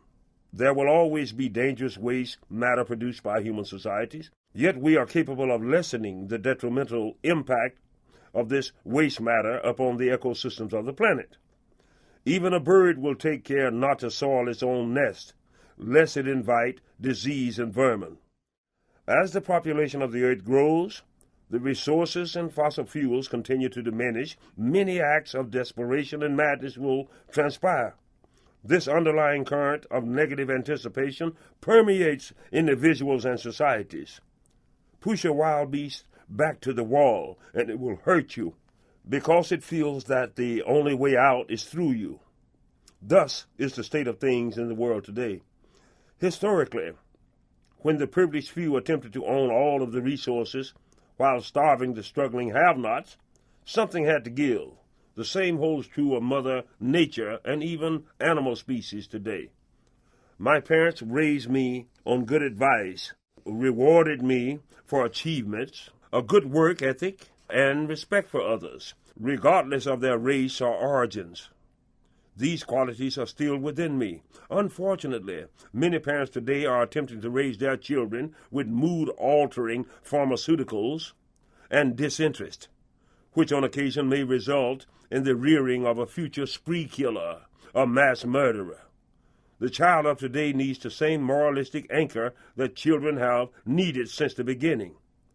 Like the she-bear teaching and raising her cubs, she has not changed the formula since the beginning. For 17 years I have reached out to the open-minded and the unknown geniuses of the world. I have searched for and found those rare people who possess certain creative, scientific, and etheric qualities that sets them beyond the fold. I have tried to appeal to the heart's reasoning and inherent goodness in the hearts of all humankind, regardless of religion, race, or origins. If I have or shall in some small manner succeed in my quest to save this beautiful planet from engineered destruction, then I shall consider that I have executed my mission as best I can. Some have considered me rather crude at times, while they would prefer that I put on airs of angelic piety. As before, I shall tell you again that I am simply a man who has, for reasons obscure, been visited and befriended by people not born of this world. I pray thee, do not allow my gruff demeanor to sway you from measuring the possible truth of my information. I can but only love you, and I refuse to bullshit you. I have given my word to O-Qua Tangin Wann and his people that I would neither add to nor take away from the data given me. I know this may sound archaic, but I come from a time when a people whose word meant something. Your word was your bond. If I am incorrect in regards to our immediate future, and I hope I am, it can only mean that we may have a short reprieve from the destruction that faces us. All the more reason that we should work full force to salvage what is left of our dying planet. Look about you. The signs are made evident. That being said, let us turn our attention to the prerogatives of humanity's gullibilities. There is no such thing as total security. The Russians knew as much about our Manhattan Project as did the foremost entities of the highest security levels. There is absolutely nothing in existence that cannot be bought, bribed, or stolen. Since the dissolution of the Soviet Union, a good number of nuclear warheads have remained unaccounted for. It is only a matter of time before some super-rich terrorist group gets his hand on several of them. I submit to you that if a person is willing to sacrifice their own life in order to kill a few, then they would not hesitate to kill a city or a country if they had the means. When taken into consideration the inherent thievery and corruption of our world leaders, the awesome echo changes, the probability of pandemic diseases, electronic sabotage, and the fanatical determination of differing religious factions to destroy their perceived enemies at any cost, you can be sure that terrible shit will happen. The Biavians began teaching me of the coming of these days even as a boy of 7. They showed me a simulated version of Armageddon, as well as a simulated version of what positive destiny humanity is capable of. It is my mission to try to bring about the latter. Bless you that you have not seen what I have seen. This book has taken you on a journey into the heavens and given you a true glimpse of hell. Our destiny is not a matter of chance. Indeed, our future lay in our own hands. Even as love of mammon is the root of all evil, I tell you truly that apathy is a far greater crime. If I could, I would take each and every one of you in my arms and protect and encourage you to arise to the true greatness within you. Yet I am only a man, and an imperfect one at that. If I could, I would sit down at the table with the differing factions of the world and do a deal that would not be demeaning or disrespectful to either of us. Killing each other to prove a point is the first resort of a rabid beast, and the last resort of those who would seek to reason. Once again, I reluctantly come to the close of this awesome documentation. I can only hope that somewhere in the midst of my rhetorical ramblings, I have pierced the darkness of the spirit and given an inkling of the light of hope. You are eternal. How we handle this destiny will surely shape the elements of that which is to come. Be of good cheer, for this could very well be our greatest hour of ascension. Just as water seeks its own level, so does the eternal spirit. Like question says, it's better to be underfucked than to end up fucked under. Once again, I bid you peace and blessings. Thus, I end this documentation. Peace be with you.